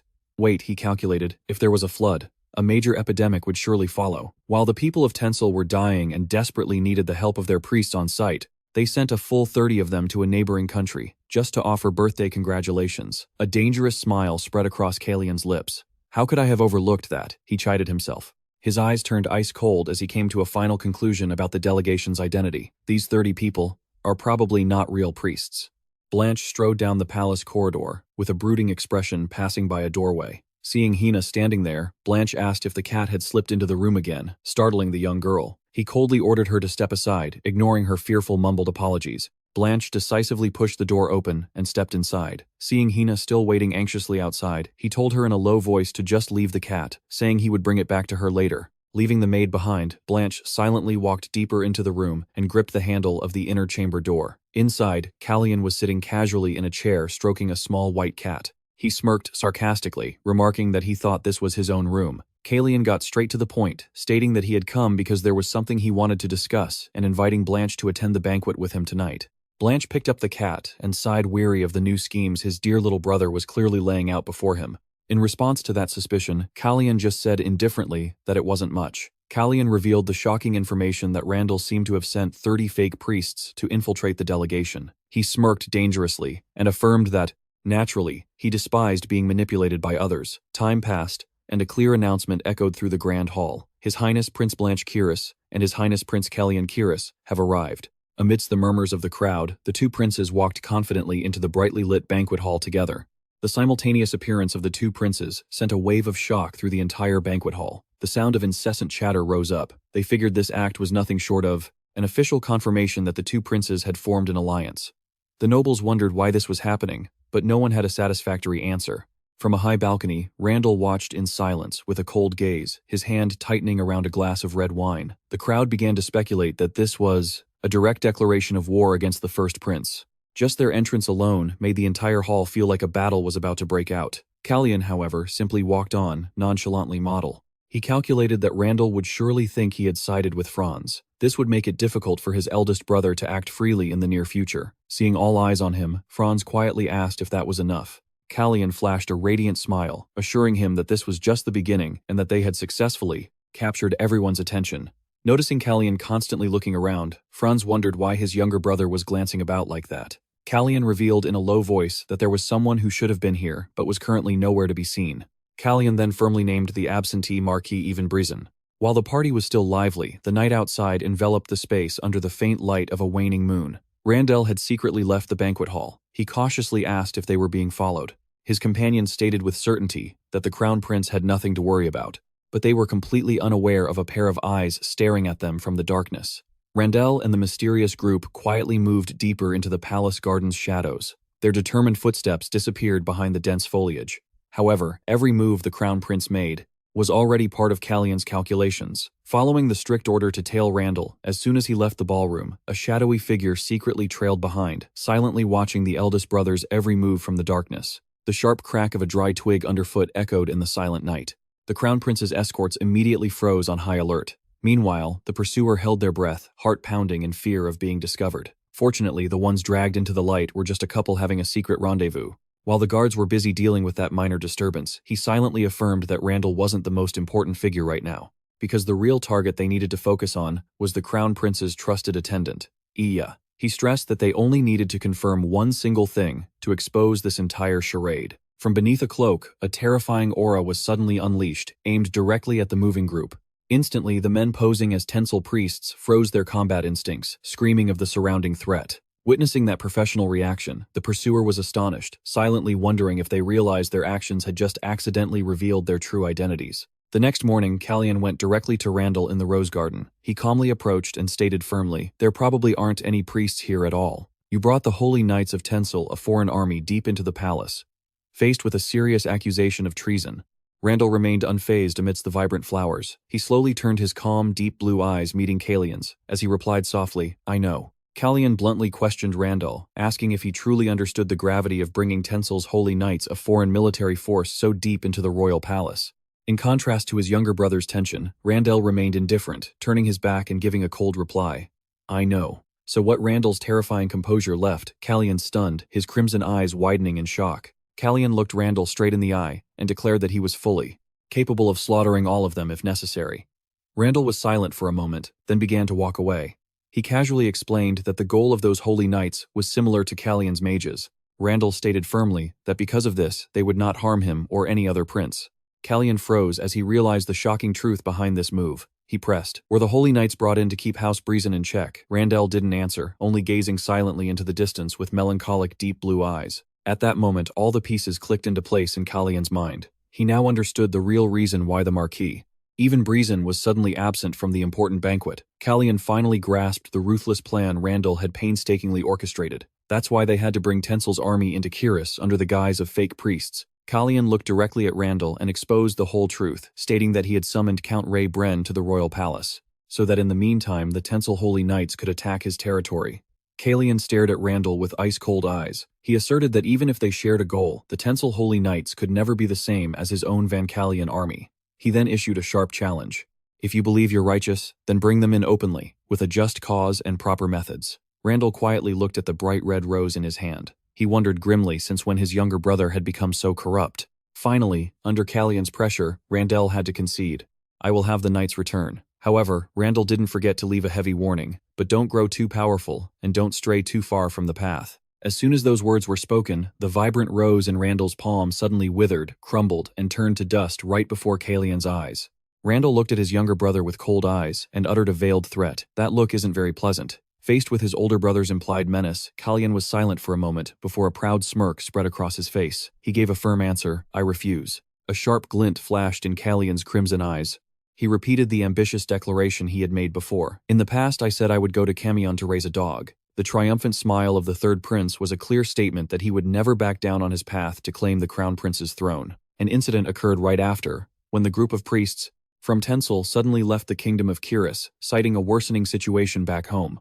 They only left behind a letter of apology for leaving without consulting the king. Previously, when the king had asked about the group of priests, Randall had nonchalantly lied, saying he hadn't heard anything special. However, the reality was that immediately after the tense meeting with Calian, the priests had secretly withdrawn in the dead of night. This exposed the shocking truth that Randall was indeed deeply involved and held ultimate control over these priests. Standing silently in the room, King Rumain somberly admitted to himself that Randall had lied to him. In his heart, he tormented himself, wondering why his eldest son had become so cold and distant. Alan nonchalantly took a sip of tea and spoke bitterly. "It's because of you, your majesty." He noted that even someone as wicked as Blang at least knew how to care for his children, whereas the king's own indifference had caused Randall's heart to darken. Rumain could only bow his head and admit bitterly, "I know." The king tried to explain that he had made an effort to fix his mistake by walking with Anne and paying close attention to what Doan cared about. However, Alan still threw cold water on the idea, saying that children don't always grow up according to their parents' wishes. He suddenly changed the subject to the current king of Reborn, Elend's son, a character he considered very special. Alan brought up the execution of the former king Ton, and the current king confirmed he was aware of the matter. While in hiding, Ton had plotted to assassinate him with poison. However, that vicious plan backfired when he accidentally killed his own son instead. The moment Ellen learned that he was the true culprit, she didn't hesitate to have him executed. Ever since then, Ellen's remaining son fell into a state of utter despair, and Alan asked if the king knew what Ellen had done with the boy. The answer left Rumain stunned. Elin had made her son go clean the victim's house for an entire month. Seeing the king's confusion, Alan explained that she forced the boy to go to the house of the person who died because of Ton's mistake to make him understand the pain his family had caused. The future king had to get on his hands and knees to wipe every stain from the floor, witnessing firsthand the painful tears of those left behind. He quietly observed the mournful scene, forced to confront the cruel reality his father's crime had left in its wake. After understanding that his father's death was not unjust, he began to behave properly. After hearing the story, the king was lost in thought. I didn't know about that. Alan looked at the king and continued. Pampering them isn't always the right answer. Wrong is wrong and there must be punishment as a parent. Rumain bowed his head deep in thought. He was right. As a parent, he wondered with a heavy heart, since when did those children have to carry everything on their own shoulders? The scene suddenly shifts to a perilous cliff in the dead of night, where violent waves crashed against the rocks. A silver-haired boy was laughing cheerfully beside an old man with a gray beard and a sinister smile. Suddenly, a rough hand shot out and shoved the boy, sending him tumbling into the abyss. He fell freely through the darkness, sinking into the vast sea in absolute terror.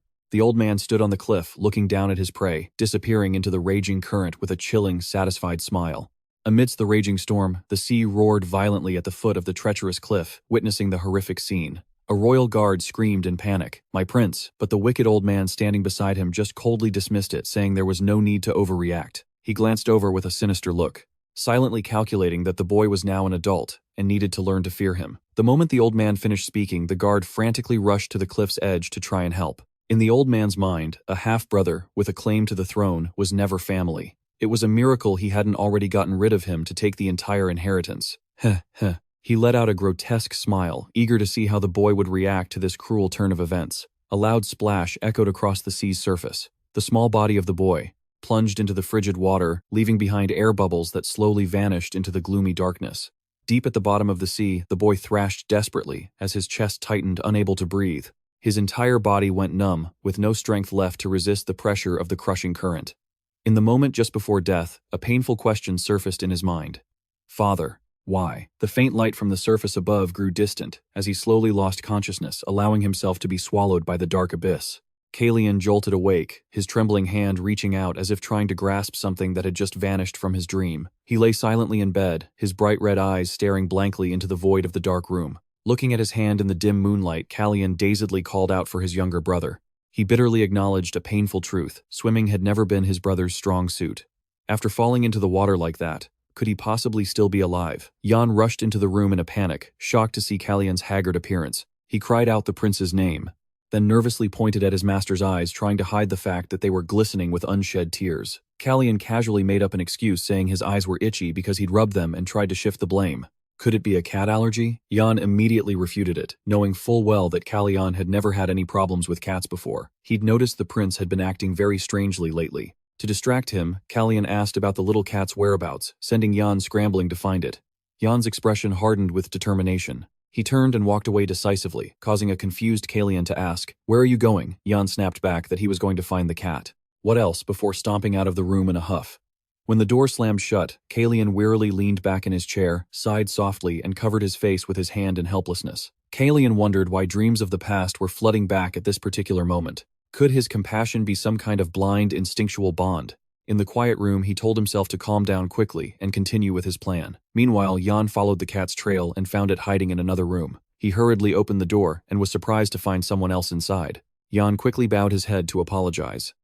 My apologies, Your Highness." Franz was calmly enjoying some tea. He coldly told Jan not to just stand there gawking and to hurry up and catch his cat. Seeing Franz, Jan froze. The image of Calian's bloodshot eyes from earlier was still haunting him. In response to an offhand remark from Franz that Calian's eyes were always red anyway, Jan immediately dismissed it. "No, that's not what I mean." He thought to himself that those swollen eyes were a clear sign he'd been crying for days. And yet his master had the nerve to blame it on a cat allergy, something he'd never had. This way of shifting blame was so clumsy that even his attendant could tell he was lying. Franz's gaze suddenly became deep and thoughtful as he realized something was off about the attendant's words. Franz thoughtfully recalled the moment a foreign prince had suddenly appeared, expressing his wish to see Calian. He recounted with a pensive look that right at that moment, his brother looked as dazed as a living corpse that had just been dragged from its grave. Seeing that Franz seemed concerned, Jan was about to ask about Calian's condition, but was immediately cut off. Franz casually took a sip of tea and gave a cold command. "Tell your sister to attend the banquet tonight," Jan stammered, asking if he really wanted Miri to appear at the state banquet. He understood the significant implication behind her presence. Franz slammed his teacup on the table and declared, "There's no need to brandish a sword. A shield will be enough." Jan was stunned, realizing Franz intended to use his family's title. Although he confirmed that his sister was in the capital and could be contacted easily, he couldn't hide his confusion. Jan looked at Franz with suspicion and pressed, "Why would you go to such lengths just to help Prince Calian?" Franz was silent. "Just consider it me repaying a favor." Franz thought to himself that with all the terrible pressure Calian was under, perhaps only in the shadow of a giant elephant could he find enough peaceful space to breathe. Meanwhile, a shocking announcement was made. Crown Prince Randall was officially forbidden from leaving the palace for 3 months. The reason given was for the crime of leaving the king's banquet without permission. But everyone secretly understood that it was just an excuse to cover up the real punishment for bringing holy knights into the city. Bringing troops into the capital was no different from plotting a rebellion. In another room, Chase stood silently, gazing out the window while listening to a report on the matter. He thought to himself that this was hardly surprising, because Calian had always been the type to put others first, his entire life, even if they were completely unworthy of his sacrifice. Chase gave a decisive order to his subordinate. "All right, proceed as planned." The guard hesitated for a moment, softly asking again to confirm if His Highness was truly certain about this decision. Chase smirked, a mysterious smile playing on his lips as he confirmed it. He gazed into the distance, his eyes filled with a sense of peace, telling himself that he had finally finished everything he needed to do here. On a silk pillow, a pair of cold, sharp scissors lay still like a final period at the end of a turbulent journey. In the quiet room, a knock on the door broke the silence. A servant pushed in a food cart and bowed respectfully. "Pardon the intrusion, Your Highness." However, when asked about dinner, Franz immediately dismissed it. Seeing how haggard his master looked, the servant pleaded urgently that he should at least eat something, as he had barely touched a meal in days. Franz looked at the plate of food with a wave of nausea. "How could I possibly eat at a time like this?" He stood up abruptly and warned in a low voice, "Don't make me repeat myself." Franz walked away quietly, announcing he would rest for a while before the main banquet began. The servant could only watch his master's retreating back with a worried expression, thinking that he hadn't gotten a decent night's sleep in days. Night fell, and the royal palace glittered under the lights. Calian, dressed in elegant evening attire, gave a slight smirk, a meaningful smile appearing as he saw a familiar figure approaching. He spoke softly. "It's been a while, hasn't it, Demir Sviss?" The girl with the flowing brown hair smiled in response. "Your Highness." Calian turned to leave, saying quietly, "I won't keep you long." Suddenly, Demir Sviss reached out and took his arm gently, assuring him, "I don't mind at all." She looked Calian straight in the eye, with a determined expression, and declared firmly, "I am not my father." Calian observed Demir Sviss, silently noticing she had a slight resemblance to Jan, but that was all. Now he understood why everyone said she looked exactly like her mother. A creak echoed as the banquet hall doors swung open. The announcer's voice rang out, declaring the arrival of Prince Calian and Lady Demir Sviss. The crowd of nobles began to stir with discussion. They wondered if House Sifrit was planning to become the kingmakers of Ceres. Whispers about Demir, Sviss, Sifritus, and Prince Calian spread. Could it be that they were betrothed? The nobles were stunned, as they had never heard of such a thing. Someone even clicked their tongue in regret, wishing they had married their daughter to him sooner, now that he'd really made it. They told each other to wait for an official announcement. Leaving the prying eyes behind, Calian stepped out onto the balcony for a breath of fresh air. He quietly stretched, feeling exhausted. He thought to himself that the way they whispered behind his back made his ears burn. These nobles truly have nothing better to do than gossip. The moment anyone shows the slightest weakness, they swarm like flies. It's so damn noisy. Calian walked quietly through the silent night, but then a voice suddenly called out his name, Calian. Recognizing that familiar voice, Calian's heart tightened. He told himself to stay calm. He had been holding it together for too long and absolutely could not fall apart now. Calian clenched his fists, trying to suppress the surging emotions. He turned around, forcing a polite smile and feigning surprise. "Oh, Prince Chase." Chase silently looked at his younger brother before him, a belated regret welling up inside, as he wondered why he hadn't realized it sooner. The image of his younger brother Calian, who was always by his side in the past, became crystal clear. Chase nostalgically recalled their unfinished chess games with Calian under the morning sun, realizing that his little brother had always been right there with him. Painful memories of the war suddenly flooded back, a time when all those who went to battle never returned. Chase had once cried out in despair, "I can't lose you again." Back in the present, looking at the hair of the person in front of him, he thought, he still keeps his hair short. His memories hadn't faded. Calian was so stunned he broke out in a cold sweat, his bloodshot eyes widening as he heard Chase mention his hair. Chase smiled softly, confessing that he thought he was the last one who remembered that. But the moment he knew he was no longer alone in this world, Chase decided to cut his long hair. He touched the back of his neck, smiling brightly, and wondering if this hairstyle really didn't suit him. Calian froze his mind in turmoil before this cruel reality. He reminded himself that his name was Calian now, and he had to accept this new person. Even knowing he couldn't continue his brotherly relationship with Chase as before, tears streamed relentlessly down Calian's face. He tried to speak, but the words caught in his throat. Chase stepped closer, gently affirming, "That hairstyle really suits you, Calian." Noticing the utter collapse in the other's eyes, Chase didn't hesitate to step forward and pull Calian into a tight hug. He comforted him warmly. "Just rest, even if it's just for a little while." At that moment, Calian completely broke down, all his weakness and exhaustion pouring out in front of his brother. Calian buried his head in his brother's shoulder, letting his tears soak the cloak. He told himself just this once, and then he would have to return to reality. Chase's voice rang out full of affection. "Little brother." Memories of the accident from years ago resurfaced. The image of Calian sinking into the deep abyss of the sea. To Calian, the title of emperor meant nothing. He had never desired it. Calian was willing to trade his entire life in that cold water. The sole purpose of that sacrifice was to forever be the shadow that protected his brother. The king's birthday celebration finally ended, leaving behind a weary aftertaste. In a quiet room, Alan Manassel looked at the pile of bandages and medicine, then remarked sarcastically that the one who should have passed on was the king, not Duke Sifrit. He turned and asked if this haggard appearance was the Duke's way of showing filial piety to his royal father. Calian looked bewildered, not understanding what was going on, which made Alan laugh and explain. "He likes that he's mocking how worn out His Highness looks." Sigfus was about to tease Calian about his long face, but was immediately warned by a thunderous slap on the back from Alan Manassel. Before he could even get a word out, he was called out and even slapped. Sifrit could only sulk and take the blow. Calian leisurely sipped his tea. He admitted that even though he'd tried to hide his exhaustion, it seemed he still couldn't fool his master. Alan Manassel held his head in exasperation. He lamented that the two before him were going to make him old.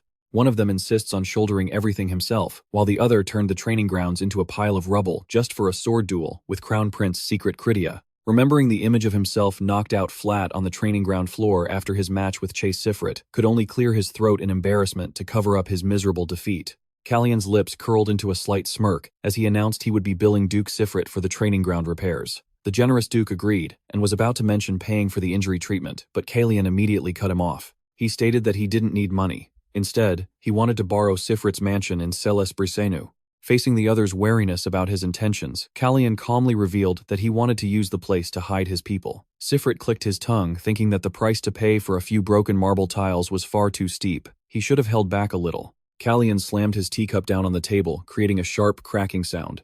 He looked the man straight in the eye and asserted that this request wasn't unreasonable in the slightest. The sinister smile on Calian's face made Sifrit shudder. The old man clenched his fists bitterly, realizing he was mistaken to think his son wasn't clever enough just because the boy resembled him. Surprised by the young prince's boldness, Duke Sifrit burst into hearty laughter. He excitedly admitted that it seemed his son had truly chosen an incredible master. Without a moment's hesitation, the Duke decisively agreed. "Very well, you shall have what you want." Although on the surface they were all smiles as they emptied their cups. Calian silently noted that the Duke's son still didn't truly grasp the severity of the matters he was facing. Leaving Sifrit's mansion, his mind already turned to his next objectives. The list of people he needed to meet kept growing from Lady Aya of the Association to Baron Melfiopolan of the Melfiopolan Merchant Guild. Calian spurred his horse forward. He told himself it was time to find the people who were quietly, but desperately waiting for his help. Calian vowed to himself that he would not let them down again. Amidst the clatter of horse hooves, Calian smiled optimistically. To him, being so busy with so many places to go and so many people to see at this moment was actually a great blessing. Lost in thought, the sound of hurried footsteps and a sudden shouted warning startled Calian. A dark figure dashed past right in front of his horse, forcing him to pull sharply on the reins. Calian stared in alarm after the figure who had nearly crashed into him and whispered, "Wait, are you?" Just as the cloak slipped off, a young elf girl with green hair and pointed ears was revealed. Recognizing her, Calian called out in surprise, "Ciaris." The little girl cried out, happily, a radiant smile blooming on her face as she saw the one she called her chieftain again. She revealed that she had to beg the elder relentlessly to be allowed to join the group this time, just for a chance to see him and Hina again. Seeing Ciaris here, Calian felt a flicker of worry. He pressed her, asking if Jair had also come with her. Did something happen to the tribe? Ciaris's face suddenly fell. She hesitantly revealed the painful truth that Jair was no longer the village elder. She recounted fearfully that the High Elder had been furious about the recent incidents. The punishment for Jair and Luca was extremely severe, and both of them would be imprisoned for a very long time. Calian fell into a thoughtful silence, raising a hand to his chin. He found it very strange that lately he hadn't seen a single elf anywhere near the royal palace. Ciaris explained that His Majesty had forbidden the elves from staying in the palace because of the unfortunate things that had happened to him. The little girl said the elder was very eager to speak with Calian, and at the same time she perceptibly noticed a tuft of white fur stuck to his horse's hoof. Suddenly, Ciaris revealed she had just found another strange stone and began rummaging through her cloak.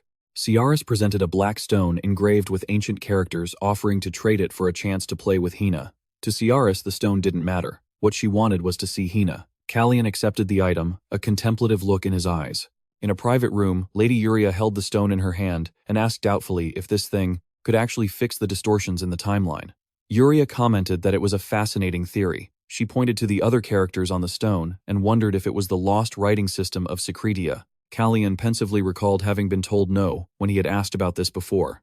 Yuria clapped her hands decisively, declaring it a deal right then and there. She promised to either come see him in person or send word to the palace as soon as she discovered anything new. As Calian stood up to leave, he didn't forget to warn her that the stone reeked of blood the moment he touched it. Calian told Yuria to handle it with extreme care, as someone had likely died for it. Yuria smiled, assuring him she would remember that. After giving one more warning, he got up and left. Stepping outside, Calian realized it was late at night and worried silently that Jan must be getting anxious since he had left without telling him where he was going. Under the waning moon, Calian walked quietly through the empty streets, completely unaware that he was being followed. From a dark corner, two strangers in black cloaks suddenly drew daggers, preparing to close in on their target. In the silent darkness, Calian quietly led his horse Raven. He gently patted him and said, "Sorry to have kept you waiting so long." Suddenly sensing a thick, killing intent surrounding him, Calian immediately gave a command. "Wait here a moment, Raven." He calmly turned his head to face those hiding in the shadows and asked coldly, "What brings you all the way here?" Emerging from the darkness were figures in strange attire. They were the warriors of the Great Desert. The land of white sands doesn't belong to any nation. They are not under anyone's jurisdiction, so they do as they are hired to do. These individuals are often called Great Desert Warriors, also known as Desert Wolves, due to their extraordinary physique and ruthless predatory strength. They are renowned swordsmen with master-level skills, where cruelty and speed are always prioritized. Once bestowed with the title of warrior, each of them possesses combat skills on par with the most seasoned knight. Calian quietly assessed the situation, understanding that his current swordsmanship was still no match for his opponent, while his body and aura had yet to truly stabilize. Looking around, he noticed only 5 men were surrounding him. Calian smirked in contempt. He figured this small number meant they were likely holding some kind of trump card to be so confident. Just then, a man with a long scar on his face and messy brown hair stepped out from behind the others, smugly introducing himself as Yanan. Yanan sneered and offered a provocative choice: fight or surrender. Calian remained unfazed, not bothering to answer the question he'd just been asked. He channeled mana into his hand and demanded, "What purpose brings you here?" In response to his question, he received only a cunning smile from the desert warrior. Without a word of warning, Yanan decisively declared the fight was on, and suddenly lunged forward, aiming straight for Calian. A piercing clang rang out as Calian managed to swing his sword and block the powerful attack from his foe. Under the dim, waning moonlight, Calian panted with exhaustion, the magic sword in his hand, trembling as blood began to soak his cloak. It had been a long time since he'd felt pain this real. The fact that he could clearly feel the effects of his own blessing proved that the wound in his side was quite deep and serious. His heart pounded in his chest amidst the grueling life-or-death battle. Yanan smirked triumphantly. He looked at Calian with a taunting gaze and asked if the prince intended to collapse so soon. Right before Calian's eyes, the wound on the desert warrior's shoulder suddenly glowed and miraculously healed itself. How could he possibly win against someone with a self-healing ability like this? Calian let out a slight smirk, admitting his opponent possessed a rather interesting power. Yanan just chuckled sinisterly and replied, "You tell me," as he decisively channeled a blazing red light that enveloped his sword's blade. Yanan pressed his attack, the brilliant red light emanating from his blade, creating a suffocating pressure. Calian strained to defend himself within the silence barrier they had cast to completely isolate the battle area. Flashing sword strikes clashed against each other, creating brilliant sparks of electricity amidst the circle of assassins. Calian quickly realized this red light was completely different from the fire magic of his master, Alan Manasil. Instead of having the properties of fire, this power was clearly a different, stranger, and more brutal type of ability.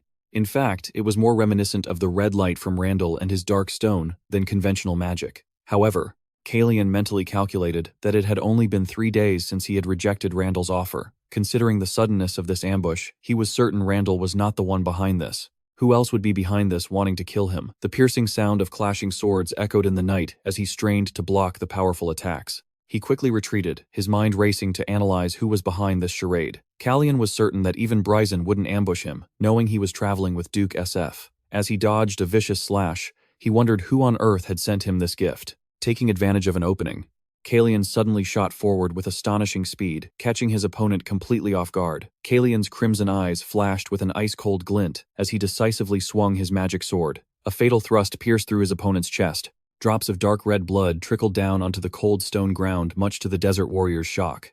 Despite being stabbed through the heart, he showed no sign of faltering or fear. Calian's eyes hardened with vigilance as he noticed the blazing red pressure beginning to erupt violently from his opponent's body. Yanan gritted his teeth, his entire body radiating a terrifying heat as if wanting to incinerate everything around him. The game is over.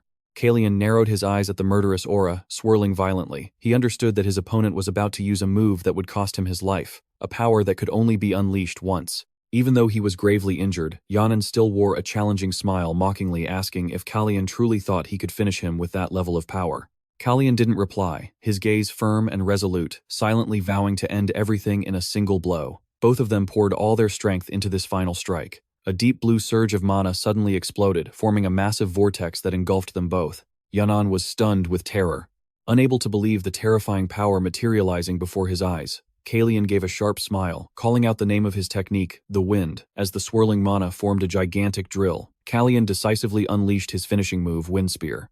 A pillar of deep blue energy descended from above with destructive force, completely swallowing the desert warrior. Yanan only had time to let out a few choked cries before collapsing amidst the devastating scene. Calian silently looked down at the enemy who was no longer able to resist among the wreckage. Finally, after a hard-fought battle, he had taken down the cold-blooded assassin. After unleashing his all-out attack, Calian collapsed to the ground in exhaustion. He painfully coughed up blood, silently cursing himself for accidentally using too much power for his current body to handle. However, the battle wasn't truly over. Calian wiped the streak of blood from his lips, his gaze turning sharp once more as he realized there were still 4 assassins surrounding him. He let out an arrogant smirk, his hand once again beginning to gather a brilliant blue mana, ready for the next confrontation.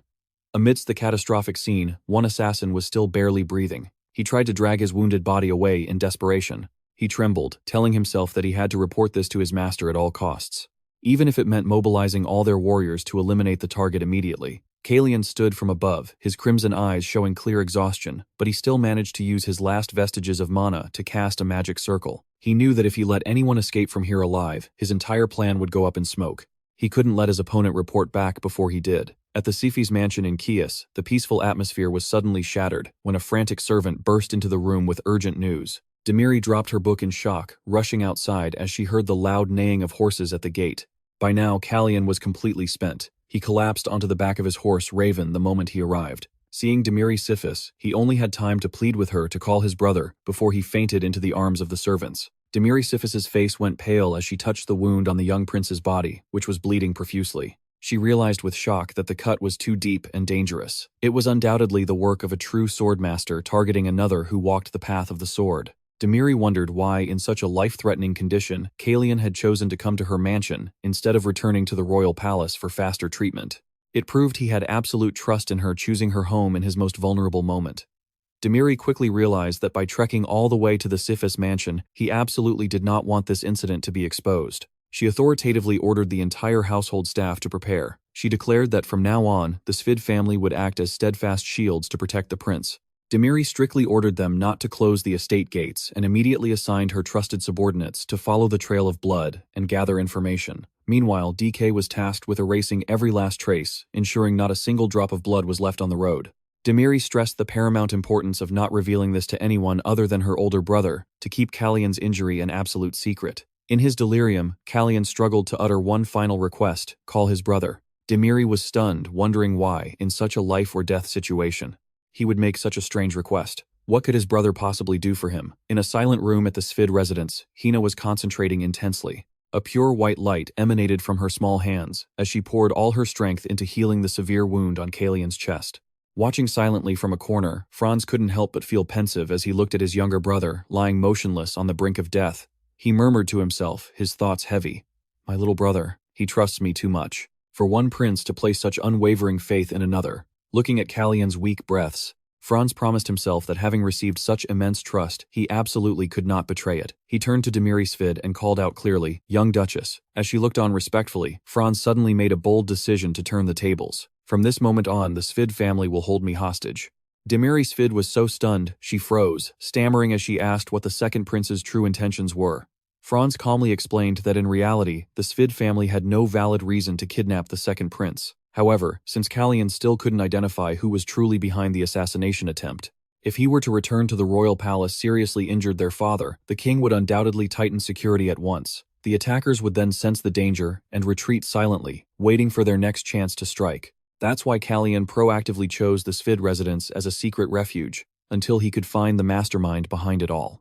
But Calian is a prince. His disappearance needs a sufficiently major situation to seem plausible, unlike the previous disappearance of the Van Calian's deputy commander. A prince going missing is a grave matter for the nation.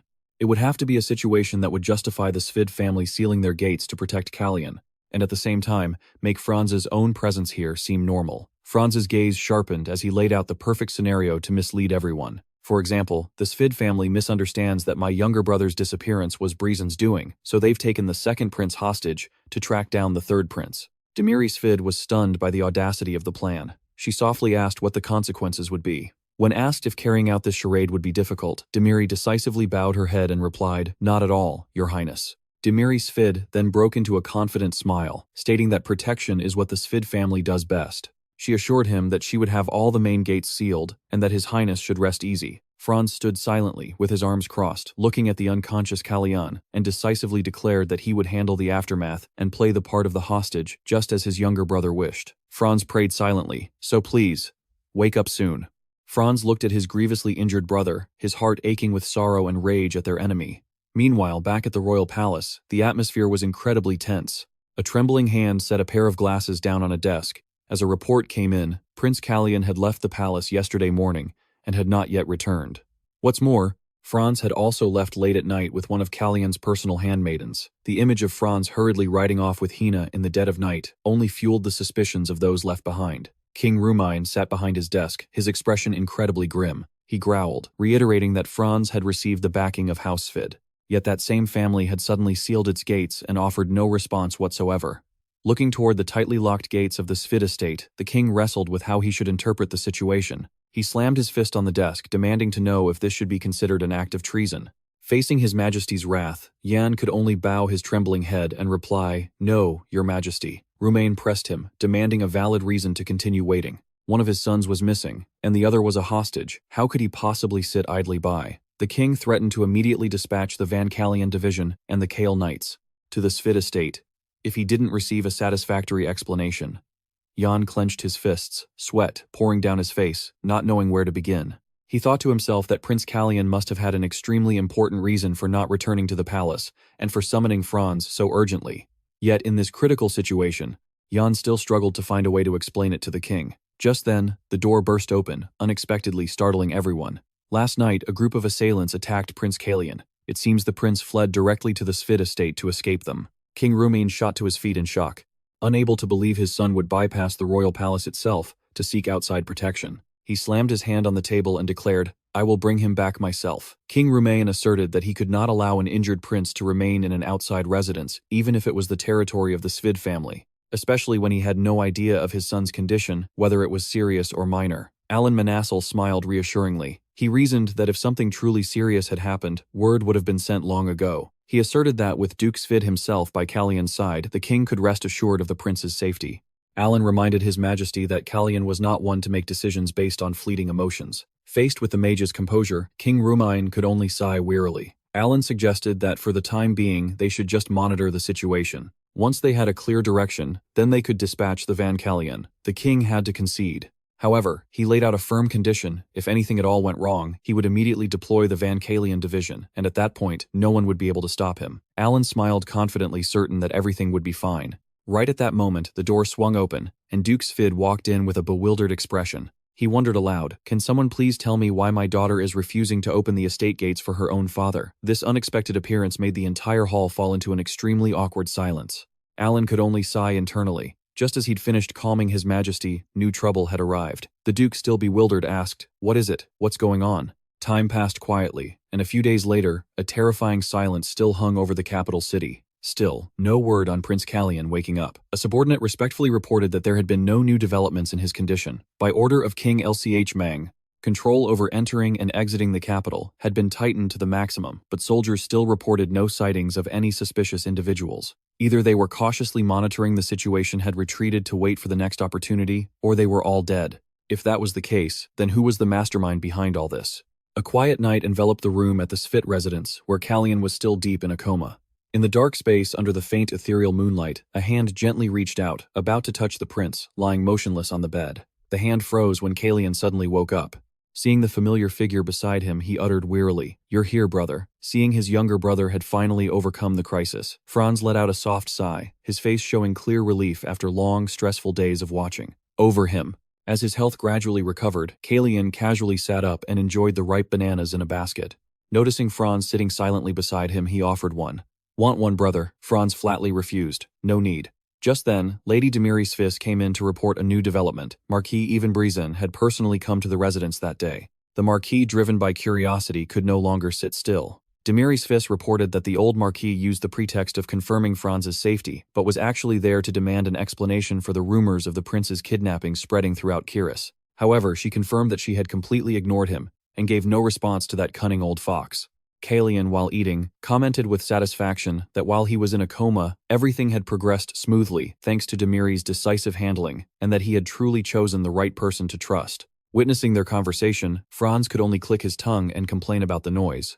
According to news from the association's mages, Calian calmly stated that someone had been secretly scouting the Svis estate and the area around Marquis Brizen's residence before retreating. He calmly took a bite of a banana and declared with certainty that the prey had finally taken the bait. However, Demiri Svis expressed concern that everything was going too smoothly, exactly as planned. She feared it could be a sophisticated trap to lure Calian out of his safe haven. Calian asserted that even if it was a trap, he would still go. "You can't catch a tiger cub without entering the tiger's den, am I right, guys?" He stated that he had intended to meet them again anyway, so it didn't matter whose trap it was. He revealed he had no intention of going alone on the upcoming mission. Facing Alan Manassel's doubtful gaze, Calian smiled brightly and asked in return, "If I didn't intend for my master to protect me, why would I bring you along, just to stand and watch?" Demiri was left speechless, seeing the prince frankly admit he was a burden in need of protection. Even Alan reminded him that he had only woken up a few days ago from a serious injury. However, Calian remained firm in his decision, knowing the enemy was deliberately revealing themselves to draw him out. He stressed that if he continued to do nothing, those rats would never reveal their true intentions. Alan Manassel sighed helplessly. He admitted that he didn't want to just sit back and wait passively either. Though displeased, he had to concede and allow Calian to act as he wished. Calian smiled, thanked his master, and then unexpectedly flattered him, saying he had truly missed him. Seeing this, the other three were speechless. What a touching master-student bond. Calian made the final decision. "Then tonight we make our move." His eyes blazed red with a look of cruelty and determination as he declared it was time to meet the prey that had fallen into their trap. Under the full moon, Calian and Alan rode silently through the deserted streets of the capital, Kiris. Calian mentioned he had also requested an investigation into the whereabouts of Celeste Brizen, but the mages were quite dissatisfied with the scant information they had gathered. He nonchalantly admitted he hadn't expected much given their temperament, and it seemed his prediction was spot on. But then, Alan revealed a surprising detail. When compared to the news from the birds, the two reports matched perfectly. Calian froze, gripping his reins tightly and asking with suspicion, "Wait a minute, are you saying the information from the birds and from the mages is identical?" In response to Calian's shock, Alan stated firmly, "Yes. Exactly." Calian fell silent, concluding that this made no sense because the information from Secretia's spy network should have been much more detailed. He wondered why things were turning out this way. While the association's president was helping him investigate from various sources, if the information was identical, there was a high probability one side had a mole. Calian knew the mages weren't professional spies, but Secretia's bird-based intelligence network was another story entirely. He analyzed that his attackers must have crossed the desert multiple times to prepare their strategy after hearing the rumors in Kiris. Calian was certain there was no way the birds could have missed their obvious movements. Suddenly, a shocking realization hit Calian.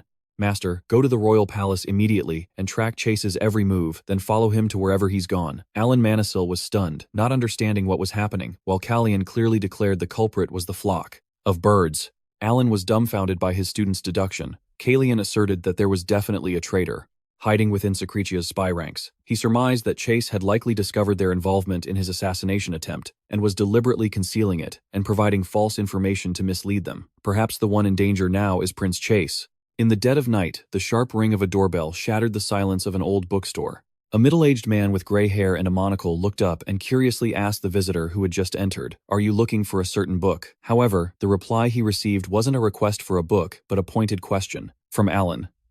"No, not a book.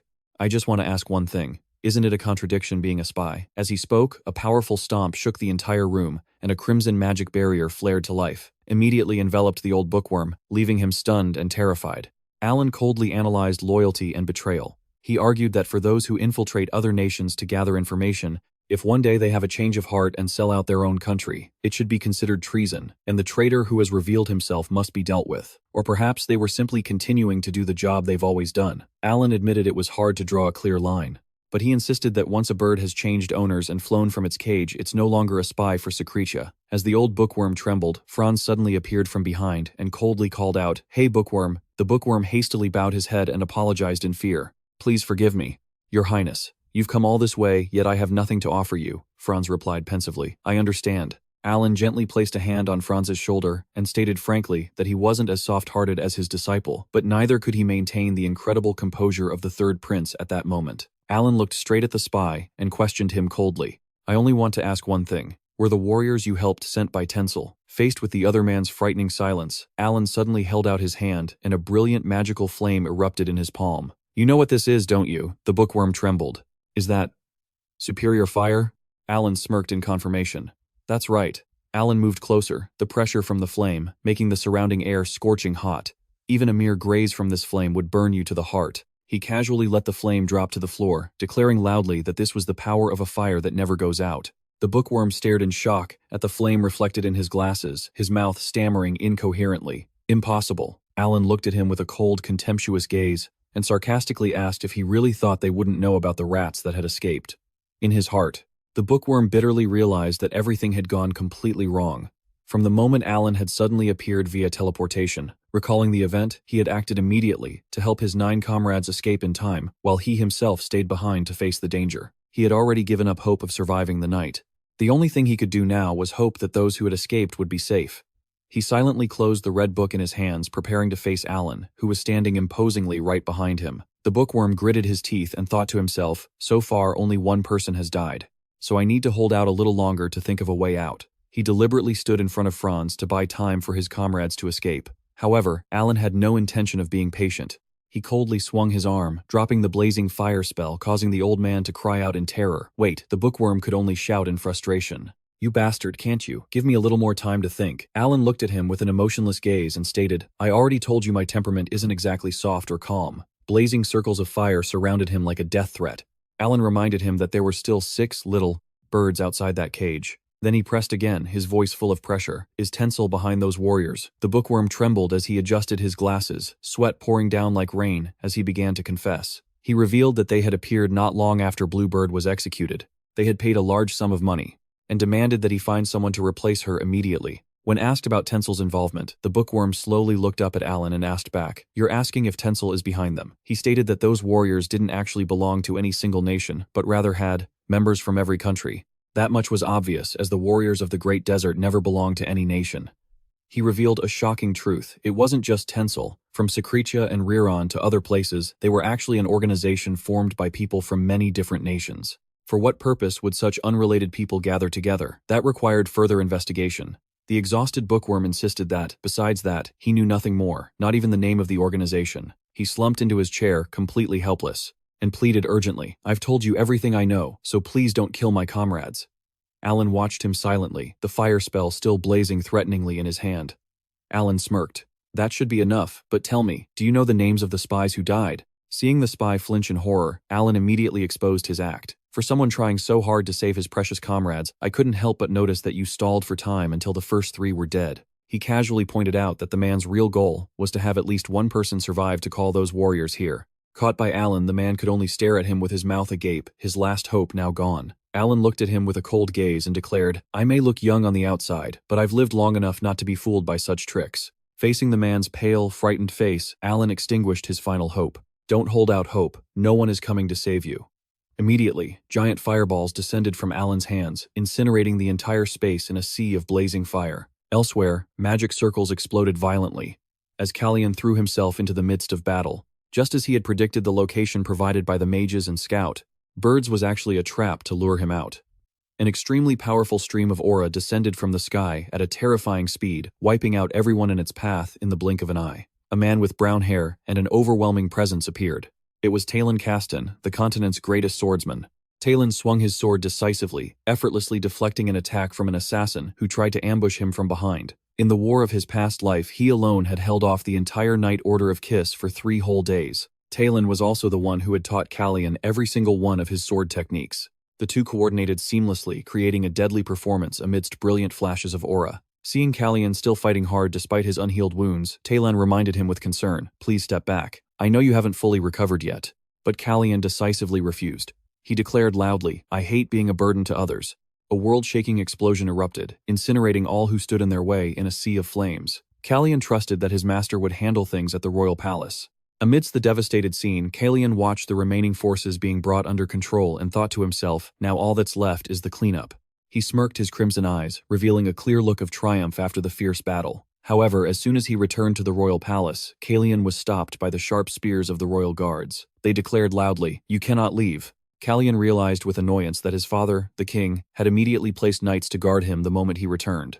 Currently, both the second and third princes are under strict house arrest, absolutely forbidden from participating in any outside activities without permission. The two princes scared their father half to death with their last near-fatal outing, so now he's keeping them locked up for their own safety. Calian leaned back tiredly against his chair, thinking to himself that if he really wanted to, he could still sneak out easily. However, after causing such a huge commotion, he told himself he should just lie low for a while to avoid more trouble. Meanwhile, in a dark place, the spy known as White Eagle was facing a brutal punishment for failing his mission. The young man placed 2 vials on the table and asked coldly, "You surely know what these are better than anyone. One is a deadly poison, and the other is a toxin that will take away your hearing, sight, and speech."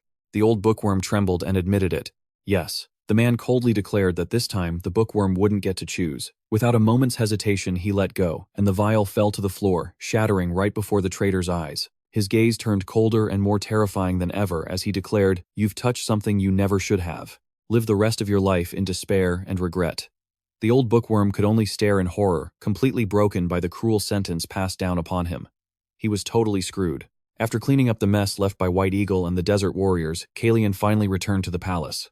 The sensational disappearance was temporarily smoothed over as an impulsive act by the third prince, and the price he paid was being forced to self-reflect in his room. Calian was sprawled out on the sofa, listening to the ticking of the clock in the dull silence. Just then, Franz walked in with a grumpy look on his face. He grumbled about the mountain of work he had, but being cooped up in the palace like this was driving him crazy. Seeing Calian just lying there so casually, Franz wondered if his younger brother had anything to do since he was just sitting out on the terrace even during the day. He approached him and prodded, "So, what have you found out?" Calian's lips curled into a slight smile, his crimson eyes revealing a clear sense of victory, which convinced Franz that he must have discovered something to have finally returned to the palace. At his brother's urging, Calian slowly took out the black stone and placed it on the table.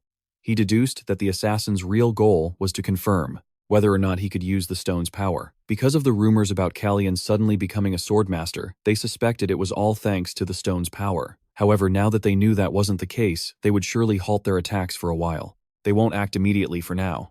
Calian stressed that the secret hidden within this stone was so important that they were willing to risk their lives to target him. After some thought, he looked directly at Franz and suddenly made a shocking proposal. "Brother, why don't you take Brisson?" Franz was so stunned by his younger brother's unbelievable offer that he froze. Calian explained that its power was too dangerous, and he didn't want to see the kingdom of Kiris weakened in its current state. But at the same time, he had absolutely no intention of handing that power over to even Brisson. Seeing Franz's pensive expression, Calian repeated his request, saying it would be better if his brother held on to Brisson. Franz tried to dodge the issue, saying they should discuss it later, but just as he turned to leave, he suddenly staggered as if he were about to fall. Noticing something was wrong, Calian frantically rushed forward to catch his older brother. Franz's face had turned pale, showing clear signs of extreme exhaustion, which made Calian worriedly call out his brother's name. Calian was about to ask what was wrong, but Franz coldly brushed his hand away and told him to let go. He tried to regain his usual composure and let out a promise, "I'll consider your offer." Watching Franz's back as he quietly left, Calian stood there with a thoughtful look in his eyes. It seemed he had realized that some kind of heavy burden was weighing on his older brother's shoulders. In the office of the Archmage, Alan Manassel at the Mages Association, a crucial file on the Black Stone had finally been completed. Holding the stack of papers, Aurea pleaded urgently. "This is all the information on the Black Stone that the prince requested. Please deliver it to him." Alan Manassel silently flipped through the pages. His eyes widened in astonishment at what he was seeing. Seeing her master's grave expression, Aurea confirmed that she had conducted the investigation herself. Alan Manassel suddenly slammed the file down on the table and gave a top-secret order. "Don't reveal any of this to anyone, not even the prince." Aurea was so shocked she couldn't believe her ears. She stammered in protest. "I'm sorry, even though I don't have a master-servant relationship with the prince, he was the one who personally tasked me with this investigation." But Alan's eyes had turned deep and worried, making the atmosphere in the room suffocating. What had he discovered that he didn't want his student to be burdened with? Alan let out a soft sigh. "I understand." He left Aurea standing there, stunned by his firm resolve. In his mind, he kept questioning whether this horrifying truth could possibly be real. The ancient documents mentioned Sasat, a mysterious scholar from 200 years ago, who had proposed the shocking theory that even humans could create holy relics. Although there were no records of his background or personal information, the documents showed that he had vanished without a trace. While trying to prove his theory, Alan Manassel clenched his fists, his mind in turmoil at the thought of a man-made holy relic. Meanwhile at the palace, King Rumain stood silently by the window. He asked in a low voice, "Are you saying evidence related to Tencel has appeared?" The high-ranking official reported respectfully that many letters exchanged with the Tencel royal family had been found at the bookstore where the man named Lenin was staying. The entire plan to harm the third prince was meticulously detailed within them. King Rumain gazed into the distance with sorrowful eyes, realizing that sinister plots were still surrounding the kingdom and that his sons were not yet out of danger. Rumain coldly ordered all the letters related to Tencel's plot to be burned. Although his subordinate hesitated slightly, suggesting they keep them as a precaution, the king firmly stated that, since it was just a fabricated conspiracy someone had cooked up, there was no reason to keep it. He let the last piece of paper fall from his hand, determined to erase all traces to avoid unnecessary trouble later. Back at the palace, Calian stood silently in his room. Staring at his hand. He couldn't help but remember catching Franz. Calian realized with a pang of sorrow that Franz seemed to have lost so much weight. A knock on the door cut through his thoughts. Jan entered with Franz's personal guard, just as the third prince had requested. The royal guard stepped forward, his face etched with worry, and began to report on the worsening state of his master's health. He revealed that Franz had not been eating properly for a long time, and was even spending entire nights without sleep. The second prince would often sit listlessly by the window, staring blankly into the distance, as if weighed down by an unbearable burden. Calian listened silently to every word of the report, his heart aching at the thought of his older brother's silent sacrifice. Calian's little cat sat there quietly, its collar sparkling with a cruelly ironic inscription, "I am Prince Calian's cat, but I like Prince Franz better." Calian looked at it with a contemplative gaze, letting out a helpless sigh. He silently wondered why his older brother had to be so damn difficult. Calian gently stroked the cat, as if to calm the chaotic thoughts swirling in his mind. He then called out decisively to his attendant, "Jan, summon Arhen Hex for me." Meanwhile, at the second prince's palace, the atmosphere was darker and heavier than ever. Franz sat motionless on the sofa, his vacant eyes gazing out the window at the faint rays of sunlight, as if trying to grasp at some feeling, some memory in the void. Seeing his master's exhaustion, a servant approached, intending to draw the curtains so he could rest, but Franz immediately raised a hand to stop him and growled, "Don't touch them." Faced with such coldness, the servant could only bow his head in apology and quietly retreat, leaving Franz alone, engulfed in a terrifying silence. The door clicked shut with a dry sound. Franz leaned back into the chair, his eyes showing clear signs of exhaustion. He sank deep into dark recollections, questioning himself if there was anything more he could have done. The voice of Queen Celes Breeze from the past echoed like a curse. She had vowed to clear away all obstacles, forcing him to shoulder burdens that were never meant to be his. Franz tragically realized he was imprisoned in the shadow of a blood debt and a lifetime of atonement, even if it meant paying the most brutal of sacrifices. He gasped for breath, his eyes wide with horror, his heart still pounding from the shock. He couldn't escape the ghosts of his past. Franz shot to his feet, rushing towards the balcony to confirm what was real. Suddenly, a deafening explosion shook the entire royal palace. A thick cloud of smoke and dust billowed up from a collapsing structure in the distance. Witnessing the devastating scene unfolding before his very eyes, Franz gritted his teeth and let out a furious cry. The mad genius Alan Manasil led the mages of Calian's faction striding forward with confidence in their pristine white uniforms. He announced loudly to his subordinates that today would be the most realistic target practice session they had ever had. Pointing to a massive ice structure hovering over the palace, Alan confirmed that this was the target they were all to focus their power on. With the command to pour all their mana into a single strike, the mages of Calian's faction simultaneously activated their magic circles, creating an immense pressure of energy. Alan began a dramatic countdown. 3, 2, 1. A giant fireball erupted, swallowing the target and causing a terrifying explosion that shook the entire palace. Looking at the rubble and the billowing smoke, Alan Manasil could only offer a wry smile. What a complete disaster. Facing Calian, Alan Manasil honestly explained that was the reason for the shocking explosion just now. Alan Manasil clutched his head in frustration, unable to believe that all 51 mages could be so careless as to let their mana run rampant just because of a tiny crack in the training barrier. This bunch is completely useless. Arson cheerfully confirmed this, adding that Cispia's defense system had already been damaged after the super hybrid queen's earlier rampage destroyed the palace. That hidden fracture was what caused an attack he considered minor to have such catastrophically destructive consequences. Unintentionally. Alan sighed, completely exasperated. He wearily asked how they were supposed to handle these colossal damages. In contrast to his worry, Arson appeared utterly unconcerned. He smiled brightly amidst a shower of golden coins and suggested Alan just deduct the debt from his salary until it was paid off. Seeing his partner's complete lack of remorse, Alan could only curse his luck. He felt like his life was becoming increasingly difficult, surrounded by people who loved to cause trouble. He wondered why people like this always seemed to flock to his side. That evening, Alan calmly stacked wooden blocks, one by one. He looked at the king and asked, "Why are you so silent?" When Calian asked how much he wanted to know, King Rumain firmly demanded that he tell him the truth exactly as it was. He stated that he didn't want to hear the ridiculous excuse that Alan and the Calian faction had made a grave mistake during training. Alan smiled faintly, a hidden meaning in his eyes. He declared loudly that when it came down to it, His Majesty was the one who destroyed that palace. Seeing Rumain's baffled expression, Alan explained nonchalantly, "Hysia was a palace built upon your own mistakes and willful blindness." Alan's face hardened. He argued that this mistake had been allowed to grow so tall that the shadow it cast would never disappear. He decisively knocked over the wooden blocks, declaring, "If something is in the way, then obviously it must be destroyed." Rumain bowed his head deep in thought. He wondered to himself, why should the name of the dead be allowed to hinder the living? Alan coldly pointed out that it was inevitable because the king's mistake was so severe that things could not be set back on the right track without a sacrifice. His weakness exposed, the king could only sigh. Rumain bitterly admitted he had no justification for what happened. Alan smiled gently, reaching out a hand to touch the king's shoulder, remarking that he had truly changed. Alan's gaze suddenly deepened. He declared that now it was time for the princes to change. Franz sat alone by the door, hugging his knees, his face buried in utter exhaustion.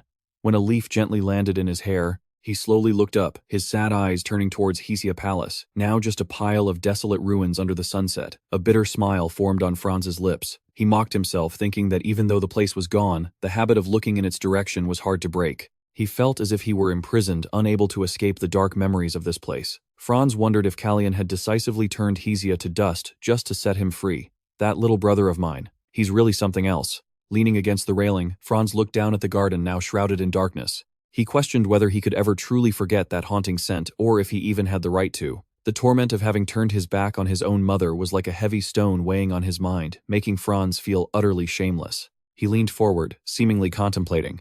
Maybe it would be better if everything ended like this. Just as despair reached its peak, a hand suddenly reached out, gripping the railing right where he was standing. With a nimble leap, Calian suddenly appeared on the balcony, startling Franz. "Brother," he said, looking at his older brother's stunned face.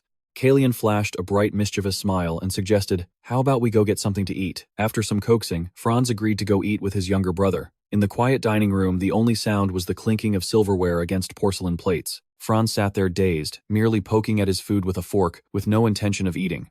The sound of a fork dropping onto a plate echoed dryly, shattering the oppressive silence. Seeing this, Calian stopped eating and asked gently, "Aren't you going to eat?" Brother Franz didn't answer, still lost deep in his own thoughts. It wasn't until a while later that Franz finally spoke slowly. He wanted to know the real purpose behind his younger brother's actions. "So, what are you really planning to do?" he asked calmly, admitting that he was, in fact, a little scared. He added coldly that since she wasn't his real mother anyway, he didn't feel any regret. Calian smiled enigmatically, asserting that he had another, more legitimate reason to act, making it completely worth it. Franz started to lose his patience, snapping at Calian, and asking how many more times he would have to press him before he would finally tell the truth. Just then, the sound of a cat meowing rang out, breaking the tense atmosphere between them.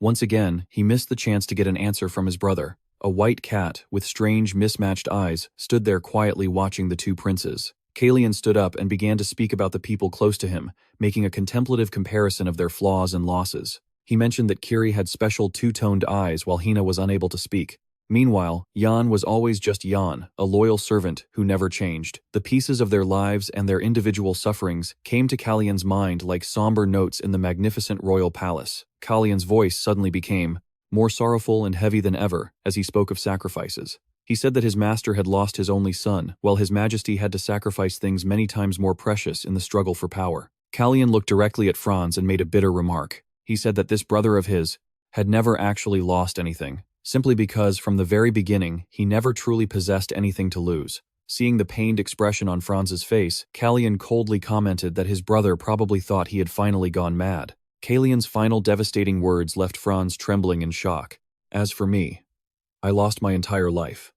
Seeing that things had become far too tense, Calian picked up the cat, smiled faintly, and asked if Franz thought things were okay now. He remarked grimly that in this palace no one was truly whole. Calian suddenly suggested, "By the way, brother, what do you think about living with a cat in Camelon?" At Franz's firm refusal, Calian smirked slightly. "I know you have no interest in that position." Calian touched the window pane, confessing that he couldn't help but constantly wonder about his own destiny. Whether a blessing or a cruel joke, the goddess Serenity placed this curse upon me, allowing me to keep breathing in the body of someone who should have already died. What will you do next after you've protected everything you wanted to? Calian stared silently out the window, wondering what would become of him on the day his usefulness ran out. Where would his life go? It was something he couldn't stop thinking about. Calian turned back to Franz and pleaded earnestly, "So when that time comes, I hope that my brilliant older brother will come and save me, just like you did at the Svit Manor." Calian's crimson eyes were filled with sincerity as he looked at his brother. Franz was silent. He hugged the cat tighter, silently understanding his younger brother's heart. He realized that just like him, Calian was also shouldering unspeakable pain.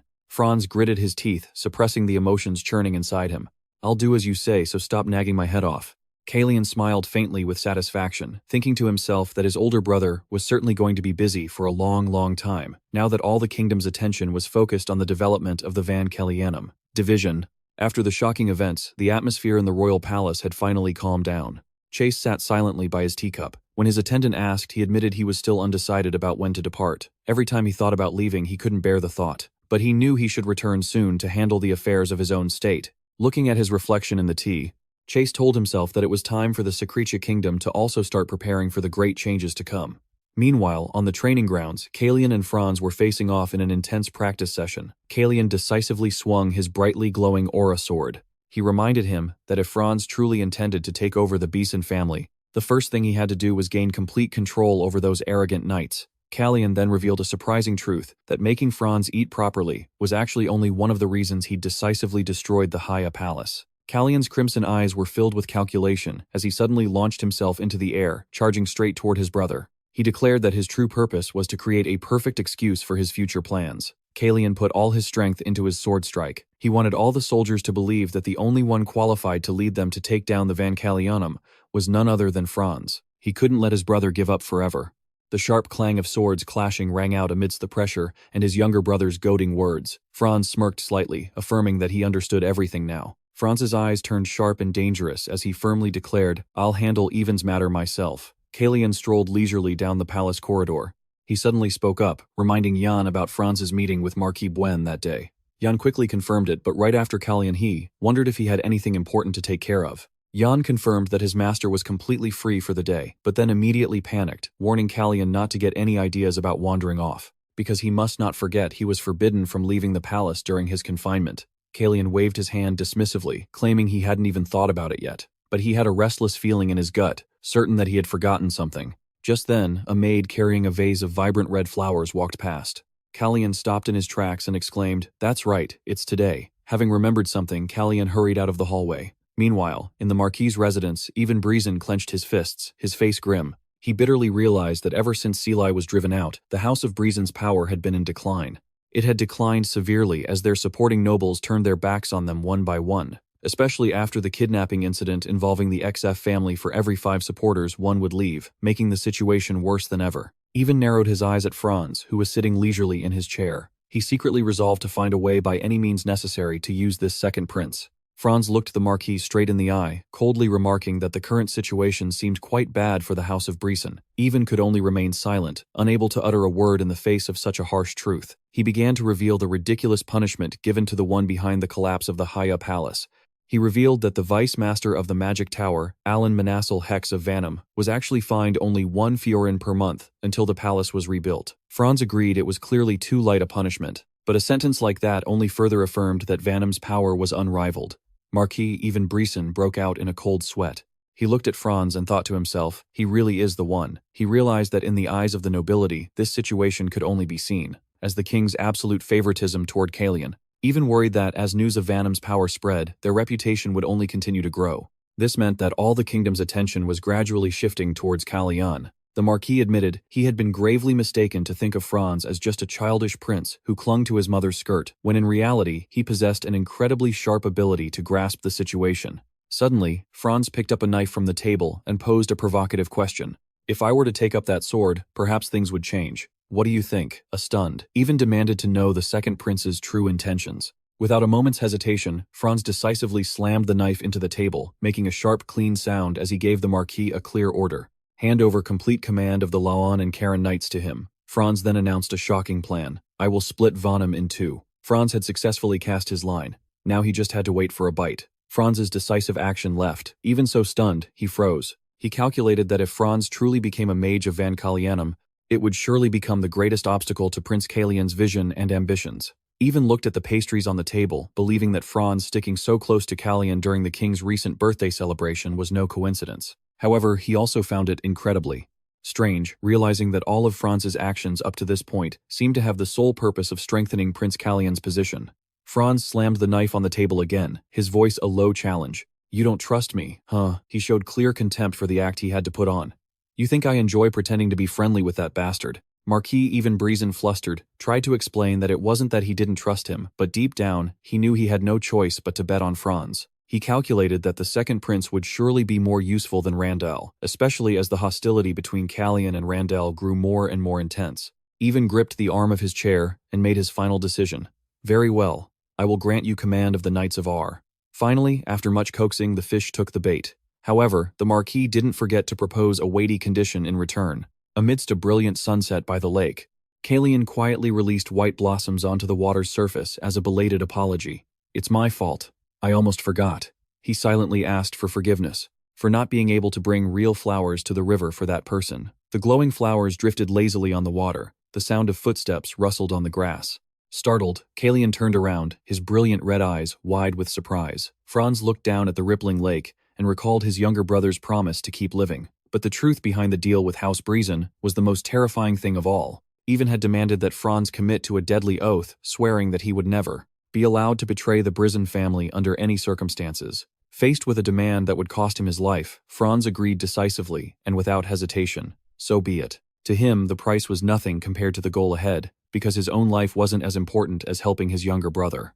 An image of a heart bound in chains appeared, proof that the cruel oath had been sealed. Realizing his brother's insane sacrifice, Calian cried out in absolute shock. What the hell have you done, Bren? It was a blood seal heart vow, a cruel contract that places a curse directly on the heart and takes the life of anyone who dares to break the pact. Having made a similar pact with Seelie before, Calian understood its danger better than anyone. He knew this curse would only disappear when the one who made the pact died, so he secretly resolved to deal with, even sooner than planned. Calian's gaze turned ice cold. Franz smirked slightly, casually remarking that his little brother surely had no intention of letting that old man live much longer. Calian let out an amused laugh, admitting that his older brother truly understood him to the core, but inside, he was in pain, pained that his brother had given up on his own life.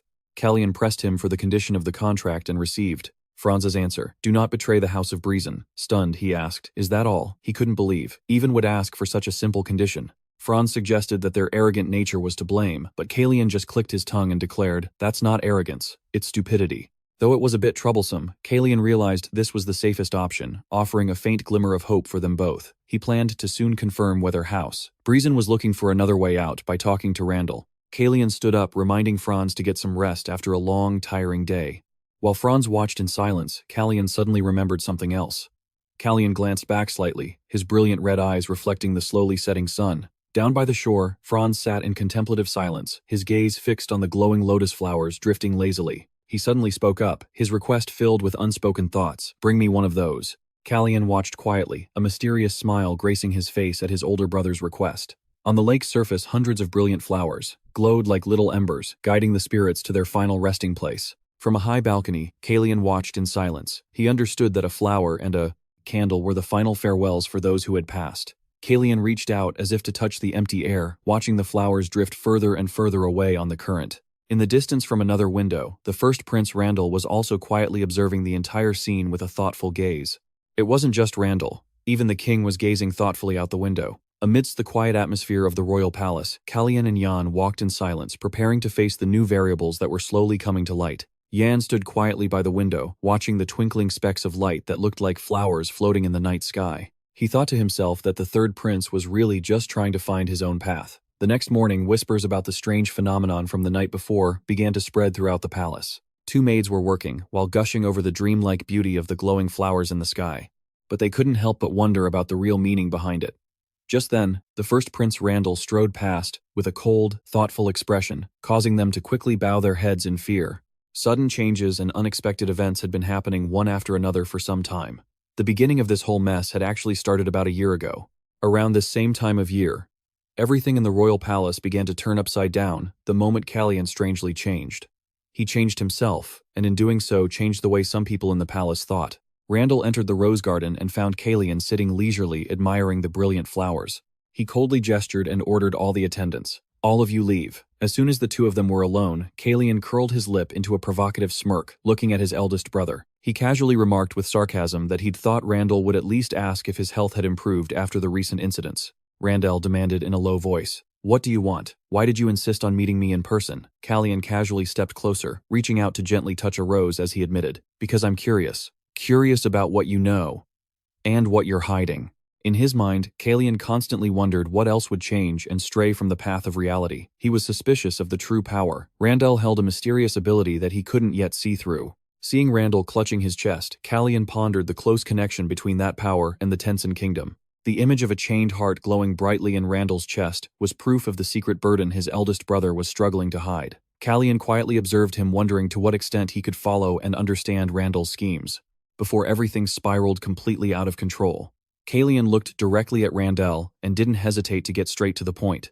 "That power of yours, what is it? Is there something you know that I don't?" He relentlessly pressed him about the close connection between that mysterious energy and the Tensin kingdom.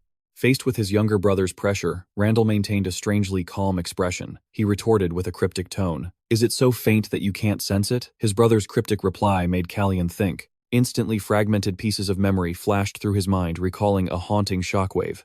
Calian's eyes widened in shock as he witnessed a stunning truth right before him. A glowing magic circle was clearly visible right where Randall's heart was. Sensing the unusual energy radiating from it, Calian stammered in amazement. Is that related to Tensin?"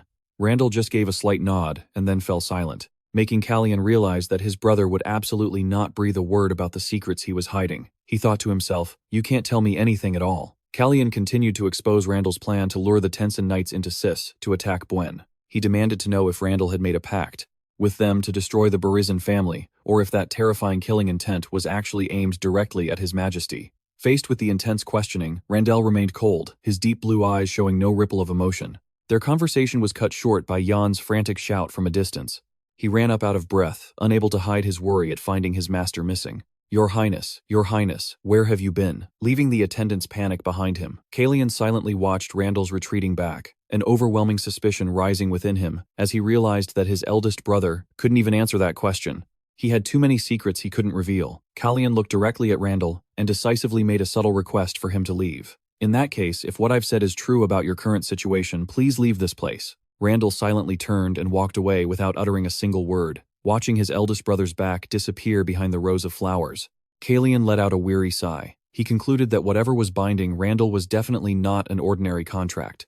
Calian speculated that in exchange for the great power he was granted, Randall had offered to help Tensin. Because he had made a contract under a binding vow, he absolutely could not confirm or reveal anything. Calian understood that if he wanted to find the real reason behind everything, he had to dig deeper into the internal affairs of the Tensin Kingdom. As he walked, he told himself that the only person in Sis who could help him right now was that person. However, Calian was immediately stopped by the knights guarding the gate, who bluntly declared, "Your Highness, you are not permitted to leave the premises until the end of the day." Lost in thought, he hadn't even realized he'd reached the gate, but he had forgotten he was under confinement. He challenged them, "Is that so? Then try and stop me. That is if you can even see what happens." Jan quickly spoke up to reassure the guards that Calian wouldn't go beyond the palace grounds. Jan sighed wearily and asked them to step aside. "I will take responsibility for this, so please move." Inside a luxurious room, Chase was leisurely reading a book when a knock on the door broke the silence. Chase looked up, puzzled. "Who is it?" The door opened, and Calian and Jan walked in quietly. Calian apologized for his sudden intrusion, apologizing for coming unannounced. Chase, he got straight to the point, admitting he wasn't very familiar with the situation in the Tensin Kingdom. "I came here because I want to know a few things about that kingdom." Chase welcomed Calian and admitted that both now and before he didn't know much about the Tensin Kingdom either. However, when it came to matters concerning its royalty, Chase still had a grasp of the essential information. While pouring tea, Chase began to explain how Prince Raunin became their king. Calian pensively mentioned the incident with the broken carriage axle. The accident had claimed the lives of both the reigning king and the crown prince of Tensin. With determined crimson eyes, Calian stated firmly, "I believe that was no accident." Chase, slightly surprised, asked if he knew when it happened. Calian recalled, "I think it was in September of the new year, though I don't know the exact date." As the dark tea poured into the cup, memories of the future returned with stark clarity. After that accident, Randall was chosen to ascend the throne of Tanis. Furthermore, in November of next year, on his 18th birthday, Franz was made the crown prince. Sitting silently in his room, Calian realized a cruel irony. Even though Randall was still there, the title of crown prince went to Franz. Did Randall have the title but no real power? In that vision, Celis Breezen was the one managing the kingdom's royal court. Meanwhile, Duke Buisen controlled the soldiers outside the palace. Not to mention Lenin had monopolized all the trade, while Grey had united the maritime counts under his command. This told him one thing Randall had been aiming: to become the king of Tanis from the very beginning, or someone else had expected him to. He concluded that there was definitely a faction opposing the current king of Tanis, because after coaxing Prince Randall and putting him on the throne, someone must have wanted him to kneel at their feet, just like the House of Breezen in Sarius. Randall was merely their puppet. Chase explained that unlike Sarius, Tanis had many opposing factions. He pushed a file towards Calian and told him to use it if needed. This was a document prepared by Chase himself, something he normally wouldn't give to anyone. Calian smiled, accepted it, and offered his sincere thanks. Chase chuckled softly. He apologized again for visiting so suddenly.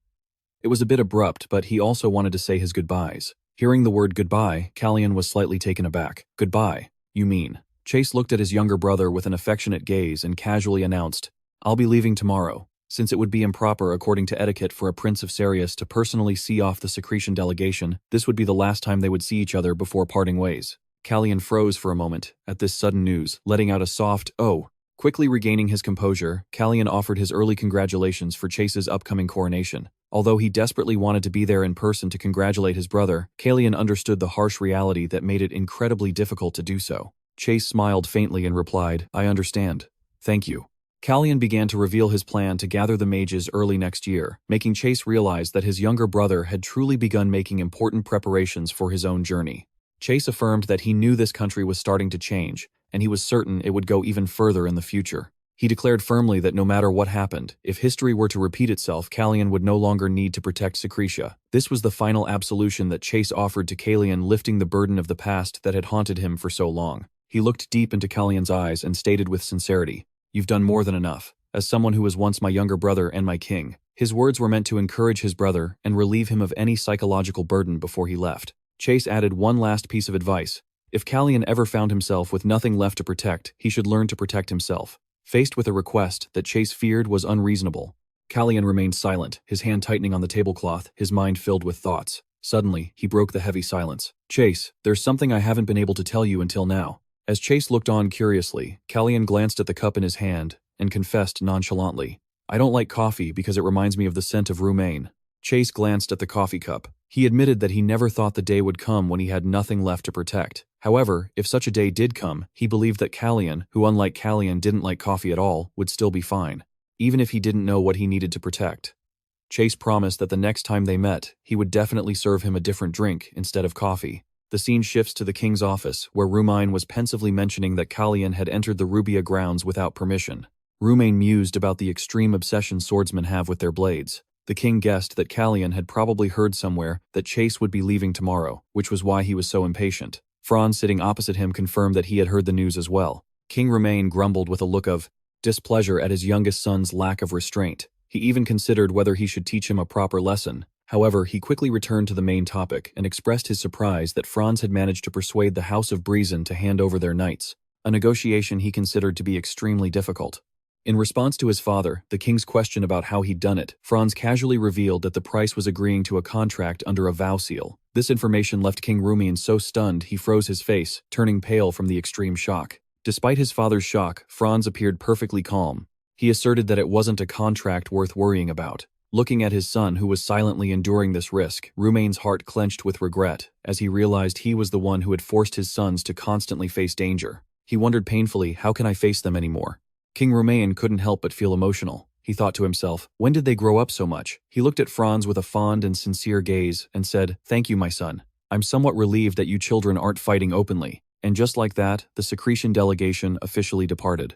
Chase quietly looked out the carriage window, bidding farewell to the kingdom of Kalis. Inside, the palace maids and servants bustled about, cleaning up the mess from the banquet, marking the end of King Rumain's birthday celebration. Afterward, everything gradually returned to its daily rhythm, but with new schemes in the air. At the training grounds, Calian was training relentlessly to become stronger. His sharp sword strikes cut down the surrounding wooden dummies one after another at a terrifying speed. The harsh clashes and the sound of splintering wood echoed across the training grounds as he poured all his strength into every move.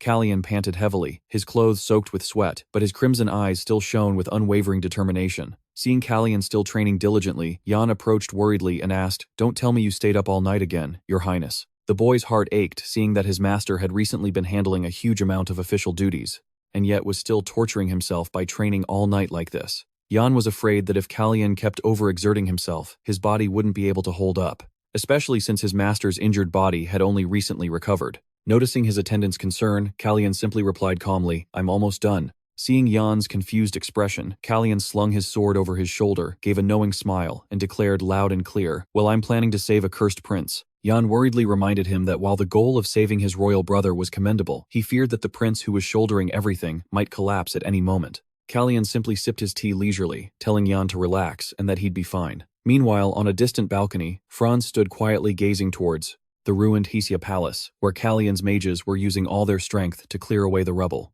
These powerful sorcerers, who were accustomed only to magic, now had to use shovels to move earth until their mana was completely depleted, making them complain about when Hesia Palace would ever be truly rebuilt. Suddenly, a loud noise and a violent tremor shook the ground, startling the mages. Amidst the rubble, a deep pit suddenly collapsed, nearly causing an accident. Were these still aftershocks from the last explosion? The subordinates rushed over to check on the situation, but they all froze in astonishment at what was revealed beneath the layers of dirt and rock. A mysterious passage leading down to a basement appeared right before their eyes, and they were stunned to realize they had never heard of any records about a basement existing deep beneath Hesia Palace.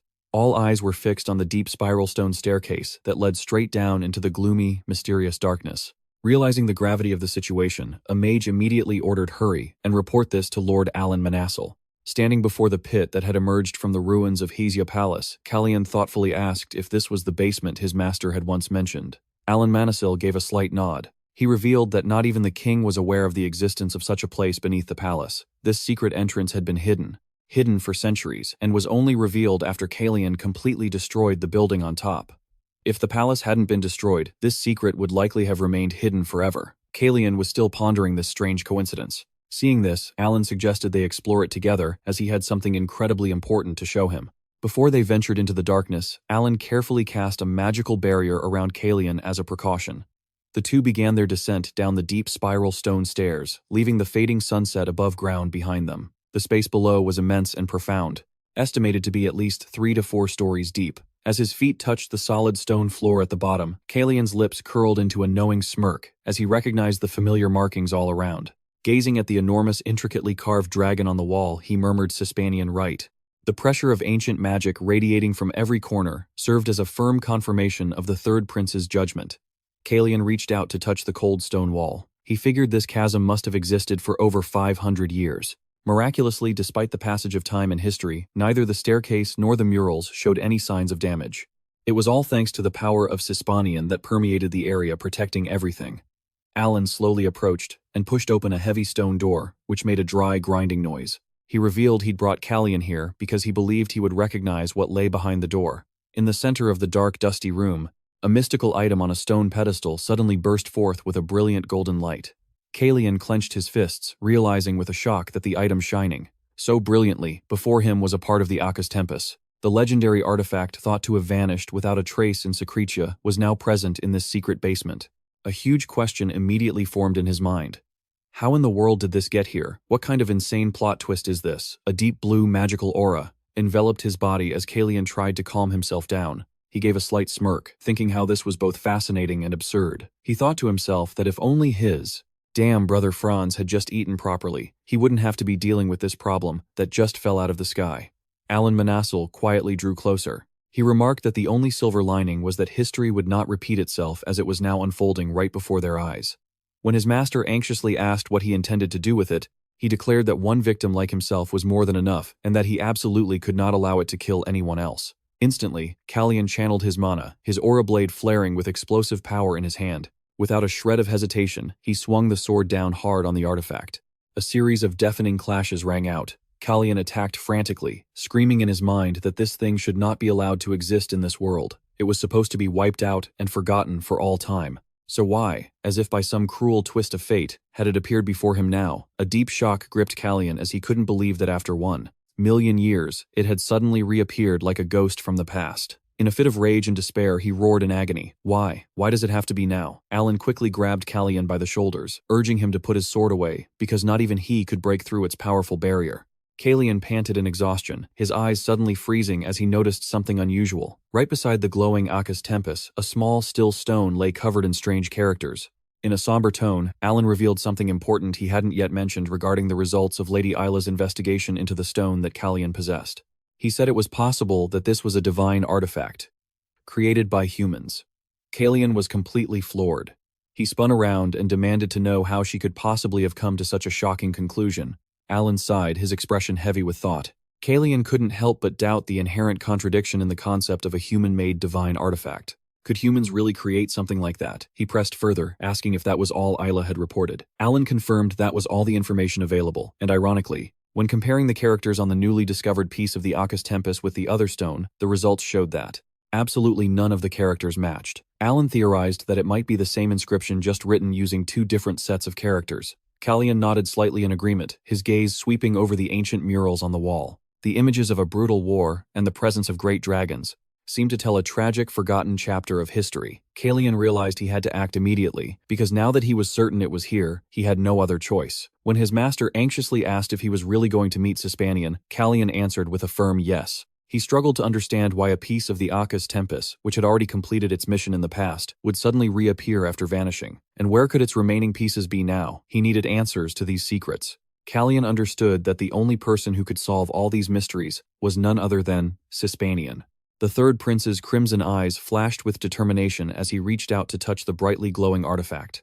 Under the faint light of a waning moon, Alan Manassel spurred his horse through the dark, dense forest. Back at the palace, Alan wondered if Calian intended to meet Sispanian immediately, but the prince calmly replied that he wasn't in a hurry. He looked at his teacher with a serious and earnest gaze, asking to borrow a bit of his time tomorrow evening. As promised, Alan entered the deserted forest alone in the dead of night. He thought to himself that he wanted to help Calian quickly, complete the final preparations for the important plan ahead. Suddenly, a sharp sword strike lunged toward him with terrifying speed, forcing Alan to immediately go on guard. He was ambushed by none other than his own student. Alan calmly deployed a magic circle to block the powerful attack. He didn't forget to tease that his disciple was as hot-headed as ever. Emerging from the thick cloud of dust, Calian appeared with a glowing aura sword in hand. He flashed a confident smile and declared, just as he had said yesterday, that he had truly run out of time. A powerful tremor and brilliant flashes of light startled the birds in the high branches, sending them scattering in terror into the dark night. A dramatic confrontation erupted deep in the forest, where the power of magic and sword aura clashed violently, shaking the very space around them. Calian's sword continuously rained down powerful attacks, clashing fiercely against Alan's solid defense. Alan smiled with ease as he effortlessly used a hexagonal magic shield to block Calian's attack. The powerful, repulsive force threw the young prince far back, making him realize the immense difference in strength between himself and the great Archmage. He hadn't expected to be defeated so quickly. Calian lamented that although he knew his opponent was strong, he never imagined he would be this useless in a direct confrontation. However, this was precisely why he sought his master's help to complete the final crucial step of his preparations. Gazing at the glowing aura sword in his hand, Calian recalled that night when he had poured all his strength into mastering the blade and every bit of aura he could muster. Yet reality showed that his magic was far stronger than he had ever imagined. He understood that while mages fought with magic, swordsmen relied on aura to overpower their enemies. However, true swordmasters also possessed a hidden energy deep inside, called reverse mana. This was an energy that couldn't be converted into ordinary aura. When he was Calian, Calian never bothered with this reverse mana because the amount was too small to be significant. He channeled power into his legs, executing a lightning-fast leap with his glowing sword to find an opening in Alan's defense. He tried to improve his technique, but still couldn't find a way through. However, Calian's current body was that of a natural-born mage, blessed by Sispanian, causing the amount of reverse mana within him to become immense. Alan suddenly vanished and reappeared, right behind Calian, startling him. A giant flame erupted violently, engulfing the area. Calian gritted his teeth and used all his strength, swinging his sword to block the descending fire attack. He understood that this harsh training was crucial for him to truly master the unusual power surging within his body. The two energies collided fiercely, creating dazzling sparks that tore through the night. Calian focused intensely on reversing the flow of aura in his body, causing the space around him to shatter like pieces of a mirror. Alan Manassel couldn't help but be surprised to see his disciple able to fight back without using even a bit of aura for defense. He snapped his fingers in approval. "Very good. I will also fight you with my full strength." Instantly, a massive pillar of fire erupted, consuming a large section of the forest. Alan wanted to push his student into a corner, so he could then find his own way out. Looking at the sea of flames lighting up the sky, Alan exclaimed with self-satisfaction, "Oh my, perhaps I overdid it." But Calian emerged from the flames, still standing tall, using a magic shield to block the radiating heat, and declaring, "Keep going." Alan smiled proudly, realizing Calian had finally managed to wield both different types of energy in the same body. Alan thought to himself that this was expected of his student, then continued to press him, with even more powerful fiery attacks. Calian braced himself, his sword and shield clashing intensely with his master's magic, creating brilliant flashes of light. After the relentless barrage of attacks, Calian was panting with exhaustion. He clutched his heaving chest as his body reached its limit. Calian's hand began to tremble as the mana in his body was gradually depleted after the intense battle. In that moment, his heart suddenly began to pound rapidly, like a reminder of the old soul's presence within this body. The image of an hourglass appeared, symbolizing the miraculous transformation, as all of Calian's innate mana was being refined and completely converted into combat aura. Deep within his body, both souls had a fierce will to fight. This was the decisive moment for him to truly shed his old self and master this new power. Bright sparks of magical energy erupted from his hands, ready for the new variables about to unfold on his journey to claim the throne.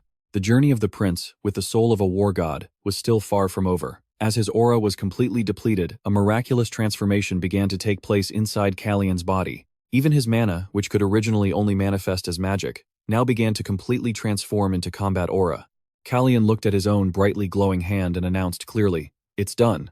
His teacher, Alan Manassel, stood opposite him, utterly astonished. He was in awe of the incredibly powerful aura erupting right before his eyes. Alan smiled in congratulation, for Calian had finally mastered the technique of using mana as aura. Now his power was no less than his teacher's.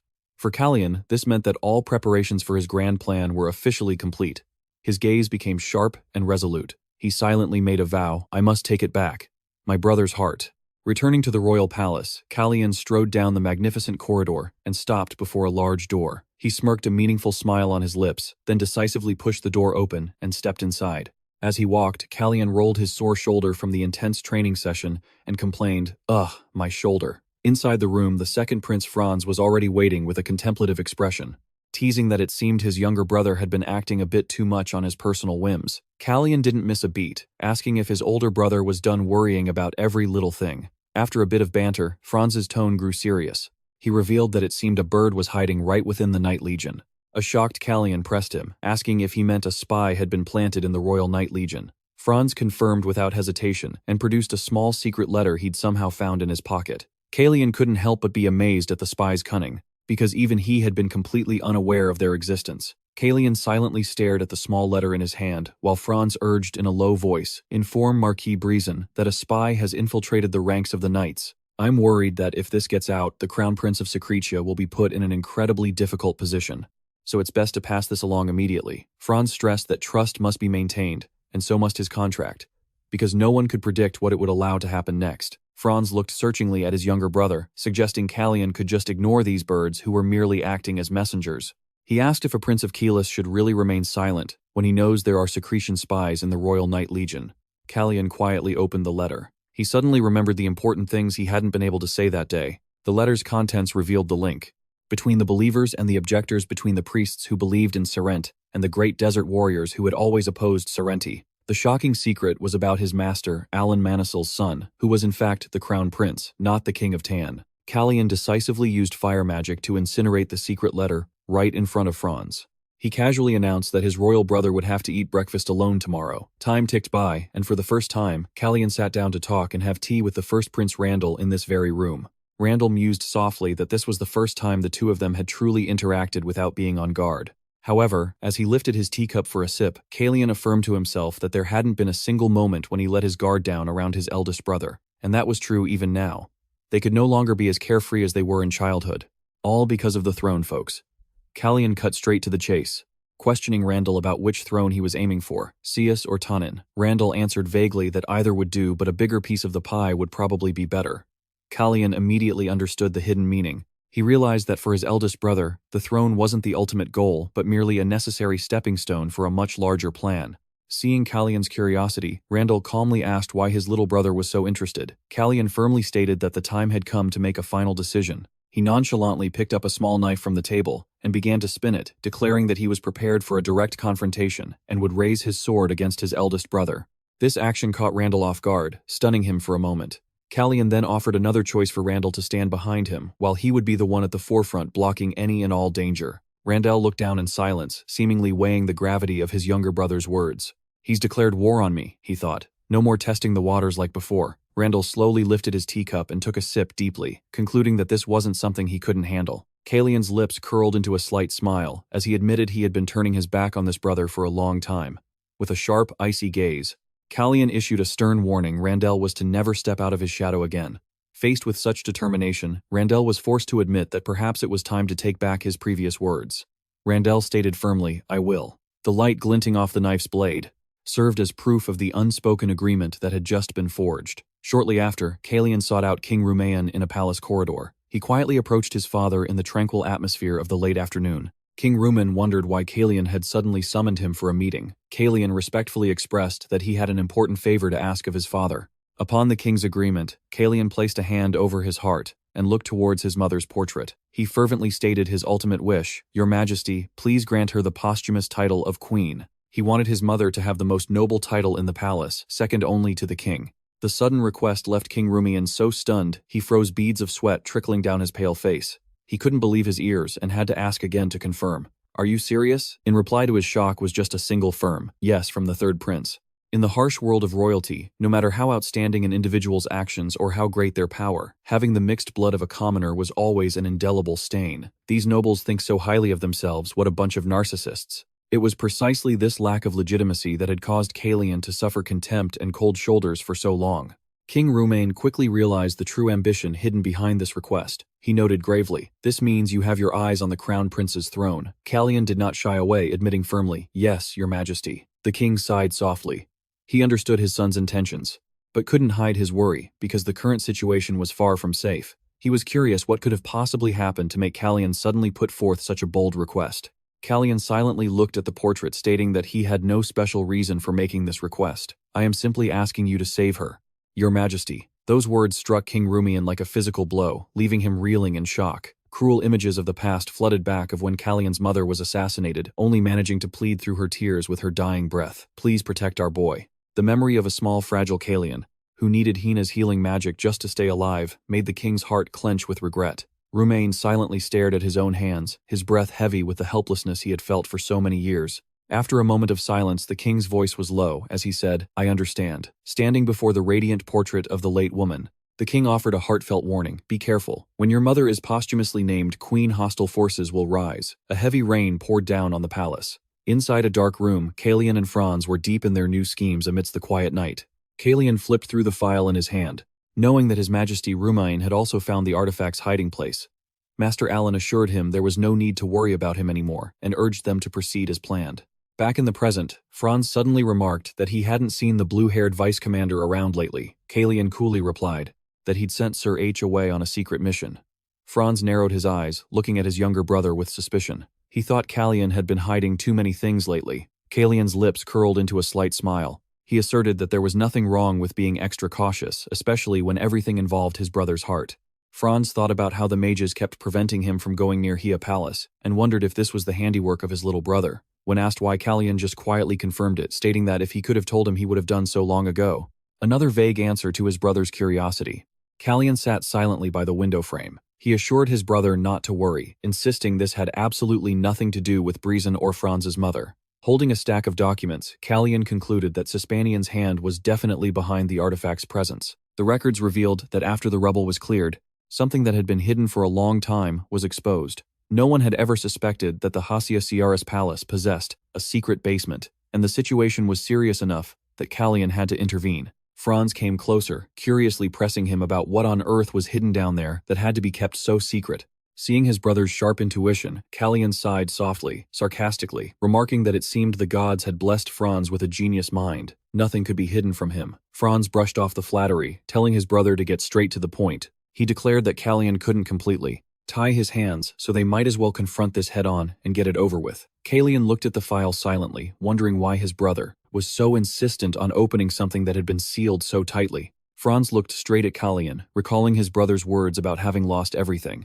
With a determined gaze, Franz demanded that Calian tell him the entire truth. He was ready to listen to every single burden his younger brother was shouldering. They walked together through the darkness, stopping before a giant stone door carved with a great dragon at the entrance to the secret basement of Hia Ciaris. Standing before the imposing door, Calian asked one last time in a low voice. He warned that if Franz saw what was inside, he would very likely remember the painful events of the past. He didn't want his brother to be troubled anymore. Even if not right away, he feared that one day his brother would have to face terrifying nightmares, or memories that even he himself was unaware of. Franz smirked slightly, teasing his younger brother for being so long-winded and unlike his usual self. He demanded firmly, "Open it. I'll face it with you." Calian was silent for a moment before replying softly, "All right." Franz stood frozen before the object radiating a blinding light in the middle of the dark room. It was the Axis of Time, a mystical artifact believed to be capable of sending a person back to the past one single time. Though considered a divine miracle, its very existence had always been a massive doubtful question mark. Franz slowly raised a hand to his forehead, his mind becoming besieged by Calian's haunting words. His brother was raising so many questions about things he'd never even considered. Calian had once posed a difficult question: if the one thing Franz desired most was in the hands of another, how would he choose to act? The third prince warned that, because of this artifact's existence, the flames of a brutal war between Secretia and Cyrus would one day surely erupt. Calian saw through the passion of the Van Calianum division, and wondered if that was truly the source of power Franz held. A shocking truth was finally revealed: 10 years. That was how far back this world had truly turned. Calian stated clearly that in his past life he was the younger brother of Crown Prince Jay, but now he was Franz's brother. Faced with this unbelievable confession, Franz could only let out a bitter laugh. Looking at the brilliantly glowing Os Tempus, a horrific memory suddenly returned with stark clarity. Franz was stunned to realize the cruel truth that in the old timeline, he was the one who had mercilessly taken this younger brother's life just to seize that divine power for himself. That haunting memory had been eating away at him ever since. It all started with a message not sent by a regular messenger, but secretly tied to the leg of a kestrel. Yet less than a month after the bird returned with a refusal, a brutal war erupted. Franz was lost in thought, full of doubt. He realized how absurd the enemy's speed of mobilization was. In just one short month, how could Cyrus and Secretia, which weren't even close, mobilize such a large number of knights and mages to move so quickly? The strangest part was that their entire formidable spy network had remained completely silent, failing to relay any intelligence whatsoever. Calian looked Franz straight in the eye, asking him to try and imagine the desperation of those involved when faced with that terrifying silence. In the end, the commander of the Critia Knight Order was completely wiped out. Even Calian's master Tay, despite giving his all, could only hold back Van Calianum's advance for 3 days. And in the end, Kiri and all his closest companions lost their lives in that tragedy. No matter how hard they tried, it was all for nothing. Oh, this feeling hurt even more than a breakup. Calian stated bitterly that the end of the old timeline was just like that: complete and utter destruction. He repeated the harsh rule that time could only be turned back once, and the axis of time, which had always been safely in Secretia, had mysteriously vanished on the very day he arrived. But ironically now they had found it right here, in this secret basement. Calian reached out, touching the glowing magical barrier surrounding the artifact. He confessed that he had once intended to destroy it for good, so it could never be used again. But ridiculously he couldn't bring himself to be angry at the inanimate stone, and that's what led him to new troubles. Franz looked at the brightly glowing artifact. He asked thoughtfully, how could this thing be made to disappear completely? Calian shook his head, admitting he didn't have an answer yet, so he planned to go see Sispanian soon to find a solution. But before that, Calian stressed that he still had an extremely urgent matter to take care of first. That's all there is to my story. Suddenly, Franz called out, stopping him with a question that made him freeze. What is your name? Seeing Calian standing silently, Franz said gently that the name probably wasn't too hard to remember. So, just tell me. Calian turned back slightly, a warm smile on his face as he clearly stated his identity. I'm Calian, your younger brother. The two of them left the dark basement together, striding up the stone steps. Seeing which way his brother was headed, Calian curiously asked where Franz was going. Franz stated firmly that he was heading to the training grounds right now. Calian eagerly suggested a practice match, but Franz coldly refused, saying he had to go on ahead. Calian silently watched his brother's back as he disappeared. He sensed that someone was patiently waiting for him up ahead. Talk about a sixth sense. A black butterfly suddenly appeared, fluttering through the silent, magnificent hall. In ancient lore, black butterflies were symbols of death, so they were rarely welcomed by anyone. However, in a burst of blinding light, the black butterfly transformed into an incredibly beautiful woman with long black hair and powerful crimson eyes. She looked straight at Calian and whispered softly, "And so wouldn't you be the only one to welcome it?" Calian bowed respectfully. "Greetings, great and noble Sispanian." She looked at him and observed grimly that those who walk among the fragments of calamity often fail to recognize them. Calian clutched his chest painfully, asking himself if he didn't even have the right to be healed. It was the feeling of being the family's outcast. Sispanian gently placed a hand on his head and whispered, "I understand everything." She admitted that she was, feeling very conflicted as she couldn't feel any resentment or anger after everything she'd heard. Looking deep into the young prince's worried eyes, she confirmed she now understood the real reason he had come here. Calian softly thanked her and admitted he wasn't fully prepared but still wanted to ask an important favor. When she gave him permission, he immediately pressed her, asking if the black stone was a divine relic created by humans. Sispanian explained that it held power from the other side, so it wasn't tainted by serenity. She pointed to the glowing artifact and asked if he was searching for a fragment of the axis, while also confirming that she herself had placed everything that appeared in this world right here. Calian asked about the whereabouts of the remaining fragments, but was told they hadn't appeared yet. When he asked why she found this place and put the fragment here, Sispanian firmly declared it was all for him, because he was the one who had to obtain it personally. Before the shocked Calian could fully grasp her, meaning she looked into the distance and mentioned that the child who believed in him had already begun to move forward. Sispanian looked deep into Calian's eyes through his reflection. She whispered softly that when the time comes, he would understand everything on his own. Meanwhile, under the quiet night sky of the training grounds, the second prince Franz stood silently, lost in his own thoughts. Staring into the void, he grimaced and muttered, "Now I get it. No wonder he always looks at me like he owes me something." Franz began preparing for his training session, to vent his frustrations. A knight approached and informed him, "Prince Calian said that while he's away, I am to supervise your training." The match started with light exchanges, but the atmosphere quickly grew more tense than ever. Franz's sword grew sharper and more dangerous with every move. His opponent, the knight, was stunned to see that Franz was improving by leaps and bounds right in the middle of their duel. Even more terrifying, the look in Franz's eyes had completely changed. They became ice-cold and glinted with a profound gaze that made his opponent shudder, wondering what on earth he was seeing. The two blades clashed fiercely, creating dazzling sparks as Franz pressed his opponent in a battle that was quickly reaching its climax. Though he was drenched in sweat and his chest heaved with exhaustion, Kiris gritted his teeth and endured silently, telling himself he had trained relentlessly, but it still wasn't enough. He realized he was still too weak compared to Prince Calian, who was now a true swordmaster. Kiris grimly concluded that the battle between the princes was always taking place in ways he never knew. The haunting memory of Calian being seriously injured resurfaced, making him question himself. If even when his master was hurt, he couldn't protect him, how could he possibly call himself his master's sword? Kiris gripped the hilt of his sword so tightly it trembled. His eyes filled with resolve, determined to transform from a kitten into a tiger. The desire to become a reliable source of strength for Calian drove Kiris to swing his sword relentlessly in the darkness. The harsh sounds of clashes rang out continuously. Even though his hands began to tremble and his breathing became ragged, Kiris still desperately urged himself to overcome this limit. In a moment of absolute exhaustion, a brilliant blue light suddenly flashed in his eyes, marking a powerful transformation. Calian suddenly appeared, a radiant smile on his lips as he offered his praise. "Congratulations, Kiri." But just as quickly, Calian's gaze turned ice cold as he effortlessly blocked the knight's attack with his flaming sword. He coldly reminded Kiri that aiming for his brother's heart was crossing a line. Amidst the quiet night, Calian calmly took Kiri for a short walk to ease the tense atmosphere. Kiri emotionlessly followed behind, but his mind was in turmoil, unable to stop wondering about the strange phenomenon that had just occurred. In his vision, brilliant red blood vessels had suddenly appeared wrapped around his opponent's body, clearly indicating where to cut and how deep to strike to finish the target. It all felt so real that Kiri felt as if an invisible voice was whispering, guiding his every slash straight toward his enemy's vital points. Kiri shuddered, realizing that if he had hesitated for even a moment earlier, he might have actually killed Prince Franz. Even more frightening, those deadly red vessels were now starting to appear, clearly aimed right at Calian's back. Sweat poured down his face. Kiri painfully covered his eyes with his hands, trying to banish the horrifying illusion. This was a moment that would be seared into his memory forever.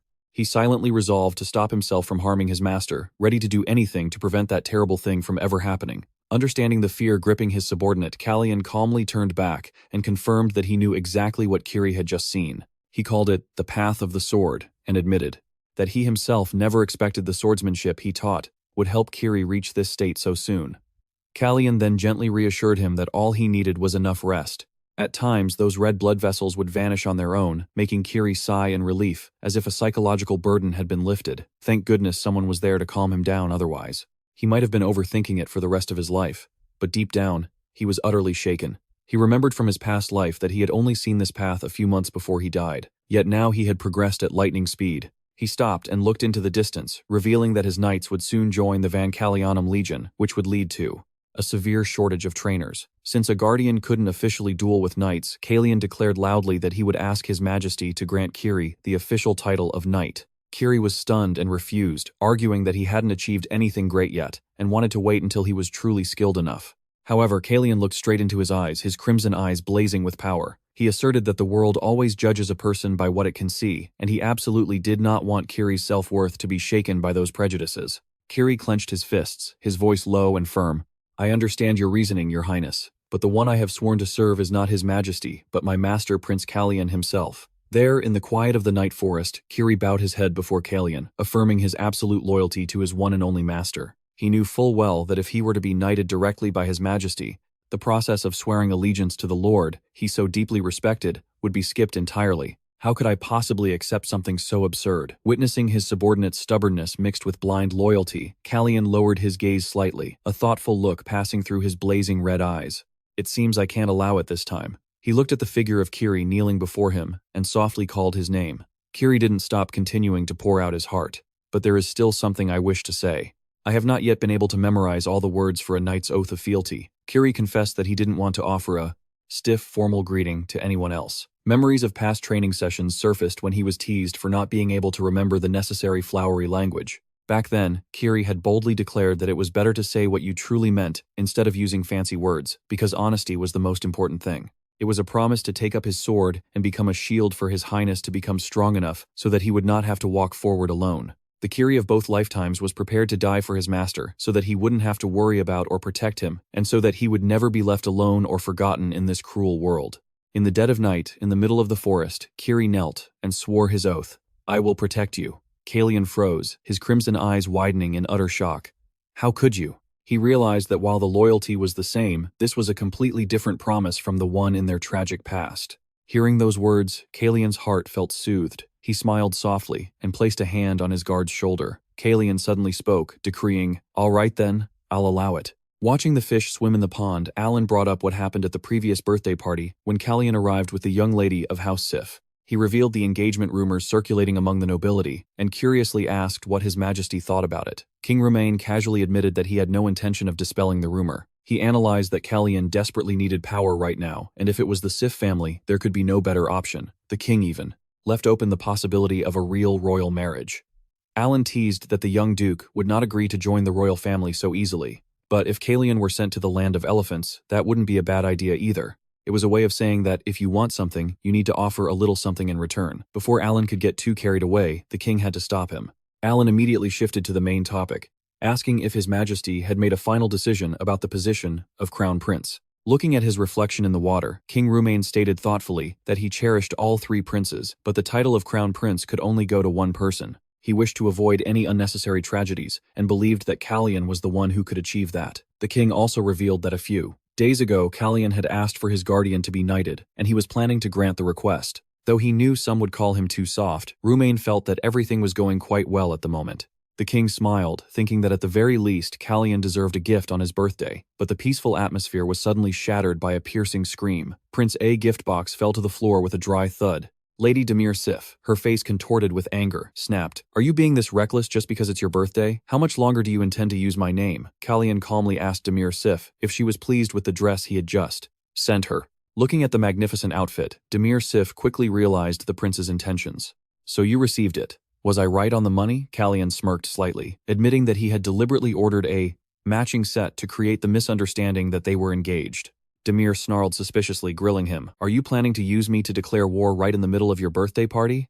Calian replied calmly with a single word, "Yes." He reassured her not to worry, because the shocking events to come would soon bury this story. Besides, a fake engagement would also help Demir Sif escape the nuisance of countless marriage proposals from other families, so this was clearly a mutually beneficial agreement, especially since he had already received His Majesty's approval. Demir sighed softly. She agreed to lend him her name, but on the condition that she receive a worthy reward in return. To her astonishment, Calian took the initiative and offered, "I will spar with you. This is a request you've been denied many times in the past." Demir looked at Calian's seemingly delicate hands and doubted how he would even be able to take her sword. The two began to bargain over his training time from 2 weeks down to 1, and finally settling on half a month. A firm handshake sealed the deal, and their fake engagement contract was officially established. Man, it feels so fake but somehow so real. You know, witnessing this scene, Jan was moved to tears. He thought to himself only his prince could decide on an engagement partner in such a bold and powerful way. The palace atmosphere suddenly became festive, with countless birthday gifts piled as high as mountains, all in preparation for the third prince's most important day. Dressed in splendid royal attire, Calian prepared to enter the banquet hall. Jan smiled and wished his master a happy birthday, but he also quickly noticed an unusual tension on his face. Calian admitted that he felt a little nervous, a feeling he hadn't even recognized in himself. But in reality, he was secretly using magic to completely conceal his own aura, preparing for a dramatic head-on confrontation with that old fox. Even brazen on this chessboard of power, Calian clenched his fists, telling himself that everything would finally be revealed at this very party. He quietly proceeded step by step exactly according to his plan. Calian confidently walked side by side with Lady Demir Sif, entering the glittering ballroom under the gazes of all the guests. Looking at the sparkling tiara on Demir Sif's head, he thought to himself that it would probably suit the fiancé of a crown prince. But it was absolutely unsuitable for the fiancé of an ordinary prince. Meanwhile, the second Prince Franz was putting on an act playing the part of a disgruntled, insolent son. Then he abruptly stood up and stormed out without a single glance back right in the middle of the ceremony. Calian leaned in close and whispered, "Marquis Brazen hasn't arrived yet, has he?" Just then, a clear announcement rang out. His Majesty the Emperor was entering. Calian narrowed his eyes, observing the old Marquis's empty seat. He silently understood, even Brazen's malicious intent to imply that his power was even greater than His Majesty's. The prince's ability to see through such worldly ambitions was truly impeccable. Sensing the time was ripe, Calian quietly told Demir Sif that it was time for them to part ways. He offered her his sincere thanks. While Demir Sif smiled and wished the young prince a happy birthday, Calian approached King Rumain, who was standing on a dais. The king beamed, raising his glass to celebrate his son's birthday, and loudly called for all the guests to raise their glasses in a toast to the third prince. Suddenly, the sound of firm footsteps rang out, shattering the atmosphere, and then an authoritative voice spoke. "I apologize for my late arrival, Your Majesty." Calian glanced at the approaching figure and thought to himself, "You finally arrived." Marquis Even Brazen. King Rumain remained calm. He announced that on this special day he had something extremely important to declare to the entire nobility. Calian nervously held his breath, watching his father's every move and whispering to himself, "Just a little more." When the king began to speak of royal consort, Freya Lynn Calian tightened his grip on his wineglass, his crimson eyes fixed on his target. "One more step." King Rumain's clear voice echoed throughout the hall. "I shall bestow upon her the title of queen." The entire hall was so shocked they fell silent. The murmurs died down completely. A sharp crack echoed as the glass in the old Marquis's hand shattered on the cold stone floor. A sudden chilling aura enveloped the space, making everyone shiver. In the midst of the thick, tense atmosphere, Calian suddenly broke into a sinister and satisfied smile. His crimson eyes flashed with a cold light as he declared internally, "Finally I can see it. Your aura, Even Brazen." Immediately, a red energy, chaotic and evil, began to erupt violently around Marquis Brizon. "So you've finally shown your true colors, have you?" The entire hall was stunned by the shocking news, and whispers broke out everywhere. Appointing a commoner as queen, the nobles realized this announcement would undoubtedly grant immense power to the third Prince Calian. At the same time, they couldn't help but wonder how the Brizon family would react to the king's unexpected move.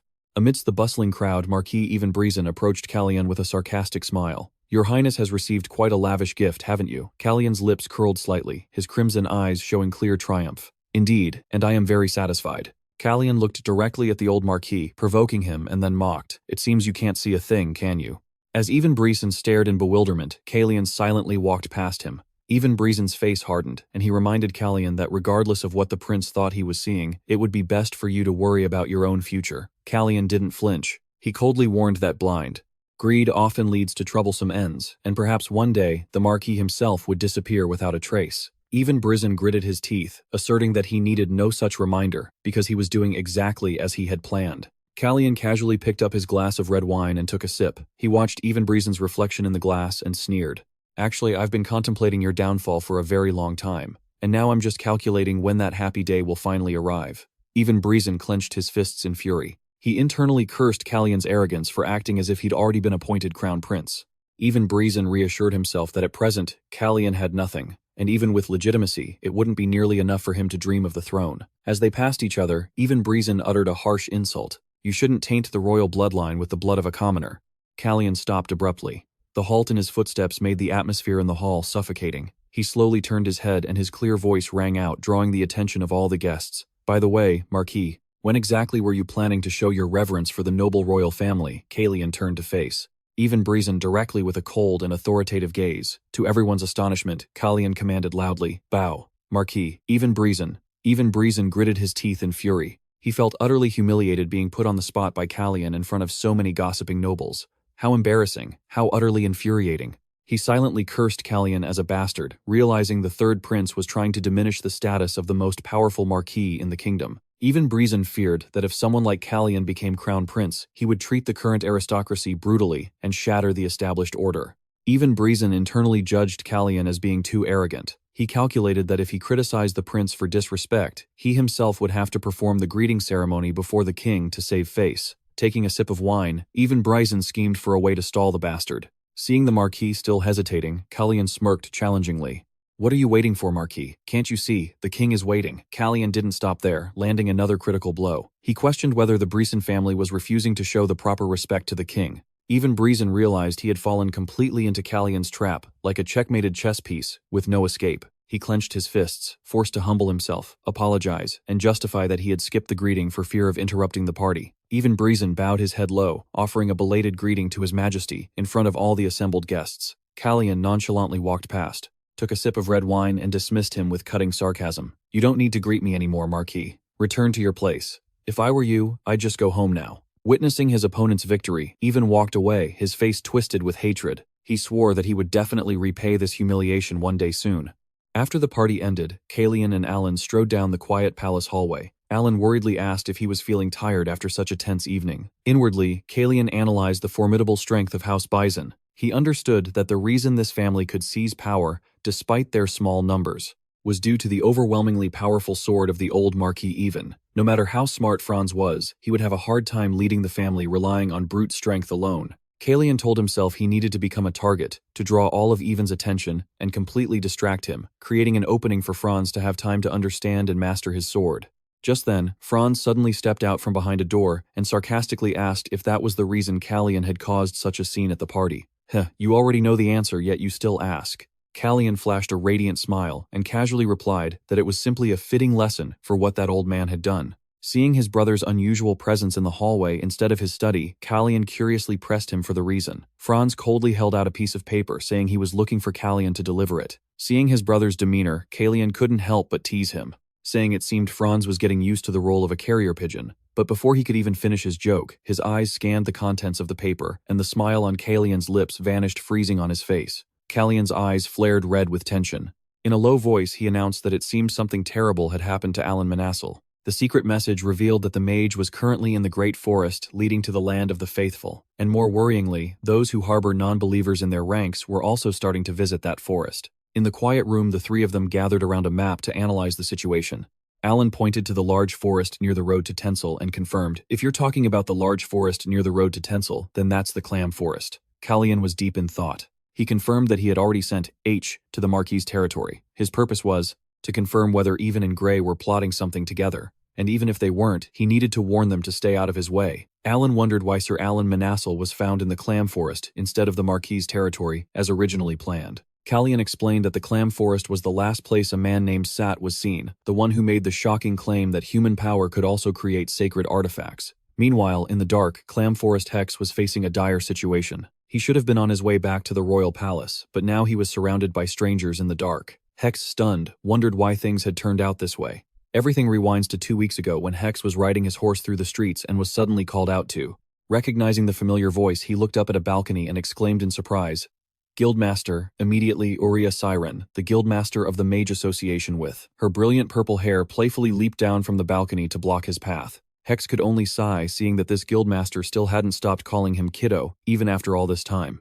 Uriah Siren crossed her arms, looked him over, and complimented him, saying his uniform suited him well. She was shocked to see someone as prickly as Hex working under someone else. Hex scratched his head and explained that he ran away because he was afraid of being tormented by her, but it seemed he couldn't escape this guildmaster after all. Seeing the bulky luggage on his horse, Uriah Siren immediately guessed that Hex was about to go somewhere far away. When she learned he was heading to the Marquis's territory, Uriah Siren beamed and declared that she also had some business nearby. Without even asking his opinion, she insisted on coming along, leaving Hex frozen by the guildmaster's overwhelming enthusiasm.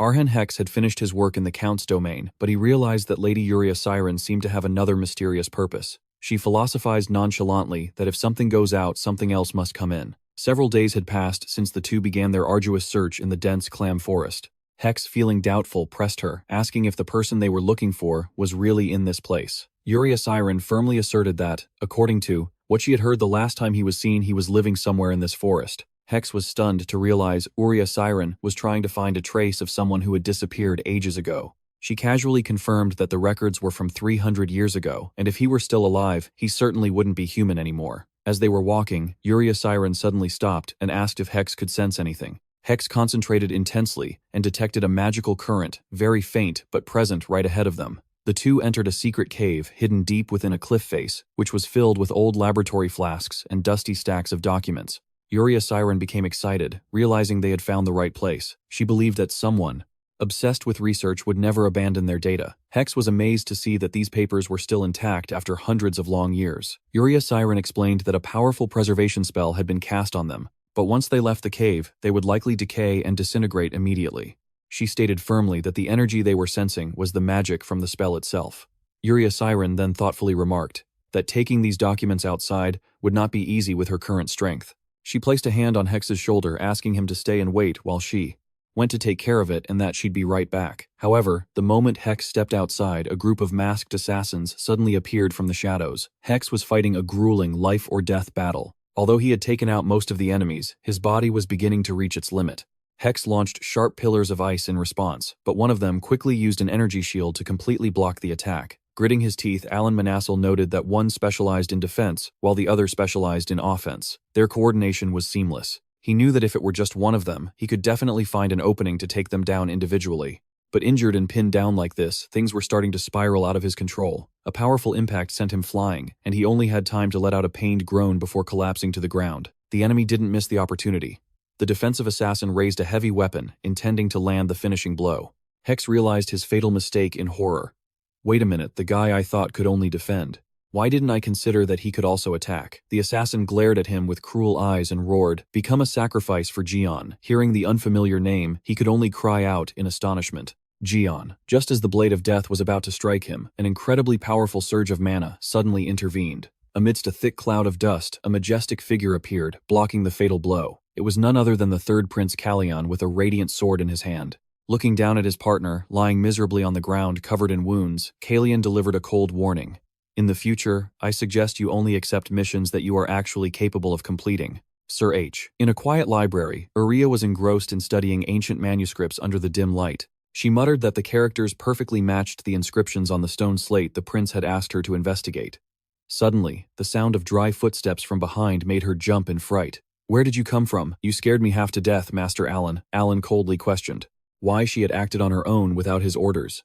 Back in the forest, Hex was on the ground, bleeding from his wounds. He looked up at Calian in shock, and asked how he managed to get there. Calian nonchalantly replied that he had used a teleportation circle to intervene in time. Hex struggled to say. Perhaps the very magic circle Calian had painstakingly created was what saved the prince's own life. Calian's eyes turned sharp and determined, as he somberly affirmed that every effort had been completely worth it. Though the battle wasn't over, the assassins were still boasting and shouting, "Hurry up, let's clean this place up." They charged forward madly with orders to capture the mage alive. Calian immediately took a defensive stance, decisively swinging his radiant aura blade to block the enemy's heavy attack, continuously launching sharp strikes to overwhelm the desert warriors. Seeing Hex's condition worsening, Calian immediately ordered him to use the teleportation circle to return to the palace at once. He reassured him that his older brother Franz had surely summoned Hina to be on standby, so his wounds would be treated immediately. Despite his severe injuries, Hex still seemed hesitant about Calian's command. Seeing his hesitation, Calian grew extremely irritated and growled, "Listen here, you're trying my patience. I'll deal with you myself if you don't move now." Understanding that he couldn't defy the enraged prince, Hex had no choice but to obey. "I understand." He then quickly left the forest. Calian quietly advanced toward the assassin who was barely breathing on the ground. He smirked his words, dripping with coldness. Although he didn't expect this one to talk easily, he intentionally kept him alive for an interrogation. Calian looked down at the groaning man and gave him an ultimatum.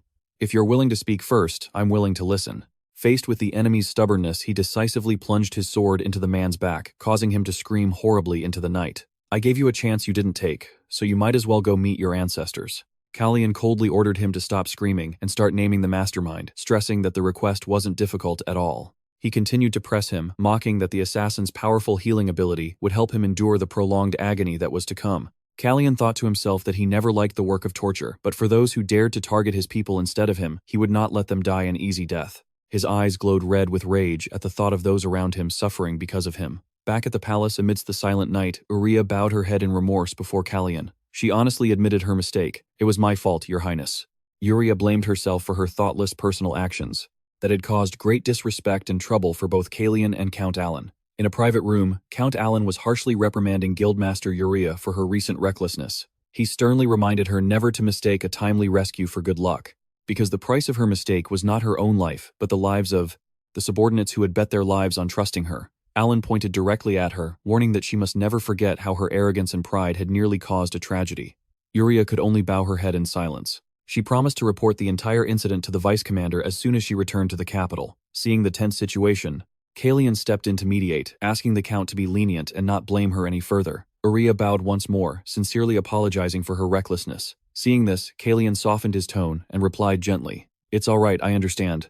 Still worried, she hesitantly asked about Hex's condition. Calian reassured her that he was currently stable and was resting, and receiving proper treatment. Putting the old matter aside, Calian signaled for the group to focus on the materials they had just collected. He explained that due to magical barriers, he couldn't retrieve these documents himself and had to rely on Sir Alan Manassel's spatial magic. Although he couldn't read the contents, he revealed a shocking piece of information. From Hex, the name of the organization behind everything is Calis. Calian was also shocked and couldn't stop repeating the meaningful name. In the Elven language, it means Emperor of Humanity. Calian was stunned by such an ambitious title. Meanwhile, Sir Alan Manassel admitted it was a term he had heard before. Alan Manassel decided that after things settled down at the palace, he would have to personally meet with the Elven Elder to clarify everything. Afterward, Calian went to see the second prince, Franz. He placed a communication artifact on the table and made an earnest request. "Brother, this time I need you to be a messenger for me." Looking at the item, Franz asked suspiciously if this was for contacting Chase. Calian confirmed, saying he hoped that by possessing a part of the axis of time, Chase might be able to help if he remembered any details. Franz listened in silence, his eyes narrowed in deep thought. Despite his younger brother's expectant gaze, Franz delivered a cold, decisive refusal. "I don't want to."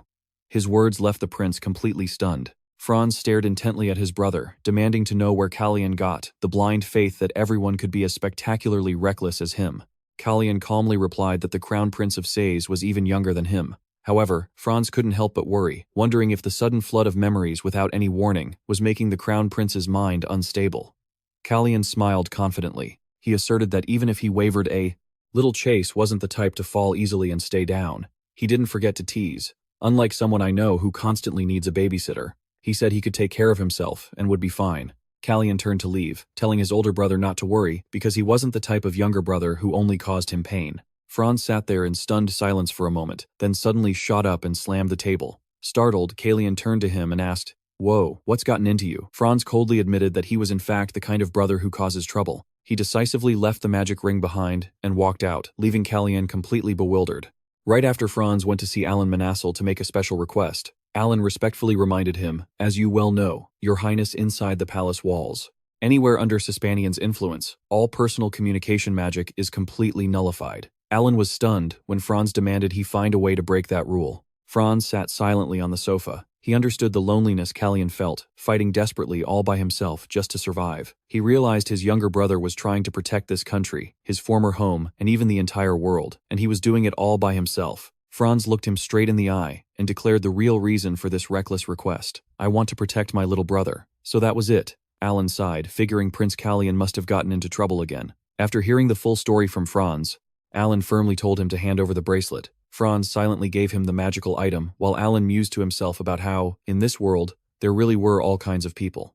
Alan then began to speak of Dylan, his cruel father, whom he described as nothing short of a venomous snake. He recalled the horrifying moment when, right after being named Crown Prince, Dylan had mercilessly ordered the execution of all his own siblings. He was more evil than any wicked stepmother. No wonder it was so traumatizing. Having grown up in the shadow of a father like that, Alan always had to fight to protect his younger siblings from the man's clutches. He understood deeply that Calian was suffering a similar pain as all the boy knew, was how to hurt himself in order to save others. Alan pleaded with Franz not to be too hard on his little brother for his reckless behavior. Franz's fists trembled as he clenched them, his eyes filled with anguish as he whispered, "I know, I understand."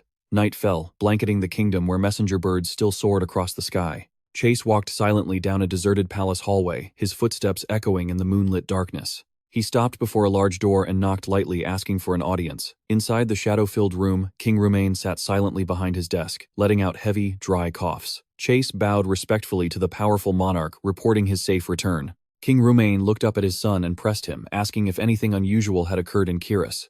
Chase's expression remained calm. He stated that he had delivered his congratulations as permitted and had followed the itinerary precisely. There was nothing of note to report. However, King Romain was still suspicious that Chase would personally travel so far just for a birthday party. Under his father's intense questioning about whether there was someone important he had wanted to meet, Chase calmly insisted his purpose was purely diplomatic. Romain's eyes narrowed suspiciously, trying to read his son, but in the end, he just said coldly, "I see. Always overthinking and so arrogant. No wonder you have such a bad reputation." With that, King Romain coldly dismissed him. "You may leave."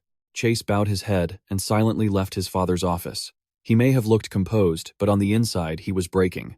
The Crown Prince's footsteps echoed down the hallway. Meanwhile, behind the closed door, the king's dry coughing wouldn't stop. In the darkness, Romain's face was grim and terrifying, his sharp eyes glinting with calculation.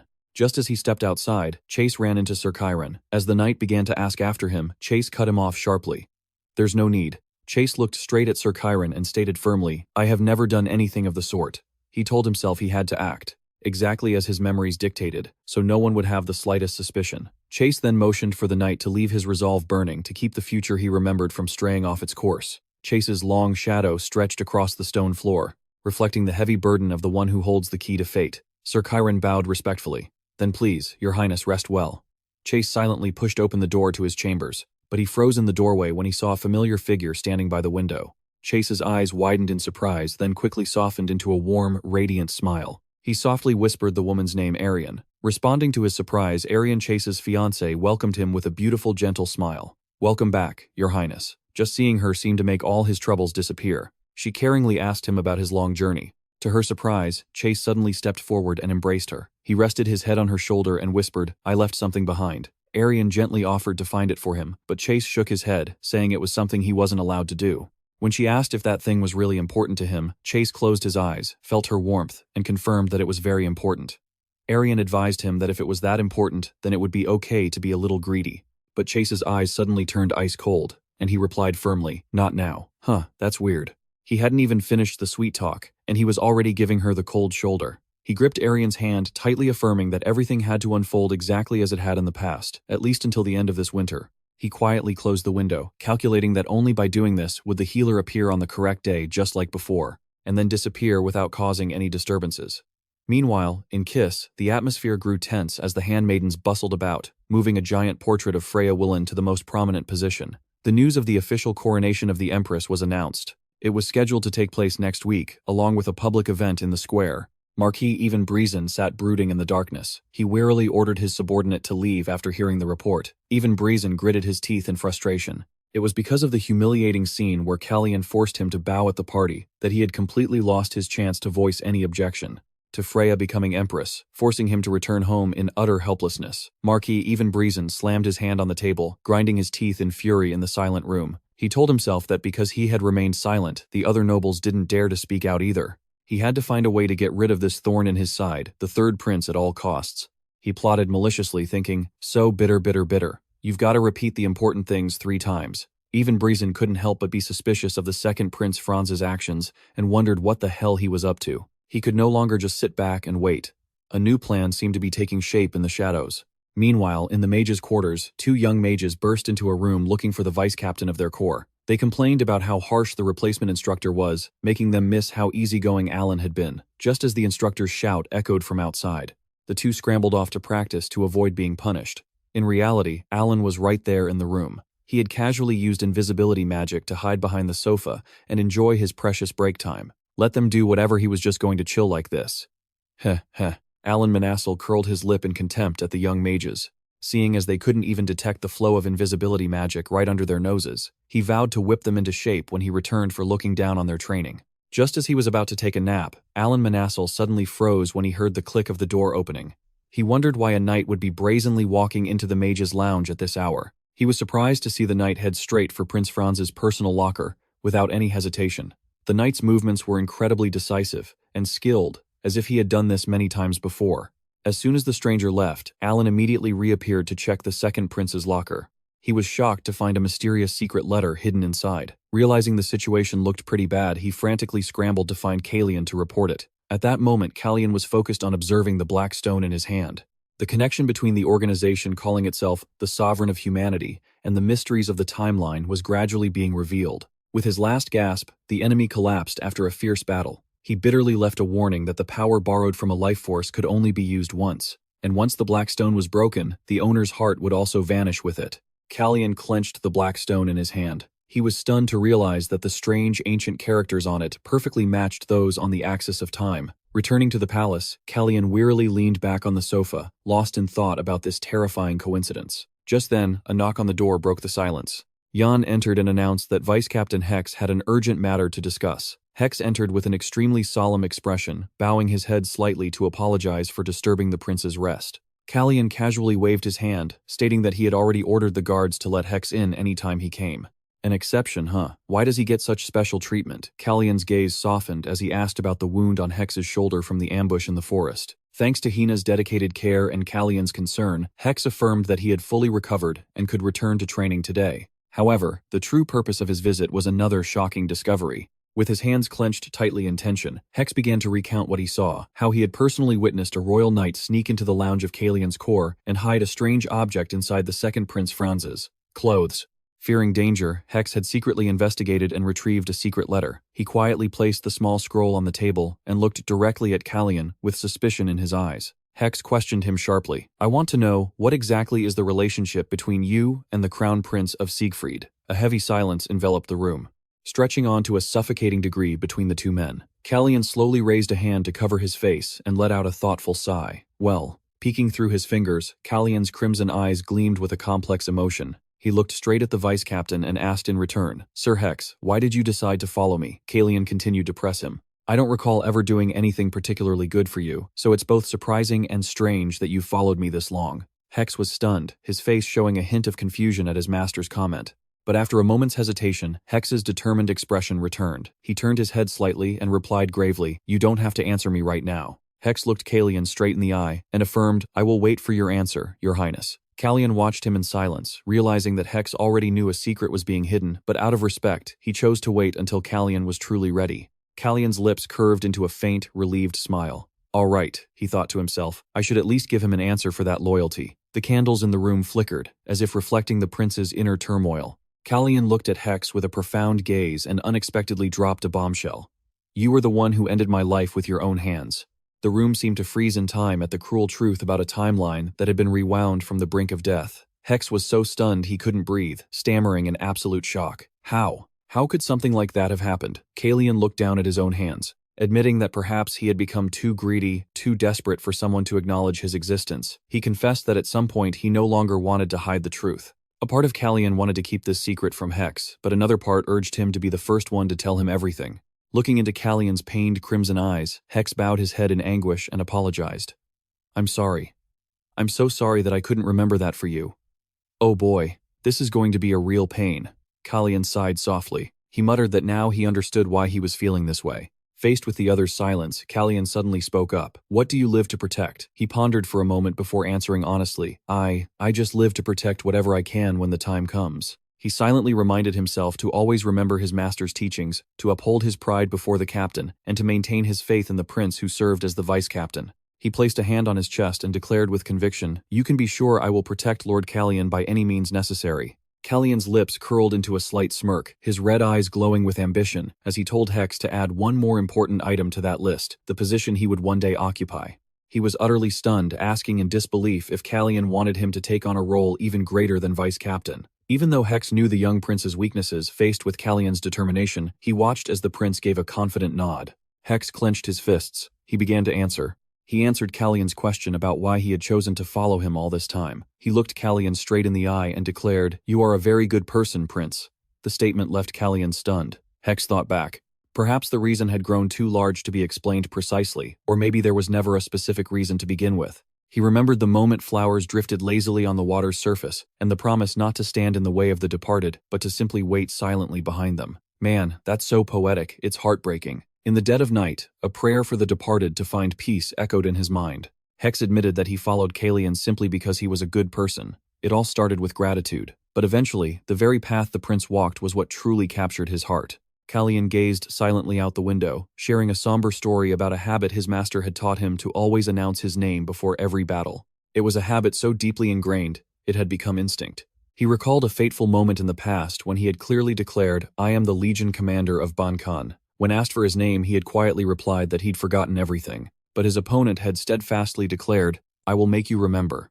That was the first time in his life Hex had ever asked for someone's name, and though his memories had faded, he placed his absolute trust in the choice he made that day. He looked at Calian and asked, "Are you asking me to at least feel some pride for dedicating my life to you? After all, you went to such lengths to choose me. Your Highness, shouldn't you know at least one reason to believe that your choice was the right one?" Hex's eyes gleamed with conviction. He confessed grimly, "Because I once took the life of someone like you. This time I will use my own life to protect you." He then clearly swore, to protect the prince with all his heart and to the best of his abilities. But Calian firmly rejected his oath. "No, I don't want you to protect me.